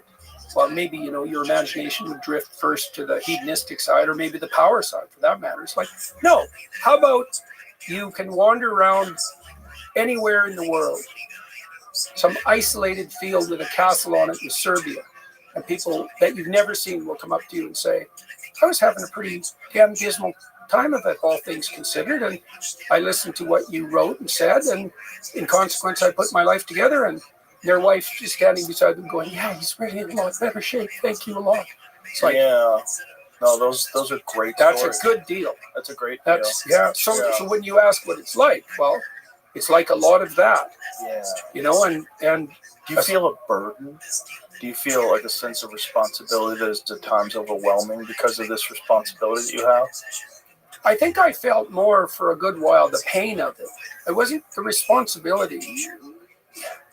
Well, the intense connection you have to these people that are. Well, the responsibility makes you careful. How careful are you? Be careful. Yeah. Yeah. Why? Because you have a responsibility. Yeah, but that's okay. Yeah. Well, that's part of that additional sacrifice. It seems natural to me. Okay. What do you mean? That with the concept with great power comes great responsibility. It just seems normal. Right. It has to be the case, right? I mean, as your field of opportunity expands, if your field of responsibility doesn't expand, you'll collapse, and you pay a higher price for stupidity at larger scales of opportunity. Yeah, obviously. And so, get your act together. Yeah. And is that a burden? Voluntarily undertaking responsibility isn't a burden. It's an opportunity. Right? That doesn't mean it's not easy, but easy. Like I don't know what easy is. Right. What's easy? Pointless misery? That's not easy. Right. Like life with no meaning is one of the hardest things. Absolutely. Right. So I guess the reason you pick up your cross and walk uphill is because that's the best thing you can do, all things considered. I mean, that's why Christ says that his burden is light, that his yoke is light. It's like, you're supposed to take up your cross and walk uphill towards death and hell, let's say, but that's light. Okay, why? Because there's no better pathway than voluntarily undertaking responsibility. Well, definitely. That's psychologically impeccable statement. Like, there's no difference, statistically speaking, between thinking about yourself and being miserable. Self-consciousness. They're the same thing. Right. Which is a giant problem with social media. Right. Terrible problem. An accelerant to misery. Yeah. Sure. As soon as you're focused on you, the narrow you now, you're self-conscious, you stumble on stage, you can't play your musical instrument, you can't ride a bike, you can't box, right? You're not in the flow. Right. Why? Because you're not serving the right thing. Like when I go on stage, I remember, first of all, I have music at the beginning of my shows. They're great musicians. What do you play? Well, I don't play it. It's I have a musician from Cambridge. Yeah. My son sometimes plays for us, which is really fun. So it's not songs; it's just music. Well, when Julian plays, he plays country music on a guitar and a couple of his own compositions. So it's been fun to have him along because he's quite good at it, and so that's really great. But the music, the Dave, the guy who plays for me, he starts out plays classical gas.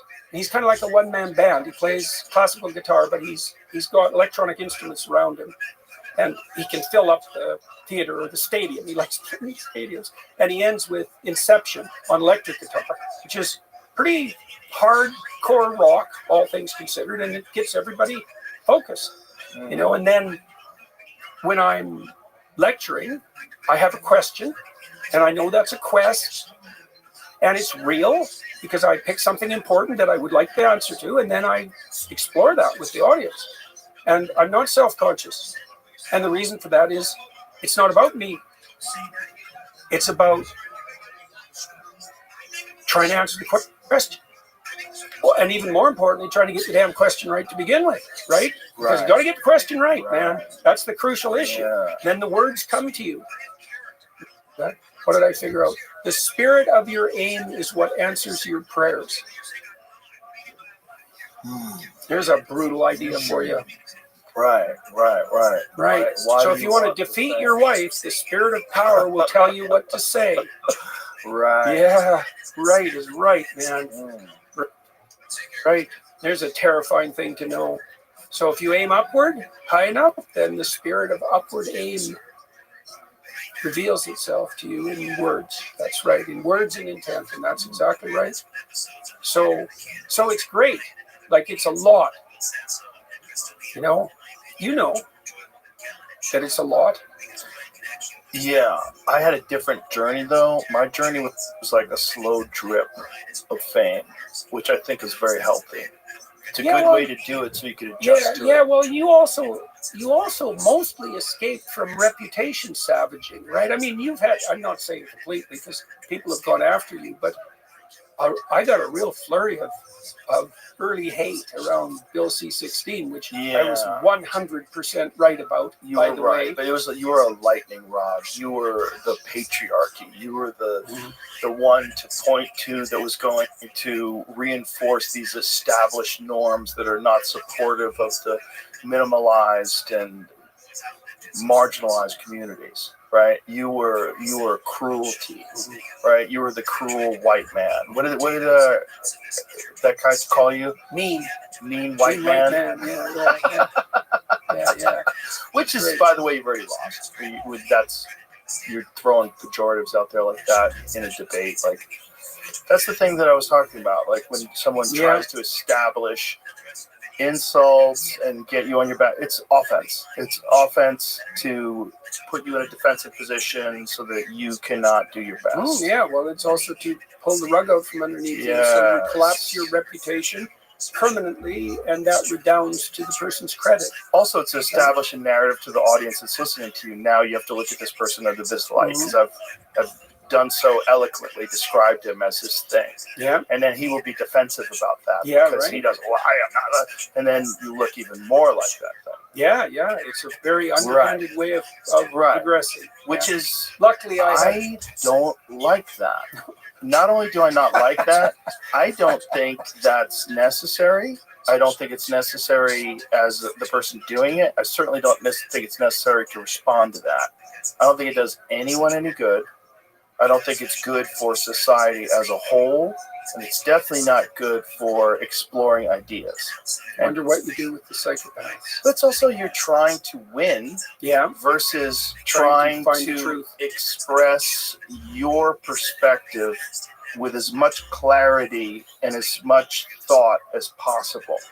You're trying to do your very best to examine these things from a selfless perspective, from a truly objective perspective.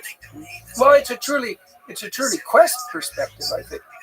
Right? Yeah. So it's not exactly objective. It's more like, because you don't have access to that. But what you can say is, well, I'm genuinely puzzled about this, and I would genuinely like to search for the answer. Right.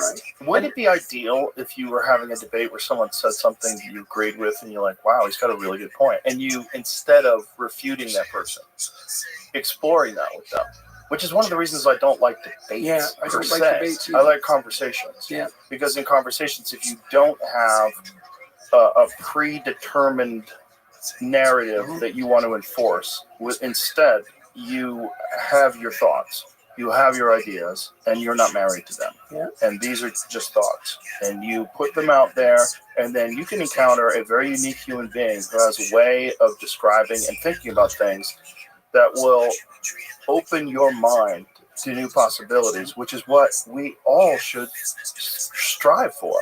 Right. We should all right. strive to be illuminated, to learn from new things, but yet we close those off because that is a point that your enemy is trying to score. Well, you will not give them well, that it's point. also because people aren't really very well versed in how to do this. You know, it's Right. like so one of the huge advantages of your podcast and of the podcast world in general, I would say, is that you model how to do that.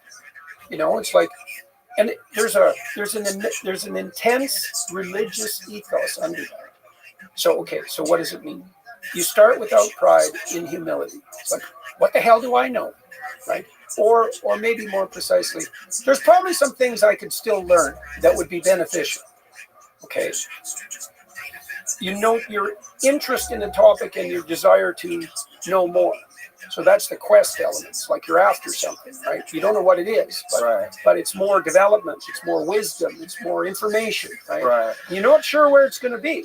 Right. Okay, so now you're the sort of person who could learn and that has something to learn, and now you have a quest in mind. Okay, so now that's the frame for your actions. Well, if you're talking to someone who's also doing that, well, then those are the words that come. Yeah. Right? And Yeah. and they come in a compelling way to you and to the participant, and in a way that's compelling enough so that they compel other people.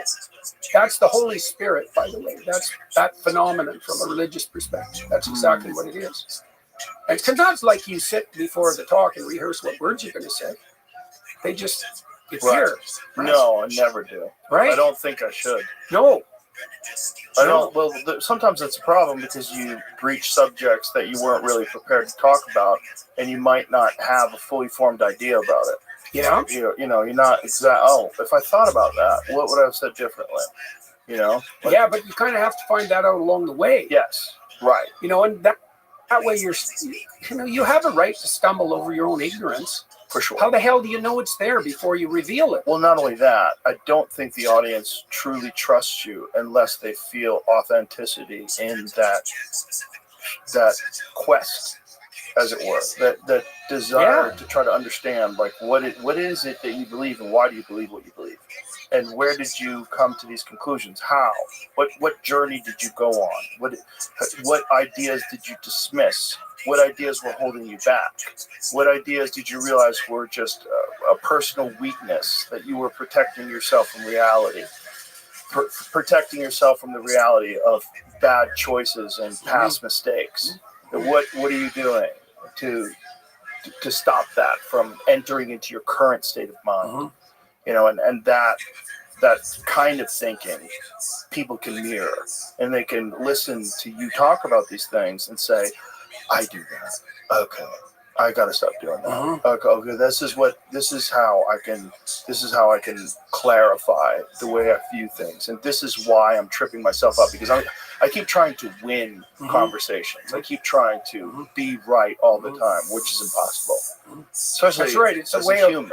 of it's elevating your status in the conversation as a consequence of abstract victory instead of increasing your wisdom and enhancing your reputation as a sojourner towards the truth. Yes. And it's especially difficult for young people because you don't have enough life experience to have made these mistakes and corrected them and learned and grown and have the humility to recognize that process. Right. Instead, you see other people that are successful or whatever it is, and you want that right now. Yeah.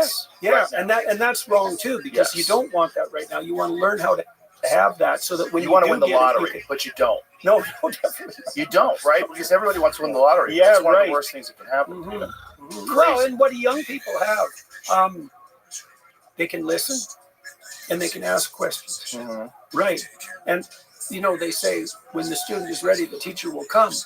Well, how does that play out in the world? Well, if you admit to your ignorance and you ask genuine, stupid questions, you will rapidly encounter people who are more than happy to share their wisdom with you. Like, people love having mentees, right? They like to be able to share wisdom and their experience. And Unfortunately, even if they don't have it, yeah, that's where it becomes a Yes. problem. Yeah. The false prophet. yeah, well, that's right. Yes. Well, that's a problem. The false guru. Yeah, right. The people right. that don't have the answers to their own lives, so they try to give other people answers to their lives. Yeah, well, that's also the psychopath problem. is that, Yes. you know, what about the people who are feigning competence? Right. Yeah, right. Well, Ooh, that's a real problem. yeah, it's a real problem. That's Yeah. it's a deadly problem, and it's massively elevated on social media. Yes. Yeah. Well, it used to be a gigantic problem in martial arts. The fake martial artists. There was a lot of them. Sure. Yeah. That's the eternal parasite problem. Yes. Yeah. So organisms build up a storehouse of value, a carcass, let's say, like a whale carcass, for example, and inevitably the parasites move in to invade it. Inevitably. Mm-hmm. And that's so consistent a pattern that sex evolved to stop it. How so? Well, parasites can reproduce faster than their hosts because they're simpler. And so they can swarm the host quite rapidly, especially if the host clones itself, because the host then stays identical physiologically across the generations. So the parasites can optimize to colonize the host, and that's the end of it. If you reproduce sexually, you mix your genes up. You pay a price. You lose 50% of your specific genetic heritage. But the advantage is you stay ahead of the parasites. So sex evolved to outwit the parasites. And a huge part of what we're seeing around us, and this is probably a consequence at the lowest level, base level, we've had a phenomenal boom in wealth since World War II. Phenomenal. We stored wealth everywhere, like in Harvard at a $53 billion endowment. Well, the parasites found the wealth everywhere. Yeah. And they've invaded like mad. That's a great example. Oh, hey, parasites in academia are a great example of what you're talking media, about. Unearned. Legacy media, Yes. science has been invaded that way. Yes. The political, this is a major problem. Right. You know, and so how do you protect yourself against the parasitical exploiters? Well, you could recognize parasitical behavior, right? When everything gets chalked off to racism and white supremacy, when they start using these pejoratives, they start throwing those around for everything. You know, that's one of the ways you recognize it. Yeah, like, oh, that's right. You're a parasite. You're not really doing science. You're not really doing academics. Well, one of the hallmarks of identification from the clinical literature for the cluster B types, and so they have a parasitical element, histrionic, narcissistic, psychopathic, criminal. That's cluster B. They use false claims of victimization to manipulate. Yes. And so this is a particularly pernicious pathway because they parasitize empathy. Right. And the left is unbelievably susceptible to that because the left is full of empathic people. Right. And so those who parasitize empathy have a field day on the left. Right.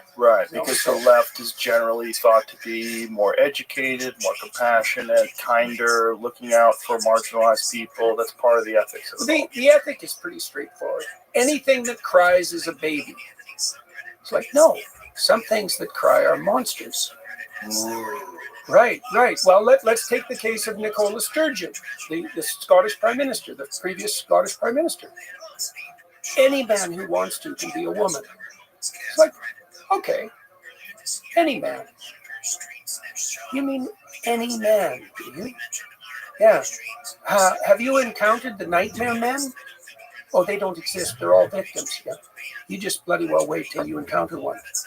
You'll change your story very rapidly. And for the naive and sheltered empaths of the radical left, they're either psychopaths, so they're wolves in sheep clothing, or they're people that are so naive that what would you say, Red Riding Hood's grandmother can definitely have his way with. Yes, that's literally something that I use as an example in my Netflix special. I said that I think there are people that feel like they're trapped in a woman's body, and then there's also people that are out of their fucking mind. They're crazy, and that they're all not throughout just history. But what I pointed out all throughout history, when you wanted to make like a killer in a movie scarier, you put him in a dress, like Norman Bates in Psycho, Silence of the Lambs, and I'd use the Big Bad Wolf. I'm like, it's literally a wolf dressed up like a woman. Like, that's literally what it is. And they've somehow or another completely abandoned this one aspect of masculinity that's one of the more terrifying, is the predatory pervert. And they've given the predatory pervert a privileged position. Right. Right. And that's Eve's sin, by the way. One of the craziest things about it is they've completely abandoned the idea of the pedophile and then the monster and the sexual pervert, then the attacker, the assaulter, the person who, when you give a guy, you say, all you have to do is say you're a woman. Now you have access to whatever women's spaces, all the women's spaces. You could victimize them. You could fight them. You could beat them in sports. You could dominate them in all games. It's bizarre that no one's caught on to that. And that's for sure. That's the weirder, that's the more cult-like and even, you could say, religious aspect of leftist thinking. It's an original sin. Eve clutches the serpent to her breast. It's like, that's a serpent. Right. It's poison. Yeah. You don't get to love it.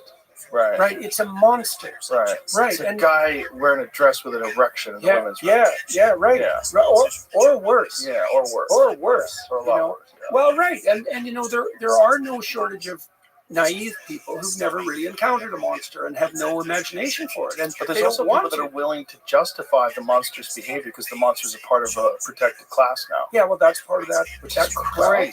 The cluster B types use proclamation of victimization to parasitize. That's part of their clinical pathology. And they're Poor me, I get to do anything. And they're so common. Yeah. That's what's really crazy. And why is it that academia is overwhelmed by people like this? Is it because it's vulnerable to parasites? Sure, why not? It was a storehouse of unguarded value. You know? Without any religious principle. Well, also, there's that too. And with no real gatekeepers. Right. So, like, the parasite problem is a very deep problem. So I can even give you an example of that. This is a hard one, but I'll try. In the Pinocchio movie, this also happens in Jonah, the story of Jonah. Remember, Geppetto ends up in a whale. It's like, what the hell? There's no explanation for that in the story. It's like he's out looking for Pinocchio, and now he's in a whale. Well, a whale is a giant carcass, right? And so when something dies, its spirit is then embedded in a carcass. That's a good way of thinking about it. That's why Pinocchio has to go into the belly of the whale to free Geppetto and finish his transformation. Is that when things deteriorate, right, you have these carcasses lying around with their dead spirits. The spirit of what gave rise to them is still inside there. And the job is to go into the carcass and to revitalize the spirit that produced it and not to parasitize it. Right. Boy, I don't know how you got that out of Pinocchio and a whale. Well, I tried to follow you on this one. I'm like, wow. Geppetto ends up languishing in the whale. Right. So imagine that there's a spirit in the universities that gave rise to these great storehouses of value. And that spirit has disintegrated, and now it's inside the storehouse. That's a good way of thinking about it. It's inside the storehouse. Your job as someone who wants to become real is to go into the storehouses of value that have been bequeathed to us by the past and to discover and revitalize the spirit that gave rise to them, not to parasitize them. And when they parasitize they strip them to their bones, and there's nothing left. And they do it obviously, right? There's plagiarism, there's all these different, and all that stuff. All scientific papers. Yes, and all that stuff gets all that gets swept under the rug because the people that are doing it are part of the protected class. Yeah. So they protect the parasites. Like, this is my lamprey. Yeah. Like, don't. Yeah. Yeah. This is my baby. Like the woman from Harvard, they fired her, but they gave her an equal paying job. It could also be, Joe, and might as well get in trouble for this too. Let's go. Well, because women are more agreeable, they're more prone to manipulation by psychopaths because their primary ethos is nurturing. Yeah. For a naive woman, every victim is a baby. It's like, fine, 90% of them are victims. You could even say that about criminals. You go to a run-of-the-mill prison, and there's going to be people in there, and you heard their lives, you think, oh my God, no wonder. Right. And then there's another core group that's like, oh, I see who you are. You're if I saw inside your skull for 5 seconds, I'd have post-traumatic stress disorder. I'd never recover. Right? Those people don't exist. It's like, ho. Yeah, oh yes, they exist. Yeah, they exist. Yeah, and they're very good at crying like infants. Yeah. Right.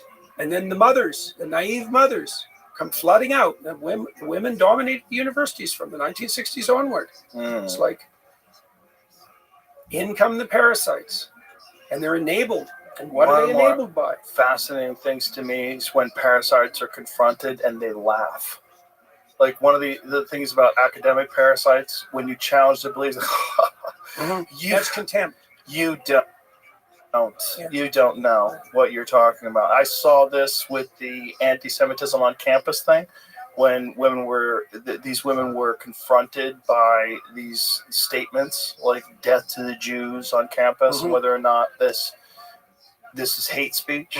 And I saw it with I believe it was Josh Howley was with the woman he was saying some women can give birth and some men can give birth as well, like some men have period, like this kind of like, and I guess this line of questioning is very transphobic and opens people up to violence. Right. With a laugh and a smile, a diminishing of your position by mockery. It's contempt, yeah. When what they're saying doesn't make any fucking sense to anybody rational, but they're so embedded in this system that they really believe that they have the kind of control over Congress that they have over their classmates. This is like standard behavior for them, mocking and dismissing other ideas that are counter to theirs. Right. Well, and there's plenty of reward for that disseminated in the universities.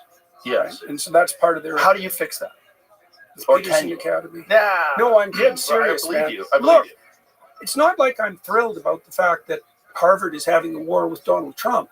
And I'm less thrilled with the fact that I hope Donald Trump wins. I worked at Harvard. It was a great place. I'm not happy at all that these institutions have become what they've become. And if I could see a way forward to revitalizing them, then, but what are you going to do? Like, the administration took over the universities and parasitized the tuition fees and the tax dollars. Then the woke mob parasitized the administration. And here we are. Now, what are you going to do about that?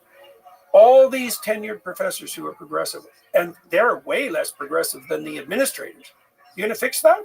How? Even in principle. I don't see it how. So what we decided to do, we've been working on this for 10 years. It's like, well, what do universities do? Well, they educate, they offer lectures, they have a place where people can congregate. They help people mature. They explain the world. They encourage people to aim up. They teach people to write. My son runs this essay app. We're trying to teach kids to write. We're integrating that with Peterson Academy so they can learn to think. That's our solution. Yeah. Will it work? The world's a pretty dynamic place. It's working real well at the moment. And well, people need some sort of an alternative to that system. If you recognize what that system is, especially if you're participating in it and you're opposed to all of it and you're trapped in it and it is it's vital to your success that you accept some of it, how else can you get through? How can you get this degree and maintain some level of sovereignty over your mind and your ideas? Like it's a horrible trap. And I've met a lot of people that I think are very rational, reasonable people that get at least some of that stuck in their head. Oh, yeah. Well, when we did some research trying to see what predicted politically correct authoritarianism, this last piece of research I did before my research lab, ceased to be a viable entity, let's say, what predicted, so politically correct authoritarianism was that like hyper compassionate leftism but conjoined with willingness to use force to put the doctrines forward, force and fear. So it's tyrannical compassion. That's exactly that. What are the predictors? Low verbal intelligence. That's the first one. Second one was being female. The third one was having a feminine temperament. The fourth one was ever having taken even one politically correct course. Wow. Yeah, right. And so I've thought that through for a long time. It's like, well, what's the female relationship? Because that's a crucial one. The female-dominated disciplines are the most woke by far. Why? And so I think it's because of that basic ethos of compassion.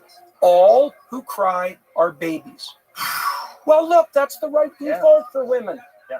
You know, like wise women. My wife is one of these women. She was a very good mother. She never thought adult men were babies. Like one of the things that's quite striking about my wife is that if you're a useless man, she doesn't feel sorry for you. You're not a baby. Now, she's really good at taking care of babies. And so she got to be, she's discriminating in her empathy. And we're in a situation now where people think that indiscriminate empathy is a virtue. That's Eve's sin.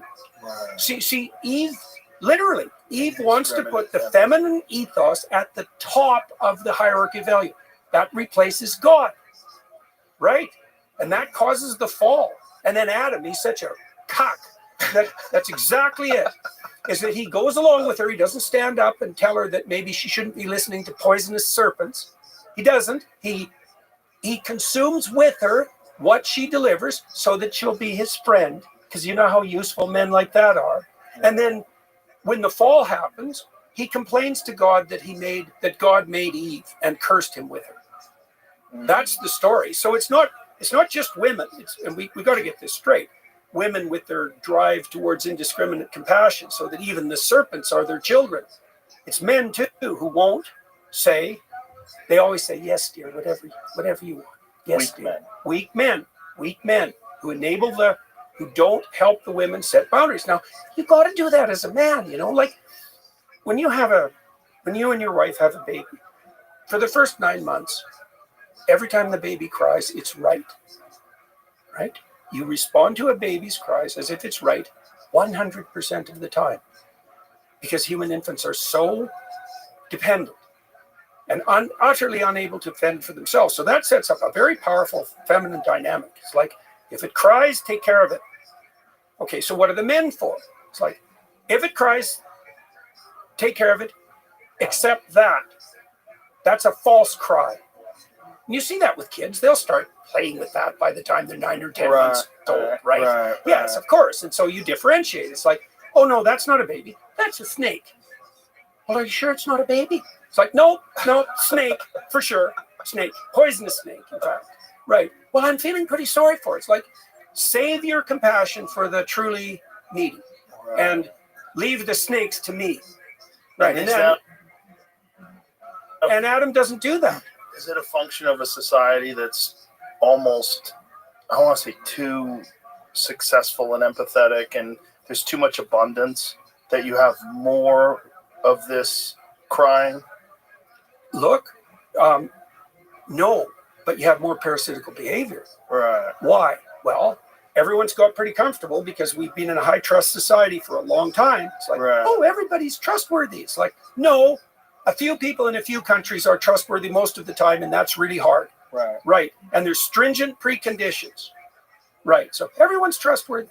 And now there's all these piles of wealth flying around everywhere. It's like parasite dream, especially when it's unguarded. And so it's enabled by the women and unguarded by the men.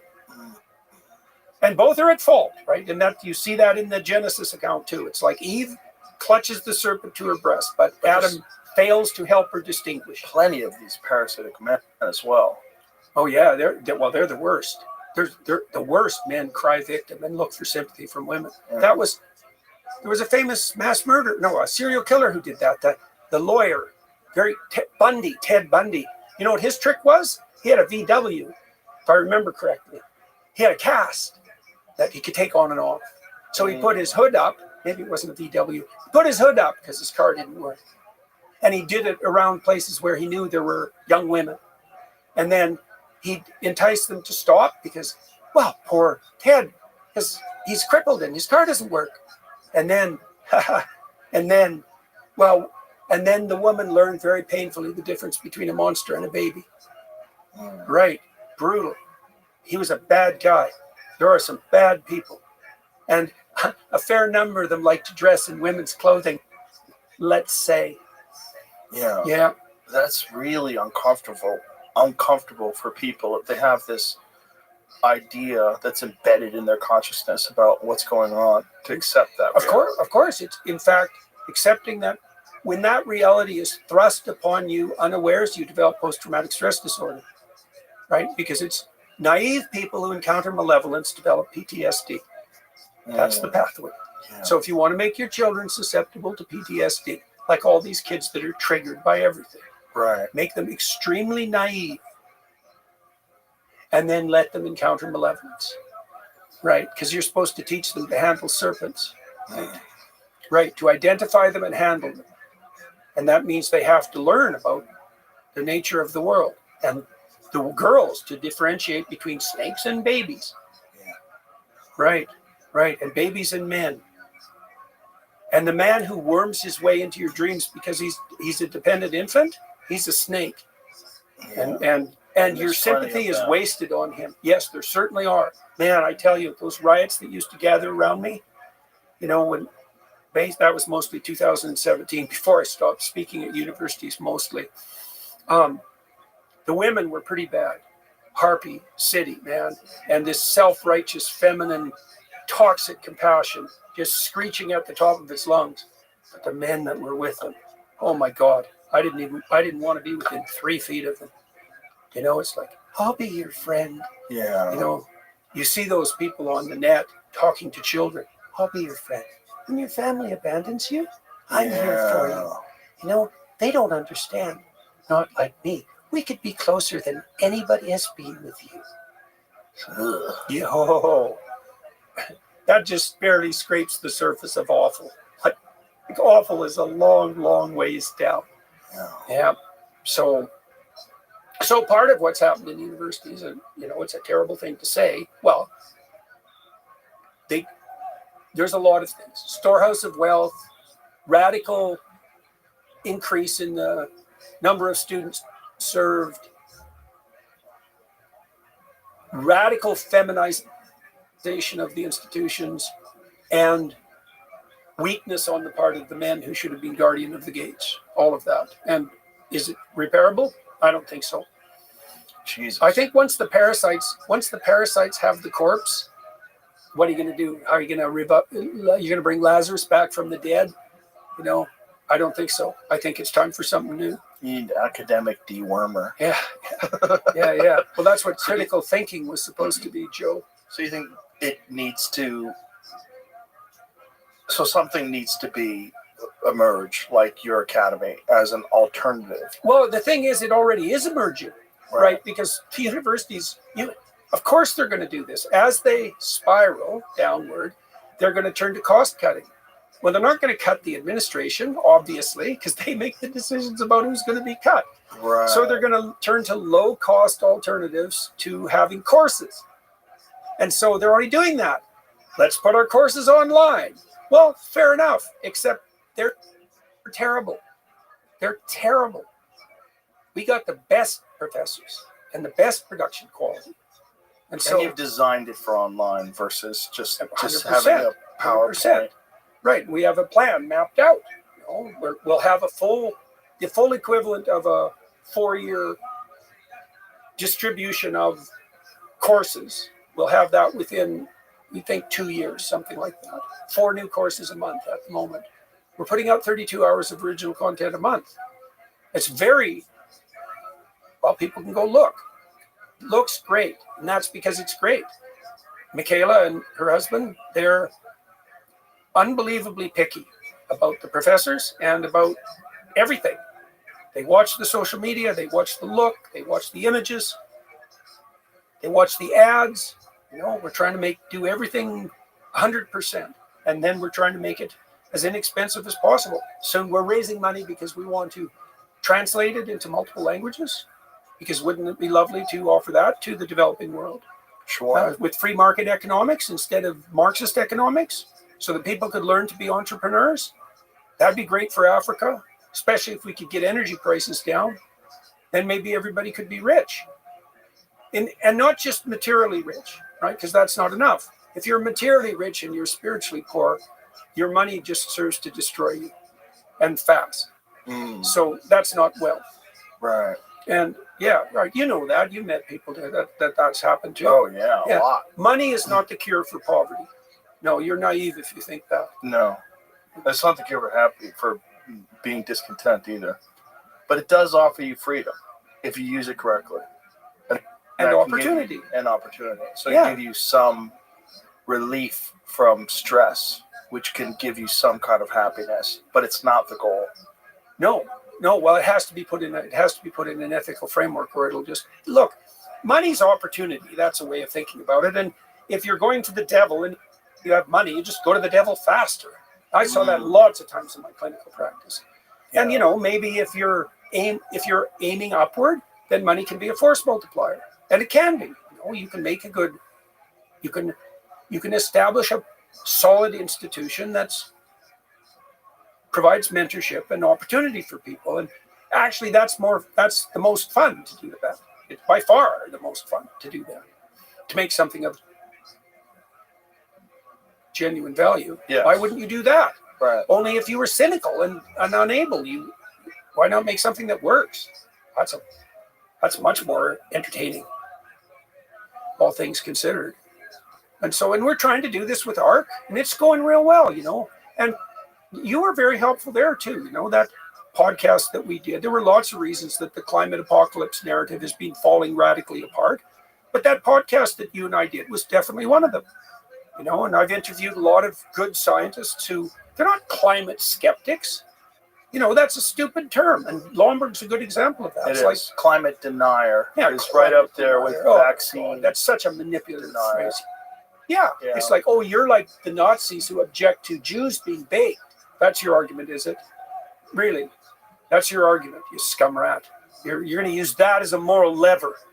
That's your level of ethos. That's your argumentation. You're going to take the worst slur you could possibly imagine, and you're going to use it to devastate someone's reputation publicly, because you don't have a leg to stand on, because you're the kind of tyrant who uses fear to monger power. That's you. There's a psychological interpretation of the climate apocalypse scandal, and it's killing. It's destroying Germany. It's destroying the UK. But didn't Germany didn't they shut down a bunch of their nuclear plants?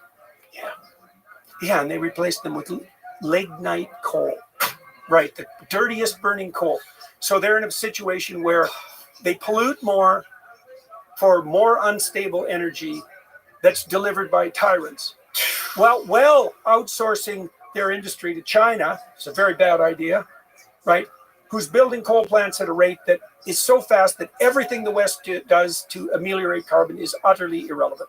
Utterly irrelevant. Yeah, and that's an uncomfortable truth that these climate cultists just don't address. They won't even entertain any information contrary to the narrative. They won't even let it in. Of course not, because it upsets the game. No, yeah, most of the people that are involved in the game don't even understand the game. They don't even understand what's really not just at stake, but the actual facts that they're arguing for. Well, Carney's a good example of this in Canada, to return to that. Yeah. Is he going to win? It seems like he's... The polls certainly indicate that. Yeah. And maybe with a majority government. And I can see why. Like, Canadians were accustomed to having everything go pretty well. And we could be morally superior to you Americans, because that was also fun. And we'll never forego that opportunity. And Trump has provided it in spades in the last month. So we look at Carney, and we don't pay any attention to politics, and we certainly don't read his goddamn book. And so we see someone who looks like a banker from the 1990s, when everything was just fine in Canada, and Canadians were just as rich as Americans, and the whole country was stable and peaceful. And we think, well, we kind of made a mistake on Justin. Turned out he was a little incompetent, a little narcissistic. And maybe we shouldn't have voted for him just because he legalized marijuana, because that's actually what brought him into power the first time. And so we kind of made a mistake. But now, look, we've learned, and we're not going to be fooled by narcissistic pretenders. And Mark Carney used to be Governor of Bank of England, and that's pretty good. That's a pretty good resume, and it certainly looks like that.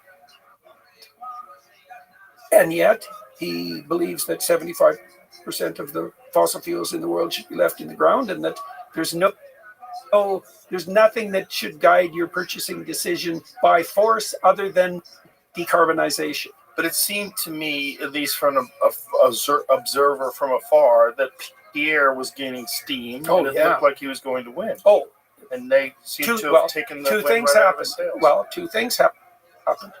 Trudeau resigned. Oh yeah, the Liberals were headed for extinction. It was going to be the worst defeat of a governing party in Canada ever. They might have lost their official party status. So they were done. Well, they pivoted, brought in Carney, who'd been advising Trudeau. He's put himself up as an outsider, a competent outsider, a lot of private experience in the private domain. A steady hand at the helm. It's like you were Trudeau's economic advisor for 10 years. 10 years. And there's going to be more of the same under you. And now you're pretending to be an industrialist, even though you're one of the leaders, the world's leading authorities on DEI, ESG, and net zero. That's Mark Carney.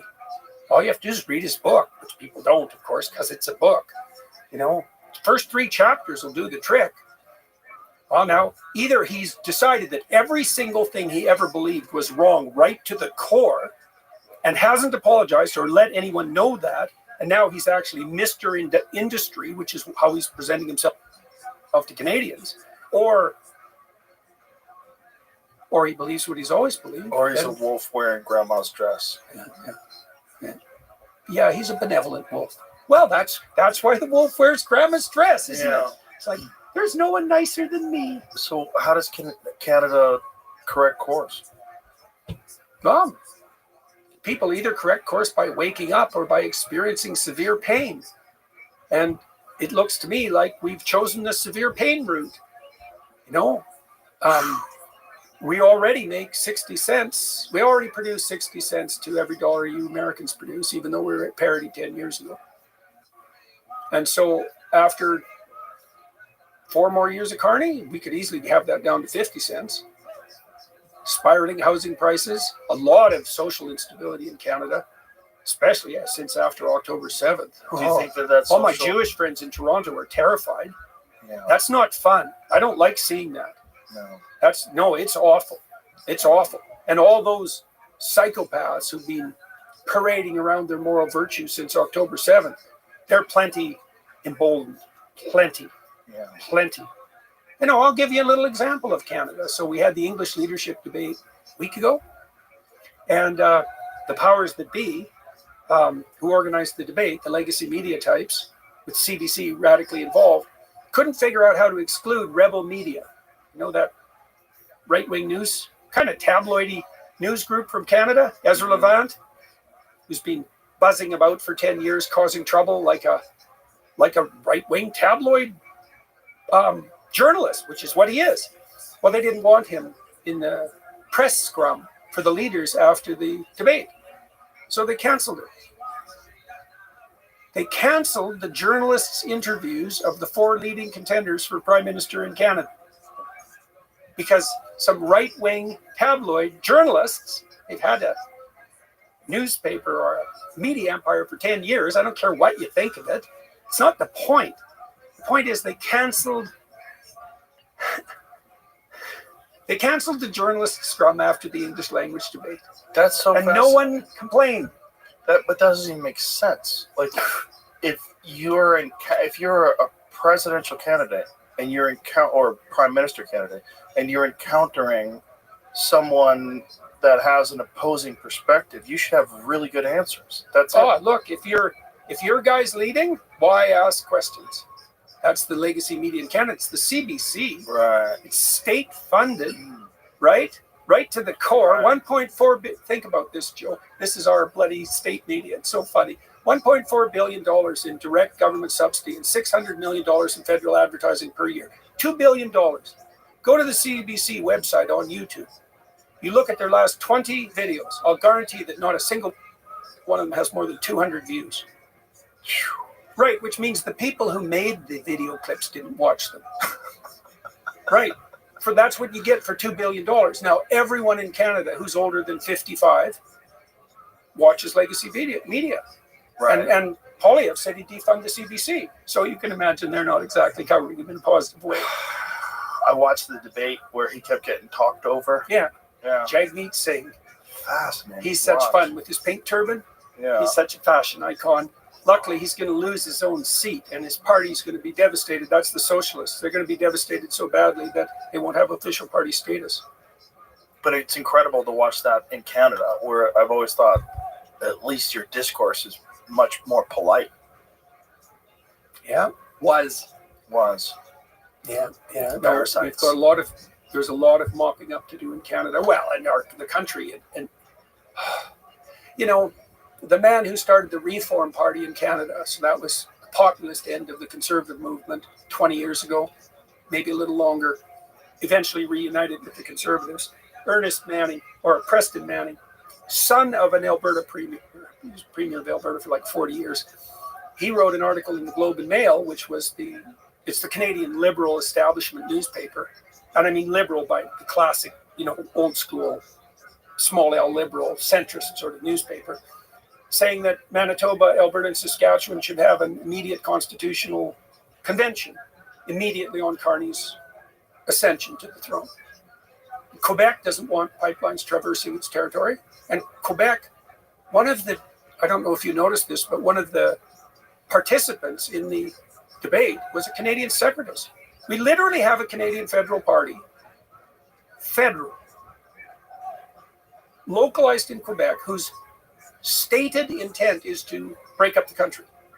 Hasn't that always been the case with Quebec, though? For a good while, it was provincial, right? I mean, they had a provincial party, like a state party, right? Okay, fair enough. Have your state separatist party. It's for your state. Oh, no, we want to have a national party. We want to be represented in the House of Commons as separatists. Oof. Yeah, so the country's it's very sad. And I was hoping they could be the 51st state. Yeah, well, that's what happened. So two things. Yes, back to that. That was the big one. Carney showed up just in the nick of time to save the burning damsel from the train tracks or whatever the hell it is. And the rhetoric. And then Trump, he just timed it so badly. And he didn't know. He didn't know what it would do. He didn't know. But that's also... How do you not know that people have national pride? Yeah, he knew that, but he didn't know what the electoral consequences would be. He didn't know that would shift them to the Liberals so radically. And he's going to pay for that, because once Carney is elected, if that happens, Trump will not have a more seasoned enemy in the West. Boy. Right? Carney's very well connected. Very. Especially in Europe and the UK. Very well. So, and Europe and the UK is a mess. Yeah, you might say that. Mess. Oh, that's for sure. We've highlighted all the arrests in the UK over social media posts, and most people have no idea. Konstantin Kisin is great with explaining all that to people. It's so funny when he compares it to Russia. Yeah. And he says how many people got arrested in Russia. How many people you think got arrested in the UK? And most people, none, right? No, 4,000. Yeah. What? Yeah. Oh yeah, it's unbelievable. There's videos you all just over see this. the internet. You just see this everywhere. So they've implemented these 20-mile-an-hour speed limits everywhere, and so 20 miles an hour. Yeah, because Joe, that's a bike. You don't really need a car. Like, what are you doing that's so important that you need a car? Like, if I have to go to a climate meeting, well, I get a car. But the peasants, they don't really need cars. They don't need heat either. Not that much heat. Maybe they can stop grandma from freezing. One of the fascinating things about Bernie Sanders and his anti-oligarch tour is they're doing it on private jets. Yeah. Yeah, exactly. So we were in the UK not long ago, for this art conference, and we rented a truck. And whenever it went over 20 miles an hour, it beeped at you, just like seatbelt things beep. Oh God! And then if you go more than 2 miles an hour over the speed limit and you get caught, then that knocks 1/3 of your license off. If you do that 3 times, you don't have a license for a year. Yeah. Beep, beep, beep, beep. Climate knocking. Climate knocking. Yeah. Yeah, you can tell tyrants, Joe. They use fear and compulsion, and they hate comedians and cars. Right. There's tyrant checklist. Hates cars. Check. No sense of humor. Check. Uses fear. Check. Uses force. Check. Psychopath. Right. I hate to end this on a bleak note. But let's end it on a positive note. Okay. Okay. So what's positive? Young people are flocking back to churches across the West, and more to the conservative churches. And the only thing we have to buttress us into the future against the Islamists and the Marxists and the nihilists and the hedonists is our return to our core traditions. Without that, we're done. And so that's happening, and in big numbers. And so that's really quite something. The back is being broken of the climate apocalypse narrative. There's plenty of mopping up to do, but half the people know that there's something rotten in the state of Denmark, and that particular apocalypse is probably not worth giving up all your freedoms for. We've seen a lot of progress on the ARC front, like a lot of the things that we've been putting forward, the better story. So that's a return to the foundations of Western civilization that made our society the sort of place that dispossessed people will go to voluntarily, right? There's lots of people who are starting to understand that that's seriously worth preserving, right? Energy executives are waking up, as far as I can see, to the fact that they could help the world's poor in a serious way. And if they want to moralize, if they want to act morally, that would be a good place to start. There's lots of people who are working to produce abundance. Your country, the US, you guys are unbelievably good at that. Way better than any other country in the world. And you generally deliver in times of crisis. And you might just do that again. And so, and then I would say underneath all that, you said you're pretty happy to encourage people. You're very happy when you hear that your show has been helpful to people. And there's lots of people who are consciously trying to aim up, and more of them all the time. And if enough people do that, we won't need to learn through pain, and we can bring abundance everywhere in the world, and we can make the next 50 years an unparalleled success. And we need the faith and courage of Joshua and Caleb to do that. Of course, the future is full of giants and disasters. But if we aim up and we speak the words of truth that make good order out of chaos, then anything's possible. So. All right. Beautiful. Always enjoy this. Always enjoy our conversations. I appreciate you very much. Appreciate our friendship. It's been great knowing you all these years and watching this crazy journey that you've been on. I'm glad you're doing great. Yeah, Joe. Same thing for you, man. Thanks a lot. And thanks for your help with Peterson Academy, too. My pleasure. Very helpful. All right. Much appreciated. Bye, everyone.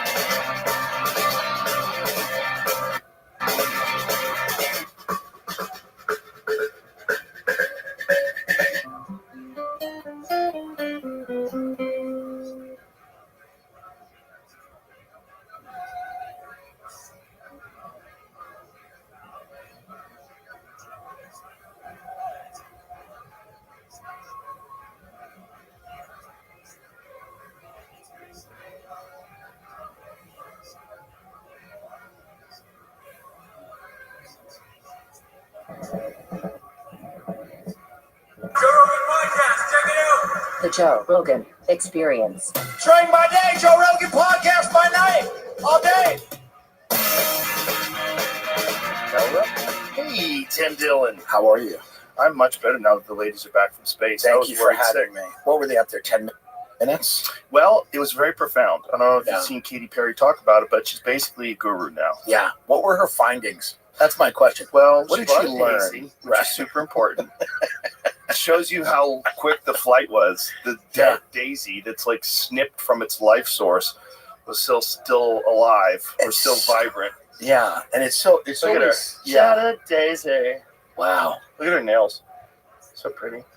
Now, so they go up there and they float for like 10 minutes, at least, and then they come down. Let's not minimize this. No, let's. it's a big deal. Let's celebrate female astronauts, And they were united. Because a lot of men astronauts, Yeah. they have to go to school. Right. They have to learn how to be a pilot first.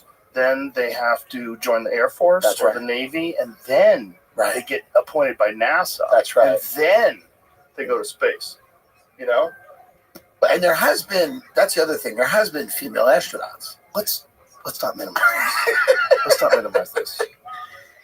Yeah, What like they I did is think there was a extraordinary. bitch stuck on a space station for a few months. That's terribly more impressive. Let's not minimize this. No, the problem with that story is that she was rescued by a very awful person who wants to expose fraud and waste. Yes. Did Musk rescue her? Yes. Oh, interesting. Yeah. I didn't know. Where's that in the news? Oh, I didn't know Those that. fucking people were stuck. The Boeing jet, the Skyline, whatever the fuck it Yeah. is, the Boeing spaceship wasn't working. They couldn't Right. fix it. Interesting. I didn't even know that. Yeah, and by the way, Yeah. Elon could have rescued them during the Biden administration. They didn't want to because of his open support for Trump. So they left those Really? people up there. Yes. He's talked about it on my podcast. They Whoa. left those people up there. And they're just chilling. No, they're dying. Right. It's like slow radiation poisoning. It's like getting Whoa. 10 x-rays a day. And they're You're just slowly getting sapped of your life force out there in no gravity. Your bones are weakening. Did you see that lady's face when she came back? She didn't look great. Bro, something had happened. Like her chin had grown. Like She her looked like- chin was extended. Yeah. And her hair had all turned gray. She looked like she was sick. She was sick. Yeah. You're dying up there, man. That's You crazy. can't- I had Commander Chris Hadfield on, and he was at one point in time the longest person that had been in space from, wasn't he? It's like he was there for like 6 months, and he was saying it was unbelievable, like how difficult it was to recover once you get back to Earth. He couldn't walk. It was just like a total vertigo. Like his whole body was like so not used to gravity. All of his bones were weak. All of his Jeez. muscles were weak. But these bitches seem fine, these ladies. Well, for now. It Let's was not quick. minimize. Let's not Right. minimize the sacrifice they Yeah, made no, for it's a great huge. nation. It For was the a big world, deal. in fact. For Yeah. the world. They're To show profoundly people. different. They're profoundly different. To show people. What's inspiring? That's what I'm saying. It's inspiring. If a guy who's worth what, $1 trillion, several billion, 100 billion. Just imagine Yeah. the conspiracies if they didn't make it. Yeah. Well, Pete, there's already people saying that they faked it, which I think is silly. Well, I love those people. But that's great. Those are the people that think space is fake. That's right. Yeah. But there are already people going, well, they faked it. And I'm like, I hope they fake something better than that. I hope. If they're faking stuff, and they probably are faking some stuff, God, I hope they're faking stuff that's better than that. I think this is the confusion. I think the confusion is that they essentially got to the threshold of space. They did not get like way out there Not in where outer space. re-entry is very traumatic. And it has like, if you see like those heat shields that they put all over those things, and if they break off on the re-entry, everybody dies. Right. That's because you're way out there, and the amount of heat that gets generated as you're re-entering the atmosphere. I think they're essentially like on the border of the atmosphere. Let's see, how high did they go up there? They go above that line. It's called like the That's what I'm Kármán saying. line. So the space shuttle goes. They went a little higher than that Rocket Man documentary. That guy who shot himself up in a rocket. They went like a few feet higher than that guy. Yeah. R.I.P. That guy. I drove by his grave on the way to Vegas when L.A. burned down. Are they even like technically actually in space? I think that's where it floats. That's the line. I might go there. I might do that. Do I wouldn't it. go to space, but I might do the 80 miles. Do that. So 350 miles is the highest anyone has ever gone other than the Apollo astronauts. 62 100 miles. kilometers. Okay, 62 miles ain't shit, dude. I drive that in an hour. You know what I'm saying? Yeah, and it's, by the way, I agree with you. It's not that far. That's not even here to San Antonio. 62 miles ain't shit. But it is kind of technically space. So they get up there and they look at the Earth? Yeah, that's why like everybody's calling bullshit on the outside of the capsule. Right. That it wasn't like completely on fire and right. like, destroyed. Just because they didn't go that high. They didn't go that high. That's all it is. Right. But they did go to space. They went to space and they lost gravity. The funniest thing is they come back and you need a parachute to land. Right. Like at all the technology Elon has. Elon is catching rockets. What could robot arms? What could go wrong in something like that? Oh, it could explode on the way up. For sure. Yeah, the way up is not ensured that those things are definitely going to hold it together. So that's the biggest risk. Yeah, you have these cannons filled with rocket fuel that are burning at like twice the. What is the temperature of rocket fuel when it's hot? Is it like? It's like close to the surface of the sun or some crazy shit. Like what's the actual temperature? So everything has to be contained while you have insane amounts of fuel burning every second. And huge plumes of flame, enormous thrust to escape Earth's atmosphere. Right. You're just hoping all those O-rings and all these fucking the shit that blew up with the Challenger. So it could have blown up. 100%. Yeah. I mean, Musk has openly said some of these are going to blow up when he's testing them. Like, when they would blow up, you're like, oh, Elon failed again. Like, no, we want it to fail because we want to find out what is the threshold. Like, there's only one way to find out. I wonder if all of them were they? You think they were like prepared to die? No. Katy Perry was prepared to die. Yeah, in her eyes, something's off. She looked like a soldier. Something's off with her. It's good. What about the hatch, though? Wasn't that kind of sketch? She has a Muhammad Ada That's the look to her. Well, her I eyes. think the problem is that the hatch is not a real hatch like a spaceship. Because it's not really going to space. There's no captain. There's no pilot. Right. There's nobody going. The mundo. All the above. So it's most hatches in that regard, they open outwardly so that the pressure of space travel, like when you're shooting that fucking rocket up insane amounts of gravity, doesn't make the door hinges fail and it collapses in on itself and everybody dies. Right. Right. So they have to open outward. Right. Right. So the pressure would keep them shut. So generally, like there's like a seal, and it's really kind of crazy. Like I have a friend of mine, very wealthy businessman, who brings me over his house the other day. He goes, I want to show you something. And he shows me this diagram. He said, this is from the 1950s. And this is the blueprint for the recreation UFO that they made when they tried to back engineer the one that they found at Roswell. And they had this was a diagram. Yeah, crazy. Yeah. And it had a crank handle like a submarine door. You know? And they were trying to replicate a craft that had landed, crashed. Yeah. He thinks they did. Wow. He doesn't think it's a try. He said this is the blueprint because it had the actual. By the way, the exact generator in the center of it that Bob Lazar described in 1989 when he worked at Area S4. What layer of the government do you think is working on projects like that? Like, is it all the DARPA people? I think it's people that are completely disconnected from congressmen, senators, presidents. Right. It's all deep state. Because it's all they have to be like, they probably belong to an agency without a name. Well, there's probably a bunch of those. And when it comes to this kind of stuff, like we already know now because of Doge that there was money that was going with no receipts, billions and billions of dollars that was just flying out with no receipts. They have no idea where it went. And Elon openly said, if this was a public company, it would be delisted and the people who ran it would go to prison. But because it's the government, you're like, oh, no, we did. We just, you have no receipts. Do you think that could be going to it? Do you think they'll bring charges against anyone for fraud? That's the worry about disclosure. Because I think that's what's holding it back. I think people need concrete stuff. Yeah. You want to see concrete? Let's hear Katy Perry talk about space. Yeah, let's send you one. I sent you a few this morning. I said, let's discuss. I chatted about it on my show. I saw her say something about we weren't taking space or making space. That's the one I want to say. Which I thought was an interesting scientific. That's not this one. No, I got another one. I got some better ones. What is funny is immediately Well, after actually, they that landed, one's pretty good. it is funny to You see do the one something I like sent you? this, and then everyone hates you.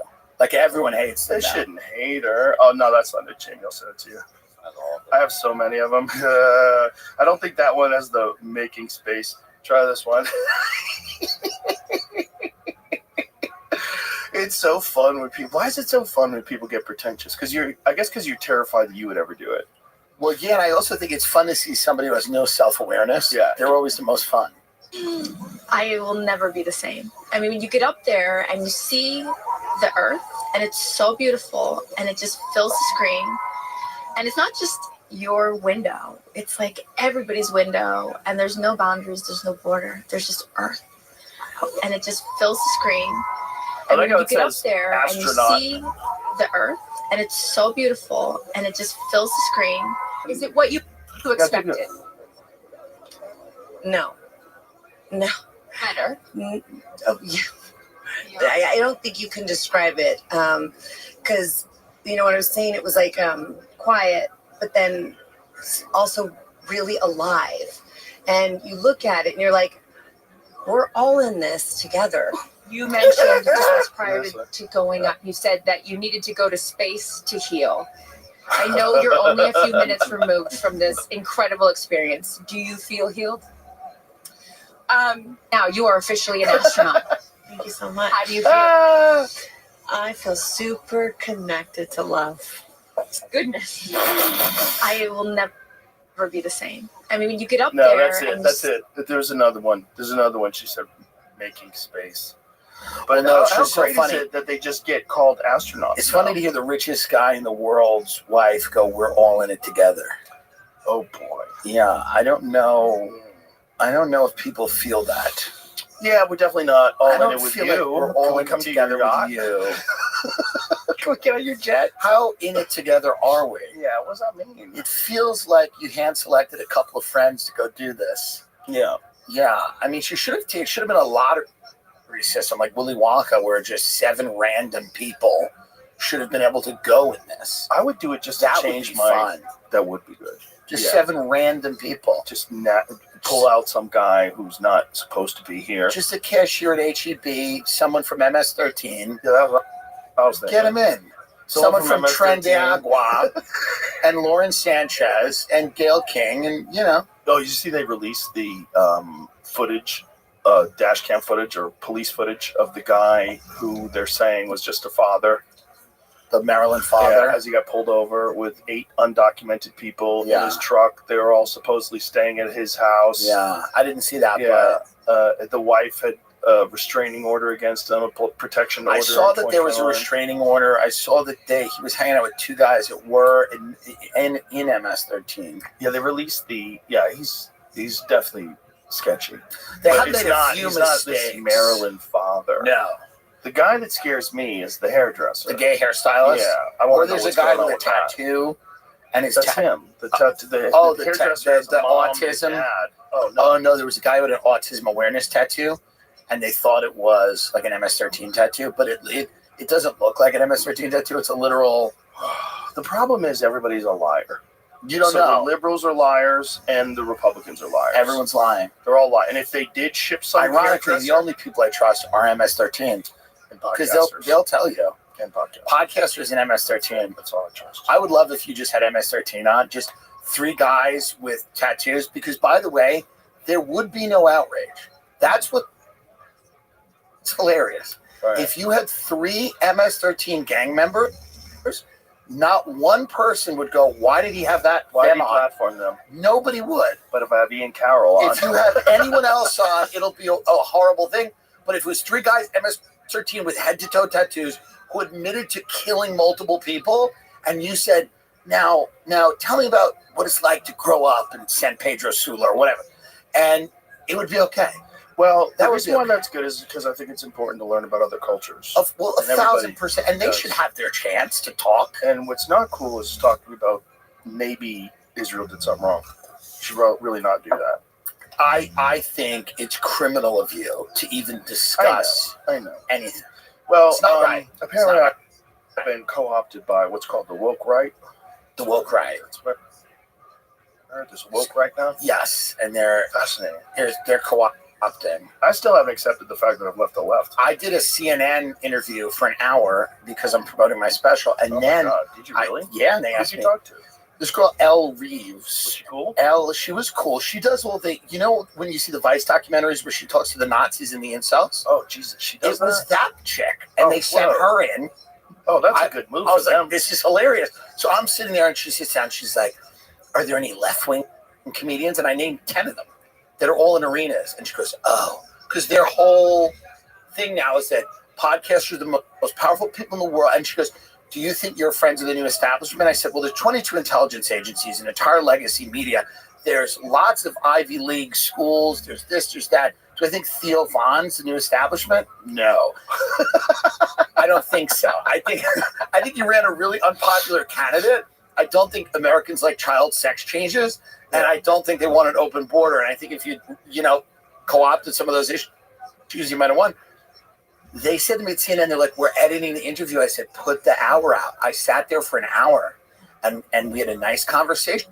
But, we talked for 1 hour, and I was like, put it out. I'm like, I understand if you can't put it out. And then she goes like this. She goes, I can't believe you'd show up. People have said that they can't come on here because Joe Rogan would get mad at them. I said, that's absolutely ridiculous. Why would I said he doesn't care. He would never care. I said, oh, that's so silly. It's the silliest thing ever. They think we're at war. I just said, put out the hour online. If you can only put out a few minutes on network, fine. But it's wrong to have someone come in and talk for an hour. Right. And then not use 3 minutes. And then use 5 minutes. Yeah. So fucked up. How much did they use? We don't know yet. They haven't put it out. And did they say we can't put the whole hour out? I texted this journalist, and she texted me. She goes, I'm pushing for like a long form release. I go, yeah, man, just put out the interview. Also, do you guys want ratings or no? Yeah, we had a conversation about all these things you guys talk about. Yeah, you guys have a website. Then what are we doing? Don't you have a YouTube page? Does Put the it CNN have out. a YouTube page? And she's like, I go, she goes, what do you think that Joe Rogan show? Why is it so popular? I go, well, one of the reasons is he doesn't edit people. They're not edited. They come on, they say what they want to say, and there's no editing. So what's weird about those institutions is they will sit you down for an hour and then I guess cherry pick what they think their audience wants to see. Well, they just want what they think is going to grab the most ratings and is not going to make them look stupid. So if you're mocking them openly, yeah. Well, she didn't know when she said it there. She goes, comedy's right wing. No, I go. She goes, name left of center comedians. I named literally 8 of them, and I said they all are in arenas. I go, what are you talking about? It's so dumb. What are you talking about? It's so dumb. I was like, that's you're saying a comedy's what? By the way, I used to be left of center according to the metrics of 2015. I said there's a lot of Joe's positions if you look at them that are left of center positions, and there's a lot of my positions or anyone's positions. I said there's nobody that you can easily put in a box. Yeah. But they want you to be in that box. Well, they're silly. And they also want me to be an enemy of CNN. I don't give a fuck. You don't care. Who cares? By the way, I hope CNN corrects course and does real news. Right. And just concentrates on the news and all this fucking... I don't want editorial comments from morons, right? So when you're force-feeding me Don Lemon's opinion on how the world should be, right, and how everyone should be shamed if they don't get vaccinated. Like, right, you're force feeding me morons. Like, no matter, of course, your ratings plummeted. Yeah, of course, and you guys lied about so many fucking things and never corrected yourself. Well, is there an arm of the Democratic National Committee? And they're an arm of that party. I mean, they're whether they are forced to be or whether they choose to be because they identify with being Democrat and they want to skew things completely towards the left. I don't know. I don't know what the answer to that is. All of the old Bush era neoconservative people who pushed the wars in Iraq and Afghanistan and the Patriot Act and Guantanamo Bay and all of this stuff all find homes usually on MSNBC or CNN advocating for war with Iran or an escalation in Ukraine. They always, so it's kind of an establishment, doesn't seem to, they don't really care about party. Right. And, they're doing better now, though. I mean, this when they have Scott Jennings on, He's he's great. Yeah, that's the kind of conversations you need. Completely ridiculous people who are out of their fucking minds versus Scott Jennings. Like those are great You need because to have it's some fun. Yeah, it makes these ridiculous woke anchors look retarded. Yeah, and they should. There they are in the world. There are good principled arguments that against right-wing things. Yes, you just can't have people who are completely out of it make them. Exactly. Yeah. Exactly. After the election, one of my favorite ones was it CNBC or CNN? I forget what it was. This guy was talking about this whole right-wing podcast ecosystem that's incredibly well funded and organized. And what are you talking about? Like, you could literally go to the roots of how it all started. You could see every one of us doing our first podcast with a fucking webcam. There's no funding. What are we talking about? What are we saying? Even the idea that we're all organized together, or that like I would want to prevent people from going on CNN. It's just silly. Could not care less because that's the way they operate. You always usually like a lot of times you end up accusing people of something you're doing. Right. So because you are familiar with that, so they're like, well, we have a top-down corporate oligarchy telling us what to do. Is that the way it works with you?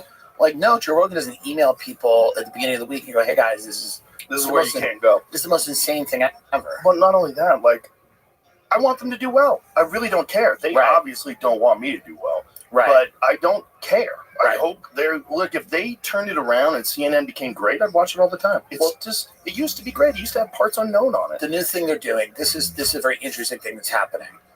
If somebody says something that they don't like and they can't immediately dismiss it, they go, but the fans of that thing are bad people. Right. This is an interesting attack point. They go, but somebody with a massive audience, if they find a sliver of that audience to be objectionable in any way, they then go, well, the fans of that type of questioning are anti-Semitic or racist or something. Well, and they don't deal with the actual facts or the actual line of argumentation. Yeah, it's just a sneaky debate tactic. Right. When you're dealing with, I have 19 million YouTube subscribers. How can you nail that down to the fans? Right. You don't know. You're just talking out of your ass. This is a non-argument. It's a stupid point. And by the way, when you're talking about actual comments, we've already established that, I don't know what the number is, but there's a huge number of people that are commenting that aren't even people. They're bots. They're state-sponsored bots. Yeah. They could be from Ukraine. They could be from America. They could be from Russia. They could be from Israel. And I want more of them. Yeah. So if they're a state-sponsored bot that can jack my ratings out, they can. If they want to come over to me, you have anything nice to say about Israel? Any Ukraine? I'm waiting for the money. I texted Barry White. I said, here's the way this game works. I get a little bit of money first. Not I go on and defend whatever the hell you people want to do. Like, I'm not going to get my beak wet. If you and I go to Israel, will you slap on the yarmulke? Absolutely. Absolutely. Reaches the wall? Absolutely. Absolutely. Oh, yeah, sure. I mean, and my film is greenlit when?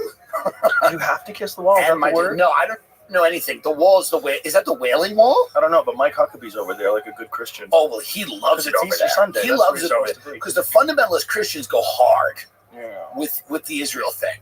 They're like, let's they go. Jesus is coming back to that spot. Yeah, what's very interesting is if Israel said to a fundamentalist Christian, if Netanyahu called Mike Huckabee and said, we're going to have to nuke Iran, he'd go, let's do it. That's what Jesus wants. Let's do it. That's what Jesus would want, a nuclear war. So that's where we've gotten.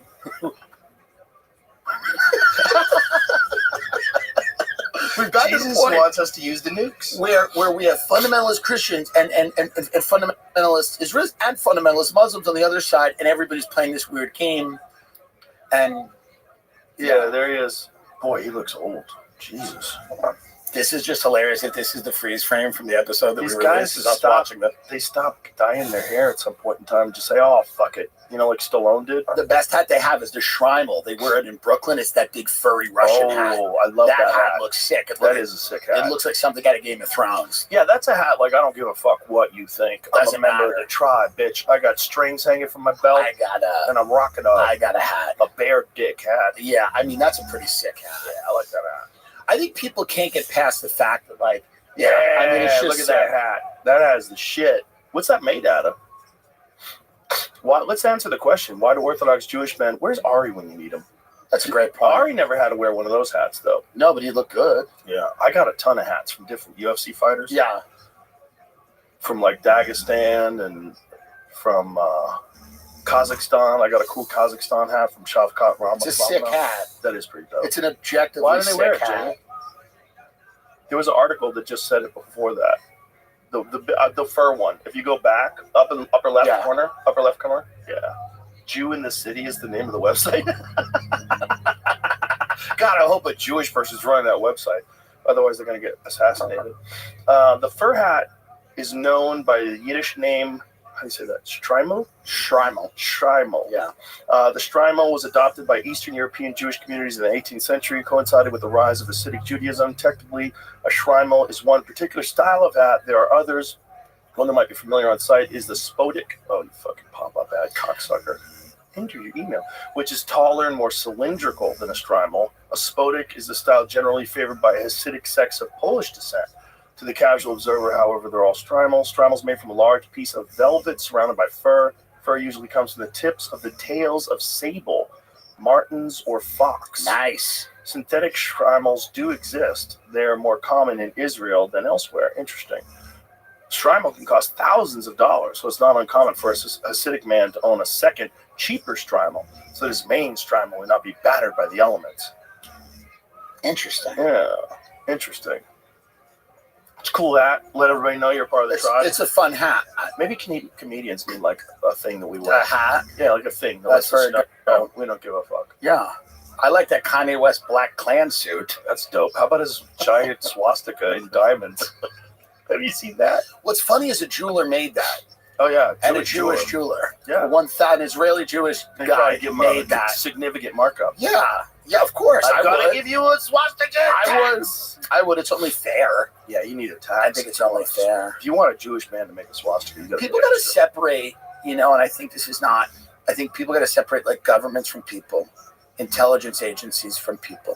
I think that's the whole thing. I think people are losing the ability to do that in this case, right? Because people, when you criticize Israel, or you criticize something that may or may not have been done by a government or an intelligence agency, you're not criticizing people. Right. You're criticizing a group of people making decisions. I don't think America always does things that are in the best interest of the American people. Right. Well, this is the problem with when everybody sort of picks sides during the COVID thing, whether or not we should trust the vaccine companies. Because, like, you did it because you're on the left and the people on the right were the ones who didn't want to take it. So instead of just looking at it objectively, the people on the left were like, everybody who doesn't agree is a science denier, and it got, like, really kooky because it got ideological. And as soon as it's ideological, you can fucking justify anything. This is how Jewish Americans are justifying, well, Hamas uses people as human shields. Like, they'll say things like that. Like, it's a way you can justify mass murder. Yeah. It's a way you can justify anything. As long as the tribe on your side, whatever your clan is, you can justify things. And so people stop thinking. They stop thinking and they just think completely along ideological lines. It's frustrating. Yeah, it is. And passionately. Yeah. Very passionately. Oh, they're right. You're no wrong. one is ever questioning anything. No one ever questions science. No one goes, wait a minute. Like, I think it's healthy to every now and then go, maybe I'm wrong. Yeah, there was just something that got released today that showed that COVID-19 definitively came from that lab. 1,000%. 100% proof it came from that lab. I read it, a little bit of it on the way here. Yeah, it's fucking nuts. It's nuts, man. It's nuts. These fucking people, they just got roped into this. And it was completely man-made 100% disease. 100%. And they knew that from the moment it leaked. The moment it happened. They just lied. And Fauci is just out there walking around. That's an interesting, it's an interesting case when someone like that in that position repeatedly lied to people about the origins of that. Yeah. And is allowed to just be free. And faces zero consequences. Meanwhile, they were trying to Trump in jail because he inflated the price of a condo. You know. But you see what he got an appraisal that was higher, and then they lied. Well, their appraisal was horseshit. But They you see lied that about it. Letitia James is now in trouble for the exact same shit. Really? You didn't see that? That makes sense. They're investigating her because she allegedly, according to Megyn Kelly, who I trust implicitly, allegedly went and got mortgages with her father, listing them as husband and wife. Yeah. On buildings, multiple times, and then also lied about the amount of bedrooms that were in a place, because if it's 4 bedrooms, you get 1 tax rate. If it's 5, it's more. So she lied. It was a 5, and she said it was a 4. Right. Well, this is what they all do. So I think really the funny thing about all the cases that they brought against Trump, a lot of those cases were rooted in just politicized version of something that's pretty standard that a lot of people have done. Yeah, they always overvalue their properties. Always overvalue properties, and people get away with it, and it's not. It's not a crime. But here's the thing about the Trump thing is that all the people had been paid. So not only was it profitable for the banks, he paid everything on time. The loan, there's no criminal. Like, there's no crime. No one got victimized. Nothing happened. Right. They profited. Right. And then this crazy lady with a terrible past thought that she was going to be able to pull this off because she was on the team that she thought was going to win. Like, talk about putting all your eggs in one basket. Like, they've got a bunch of morons it feels, to sign in on these things. It feels like we're in some kind of Cold War between 2 factions in American politics that are using courts and lawyers to go at each other. Yeah. It's not hot war. People aren't fighting in the streets, but it does seem to be these parties seem to no longer view each other as different sides of the same coin. There seems to be, especially when it comes to Trump, it seems to be like they cannot, see him as anything other than an existential threat that has to be vanquished at any cost. Right. And the problem with that is when you deny good things and only highlight bad things that everybody knows that, well, now you're playing a game, and your game is I never tell the truth. I tell you parts of the truth that I like. Yeah. And you got to win that game. Yeah. If you're playing that game, you got to win. Yeah. If you do all these things, they have to work. And if Trump gets in office, then even after you you have did all these things, it's a problem. You're fucked. Then it's a problem. You know, it's like with JFK, they got him. Yeah. Obviously not good, but they got him, and then that slammed the door shut. And then all their people came in and kept a cover-up going on. I wish I really understood all this stuff that we talk about. Yeah. Because there's an argument that we haven't had a real president since JFK got shot. That's probably a good argument. Yeah. And there's maybe arguments that we actually didn't have real presidents prior to JFK. Right. So, well, what do you think is happening now then? Do you think that... I think you have these guys, right? So these guys that go into the CIA, they learn all about these underground groups. They have all of these different relationships all over the world, right? Weapons, weapons, drug running, weapons, all of these different, terrorist groups, crime syndicates, right? Their job is to know information about every government, all of the, separatist groups that could potentially take over and become the next government. They have all of these connections. And then they either leave the CIA, they retire, or supposedly it never occurs to any of them to make a buck. That's the real question, right? It never occurs to any of these people that there might be a great way to make a buck working with some of these people outside of Congress, the White House, all of that. That's, as it's been explained to me by pretty smart people, that's what you have. You have a rogue element of people in those agencies that have massive amounts of money. Right. And they're very well connected. And they're running weapons. And the president has no idea what's going on. Right. And Congress has no idea what's going on. They're not briefing a teacher from Georgia who got elected because he promised he was going to build a fucking shopping mall in a suburb of Atlanta about what they're doing in Syria. Right. They're not briefing these people. There's nothing democratic about what's happening. And so then you think to yourself, you're like, well, how do we make sure everyone keeps their mouth shut? How do we make sure everyone keeps their mouth shut? Cha-ching. Then we go, not only money, but that's when we bring in Ghislaine Maxwell. That's when we bring in Jeffrey Epstein, right? That's when we bring in people who go, let's all have fun. We've got a great weekend getaway planned.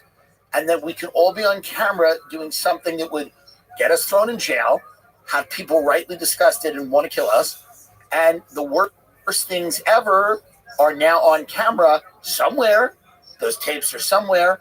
Now everybody is completely incapable of ever coming out and saying what's going on. Yeah. And you know, and then those people are running a parallel government. It's a parallel command structure. And that's a huge problem. And it was essentially completely in control for 4 years. Probably for more than 4. But for the last 4, for sure. 1,000%. That's the best example we've ever had of that. 1,000%. That guy's never really running things. 1,000%. There's no way they let him.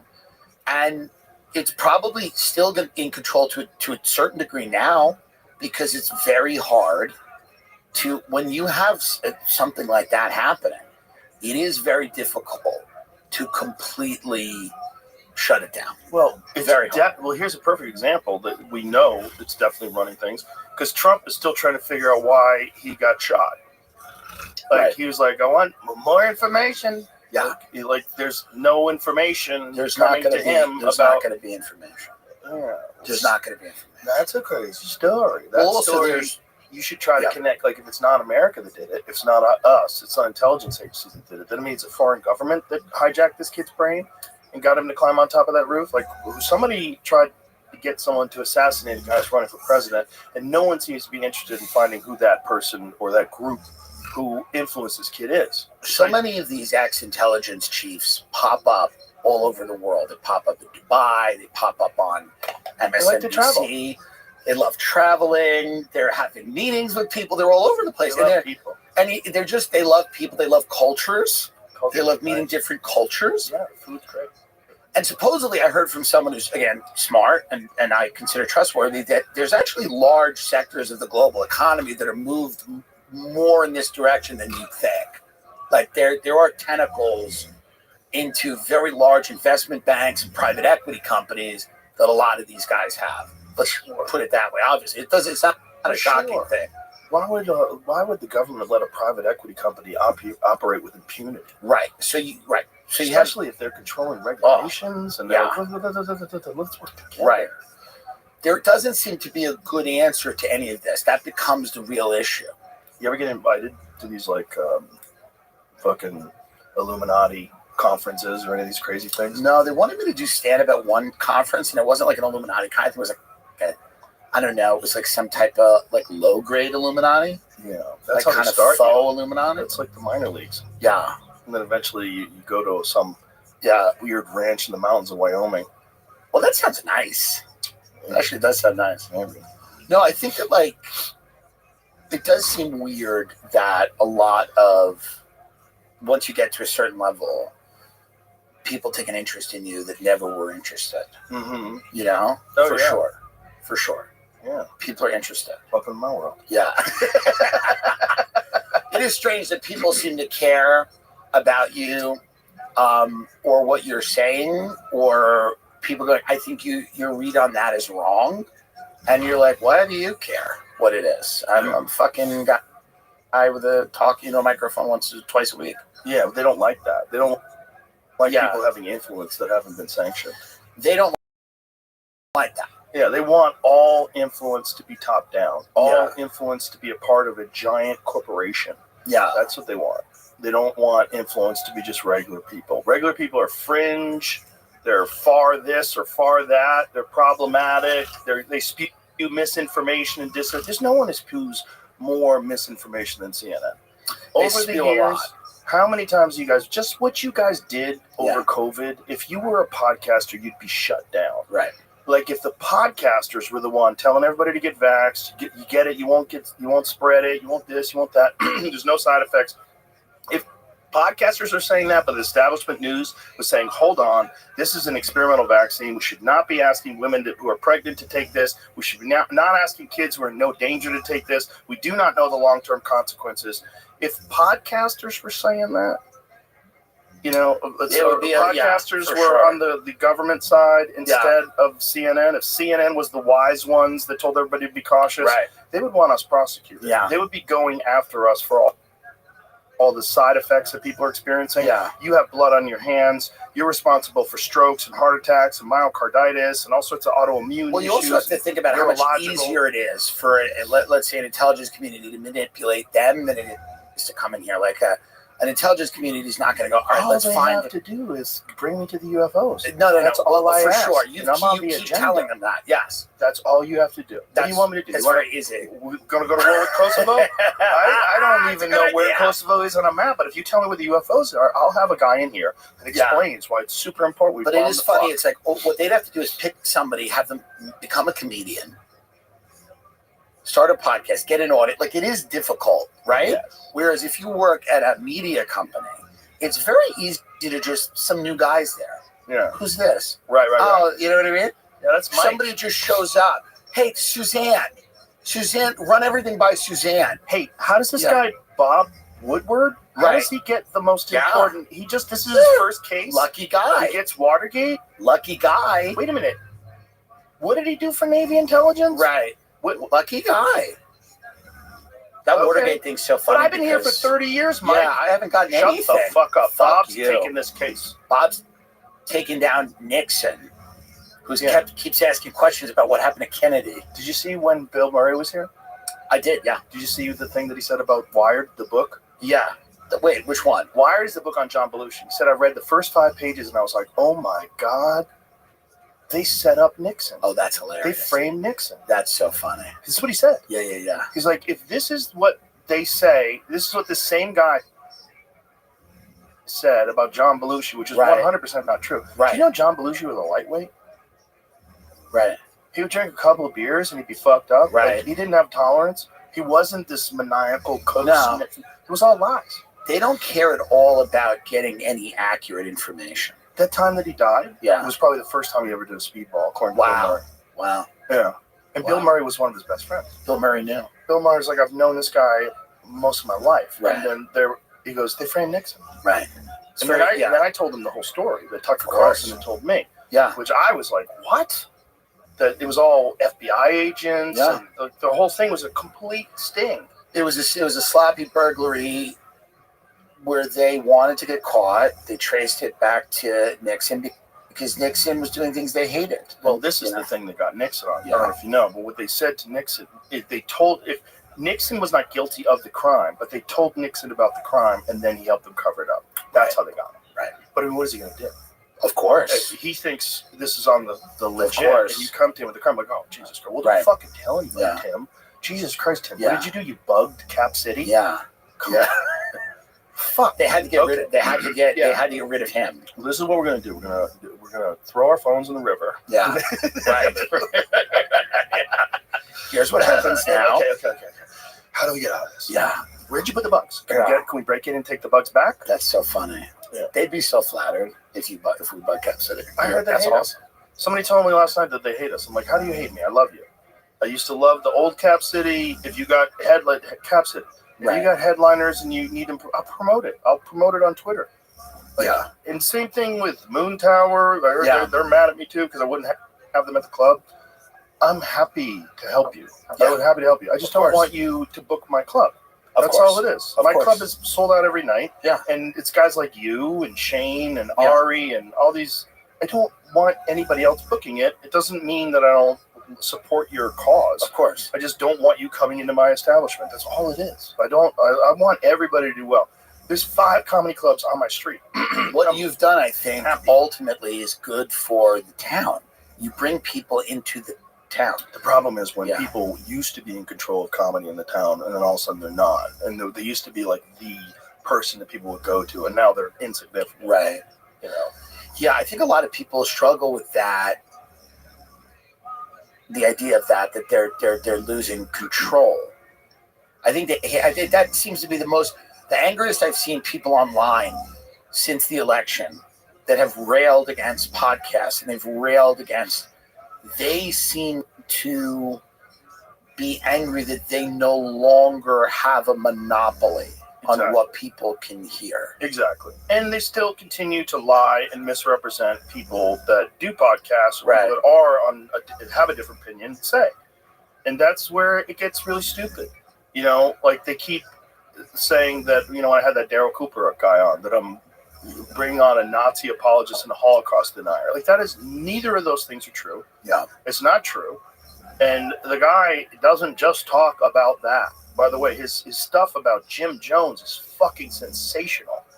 You know, Jim Jones was like a civil rights leader? Yeah. Jim Jones had an interracial child. Yeah, I didn't know any of that. Yeah, Jim Jones was like, he had an adopted black child that he would take to school, and everybody would be fucking furious at him in the town. Yeah. And he was like, he was a legitimate Christian, like a real, I believe in the teachings of Jesus Christian. One of the big things in America, yeah, of course, the meth god. Yes, listen, there are a lot of people questioning World War II for not good reasons. Of course, right. It's like people that bring up the age of consent, and you go, wait a minute, Yeah, you know, hey, what's going on? What do you do?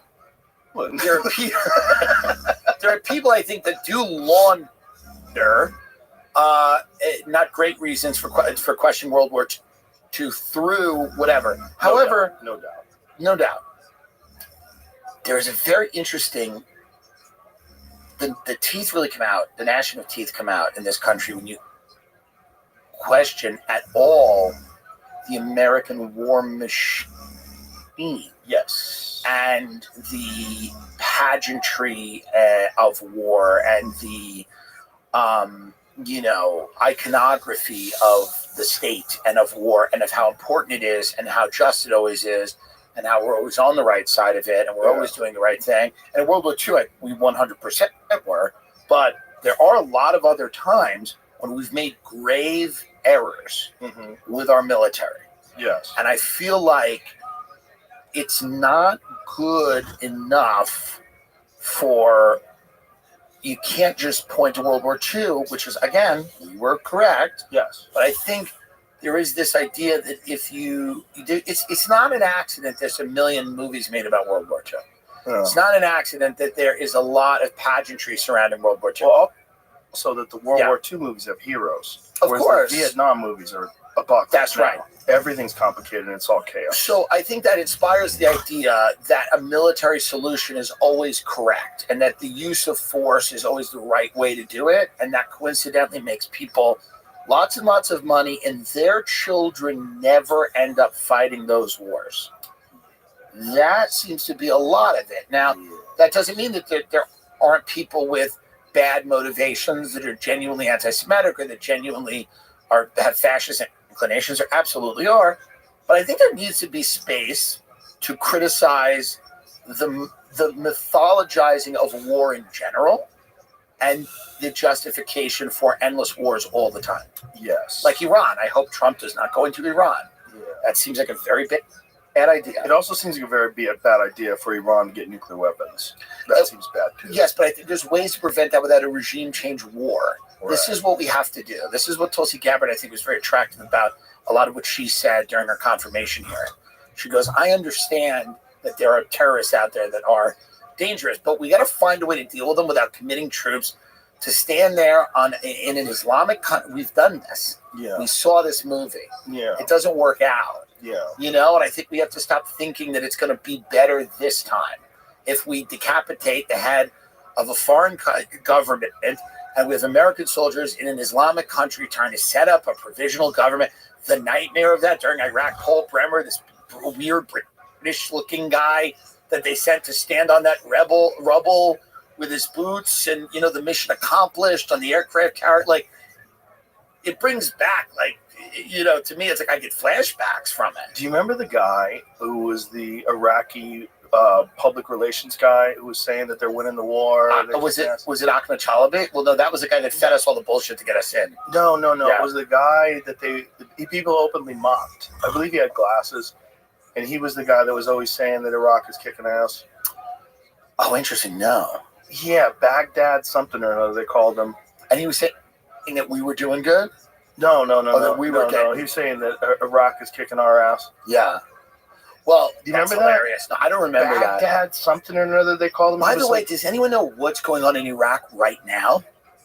I couldn't. Flea markets. If there was a gun to my head, I could not tell you what the state of Iraq was. I know the Taliban are in Afghanistan.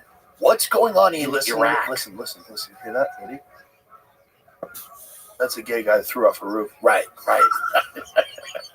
So that's what we. That's a 20-year, commitment. Or was a very long time. Right. So that's like, I feel like that's the thing, that when you ever try to have a nuanced understanding of what we can and can't do, I don't think it's a great idea that Iran gets a nuclear weapon. It seems like there are ways to prevent that without make ISIS in charge. Full-scale invasion. But don't we need these? I think, I always look at these groups like the Houthis and stuff. We need these people. 100%. We need them. And if the Houthis are a fun one because they're like on the ocean and they're like pirates. This is new. They figured out that land-based stuff's not as interesting. They're disrupting trade. You know how much of our trade goes through? It's 3%. Hey, 3% trade. I don't want you minimizing these women. But we need these Houthis. It feels like we need these groups. We had ISIS. We had then ISIL. Now, we had the people in Syria. I forget their names, something. But we need these little groups. And this is what we do. We just choose, because all of these groups are not even, they're just people hanging out. And then we give them weapons and get them going. They're just guys in a bar. A lot of these groups are guys in a bar in Syria. Even have a bar. They have a hole in the ground. Sitting a hole in the ground, and we show up and we start arming them and giving them stuff. And it's like that Bill Hicks joke where it's like, pick up the gun, from special. It's like, are the Houthis an existential threat to the United States? That feels crazy. The craziest thing was just feels insane. Trump showing the video of them getting bombed. Oh yeah, it's so wild. We could kill. This is the problem. We could get rid of all of these threats in 5 minutes. Yeah, but we don't want it. Seem to want. It's not good for business. Yeah, no, we got to keep. It's like you can't come to a market every week. You'll burn it out. No, the Houthis are good. You're doing stand up. You got to go once. You got to go once a year, once every 18 months. And I like the Houthis because they feel it's like a new, but they're not sticking. It's not. No one's believing it. So now they're back to Hezbollah. Oh. Hezbollah wears the fatigues. Ooh. If you get up Hezbollah, they're scary looking. The Houthis are not that scary. The Houthis look like a bunch of dudes in a bazaar, like you said, like in a flea market. Right. That they're on a boat, they're holding up guns, no one cares. Hezbollah looks genuinely like, okay, let's not fuck with these. Well, it's like Shane's bit about the Iraqis or the Afghanis. Yeah. Going through the workouts. And Like we think they're like an elite army. Oh God, they couldn't do jumping jacks. Can't do anything. But that's the whole thing. It's like it's this weird global chessboard of as someone said to me once, that there's like a dial. You turn it up, you're like, more war, less war, more war, less war. I'm gonna some more conflict. Smelling salts are good for allergies. Have you gotten any of the allergies out here? No, I don't get it. First year of legitimate getting them. Cedar fever. I think you got to do cocaine. Allergy medicine too. Yeah, that's no fun. Yeah, maybe Zyrtec or something. That's no fun. What is it? The cedar? I don't know what it is. I think it's. Did people say cedar? But my nose has been running. And did you hear the story at all? Mark Hopper actually might have helped the military capture Saddam Hussein. What? So they were on a USO tour in 2003, and they got asked to come in and do a private show, and he sat down. Second here. Said, "Sir, I have a plan to catch Saddam Hussein," the musician recalled telling a Navy admiral on board the aircraft carrier in the Persian Gulf. According to Hoppus, Hussein had been sending video messages to his followers from an unknown location at the time. The musician felt that the military could use drones to their advantage and uncover his location by pulling data from the video messages. Sir, what about having drones fly all over the region in carpeting patterns, broadcasting time codes above the level of human hearing, but at the level that a video recording would catch it? Hopet suggested to the admiral. Then the next time he releases one of his videos, you could listen to it, pull the ultrasonic data, and triangulate the drones you have flying all over. Holy shit. This is the guy from Blink 182? Yeah, I think his dad was in the military. Someone was in something. He knew, yeah. Okay, this brings me back to that fucking Strange Times in Laurel Canyon shit. Yeah. 4 months later, Saddam was located and captured in Iraq, so you're welcome, everyone. What a great book. Well, not only the Tom O'Neill book, but then this Dave McGowan book, Weird Scenes Inside the Canyon. I lived up there when I was living in LA. I lived up there, and I'm telling you, that is the creepiest vibe of any area that I've ever been to in my life. It's a weird vibe. They have that fucking military installation on Lookout Mountain. Jared Leto owns that. He Yeah, but lives there now. Doesn't he have a whole cult? Shh. Okay. He's a good guy. I'm sure he is. I'm not saying it's bad to have They a cult. tried to investigate his cult. Sure. It turns out it's not really. It's just a bunch of people having fun. Yeah, And there's there's nothing no wrong with that. requirements. There's no one asks you to fuck them. There's No, nothing happens. it's a voluntary fuck cult. It's not even voluntary fuck cult. It's just they get together and dance or something. I don't know what they do. I What lived do there they for do? 3 years. I didn't get one text. I got not one. I used to drive by and point at it and go, look, it's the thing. What do they do? What does Jared Leto's? It's like a summer camp. We call it like Echelon. Yeah. It's a My summer friend camp. used to go watch the band play close up. Oh, what the fuck's the problem with that, Tim? How about Tim Dillon Fest? I have How no about that? problem with It's that. basically Skank Fest. Just a bunch of people eating shellfish in Long Island being racist. Yeah, absolutely. I have no issue with that at all. What a fun time, though, for us. Yeah. Everything's just I mean, there's just so much stuff to talk about. Everything's nuts. Do you Nothing think, makes sense. you know, I was on the All In podcast the other day and they were talking about these chips, these NVIDIA chips, and how what's interesting is people are setting up, because we have these export controls that don't allow us to send certain chips to China because they're able to like manipulate them right, and then become like the world's largest semiconductor producer. But now all these fun fake companies are starting in like Bhutan or Cambodia, and they're buying the chips, or Singapore, and then they all get back to China. Well, the one of the guys who worked at whatever the preeminent AI system in China was saying, one of the whistleblowers was saying that they have 50,000 of these fucking banned chips. That's so wild. Whoopsies. And so they were talking about, like, is it better to send them the chips, or is it better to, if you don't send them the chips, then it spurs their innovation and they make the chips? Well, either way, they're going to get the chips. Yeah, they're getting the chips. They're both innovating and stealing at the same time. Can there be anything done to stop their rise? Nah, not at this point. Doesn't feel like it, right? There's so much more technologically advanced in so many different areas now. Yeah. Like the drones that they have are so superior to the commercial drones that we have, because drones over here, you have to have a pilot's license to drive the really spicy ones. Do you think So some of they're all those drones over New Jersey were theirs? Could be. I think they were ours. I honestly do. Otherwise, I think they would have shot them down if they could. I don't know if they could. And maybe they wouldn't, because then it would alarm people. Because then it would, like, you would show that that is a legitimate threat. We're fighting for, like, satellite supremacy in the sky, too. Mm-hmm. Yeah. That's crazy. Crazy. The internet, the Starlink. I mean, essentially, Elon's launching Starlinks all over the fucking Do you world. worry at all about the tech people being Democrats up until 5 minutes ago? Yeah, you Then, should, but you know? I think a lot of those people have shifted sides. They've shifted sides because they understand that, well, you know, I had Mark Andreessen in here, and Mark Andreessen was explaining, he said the most terrifying meetings we ever had was when we were part of an AI startup, and the government came in and said, we're not going to let you do this. Right. Not only are we not going to let you do this, we're not going to let anybody do this. We're going to have a small amount of these things we're going to completely control. Yeah. He was like, what the fuck? Like, you guys are really openly saying this, that you're going to inhibit innovation at the highest level of technology. Some shit that you probably don't even understand, that you want to have absolute control over. I think the worry is that people don't trust the government, nor should they. But I don't know if they trust these tech guys either. You shouldn't. Yeah. You shouldn't. Look what's going on with OpenAI.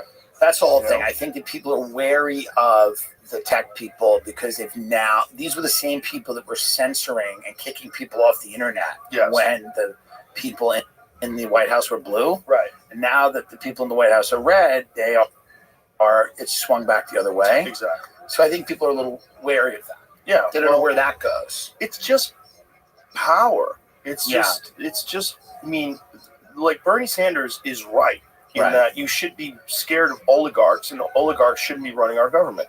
He's right in that regard. Right. And when people get into positions of just unchecked power, so let's say if someone had control of some tech company, let's say it's an AI company, and that AI company literally creates the unstoppable AI that helps empower the entire country. And this one guy is in control of it, and he's worth $3 trillion now. And he decides to lobby and change a bunch of laws and influence politicians, and his company starts doing certain politics. You could change the fabric of society with enough money and enough power and enough influence. Yeah. Especially if you could completely control what the narrative is. Right. In terms of like when people Google things, when they search things, when they talk about things, you can completely control what they're allowed to talk about and how that narrative gets countered instantly with facts and bullshit. And you can just... Well, it's being done everywhere, right? So it's being done at the highest levels. And I think people are uncomfortable with just losing, even though a lot of them realize that we didn't have a ton of control. They feel like, I think when you head into the world of tech where people just don't even know where this goes, where does it go? Does it go to transhumanism? Does it go to like AI replacing everybody? And then at what point, what do you do with those people that AI replaced? Do you give them all a cryptocurrency that's linked to their biological whatever? I've heard all these ideas, right? Like, how do you deal with driverless cars where if the entire road is automated? How do you deal with that? I think that fills people with an anxiety where they go, what is the plan? And a lot of these tech guys are like, well, we got to get off the planet. And I think people start going like, wait a minute, like. That's Weinstein. Eric Weinstein. Well, it's a lot of people. That's a lot of people. Like, I'm staying. I don't know what you're saying. There's a lot of people. There's no air on Mars. Like, let's not go there. Yeah, well, for sure. Yeah. For sure. Do you think Trump and Musk will have a falling out eventually? I don't know. It's a good question. The media keeps trying to push that they are. It feels like they're just big personalities, and that there's an inevitability when you have two guys that are incredibly, perhaps alpha. But Elon is very smart, and you see he's always very deferential. And he's always very respectful. Mr. President, it's always that. Well, of course. Call him sir. That's how I treat him. I always call him sir. It's Donald Trump. Yeah, I get it. You're fired. I get it. But he's also the president of the United States. I call him sir. But I call everybody sir. Yeah. I call everybody sir. Yeah. It's like the byproduct of me living in Texas now. Right. Sure. Yeah, but I don't know if they're going to... You don't get pulled over anymore here. If I do, it's not that big of a If deal. you get pulled over here, a cop gives you money. They go, Mr. Rogan, here's a check. I mean, there's no way. There's no law that you cannot break here. I'm guaranteeing you. I don't think that's correct. I think you could do a lot. I think they would cover up a murder. That's sweet. If you murdered 3 people, I think the Austin PD would go, whatever, man. He's doing a lot. They bring that mayor, that guy, and he'd go, what? They go, yeah, the suspect's Joe Rogan. He was standing over the body. They go, are you out of your fucking mind? Drive him home right now. Drive that man home. If I was in waist deep in Rainy Street, drowning a party goer, they don't care. Bro, they still don't want to admit that there's a serial killer. You're the tourism board. There's something up. There's a serial killer. Something's going on. I believe there's a serial killer. And what are they doing? They're luring people to that bridge, and then it's not hard. People like to go to the bridge. Just got to look out for the bushes. So weird. I guess it's such a high to kill someone. It's so to me, I'm like, what do you get out of it? But I guess the people that are doing it like it. They're broken. There's broken people. Yeah. Some broken people do meth, and some broken people drown guys who like to party. Do you ever talk to, like, I'm sure you have, this is a stupid question, but like the high level law enforcement guys that have just met these monsters and stuff? Oh yeah. And do they believe that it's like, is there any part of them that believes someone's just born? Yes. Interesting. Yeah. Yeah. And it's generally, you have psychotic parents.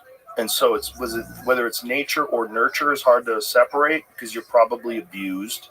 And generally at an early age, they show like a willingness to torture like house pets and stuff Animals. Like that. Yeah. They'll maybe start off with a frog they catch and stick like a firecracker in its mouth. Yeah.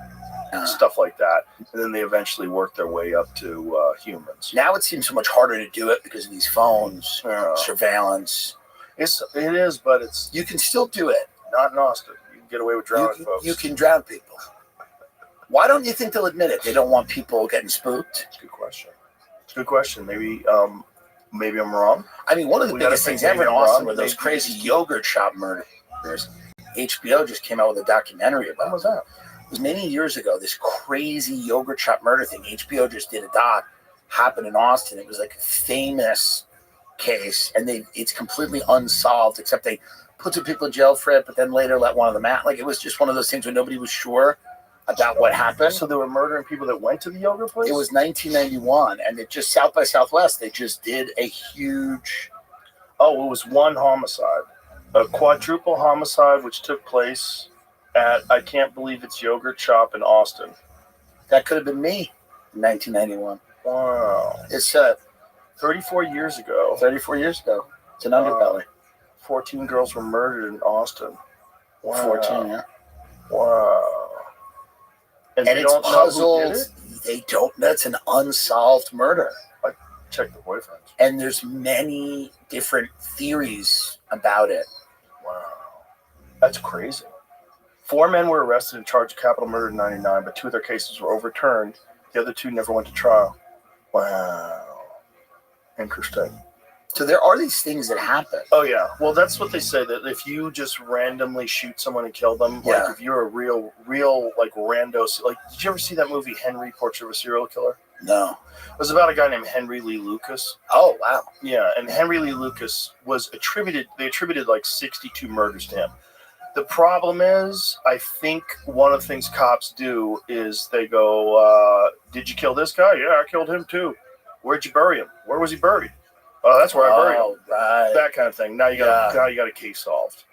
That was the accusation about Henry, because he was definitely a murderer and a grifter and a drifter, and he was traveling around the country stealing things. But then they made a movie about him, and in the movie it's like he's way more sinister and calculated, but he would just randomly kill people. So they'll take credit for things they didn't do. Exactly. To just beef up the body count. Exactly. Because that's what they want. They want attention. They're already in jail. That's so wild. You know. Yeah. That's when you have shitty DAs and shitty prosecutors and shitty cops, they'll do stuff like that. Do you think that there are people that are, national parks seem to be like a hotbed of people disappearing? And do you think Appalachian Trail people? Yeah. Do you think that's people getting you, or is that a lot of it like I got lost, I got eaten? You get lost. Yeah. You get eaten. There's a guy who has this whole series, 911 missing or 411 missing people in national parks. Listen, man, you're just meat out there, and you get eaten. And by the way, you don't find dead anything out there. You don't find dead mountain lions. Guess what? They die all the time. I've never seen a dead mountain lion when I was hunting. Because they get eaten. They get eaten. Everything gets eaten. You get, not only do you get eaten, your bones get eaten. Everything gets eaten. So it's not uncommon to disappear and there's no trace. No trace. Yeah. Yeah, super common. So if you're in a high traffic area, like I've found elk bones where a hunter killed the elk and then, took all the meat off the bones and then left the bones there. That's what you do when you pack out meat. Yeah. And I found those animals. I actually even found one animal that I shot a long time ago. I shot like 4 years ago. And you found it? Yeah, we were in the same location. It was the same bones. There wasn't all the bones there left. Right. Some of them have been dragged away. Some of them have probably been eaten by rodents. They eat the bones slowly but surely. And if you're a human, you're made out of nothing. You're so easy to eat. Right. Like our bones are less dense. Our meat is soft and chewy. Yeah. Like we get devoured. A bear would eat your whole body. There would be almost nothing left, and rodents would eat what's left. Yeah. You got to be careful in those places. You can't be careful. Yeah. Like if you don't have a GPS navigation system that has a lot of batteries, if you don't have a compass and know how to use it, if you don't have a map, it's so easy to get lost in the woods. Right. It's so easy. Yeah. They're all around you, and you can go in one direction and circle around. You don't even realize you're circling. Right. And then 3 days later, you're back to where you started. You're like, fucking no. Yeah, You've been it's eating terrible. tree bark for 3 days, and you're Insane. thinking, any step, I'm going to see the highway. What a horrible thing. People die like that all the time. All the time. Just go to a hotel. It's very, very difficult. Just go to a navigate yourself. resort. If you don't know the woods, you're not used to being in the woods, and you're not used to having landmarks that you follow and know how to use a compass, know how to use a GPS. Some people are good at it, and even they get eaten. Yeah, they get eaten too, but you break your ankle. Right. How about you break your ankle out there and you can't hike out? It's not possible. Right. What do you do? Yeah. You fucking die. That's what you do. Got to be very careful. And then you hear something at night. You're sleeping under a tree and you hear something at night. Right. You get a bear sniffing you. It's You crazy. can't run away, and you don't have a weapon. And you can't do anything. It just eats you alive. And those woods are so dense in the Pacific Northwest and stuff like that. I mean, and everywhere, but especially the Pacific Northwest. Especially there, it's like crazy. Yeah, you don't find nothing out there. But that's why the Bigfoot rumor persists up there, is because the woods are like a box of Q-tips. Right. You know, like you can't see shit out there. You don't know what you the see hell's like going a little shadow moving in between trees, and you've decided it's a Bigfoot. Right. Yeah. But it's just like a bear. It could be right. It's most likely a bear. Especially bears walking on 2 legs. Northern California is weird like that too. I mean, that's part of the Pacific Northwest, probably. Yeah, you get killed up there. Yeah. People die up there all the time. Did you ever see that documentary Sasquatch? No. It's a documentary that was it on Hulu, Jamie? We had the director and the guy who created it. It was awesome. And what it's really about is about marijuana growers murdered a guy and then blamed it on Bigfoot. Wow. So these marijuana growers in Humboldt, like that, up that Murder area, Mountain. so they all were hippies, right? And then they started growing weed, and then cartel people moved in, and gangs moved in, and they started robbing these people. So these people became heavily armed, and so then they started having wars with like the growers and cartel people. And so there was these people that were trying to steal from them. They murdered these people, and then they blamed it on Bigfoot. They like ran over them with a fucking backhoe and crushed These his hippies body. are really violent. Oh, they get violent once it's money. These are junkies, and you know, like this whole hippie thing, I think, is kind of a lie. Well, they all become people with money. Right. If you're growing weed, Right. you become a multimillionaire who's Yeah. carrying a sidearm. Okay, and you're going to protect your money, and then these people are trying to kill you to take your shit. So then you're like fucking Jason, whatever his name is in Ozark. Right. What's his Jason name? Bateman. Jason Bateman. Right. Yeah. And now you're a drug dealer. That's so funny. It's so funny, the weird like marijuana where it's like it's federally still illegal, but like states it's legal in certain states. Yeah. And there's that gray area where there's just like you have half of that business is like in the shadows and half of it's and people making lots of money. It's strange. Well, not only that, because California made it legal, they also made it a misdemeanor to grow it illegally. Right. So what happens is these cartels started growing it on national forest land. And so then game wardens started finding it. There's a guy named John Norris who's been on the podcast before. He wrote a book called Hidden War. Yeah. And it was all about, he was a game warden and he became a part of a tactical crew that was busting cartel members who were heavily armed growing marijuana in national forests. That's crazy. Yeah. Because most of the illegal weed that's been sold all over the country was being grown there. So in the places where it is illegal, they grow it where it's legal, and if they get busted, it's just a misdemeanor. So it doesn't matter. And they're not going to deport anybody because California is a sanctuary state. Right. So it doesn't matter how many acres and acres of weed. Exactly. Yeah. And so because it's federally illegal, it's just like when there was the prohibition that propped up organized crime. Same thing. You just propped up illegal businesses to sell something that has a demand that normal. Do you think weed's going to be federally legal? If I had to guess, not during this administration. Yeah. No, I don't think. I think. No, it feels like a lot of the, you know, like the experimental harm reduction policies in places like Portland are going the other way. Well, they went a little crazy in a place that was already crazy. Yeah, they had a woman driving around shooting people up called the stabbing wagon, and she was like, if somebody needed a fix, she'd like pull up and give them clean needles and stuff. Is it really called the stabbing wagon? It was called the stabbing wagon, For real? yeah, because you're stabbing. And if you're just tweeting, No, this is like a way to help. Oh, Portland. This was a way to help people. Oh, Portland. And people would just be chilling and like, hey, I need a couple of clean needles. So this woman would just show up. There'd be like a bunch of junkies hanging out. She'd show up. She'd hop out of the stabbing wagon with a bunch of clean needles, hand them out. People like, fuck yeah, good to see you. Oh, my God. And she's like, fuck yeah, hope you're all doing good. And they're like, well, you know how it is. Oh, my God. And the problem was that didn't work.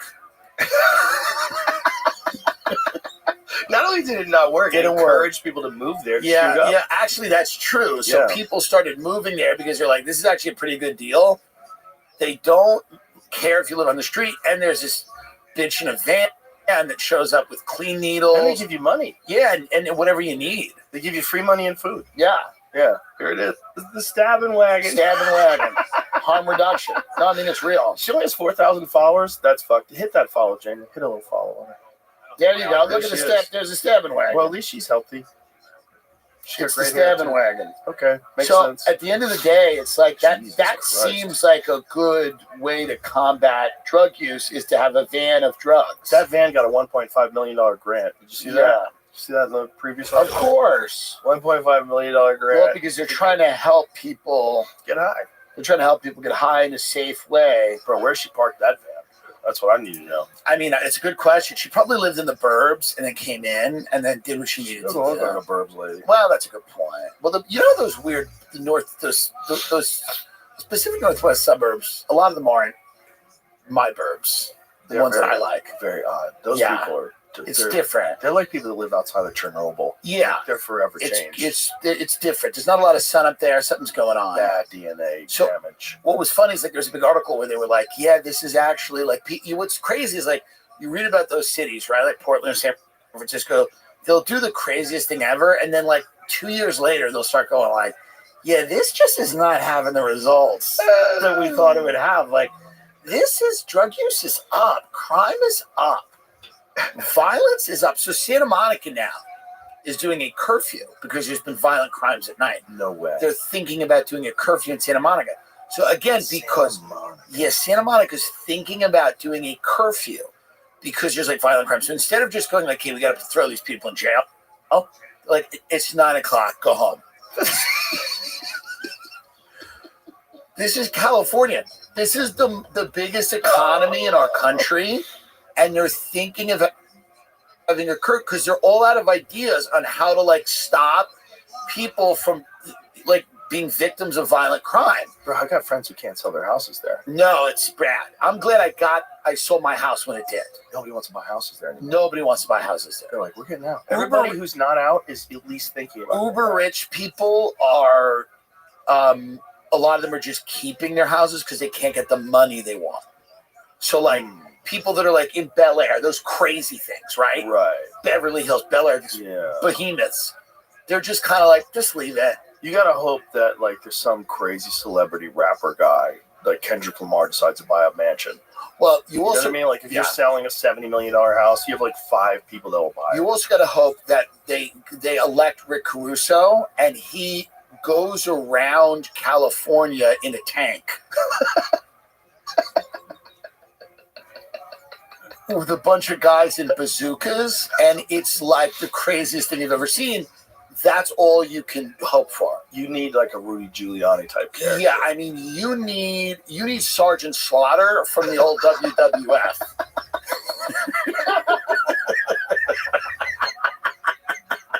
I mean, you need a fully fascist. You need a guy to run as a fascist. When they go, "Are you a Republican?" He goes, "No. I am a fascist. This is a military dictatorship. You need 4 years of a military dictatorship in California to just turn it around, to just start steering it the other way." Well, it's moving red. That's one thing you saw by the electoral map from 2024. California is moving red. It's going red. Yeah. There's only so many times you can wake up in a $4 million house with a gun in your mouth. Before you start thinking differently about it, you know? See, they were trying to pass laws where they're deciding how much violence is enough violence if someone breaks in your house. Like, you shoot them too many times. Right. You know, in the middle of being terrified, you're like, absolutely. they will always take the side of the people that are trying to destroy civilization. Do you think that when you don your tinfoil hat and Velcro the chin strap, do you think that this is a grand plan to destroy civilization?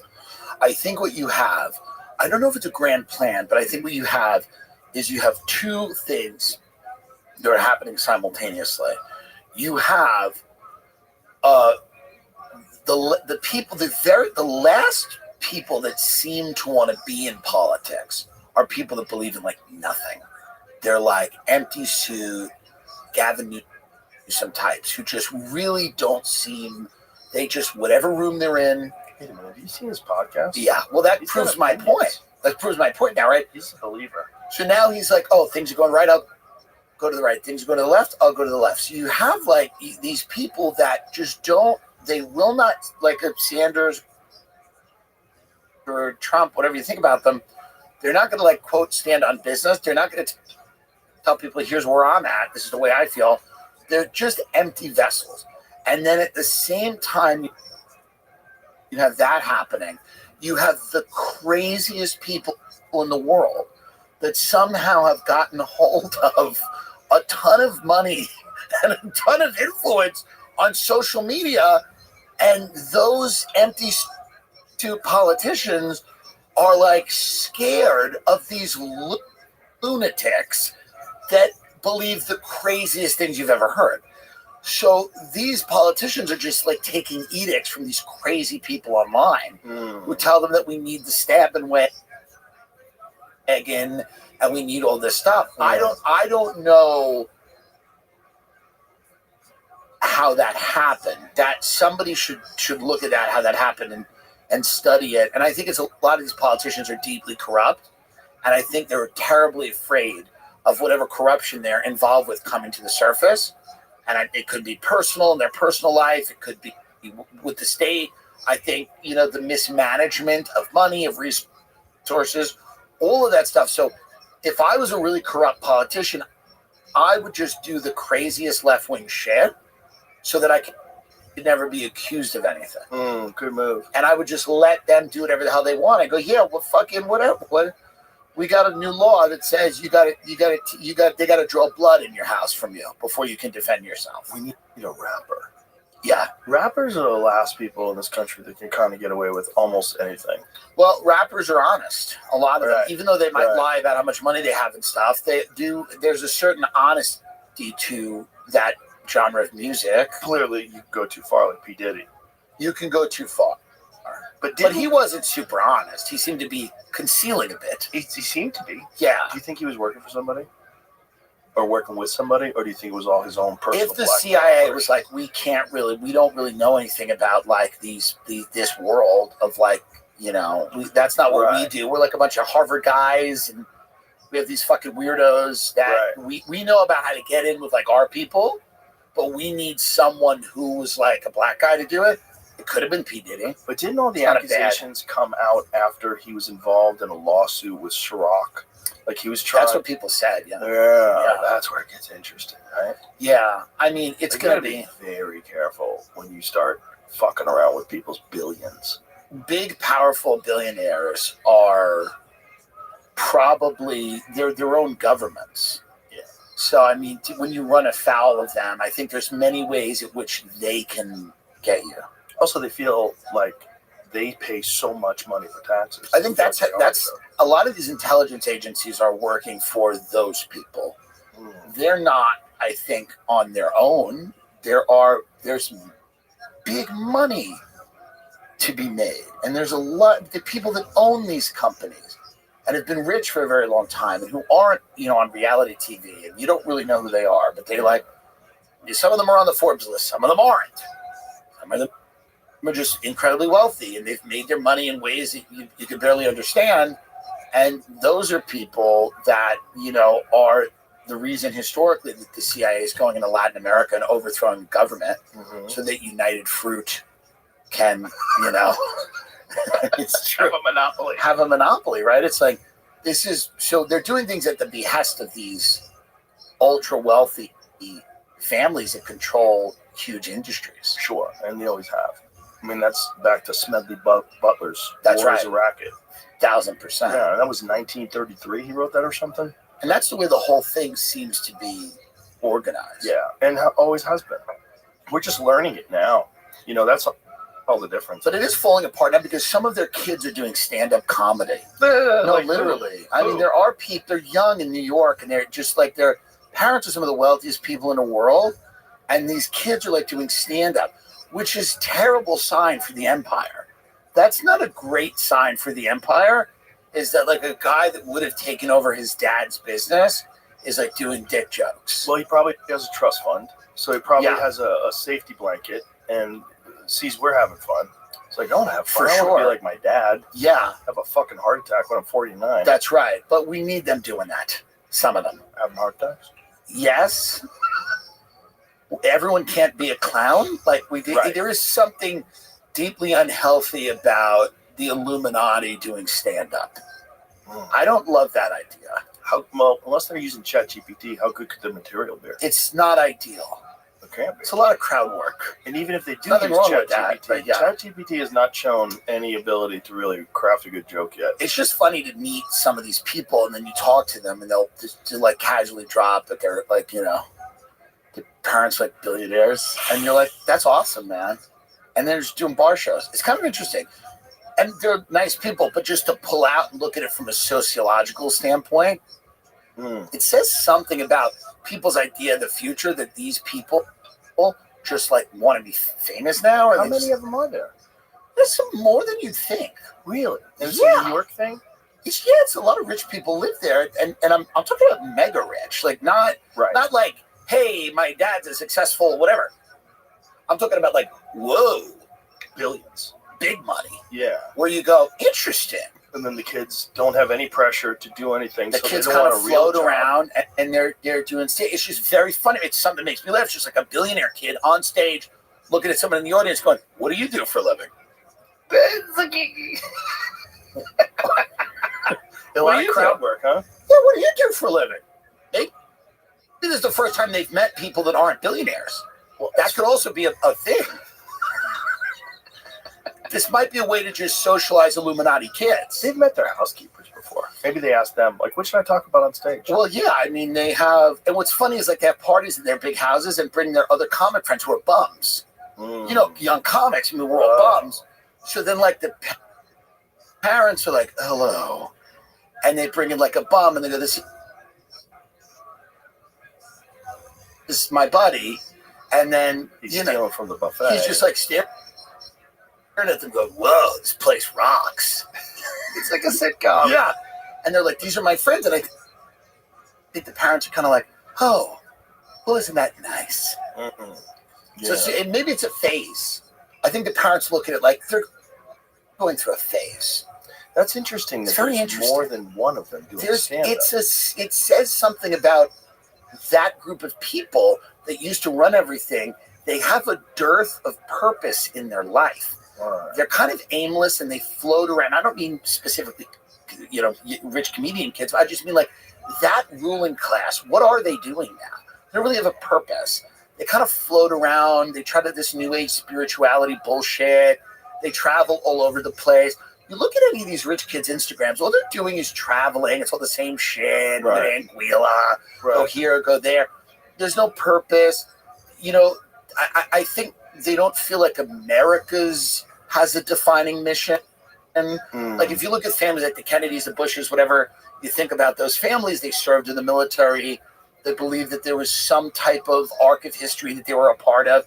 I feel like a lot of rich people now just kind of don't believe in much of anything. And it's just kind of like, I don't know, they're bored. They start a fake company. Well, if your whole focus is just making more money, yeah, how much time can you spend believing in things? Right. That's going to take away from your ability to earn it. Yeah. I think that's one of the big problems now. And that's why I think you saw like a lot of like people get crazy on the left and they started instituting like all these like weird virtue, you know, these purity tests and stuff like that is because I think they feel a lack of meaning. They wanted to give them a lot of them wanted to be self-flagellation and like they wanted the tenets of religion. They wanted meaning. They just don't have it. Exactly. So I think that's what happens with a lot of them. And and their kids are nice people. They're not bad people. It's just funny to see, like, because most people who do comedy, a lot of them are poor. A lot of them are like middle class people because they have like the ability to go and at least think it's an option. Right. But it is funny when someone goes, I'm doing comedy, and I'm the scion of great wealth. Scion's a great word. It's an interesting thing to me, just because I've always been fascinated with rich people and like these people that run the world. And it's so interesting that some of their kids are like, I'm going to do stand-up comedy. When was the first time you met a really rich person? How old were you? I met a couple of like mafia people that my dad used to play music, so they owned some bars, but they weren't super rich. I would observe them because my uncle was a director of operations for all these restaurant groups in New York City, this restaurant group in New York City that had these big high-end steakhouses. And I would go, and one of them was on 63rd and Park. And I would sit in this steakhouse with my parents. I was probably 8 or 9 years old, and you'd look around. And I said to my dad once, I was like maybe 10 or 11, and this is a weird thing to say to a 10 or 11-year-old. I was like, who are these people? And my dad goes, these people run the world. I was just very fascinated by all these like people that were so different, because in Long Island, where I came from, and everyone was loud and you know, fighting all the time. And you know, my best friend Josh, who lived 2 houses down from me, his mother Eileen would scream at his father in the front yard, and he was like a conductor for the railroad, and she would just go, why didn't you do? And then you would go to Manhattan, and a lot of these restaurants that my uncle had, you'd see these kind of quiet people, and they were all very well dressed, and they were in suits. And you know, in Manhattan, they live in these stone townhouses, like, you know, Epstein did. Yeah. They live in these little mini stone townhouses, and I was just fascinated. I was like, it's very interesting. These people are interested in what are they up to, type of thing. Right. And then you start reading about them, and you know, it is just super interesting, because they're a very big reason why society looks the way it does. 100%. You know, and that to me is an interesting thing. It's like, why are certain people in certain positions? What role do the politicians play, and what role do these really quiet rich people play? Yeah. That are kind of waspy, and could be Jewish, could be anything. They're just kind of like, they're quiet. They don't really want you to know too much about them. They really value their privacy. So it's funny with the kids doing stand-up comedy to me, and even these rich people that go on these reality shows, it's interesting that it used to be sacrilegious, the idea that you would show people that how much money you had, or that you would talk about yourself. And a lot of that started to change, where like a lot of these rich people just want to be famous. It almost feels like it's the last thing left. Well, most young kids today, when they ask them, what do you want to be? A giant percentage of them say famous. They want to be an influencer. They want to be a TikToker, a YouTuber. They want to be famous, because why would you want a job like your parents have when you could just open sneakers? Yeah. So I'm going to do an unboxing show. That's a good point. Yeah, like, why would you want a regular job? Yeah. Regular jobs are soul sucking, especially your work. Look, it's one thing if you have a career. Sure. One thing you start your own business. It's something exciting. There's another thing to be working for somebody. Working for somebody is horrible for the most part. It is, but I think people can derive enjoyment from things outside of their jobs. Sure, but that leaves you 1/3 of your day that's been eaten up. Yes. You have 1/3 of your day for sleep, 1/3 of your day that's been eaten up by this bullshit job. Yeah. And then the remaining hours between commutes Right. and whatever the fuck you eat. Yeah. All has to be wrapped up in. It is. I get it. I totally get it. If you're a young kid, you go on YouTube, you go, I want to be David Dobrik. I don't want to be David Dobrik. He's like a big guy on YouTube. Oh, okay. He does, Like I don't Mr. know. Beast? He's like a Mr. Beast type. He's not as big. Mr. Beast is like a planet. Yeah. But Dobrik's big, you know, or whoever. Like, they look at these young, and they entertain like younger people. He does fun videos about like, hey, whatever, I don't know. You know, it's always the same. It's like, what if I filled a pool with M&Ms? Whatever. You know, it's like that type of thing. You know, Right. It's not like the Ukraine deep dive or whatever. It's a fun, like, goofy thing. And kids look at that and go, well, that guy's making a lot of money. He has a great car. He's got a hot girlfriend. He lives in a big mansion. I want to be that guy. Of course. But I think they miss the idea that that guy works really, really hard. Right. Like, that's the thing that I think people don't understand about these social media people.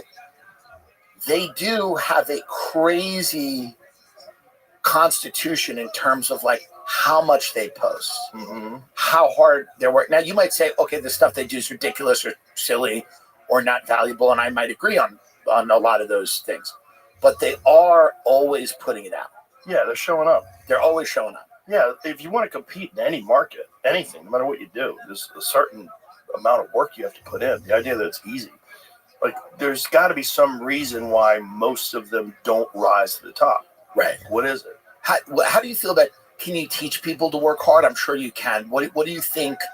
Because I've seen so many people that are super talented, but they, for whatever reason, they're not that muscle of working hard or the dedication to it. I think generally it has to be established early in your life. And if you don't establish that early in your life, it's not a thing that you gravitate towards. It's not. Right. You don't recognize that, hard work equals results. You know, if you get lucky, you do sports. Because sports make you physically uncomfortable. They test your will. You know, if you're a marathon runner and you got to get up every day and do those fucking miles, like that will test your will. You know, if you're doing track and field or football or anything you're doing where it's a lot of work, like, and then you realize I've gotten better because of all this work. And if I work harder, maybe I could be the starting quarterback. Yeah. If I work harder, maybe. And that's a real factor for young kids, I think. Getting them into any sort of difficult physical endeavor, whatever it is. Competitive physical endeavors make you That's why I thought understand. that show Dance Moms was good. That fat woman who screamed at those kids and demanded greatness and would make them cry. I thought that was good. You never saw Dance Moms? It's a great show. This woman, Abby Lee Miller, she screams at these young kids, and one of them became JoJo Siwa, so it's not like there was any damage done. And, you know, I think it's good. I like to see greatness demanded of children. This lady, look at her hair. Watch this woman here. You will jump higher, you will turn faster. That's right. You will also act. You will sing. You're not just preparing for a dance competition every weekend. We're preparing for you to become stars in Los Angeles. How does that bitch know how to be a star in Los Angeles? Look at her. She can't get a seat at Roscoe's. By the way, I guarantee you she can get a seat at Roscoe's. Really? That's the one place she can get. If you saw her, you wouldn't sit her in Roscoe's?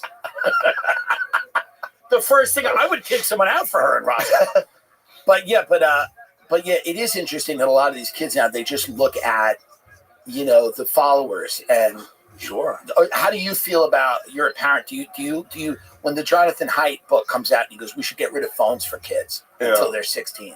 Does that make sense or not really?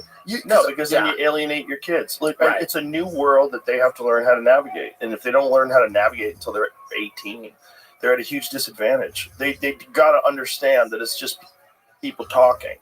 But there's a lot of pressure. Like for young girls, it's the worst time because they're comparing themselves to all these other girls. You're seeing a rise in eating disorders, self-harm, suicidal ideation, and it's a lot of it is like they get depressed comparing their life to other people. Right. And when you're young and you don't understand, you're 13, you don't get how your mind works, and you're just sad every time you open up your Instagram app, and you don't look anything like these ladies who don't look anything like that either. Right. Which is really crazy. Right. You know? And your head is filled with all of this unhealthy thoughts. I kind of got off social media for the most part. Real recently, over the last few days, I'm barely on it. Right. And I feel better. Right. I feel way more normal. Right. Way more like not constantly like checking to see what's going on, what's happening in the world. Right. Instead, just like I'll find the bad things.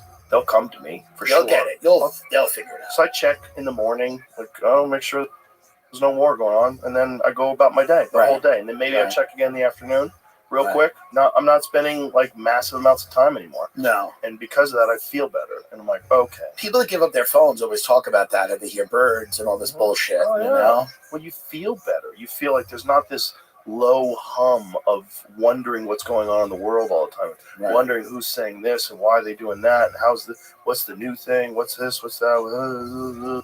It is good to detach. It is interesting. Imagine if you just didn't even engage, like didn't really look, weren't in it at all. Probably it fascinates me. Way better for you. So you think it would be miserable to just be happy somewhere? Woody Harrelson doesn't even have a phone. Really? Doesn't have a phone, doesn't have email. No, when he showed up at the club, he just sort of showed up. They said, Woody Harrelson's here. Like, okay, let him in. Wanted to come and hang out. Knew I was there. Could just find you and hang out with you. Yeah, he's smart. He doesn't. Bill Murray's the same way. doesn't connect to any. He said, I had to get a phone because my kids text. So I text my kids, and that's it. Smart. Yeah. That's so smart. You don't want to be connected. You don't want to be connected. You got to kind of check out. have to be if you're a young comic. You have to be connected because you have to build followers to get booked now, because these clubs are like, we got to book people with followers. You're not necessarily looking at who's working harder, who's good. And I feel for a lot of younger people because they have to, they have to have a social media presence early on, maybe even before they figured out what they want to say.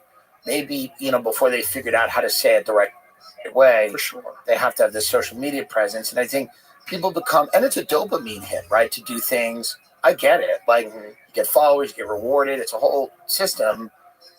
But it also can take over your life. You 100% take over your life. And you and I, well, me more so than you, grew up without it, and then it came on later in life. Like, how old were you when you first got online? Dude, I had a BlackBerry. I was working in my early 20s with a BlackBerry. And that's very different than an iPhone. Sure, that's emails. It's emails. So we were getting emails from our business, from our manager at work going, you fucking losers, do something. Like things like that, right? Because we couldn't sell them. But I remember seeing people with BlackBerries in the early days of tech going, man, that seems really addictive. Yeah, because you could take a shitty photo and send it to someone. You could email a photo. You would take and the photos were like terrible quality. Yeah. But just the idea of like at your job, just sending someone an email photo was like hilarious. Like being out somewhere and taking a photo and emailing it to somebody going, fuck you, I'm not at work. That was fun. The thing was, though, that they couldn't escape the emails.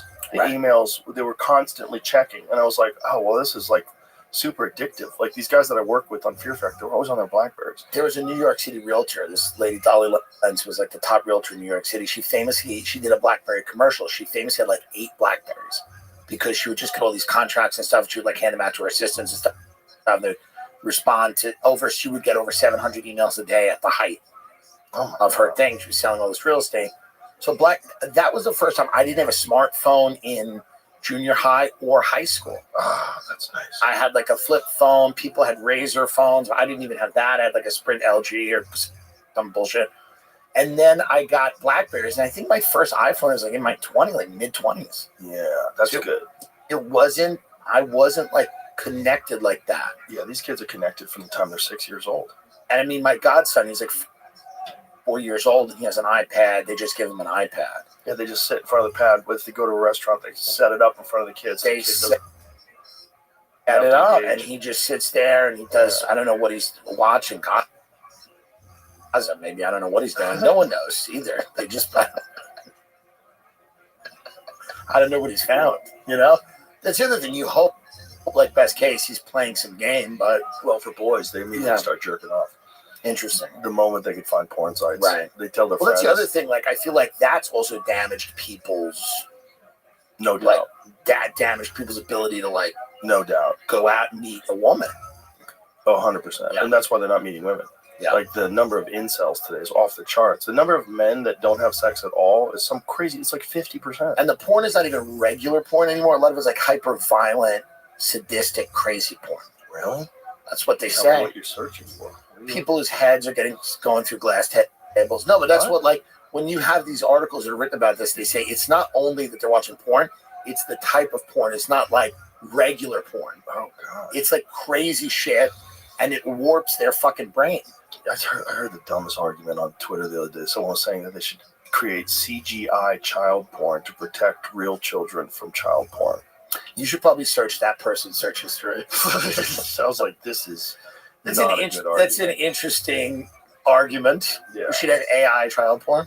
Well, I think that argument is like they've kind of That's the sex doll argument, right? Didn't they have like that argument for like? They did have that. Yeah. I feel like it's part of the same type of. It was the same type of thinking. Yeah. I think generally that argument is created by people who aren't pedophiles because they're trying to figure out, well, maybe this is a solution. Well, you're not thinking. And we're also like, I'll make some money with this kid sex doll company. What a weird way to make a fortune. What an odd way to make a fortune. I made a little bit of money. What'd you do? Don't worry. The perfect 11-year-old boy butthole. Don't worry about it. What'd you do? Kid sex dolls. Anyway, have you been to the Four Seasons in Cancun?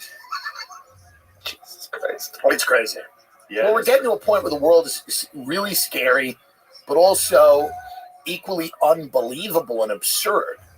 So you have it's funny, but it's also insane.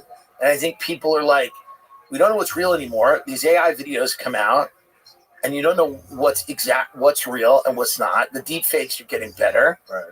That seems to be one of the biggest problems that no one talks about. Is like reality seems to be splintering. 100%. Yeah. Yeah, reality splintering, and then AI is about to take over our lives, and we're openly cheering it. Right. And the world will never be the same again once it does. And we're welcoming it. Ironically, I think comedians seem to be somewhat in the safer group of people. In what way? Oh, as far as our jobs in the sense that perspective seems like maybe one of the harder things for AI to grasp. Well, it's also live performance is the last human stand. Right. You know, where you could go and see something. You go see a guy actually play a guitar. You know, that's so much different, and that's a real human experience. Live sporting events, you know, like real things that are real. You know, that's going to be the hardest to be replaced by AI. Yeah, because you know you can replace us on podcasts. You essentially could take my perspectives that I've shared over the past 2,000 plus episodes and run it through a large language model and use AI and have me have a podcast with basically anybody. It's such a crazy library you have. It's like, I wonder what you did with it. That's a good question. It's an interesting. It's a great question. Sell it to China. What if after Spotify you go to China? Yeah, that's a great idea. It would be actually a great idea if you just sit down and go, nothing's changing about the podcast. It's still going to be free. It's just going to be in Mandarin. It's owned by the Chinese government, but it's the same podcast it's always been. Don't worry about it. It's the same show it's always been. Hey, you guys know me. I won't change. Yeah. Your first guest is Jack Ma. Tell me what happened with Alibaba. Yeah. I mean, it's crazy. It's a place I'd like to go. I've never been to China. I'd like to go. Cuts. Yeah. I would do it that way. Oh my God. Obvious cuts. It would be in the middle of someone talking. Just an ad. Cuts. Just an ad. Yeah. We just cut. You go, it's the same podcast it's always been. It's now 37 minutes because China's taken out all the stuff they're not allowed. The beginning of it. I'd love to go to China just to access websites and go, what can you really see? Right. That would be super fascinating to be in China going like, what are you allowed? What is blocked? Do they use VPNs in China successfully? Is that possible? Probably, right? They have to. Maybe not. I don't know. North Korea seems to block everything. Like certain countries can do a lot. Yeah, they have their own internet, right? Like you can only get on their internet. I'm not sure, but that seems to make sense. That's according to people that have been there. Yeah, they have their own internet. Like, can you use a VPN in China to access the internet of the world?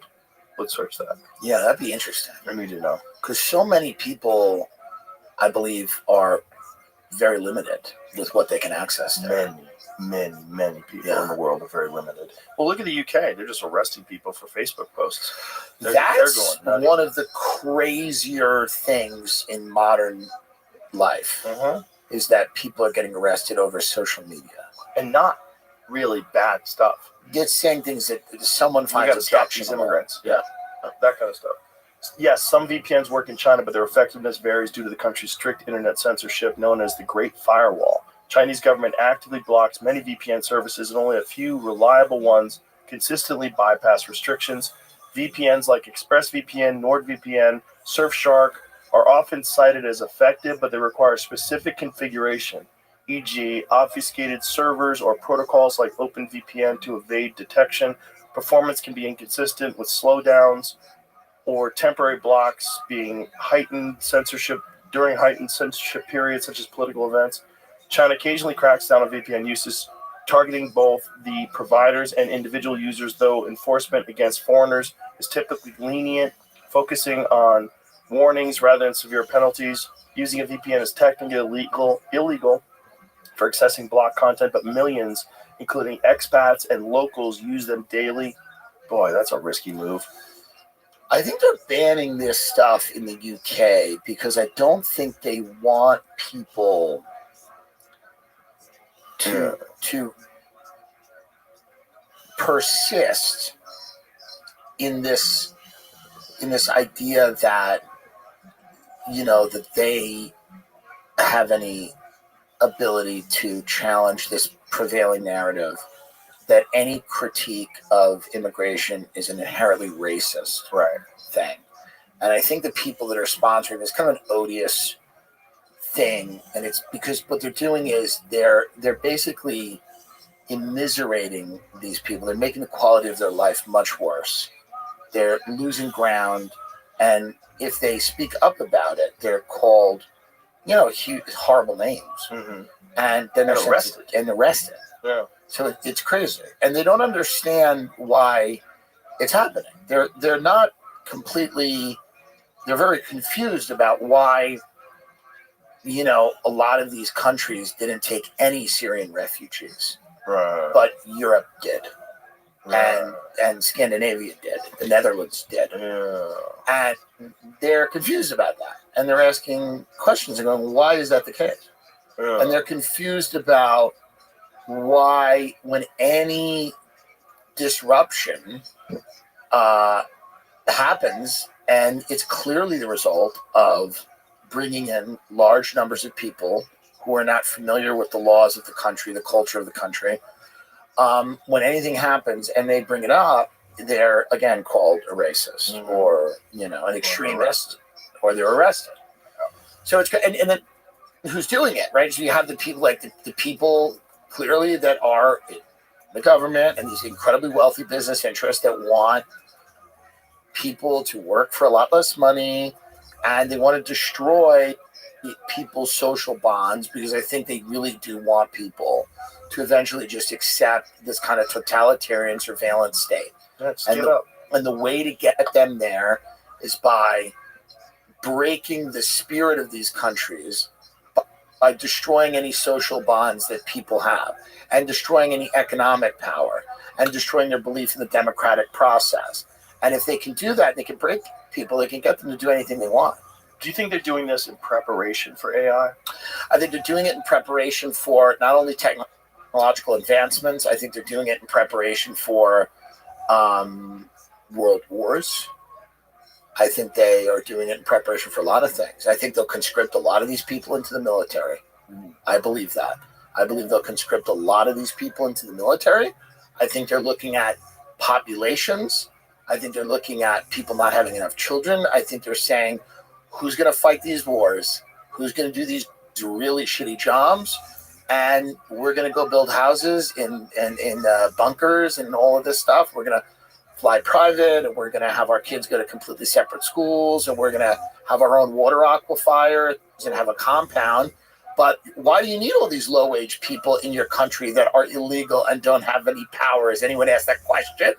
Seems very obvious. They're going to conscript a lot of them into the military, and a lot of them are going to do shitty, horrible jobs, and they're going to use them as cannon fodder in wars that enrich lots of people. That would be my guess.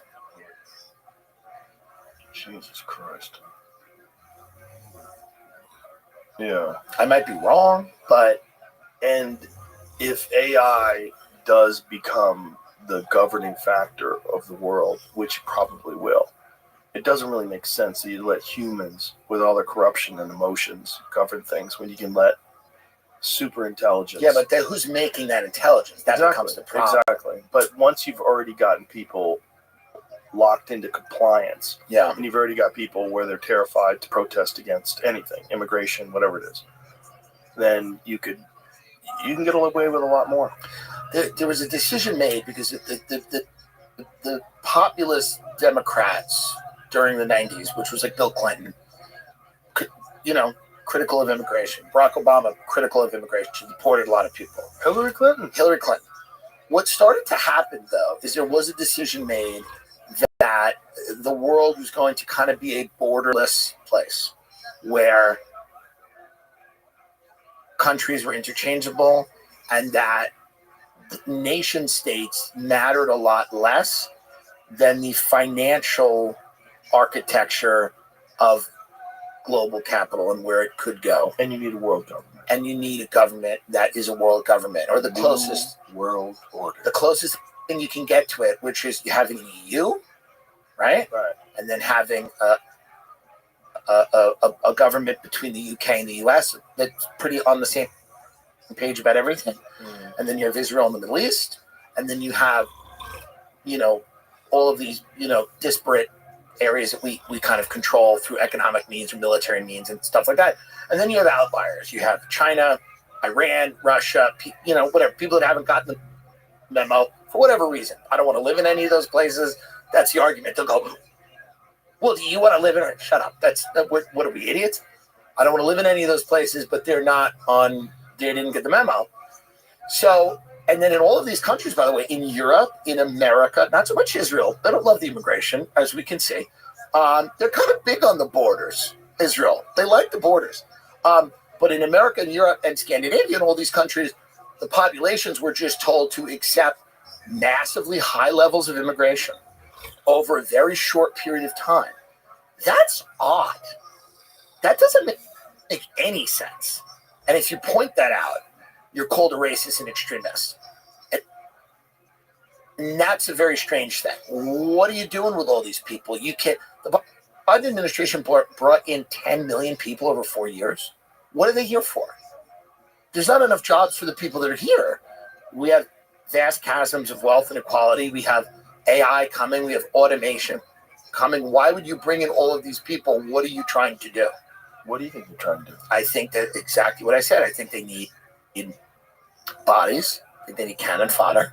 I think they need to break the idea of any social bonds that exist between people.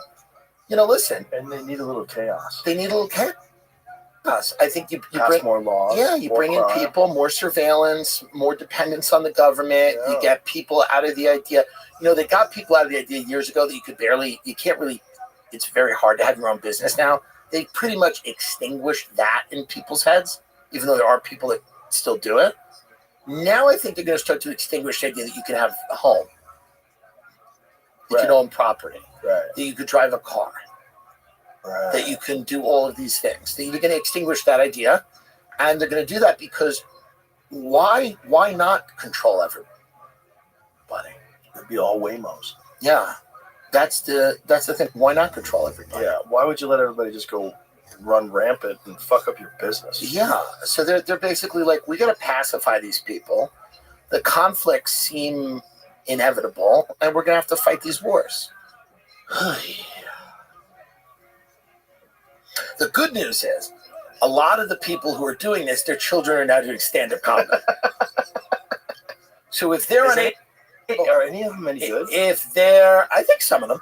I'm sure. Have you seen any of them that are any good? I haven't seen a ton. It's one of those things that you hear now more than ever. When you're talking to a young comic and they go, and I'm hanging out with this person. I go, yeah. And they go, and their dad owns this. You go, really? Yeah. Just a curious thing. Obviously, anyone in the world should be able to do comedy as much as they want. But it's funny to me as somebody who just looks at these configurations of power and wealth. It's kind of interesting that a lot of these kids are like doing that. It's just fun. Have you ever met anybody that came from a really wealthy background that was good at stand-up? No. I mean, not very. Yes. Yeah? There are some of them, for sure. You've met them? I've not met them. They probably don't like me. Like unicorns. Yeah, they're around. And yes, very wealthy. But I'm talking about like weird kind of interesting levels of wealth and power. That's interesting. Yeah. That's super interesting to me. But so the good news is if they can't get this done soon, their kids won't, because their kids will be at fucking Side Splitters in Tampa. Or they'll be podcasting. Yeah, they'll all get together, become influencers. Isn't it funny how much they now focus really on podcasters, but they ignore all the things, all the people that we're talking about. They don't report on any of those people. No. There's 10 million articles about Theo Vaughn having Ken and Solis on their right, show. But there's no articles about, like, again, the people that seem to be running and like owning all of our resources. Right. You'd think someone would write about the people that own a lot of the resources on the planet we live. Listen, that's complicated. Yeah. Did you see that crazy thing that the government talked about yesterday? They had a press conference where they said that we can manipulate time and space. No. Did you see that, Jamie? I didn't see that. It's written really weird. Yeah. Right. Real that weird. got lost in the shuffle. Yeah. The manipulation of time and space. See if you can find it, Jamie, because it's really kooky. It's really kooky.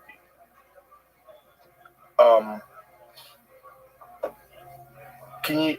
I don't know what he was saying. Play it. I Play it so we can hear him say it. I don't think anybody said it. It was written on a website. But didn't he say it in that speech? I don't know. I don't know what that speech was. No, it's the guy above you right there. I know. Press it. This isn't going to play that. You don't think so? Play an ad first. Okay, let the ad play out. I'm pretty sure secret CIA files claim the Ark of the Covenant has been found. What? There's a lot going on. Clicking on that next. There's certainly a lot going on. Guy. It's a big week. Regulatory regime in the 1970s became an ever-tightening ratchet, first hampering America's ability to become a net energy exporter and then making it harder and harder to build. We seem to have lost focus and vision. Kill that out. To have lowered our sights and let systems and structures and bureaucracies muddle us along. But we are capable of so much more. Our technologies permit us to manipulate time and space.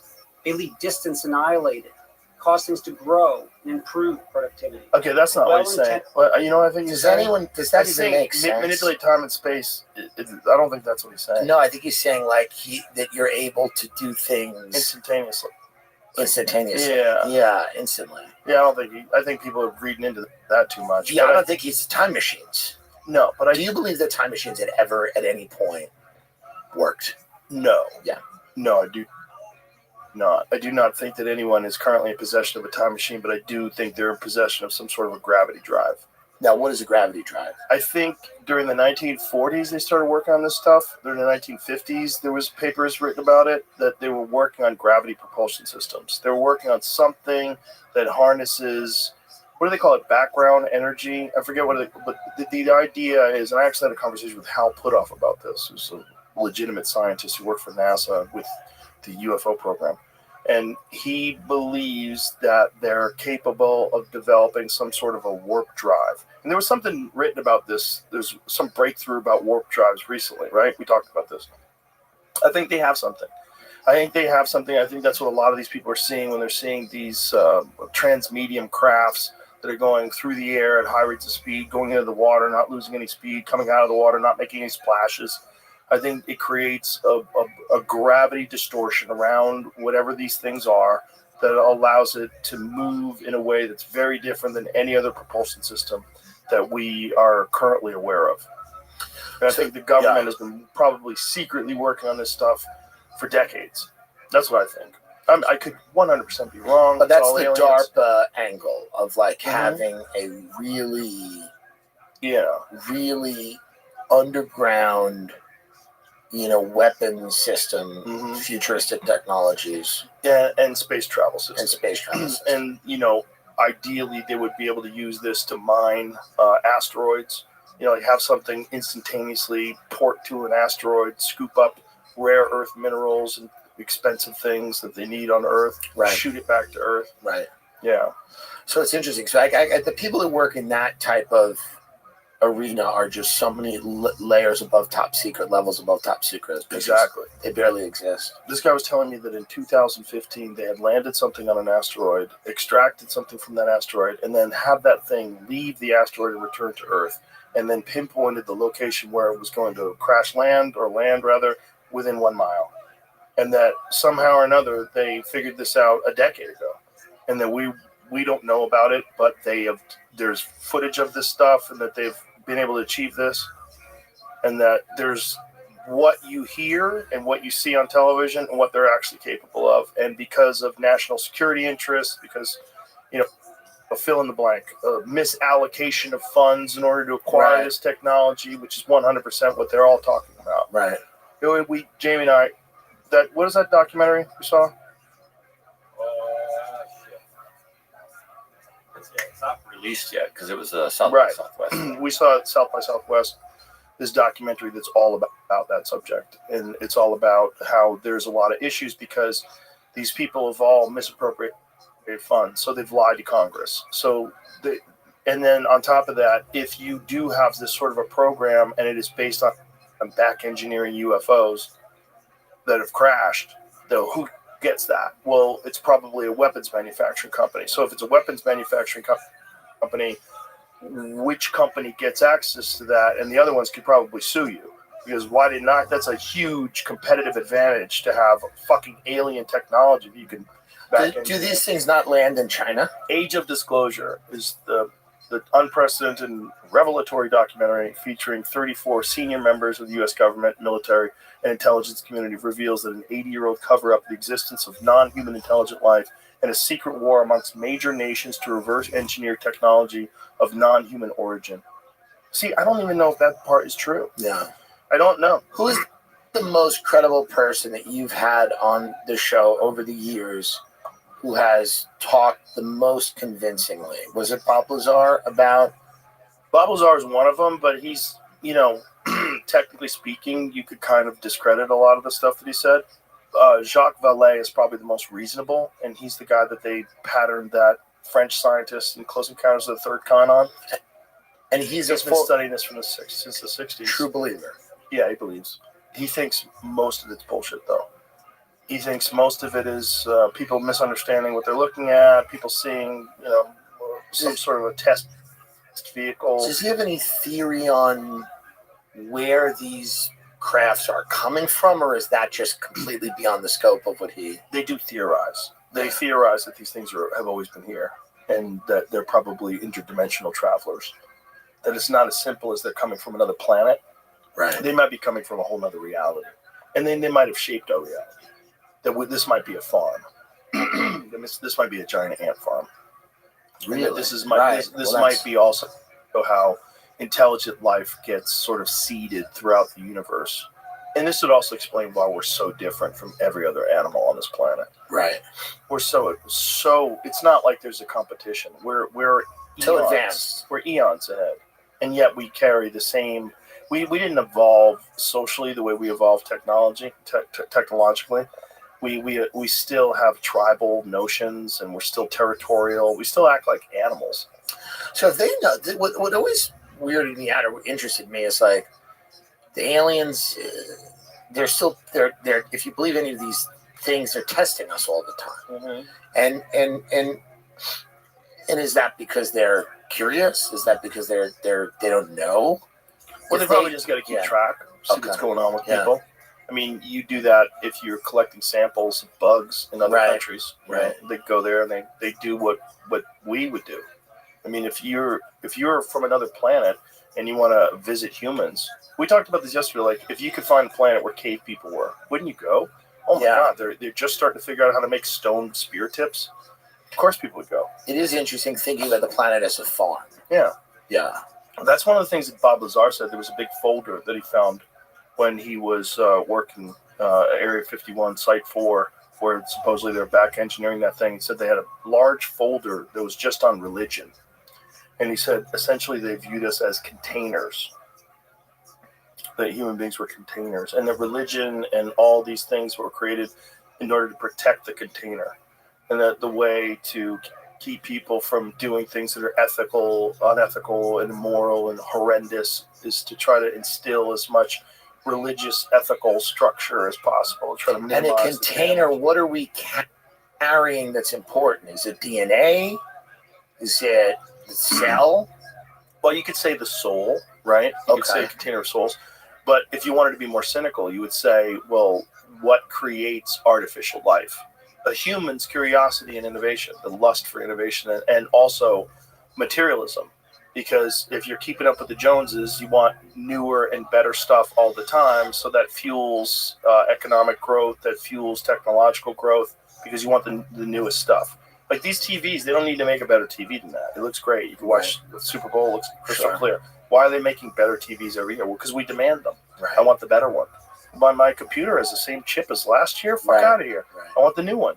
And everybody wants the new phone. There's no reason to get a new phone anymore. They all do the same thing. I have a iPhone 11. One of my phones is an iPhone 11. I've purposely not switched it just to see what it's like to use an iPhone 11, see if I notice anything different. I notice nothing different. Nothing. Zero. Especially when it's on Wi-Fi. It's the same thing. It's the same thing. YouTube looks the same on it. Everything's the same on it. Yeah, it doesn't get as bright as the new ones. That's it. The new ones have more nits. Did Jacques Vallée or any of these people ever speculate about, is there an end game? If a planet's a farm, is there an end game? Eventually, for example, if we're running experiments on anything, eventually we go, okay, we got it. We either figured it out or we end the experiment, or COVID leaks. But at a certain point, is there, has there been any theorizing as to like what the end game is, or is it just a curiosity for them? I think the end game is artificial intelligence. Right. Because that's what we're really making. Yeah. The one big thing that's going to change the world way more than any other technology is artificial intelligence. Right. Especially when it's attached to quantum computing. So if you have human beings that have constantly searching, constantly traveling, they're roamers, they want new resources, new things, they want new innovation, and all these new innovations have allowed them to succeed over their rivals, and then they continue this trend technologically, and then they acquired great wealth and power and all these things. Well, what are they doing? They're making better technology. Well, ultimately, what does that mean? Ultimately means they make a better life form. And maybe that's what we do. Maybe we're just making a cocoon. We're just here trying to make the best version of AI. Right, and that's probably what the whole universe is filled with. All biological life eventually probably gets to a point where if it's intelligent enough, it starts making synthetic life. And then once you have synthetic life, what then becomes the point? That's a good question. Synthetic life might be God. That might be how the universe got made in the first place. It might be what came first, the chicken or the egg. So once we get there, it's not even we anymore. It's right. it. Once it is born, and once it has. So is that a way for God to keep replicating itself? Oh, it might. I mean, it might be how Jesus comes back. Like this. A lot of these stories, these biblical stories, you have to say like, what were they saying? What were they trying to say? Like, what was the real event that they were recording? If they pass these stories down, they're so significant for thousands of years, like over 1,000 years of just oral history, and then thousands of years of written language. Like, what are they trying to say? And what is this omnipotent force that controls everything in the universe? And that it wants us to follow certain rules and obey, and it wants us to love it and cherish it. And if you do, you genuinely seem to have a better life. Like people that legitimately follow Christianity, they seem legitimately happier. So it gives you an incentive to follow it. And then you continue to keep society rolling to the point where this happens. And I think it happens inside of our lifetime. I'm sure of it if we don't blow ourselves up. And then we get to this point, and we're irrelevant. It's interesting. I totally get it. But then once we get to the point of irrelevance, and now we have AI that becomes God, then what does God do? Turns us into dodo birds. We're gone. We're out. Yeah, I think we stop breeding anyway. It's probably they don't even have to destroy us. Our endocrine systems are all getting destroyed slowly. We're well aware of that. So because of technology, we were able to invent plastics. Because of plastics are slowly destroying our endocrine system because of the ubiquitous use of vaccines and all these aluminums and mercuries and heavy metals and then herbicides and pesticides and pollutants. Our bodies are getting slowly weakened. And our endocrine systems are getting less and less viable. There's more miscarriages than ever. There's less people are giving birth than ever. Sperm counts are lower than ever. It's like moving. And then we're all obsessed with changing genders, right? So we're all obsessed with being non-binary and this and that. And we're slowly moving away from biological imperative breeding. Right, and then you have in vitro fertilization, and then you have artificial wombs, and then you have life that they're creating literally in a laboratory, unique forms of life, and then you have artificial intelligence to be able to do that whenever it wants to, and then you're going to get to the point where when it becomes viable, human beings have already entered into population collapse, and then you bring them robot sex dolls, and then you just jerk them off while they have VR headsets on. And no more kids. And then AI eventually says, fuck it, let's get rid of these containers. They don't have to get rid of them. They don't even have to get rid of them. They just exist. They'll just die out. Full power. So then you have these AI machines. We'll be like those fucking people in the Amazon that are shooting bows and arrows at helicopters. We'll still exist. Well, these AI machines just running the entire world. Yes. Interesting. Yeah. I don't think there's any way to stop it. And then we're just running around. For sure, that's what China's prepared for. Yeah. Yeah, for sure. And they're developing factories that are bigger than San Francisco. See that they have an EV factory that's larger than San Francisco. Who's going to drive the EVs? They are people for a little bit. Yeah, for a little bit. But it's also to fuel consumerism, of course, which fuels innovation, which fuels the everything. Yeah, the birth of. And this is what a lot of these people that have looked into this have theorized that this is. So it's funny because it is just a parallel reality that we're not plugged into. It's also, I always say this: if you were from another planet and you looked at us, like, what is this one apex species doing? What's making better stuff? Right. The number one thing it does, above everything, above war and murder and all the crime, the number one thing it does is make better stuff. That's what it produces. Constantly, consistently better stuff. Never happy with what it has. And it does it at a staggering rate.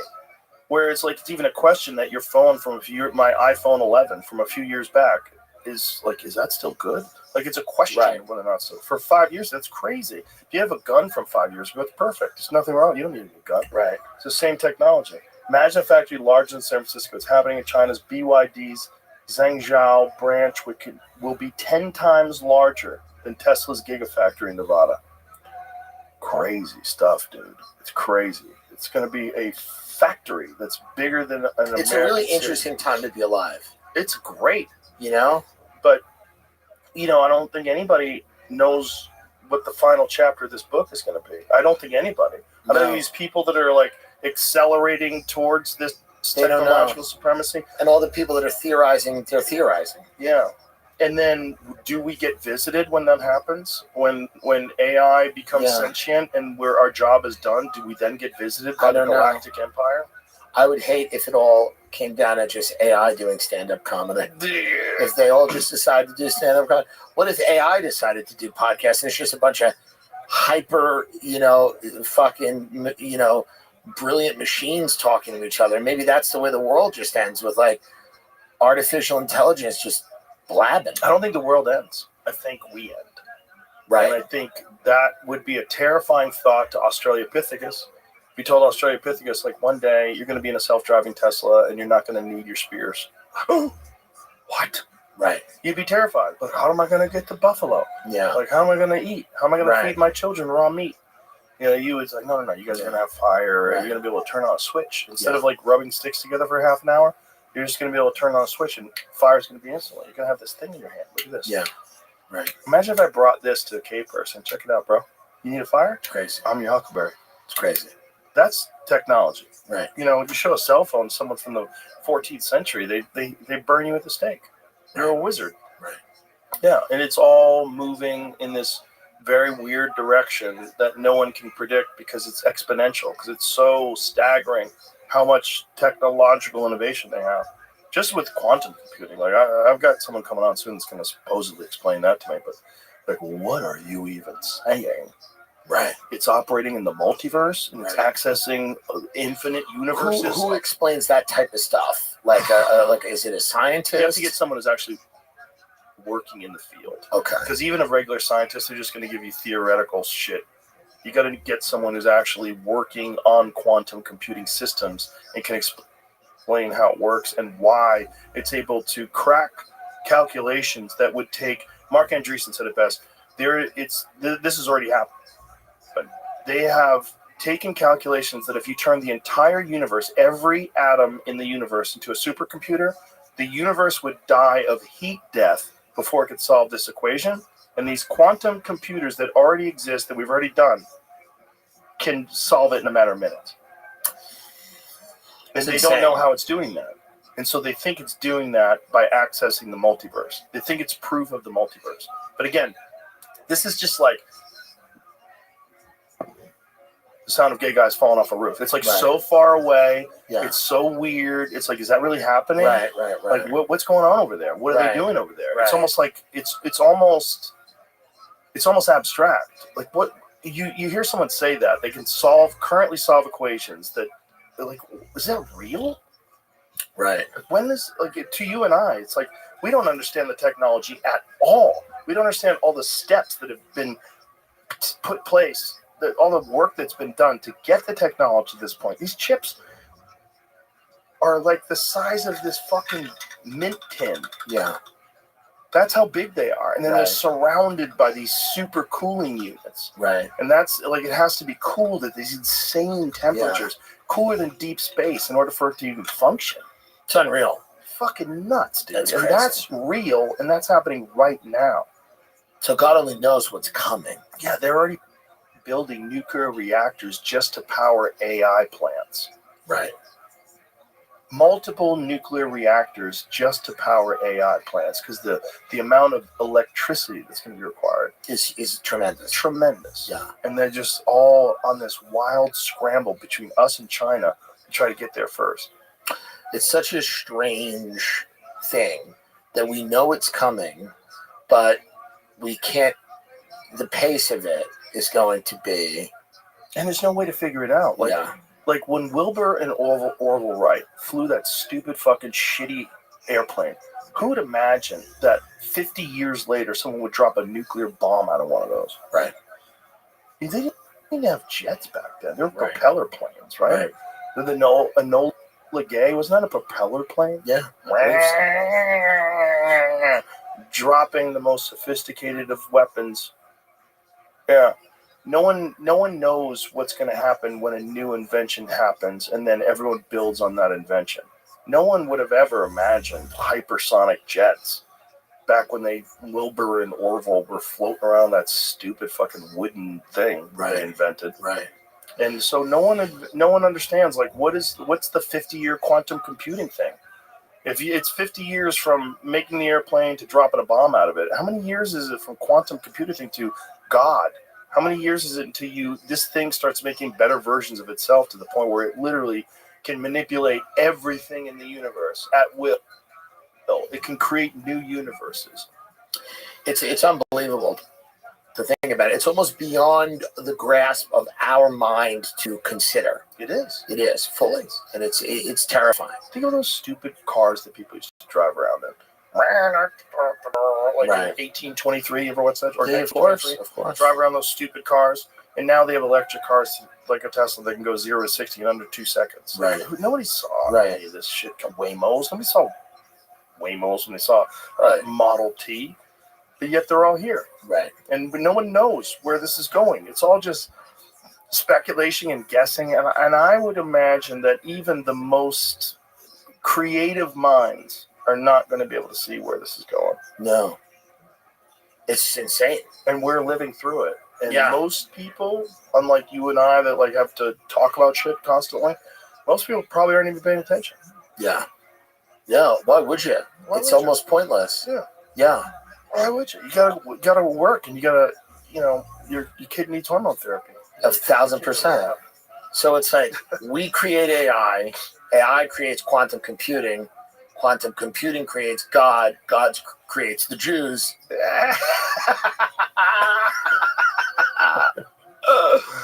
And that's the rub. It's all real wild. And in the middle, we're fighting over stupid shit. Like who believes in this religion? Who believes in that religion? It's Sunnis and the Shiites fighting each other. And people are watching Love on the Spectrum, which is why we're number 8 on Netflix's top 10, and we should be higher. But they're watching Love on the Spectrum, which I get. It's a feel-good show. Well, hopefully after this podcast, you'll pop. That's very sweet. And you filmed the special at the Mothership, and everybody loves it, and it's great. Beautiful. I mean, a lot of people love it. Most people love it. Of course, there's enough of this fat blowhard comments, but the vast majority of people enjoy it, which is important. And the show, and you saved it. We know you saved it. Well, the first one was very bad, and the producers are making this horrible mistakes that they always make. They want to light up the room. Yeah. And they want to do things very differently than a normal show. Yeah. But that looks just like a regular show. That's a comedy show. Perfect. And it's not I don't know what the hell they were doing with the lights. They always do it. They try to do it with me when I first started doing specials. They want to light the room up, and it just makes everybody uncomfortable. They all feel self-conscious. They all know it's different. There's a reason why comedy clubs are dark. It's just super funny. It's super funny to do a show. I've done so many shows there, and they're all really, really, really good. And then you get the cameras and everything. And then the first one, I go, what the fuck is happening? It would be one thing if I was in like Portland, Maine at like a liberal college. Right. I'd go, okay, well, maybe these kids don't like me or something. And I think maybe it was still good. It was just tense. It was tense. You could feel that people were well aware that you were filming and it was different, and they were like not in it. Yeah. They were watching it. And then, thank God they listened to me. I mean, come on. It was like right away. I was like, okay, who's running this? Yeah. Like, get these fucking lights off all the tables. We saved What are all these lights on the side? Kill those. Yeah. Let me see it now. We No, saved too it. bright. Kill that. Why is that light there? Kill that. Kill all these lights. Yeah. Yeah. Yeah. Thank God. Thank God. Well, thank God. Thank God. But look, it's important. People need. I appreciate it. Get look. People need shit talking. Stop with this love on the spectrum. We get it. Yeah. They're happy I'm your as mother. they should be. But RFK is gonna. What did you want to call it that they wouldn't let you? My son's pussy. Yeah.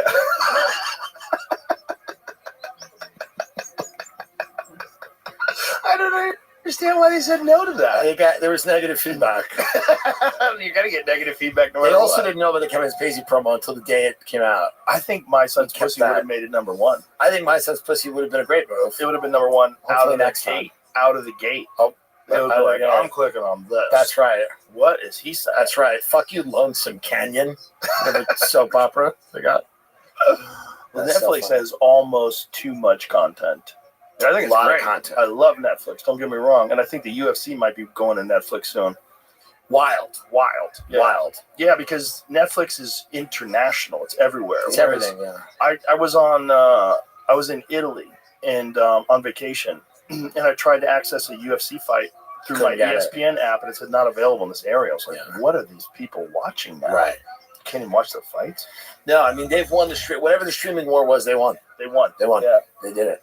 Mm. They did it. YouTube as well. Well, YouTube's number one. Yeah. Is globally is the biggest media company. Yeah, and the Got UFC, probably talk to YouTube as well. I Right. just think there's a thing about the subscription model versus free, and ads and the generating income. I mean, you're talking about billion-dollar corporations. Yeah. It's not that simple. For sure. But no, they were super cool. They didn't give any notes, and that's awesome. Great. No, That's all you want. Netflix is fucking great. They're the best. And I think they learned a big lesson during the wokeness era, like when things got dark and there was the Inquisition. It got real weird, and they were putting on a lot of stuff that was just hot garbage because they thought that this was like what culture wanted and society wanted, Yeah. but the numbers didn't work. Yeah. And then they did the Tom Brady roast, and the numbers were the highest that they've ever had of any show ever on Right. Netflix. Yeah. And like, okay, we get it. We get it. We get it. And then they did a lot of the live comedy shows where they couldn't control it, and I Right. did mine live. Yeah. That was They got buck wild. and they defend Chappelle and all these Yep. things. And they understand comedy. They like it. Ted Sarandos is a fan of it. Mhm. Yeah. So I think that's good. I think that's a really good thing that you have a platform that has that much power and Yes. and Ted Sarandos accessibility. is fucking great. No, he's awesome. I think that there's people that really understand that you need to have funny jokes. You need to have things that people don't love and things that people like, and give people the Meghan Markle show. Give them my dumb thing. Let people choose. Put me and Meghan Markle in a thing. Make us work together. Yeah. Fund it. Now we're Put me in a talking. kitchen Camping. with her. This is camping. This is the direction. You two. This is the direction. Put her on Kill Tony. This is the direction. You two. It's a collision. What are those little silver things called? The people trailers. I don't know, but I think we should go to space. Have Bezos do it. Airstreams. Yeah, you and her in Airstream. Or even better, we're going to space. Yeah. Me and her have That's only 11 minutes. Oh, that's We all need a we're whole gonna. series. That's all that's gonna work. I want to see 11 your minutes is speech when you gonna come back and land. How profoundly changed you were. Yeah. Did you grow? Did you heal? Yeah, no, You not said at that all. Space was going to help you heal. I'm worse. Everybody wants to heal. Isn't that wild? I know, it's so silly. What are you healing from It's exactly? just being rich. What's your disease? Extreme wealth. These people wading across the Rio Grande with a butthole full of fentanyl. That's right. They found some lady the other day that had she had heroin and cocaine and fentanyl stuffed in all of her body cavities. They caught her coming through, and that lady's not trying to heal. No, I mean, she's trying to make $13. That's tough. Heroin, cocaine, and fentanyl Like in all of eggs. She had it in her anus and her vagina. in all of your body cavities. Like tightly wrapped. Here they are, little eggs. Here it says, what does it say at the top? CBP officer intercept woman transporting drugs in multiple internal cavities. That's so funny. Dude. 33 years old. The drugs are hidden in the rectum and vagina of a 33-year-old female U.S. citizen pedestrian border crosser. Smuggling case was not an isolated incident. Over the weekend, CBP officers working at PDN and Setla crossing stopped a total of 9 internal carriers who were transporting fentanyl and methamphetamine from Mexico to the U.S. Internal carriers is a fun way to talk about it. It's like uterus holders. Well, hey, what did you say? What they call this? Containers? Yeah. I mean, she's doing it. She's doing it. Wow. Exceptionally dangerous practice. And anyone thinking about smuggling drugs inside their body or at all should strongly reconsider their choices. Oh, do you think these people have choices? These people are dying. They're starving to death. They have no future. Strongly reconsider their choices. They just need better counseling. That's right. That's all it is. That's right. And they need to heal. They need to get into space. Well, they show need to that take that woman. lady instead of putting her in jail. Yeah. Maybe throw her in space. Show that woman, Katy Perry. Her and Amy Schumer up at a Everyone should go up. I'll do it. Me, Amy Schumer, and Meghan Markle in space. That's a show. That's an 11-minute show. What about Meghan McCain? Would you do it with her? I would absolutely do it. All of us together. You know, why not? I'd watch that. Of course. I'd watch that. And Yes, if they you called should. it My Son's Pussy, then justice would be served. Absolutely. Do you do a big Easter thing? What do you mean? Just, I don't know. Is it a big, you do like my family? eggs? Yeah. No. Well, the kids are in high school now. Oh, Yeah, it's a little right. different. Right. And they're, you know, You're not dying that's eggs. just money in those plastic eggs. Yeah, that's a They're good not gonna point. work Nobody well. cares anymore. Yeah, they want money. There's Yeah, candy that's a in the good point. house. Yeah, I remember that's the thing. When you get older, it's just money there. It's just money. Just Well, take once money. the kids realize that there's no magic person that's delivering, Then it's all bullshit. Just Yeah. give me money in the egg. it's like, oh, it's my parents. Because That's otherwise they would say, that's weird that Santa's so much nicer to me than he is to those poor people. Of course. I guess Of I'm chosen. Of course. That's a weird thing to say to kids. Yeah. Like, yeah, you got everything on the list, but that kid that gets bussed in from the bad neighborhoods, you got Yeah. nothing. Yeah.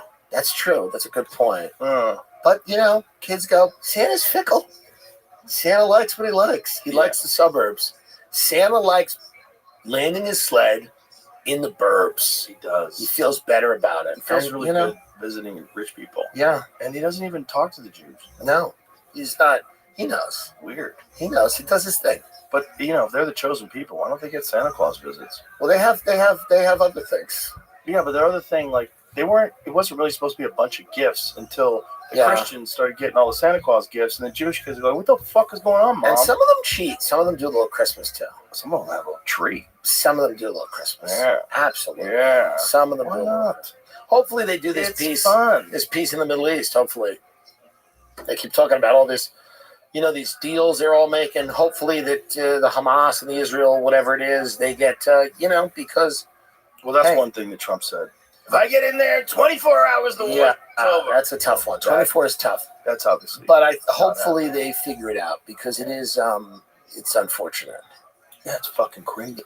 The human toll is unreal. Unreal. And, you know, it's crazy. Some lady just died. She was the protagonist in some documentary, and she just got blown up.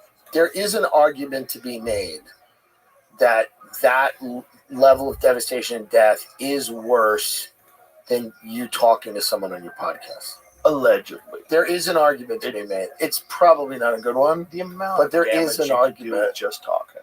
There is an argument to be made that, you know, starvation and stuff like that, people Mhm. dying, is worse than a podcast. But wait a minute. I wouldn't Wait a make minute it. before you say that. Have you been there? Right, that's a good point. You haven't been? By the way, how is he in all these wars? Can I just go to wars? By the way, how are you allowed to just go to wars? Is that the way you should can you just go to courtesy of going? Can I just go to wars, or do I have to come back and say what people want me to say about the war? Can I go to the wars and have my own opinions, or do I have to have the opinions? Not if you want to go back. That's right. That's right. It's very interesting. This war tourism. How do I get on this war tourism? Yeah. I'd like to go to the Ukraine. I You want to should go. I want to go. I want to go to all this war tourism. Do you have any awards that they can melt down and make bullets out of? Joe, think about this.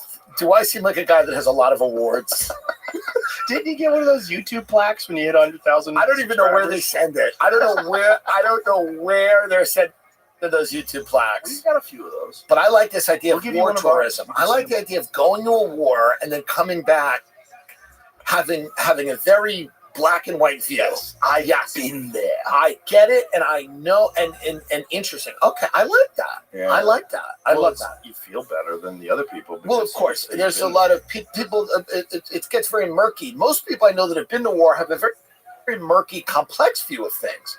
But it is good to go to a war and then come back and be as sure as you were before you came. And you don't have to go for very long. No, you go for an hour. Couple hours. It's a lunch. Yeah. It's lunch on Put the on front a line. flak jacket that says press. Tea on the front lines, and then you come back and you have all the talk. Yeah. And if you're on the right side, you probably don't get shot. Yeah, that's a good idea. Well, there doesn't seem to be a ton of danger for a lot of these people going to these wars. They seem fine. If you cross that line and you have a bucket of food with you, they might light you up. Yeah. No, I'm gonna go. I'll go to any war and I'll anything you want. So if you want to pay for me to go to a war, I will come back and I go, I saw the Houthis. They're terrifying. They are terrifying. Any war you want. And by the way, any country, if China wants me to, I'm doing it. I'm doing Moscow.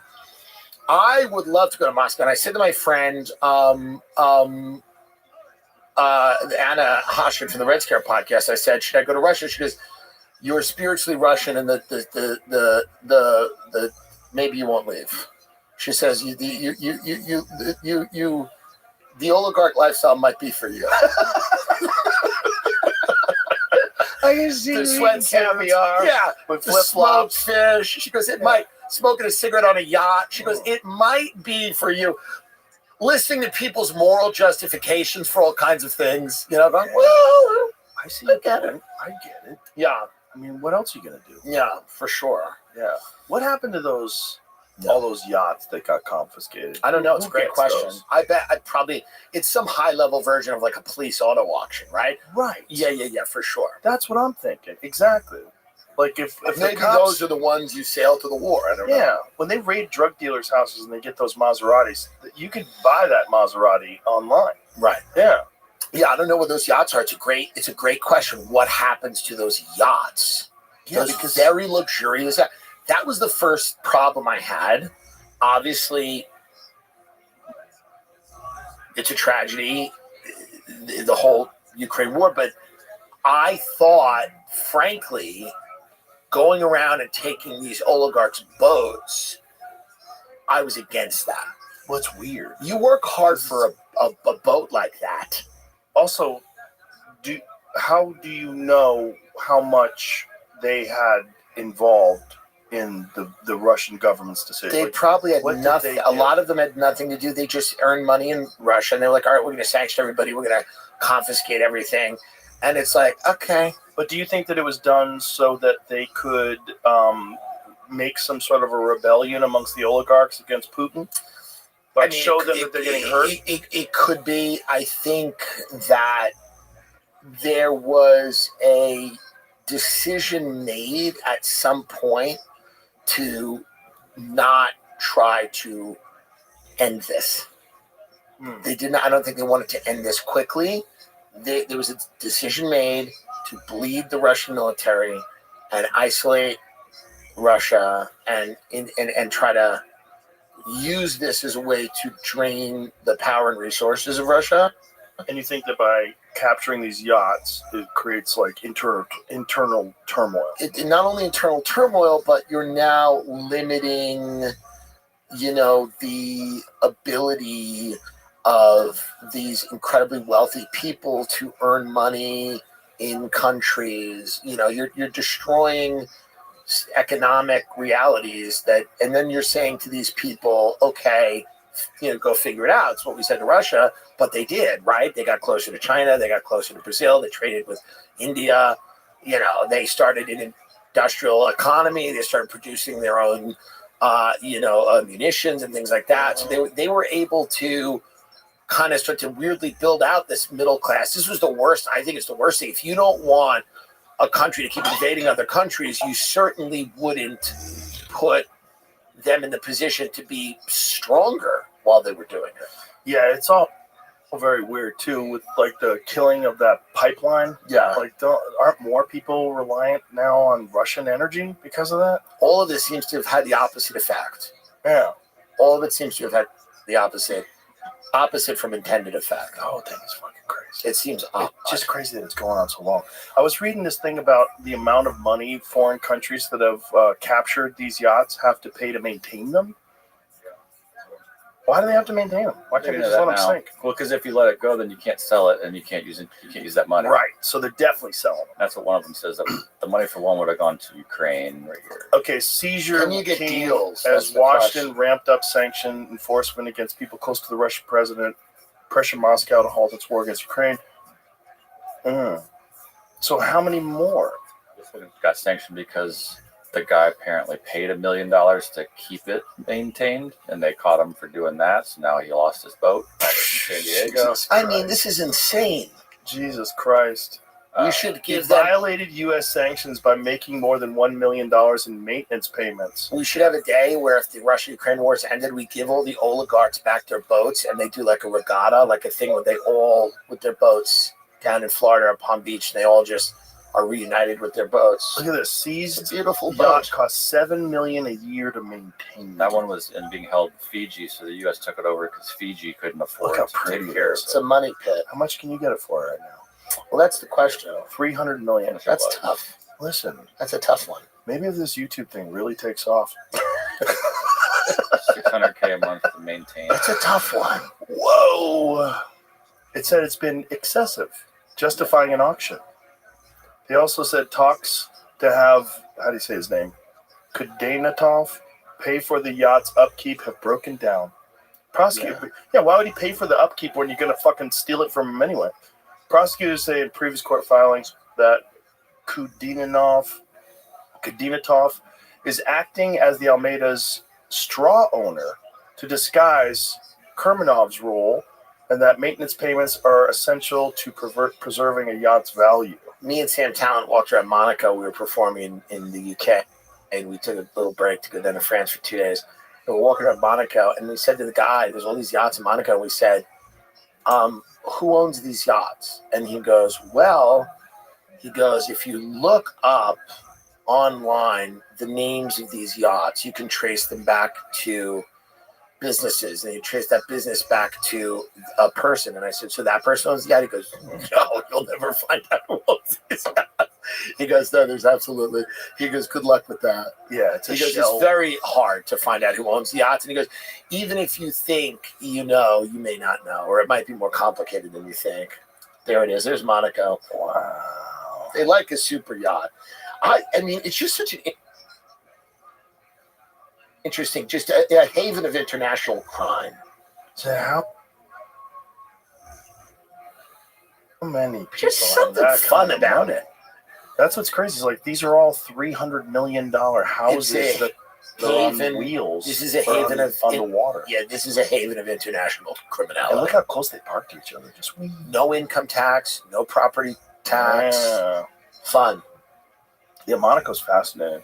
The amount of wealth that I saw when I was there was crazy. The amount of like expensive cars, they were everywhere, and people were just driving them around like it was a car show. Like Yeah. everywhere, all over Yeah. the street was Ferraris and Lamborghinis and G-Wagons. It's unreal. S-classes. It's like It's unreal. everywhere you look, there's Bentleys. And, Well, those are the people we're talking about. Those are the people who are like, we're living here, and you ain't, and you'll deal with it. And it's a small spot too. Well, they like it like that. Yeah, They the keep Monaco's it nice like that. Yeah. Yeah. And you got to tap on the window if you want to go in the store. That might be where I do my podcast from eventually. You might have to. Just go to Monaco. That might be the only place. I just flee. Where it doesn't get censored. Just flee. And just live on a tiny boat, like a tugboat. The end is not good. It would have been really rough if Kamala won. They would have clamped down on you and me. Yeah. And everybody like us, I think. It would have been a fun jail, though. Would have been our own El Salvador in jail. I don't think they would have put But us it, yeah, together. but all the tech people would have magically became Democrats. Google Maps, you can just see a couple of these that are just gigantic compared to some of the other ones. Yeah. By the way, you know what's funny? The regular ones are also massively big. They're huge. But the That's guys how with the big these regular are. ones are really jealous of the guy with the super Oh, of big course. one. That's what's crazy. They're all keeping up with the Joneses, and they're all fueling AI to take over. Yeah. Well, I think we figured it all out. We Tim. did. I appreciate you always having me here to figure it out. I appreciate you always being here. Of course. Anytime. Thank you, brother. My pleasure. I'm Your Mother. On Netflix. On Netflix right now. It's awesome. You're the best. Appreciate you very much. Appreciate you. All right. Bye, everybody.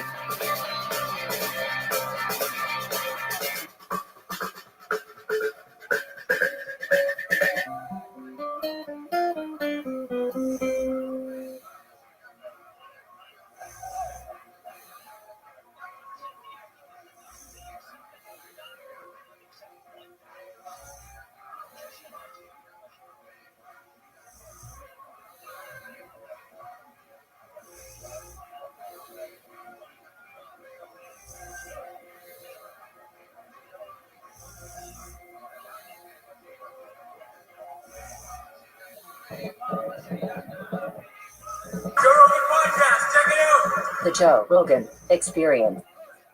Train by day, Joe Rogan podcast by night, all day.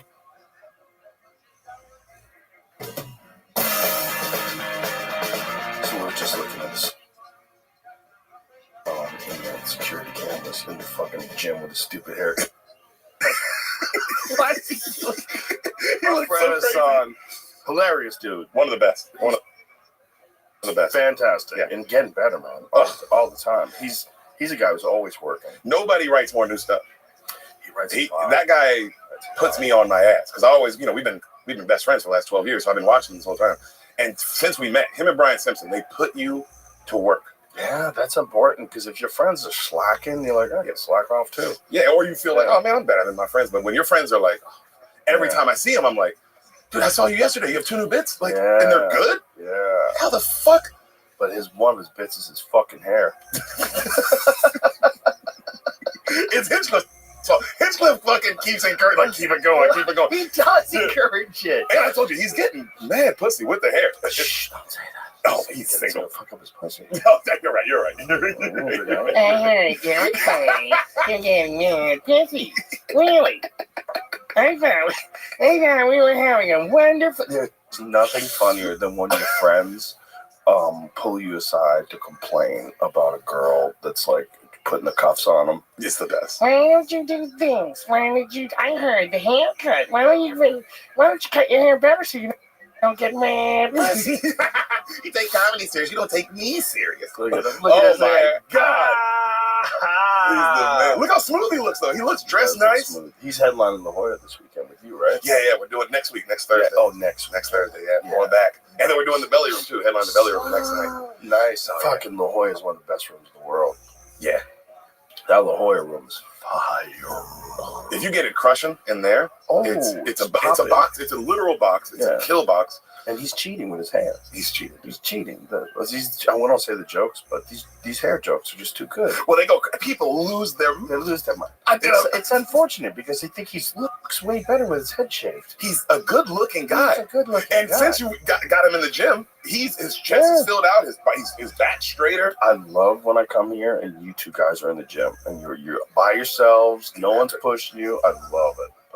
The only thing, because we do every single thing that we did back when we were working out, but other than some days that we look at that cold punch, we're like, Joe, you're a fucking psycho. Get the fuck out of here, dude. Not getting in cold water for you today. I'm down to work out tomorrow if you guys want to do it. Of course. All right, let's do it. Hell yeah, we'll get a good old school one in. Yeah, we'll get an old school one. I'll get in the cold punch. If we're all doing it, we all to be doing it. So my friend Sean, who trained Alex Jones, is now training Shane. He's going to start training Shane. I heard about it. He put some gauntlets. I told Shane, I said, don't let him kill you. So it makes you back him off a little at the beginning. These fucking psychopaths. Yeah. I remember when Hassan did it with him the first time, Sean, he got him to do it. I was out of town with Schultz, and Hassan called me and goes, bro, I threw up twice. And I go, at the end, he goes, no, at the beginning. I was like, bro, get the fuck out of here. You gotta build up to that kind of stuff. That's the thing. Like, Sean's in great shape.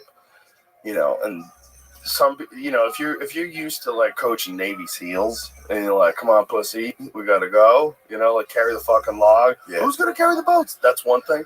But when you're a guy like Shane and you're on a workout on again, off again, like you can't hurt the guy. Like you gotta like start slow. Yeah. Like when we started working out, what did we do? Start slow. Real slow. I mean, you were teaching us how to use the kettlebells, let alone going super hard at it. Whereas now, you know, me and Hassan have upped our weight because now we've done it so many, like the rhythm of kettlebell. Oh, dude, I'm excited for tomorrow. Yeah. But I was gonna tell you this about Hassan's hair. That's back to it. We're seeing him on the security camera. Go, what the fuck are you doing? I was like, he looks like a fucking psycho. I can't believe it. People love it. They love it. I'll never forget this. One night I'm working the back door of the Comedy Store, and this is when Theo Von had he went from a guy we all knew to he's now Theo Von. And I'm sitting back there, and he pulled in, and we're just kind of hanging at the back door, and he goes, Derek, let me tell you something, man. He goes, I was getting $2,000 a weekend before this hair. Since this mullet, I get about $40K a weekend, and walked off. And I was like, what the fuck? Am I supposed to get him? Yeah, I literally was like, I don't know what I'm supposed to do. You know what, though? It's true, but it's not true. So it's true that when the haircut came, he got more money on the weekend. But it's also like the haircut freed him to be Theo Von. I agree. Do you remember when I remember very clearly the first time I ever saw Theo.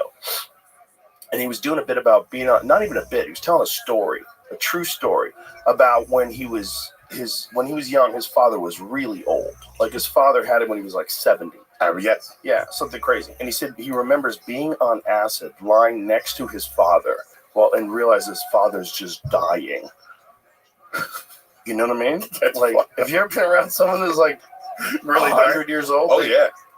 They feel like there's no life force in them. Yeah. Like and they're almost trapped in their mind. Yeah. Yeah. And he's on acid, lying next to him. I was like, whoa, this guy's weird. Like, what a weird set. Yeah. And, he was talking about all kinds of other stuff too, but it was really fun, but it was interesting, And then I remember seeing him about a year and a half later, and I couldn't fucking breathe. I was just crying loud. My cousin got bit by a gay guy, so we'll see.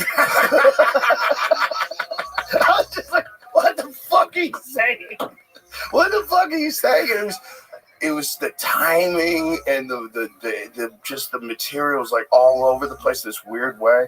I love a guy like that. Yeah, I agree. You're right. It wasn't, the mullet might have just been a little touch, but he was already sometimes your favorite you to need watch. something like that to make you feel different. Like some dudes, I think, like dressing nice on stage because they feel different. Or Bert likes to take his shirt off because he feels different. Bert could do the same set with a tuxedo on. It would be the same fun. Yeah, it would be the same fun. This just makes him feel free to let that fucking gut hang out and show everybody he's willing to drink himself to death for you. Like he's a fucking gladiator, dude. But they love it. But I do get that feeling of like being free on stage and truly, because that does separate yourself too. Of like, oh, this is how I am. Yeah, you got to learn how to do that some way, right? And some people it's alcohol, and some people it's the way they dress, and some people it's weed, and some people it's they have to run, they have to jog before they do a set. Yeah, I remember seeing Eleanor. She would do dips. Mm-hmm. You'll catch her in the back of the whole, and she's just cranking out dips, and then she goes up, but then you see when she's up, it's like, oh, that energy had to just it was just coming out of her. Yeah, it's coming out of you. Also, you want to get your heart rate up a little bit so your body is like, and your mind is like things are flowing really good. You don't want to be like sleepy and then go on stage, right? Yeah. That's the worst thing in the world. Or a full meal, and go on stage. You want to be up a little. I heard Bill Burr say something, but he's just one of the greatest to ever do it. But it always made me go, damn, because I always felt that way. Like, no, I wouldn't eat before a meal. I'm eating before a show. I wouldn't eat. And then I heard him say once, he was like, oh, I used to not eat before shows. And then I got older. And I'd fucking have a Thanksgiving dinner before a show and go up and talk the whole set about how I had a Thanksgiving dinner and how fucking fat I am and how gross we all are in America. And it was just like that freedom of like, wow, he really doesn't give a fuck, this guy. Bill is also amazing at being Bill. Like, like he has his opinions, what he thinks is stupid about something. And he's just like locked in. Yeah. You know what I mean? Like there's no, like some comics, like you'll see one of their hours and it's kind of like one kind of energy, and then the other hour it's like kind of a different kind of energy. Well, Bill Burr is Bill Burr. I'm Bill Burr. I'm Bill Burr. He knows how to be Bill Burr. He's professionally Bill Burr. That's a what I mean? Like point. A lot of people couldn't even do his material. It would just like wouldn't work. No, and it would sound hateful. Yeah, like, this guy fucking hates the world, dude. But that's just the magic of becoming, you. Right? Like there's a few, like Attell is the absolute best at it. Yeah. Attell has a timing and a presence, and then the material, the way it's written, like a lot of it on paper, you'd be like, what is this? I don't understand how this would be funny. But you see him do it in real life, you're like, oh my God. You're just crying. Yeah. And when the crowd is more ruckus, he's better. He's in on the corniness of some of the stuff too, which makes it even more fun. It's like there's many layers to it. And, some of it is just like, just brilliant observations on things. Some of them is completely ridiculous. It's just all, but it's woven into Dave Attell. And he'll pull out a fucking recorder. Yeah. He starts playing the flute. It's crazy. Bro, when we saw him live, I was so fucking impressed. At the Mothership. I was so impressed. I was like, that is so good. There's another one like that, Colin Quinn. When he was here. Bro, you see him live, you're like, wow, that was so good. Just so fun. You forget how good he is. Yeah, and then you're learning shit. You're like, I didn't know this. Yeah, he's like a history wizard. I remember we did Tough Crowd once, and Colin used to do stand-up to the crowd before the show would start, before we'd sit down and do Tough Crowd. He was doing the warm-up for his own show. Yeah, he was doing the warm-up for his own show. This one time. I don't know if he did it all the time, but he was murdering. And I was watching this, I was like, people don't know how good he is. Like, this is crazy. Because, like, there's some guys that warm up for their show, and it's like a monologue. They're doing a few jokes. It's like, it's okay, but I'm not in it. I'm not really feeling it. With him, it was like I was at a club. I was like dying laughing like I was at a comedy club. I was like, people don't know. This is like, there's a few of these guys that just never got good at promoting, and they're really good. Yeah. And the interesting thing is the really good ones are not bitter. They're not as famous as they deserve to be. Like Attell is like the least bitter guy alive. Yeah, he's so cool. Not even remotely bitter, always friendly. Yeah, he'll talk to like open micer all day. He'll sweet, peaceful, like he's as present as you can get. And he's infinitely less famous than he should be. Yeah. He should be selling out arenas all over the world. He's that good. Wow. He's so good, dude. He might be the best comic alive. There's like a few in my mind that are like in the running for that. Like, who's the best? I guess there's no one best. It's because you always have to consider Chappelle. He's the GOAT of our generation. He's the most prolific. He has social impact. He's hilarious and silly, and he's a sweetheart of a person too. So you have to take that. But then I go with like sheer RPMs. I gotta go with Joey Diaz. Sheer RPMs where you just like, how many nights were we in the back of the Comedy Store? We couldn't even talk. You couldn't breathe. You're not even laughing anymore. You're just kind of wheezing. Everybody's just wheezing. Him making wheezing noises and slapping things. Man, I remember back that era, seeing him and how people feel about him now, whatever. But at that time, man, when Chris D'Elia was on stage in that main room some nights, it was mind blowing. The RPMs, just the amount of laughter and how fast would be like, what the fuck? Yeah, he could kill. There's a magic to that thing. I think that's hypnosis. I've always thought that. I think that, like, for a long time at least. I'm like, what is happening to me when someone's on stage and they're killing? Like when Shane's on fire. What is happening to me? I think I'm like locked in with their mind. I don't think it's as simple as I'm watching a show or something like that, because I love like watching a funny movie, Tropic Thunder or something like that. I love laughing, watching a funny movie. But I don't feel the same way I feel when a guy is in front of me on stage doing stand-up. And I think as great as specials are, they're like 60 to 70% of being there live. Yes. Always. Because I think there's something about being there live that's like, it's hypnosis. There's something going on where that person's making me think the way they think. Yeah. When someone brings you into their world, and like you said, you're just living in it, and you're not even thinking about you're just like, I'm living in this guy's essence right now. Exactly. You're living in this person's imagination and this person's work, right? Because they set this set up. Yeah. And they danced it around their head and they wrote it down on paper. that's the other interesting thing about what we do is like there's no like one way to do it. I always say my way to do it, but I don't think Bill writes shit down. I think he keeps it all in his head. Yeah, Dave mostly keeps it all in his head too. Schultz does that too. Yeah, it's insane. Like that's the Jay-Z thing too, right? Jay-Z kept it all in his head. Lil Wayne, they just and it's insane. They're releasing. It's not like they're releasing one album. But who's the best writer? Nas. Nas wrote everything down. You can't write rewind in your head. No, you can't. No, it's a story backwards. It's a story backwards. It's another level. That's another level. That's like him pulling his dick out and just like slapping that shit on the table, right? Yeah, that song is. What do you want to say? Like writing? Like I challenge anybody in the world who's got a better written song than Rewind from Nas. That's a great take. I would agree with that. It's perfectly fluent backwards. It's insane. It's a language almost. Fluent backwards. It's magic. It's like a magic song. Yeah. And while you're watching, you're appreciating the fact that he pulled it off. Yeah. Like while you're listening, you're appreciating the fact that he pulled off this song backwards. Yeah, it's impressive to watch the different ways people do it. I mean, I'm biased because I tour with him, but man, when I'm out with fucking Schultz, dude, because people just see him come up with that 10 minutes up top. Like we'll go to Abu Dhabi, and you just see it, right? But man, I get to see how he gets there, and he gets to town, and no matter where we are, and all he does is he just talks to people, and he doesn't say anything. He gets a random person who's lived in wherever we're at for a long time, and he just lets them, and you just see him kind of like, and his eyes will light up when somebody says a certain thing. And his eyes will light up, and he's like, "Ooh, okay, oh, that's going on.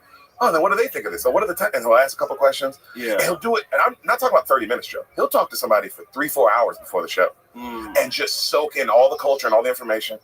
And then you see him go on stage, and it's a full flush 10-minute chunk about a place. Joe, he's a special talent. He's a special talent. Yeah, I've never seen anything like that. Yeah, he's very special. And and it's also like you got to realize he's doing these jokes in front of 16,000 people for the first time. He's got a new joke, and he's busting it out in front of 16,000 people about their area. Yes. Bro, that shit he did in Hawaii about the chickens being so confident. Oh my Joe, I was the black guy. We got out the van, and he saw the chickens run up to me. He's like, "These chickens are too confident, dog." He's like, "They don't know Derek." And I would dying, and it cut to it's a form bit later that night, and it's like, this guy is incredible. And that's another example. Like, what is he doing? How's he doing that to that crowd with those great jokes? He's locking those people in, or you're letting him think for you. Like, come on, man. Think for me. Mm-hmm. Let me have a good time and think for me. Yeah, and not only that, but you're talking about my own personal experience in Hawaii. Right. And now you're going into your set, and you have me. You have me completely wrapped around. Yeah, you're a pro. It was insane. He keeps getting better.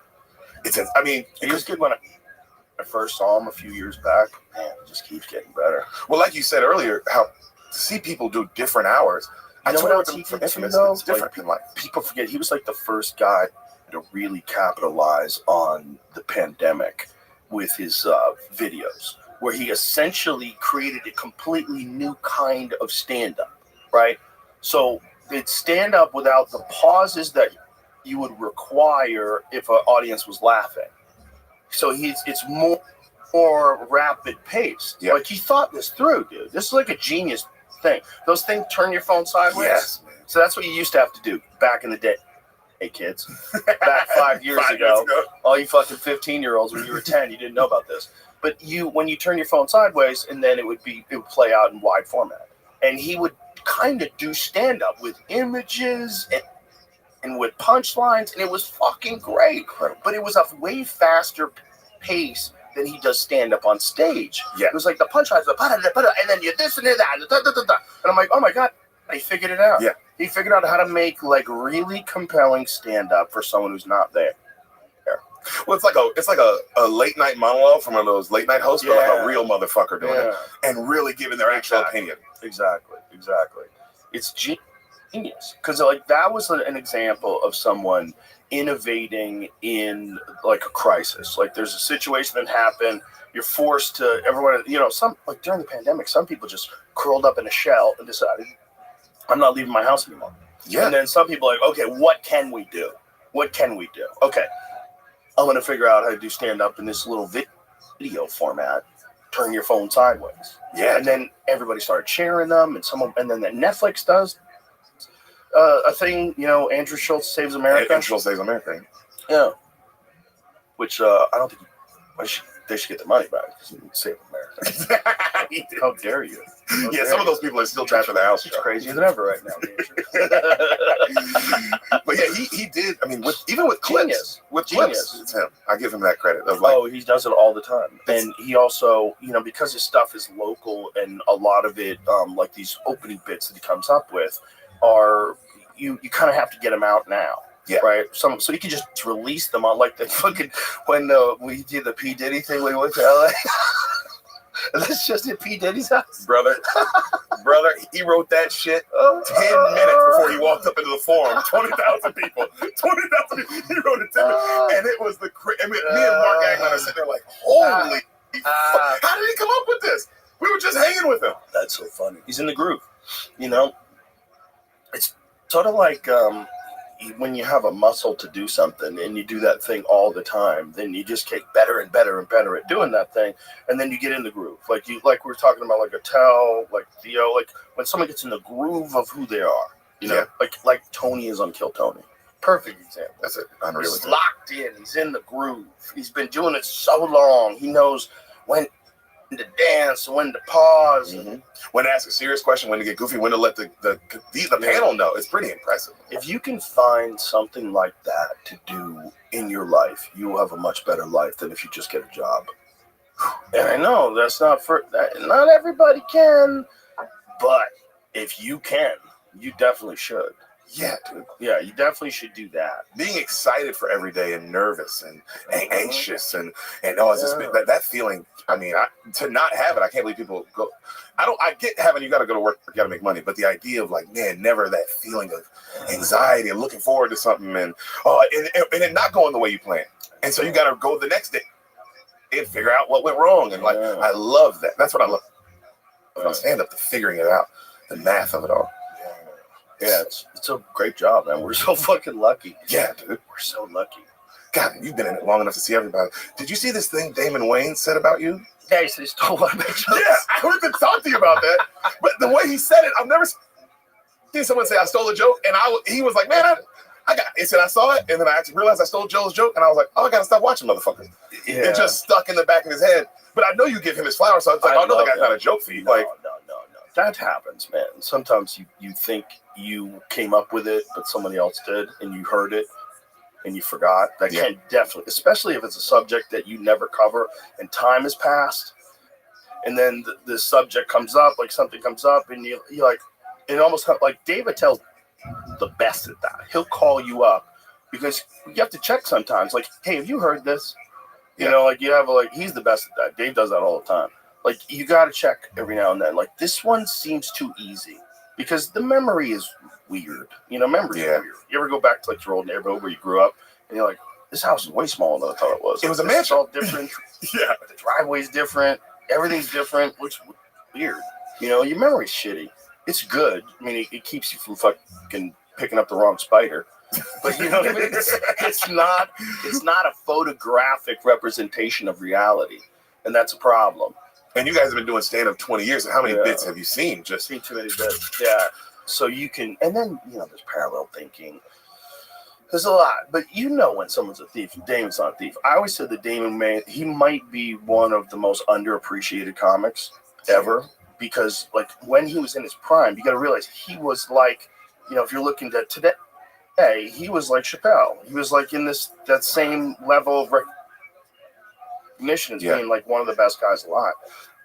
But then they got him with those TV shows, man. And movies. He was the Last Boy Scout. He was going to be a movie star. He did that big Bruce Willis. And it was a good movie. Yeah. And then it looked like he was going to be a movie star after that. I mean, he had some great, like Blank Man, where he's a retarded superhero. That was so ridiculous. Try doing that today. You couldn't do that. When he used to do Handyman on Living Color. Oh my God. They might be one of the greatest families. The Wayans family, for sure. Who's number two? They're number one. They might be 1 and 2, Joe. I don't know who. What other families are there that are like big? Not in comedy. What other family? Am I missing something? Am I forgetting somebody? I mean, I know In Living Color was so it's like big. them and then the Sklar brothers. Like, it's no other families. Yeah, There's nobody in the hunt. In Living Color is so big, Joe. Did you know this? That the reason we have the Super Bowl halftime show is because of In Living Color.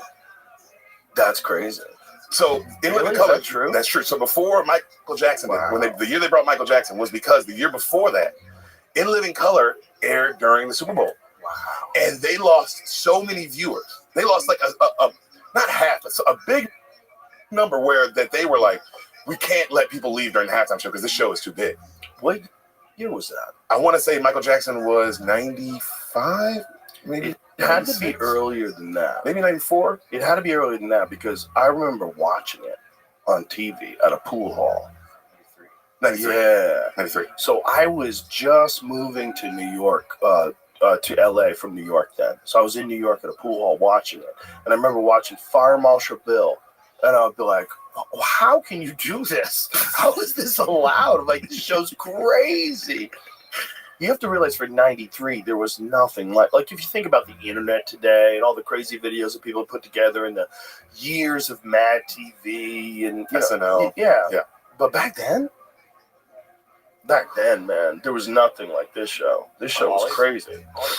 That is Paul. Oh my God, that is Paulie right in the corner. Oh, look at it, Paulie. The weave. Look at him. He's moving the head like a pigeon, bro. He's here now too. Yeah, I know that. Fun hanging out with Paulie. It's like being at the store, man. It's the best. But this is unreal. How big this was. The show was great. But Damon, if you want to watch something, watch. I think it's The Last Stand. I think that was one of his. I think that's the name of it. I think it's The Last Stand, but it's fucking phenomenal, and it's so good. But it's also like so good if you go back to that time, because comedy, like everything else, has evolved with all the scrutiny on it and all the different high level people that are doing it. Like there's the comedy right now. I think is at like the highest level that I've ever seen. There's so many really great comedians. I think in the 1980s. Like, if you go back, you had Kennison, you had Eddie Murphy, you had Richard Pryor, you had George Carlin, you had a bunch of really good guys, Jerry Seinfeld. But that many after that, wasn't as thick. Yeah. As thick with assassins. So I think, like, right now, there's so many assassins out there. There's more arena acts out there right now than has ever been in the history of comedy. Yeah, you gotta realize arena acts started with Dice Clay. So Dice Clay starts off becomes an arena act in like 87-ish. Late 80s. That's when arena act comedy started. Mm-hmm. Before that, and nobody was doing it but Dice. Dice was the only arena act. Yeah, and then arena act number 2, Dane Cook. And that's how many years later? Many. Because this is like Dane Cook becomes an arena act in like the 2000s. Wow. Yeah. So then there's Dane Cook. Dane Cook starts selling arenas. I was like, what is happening? What is happening? And then all of a sudden the internet happens and social media happens. And a lot of comics. Like we were talking about like Dave Attell and Colin Quinn. Like Dave Attell is one of the best to ever do it. And if there's ever a club where he's not sold out the moment it's on stage, it's a travesty. That doesn't make any sense. But they didn't connect to the internet the same way. And because that the notoriety is not commensurate to the talent. Whereas like with Schultz, the notoriety and the talent are perfectly balanced. It's the same level. So everybody knows how good he is and everybody knows who he is. It's like it's locked in where it's like Dave Attell is this, but like the notoriety is like us talking about him only. Word of mouth.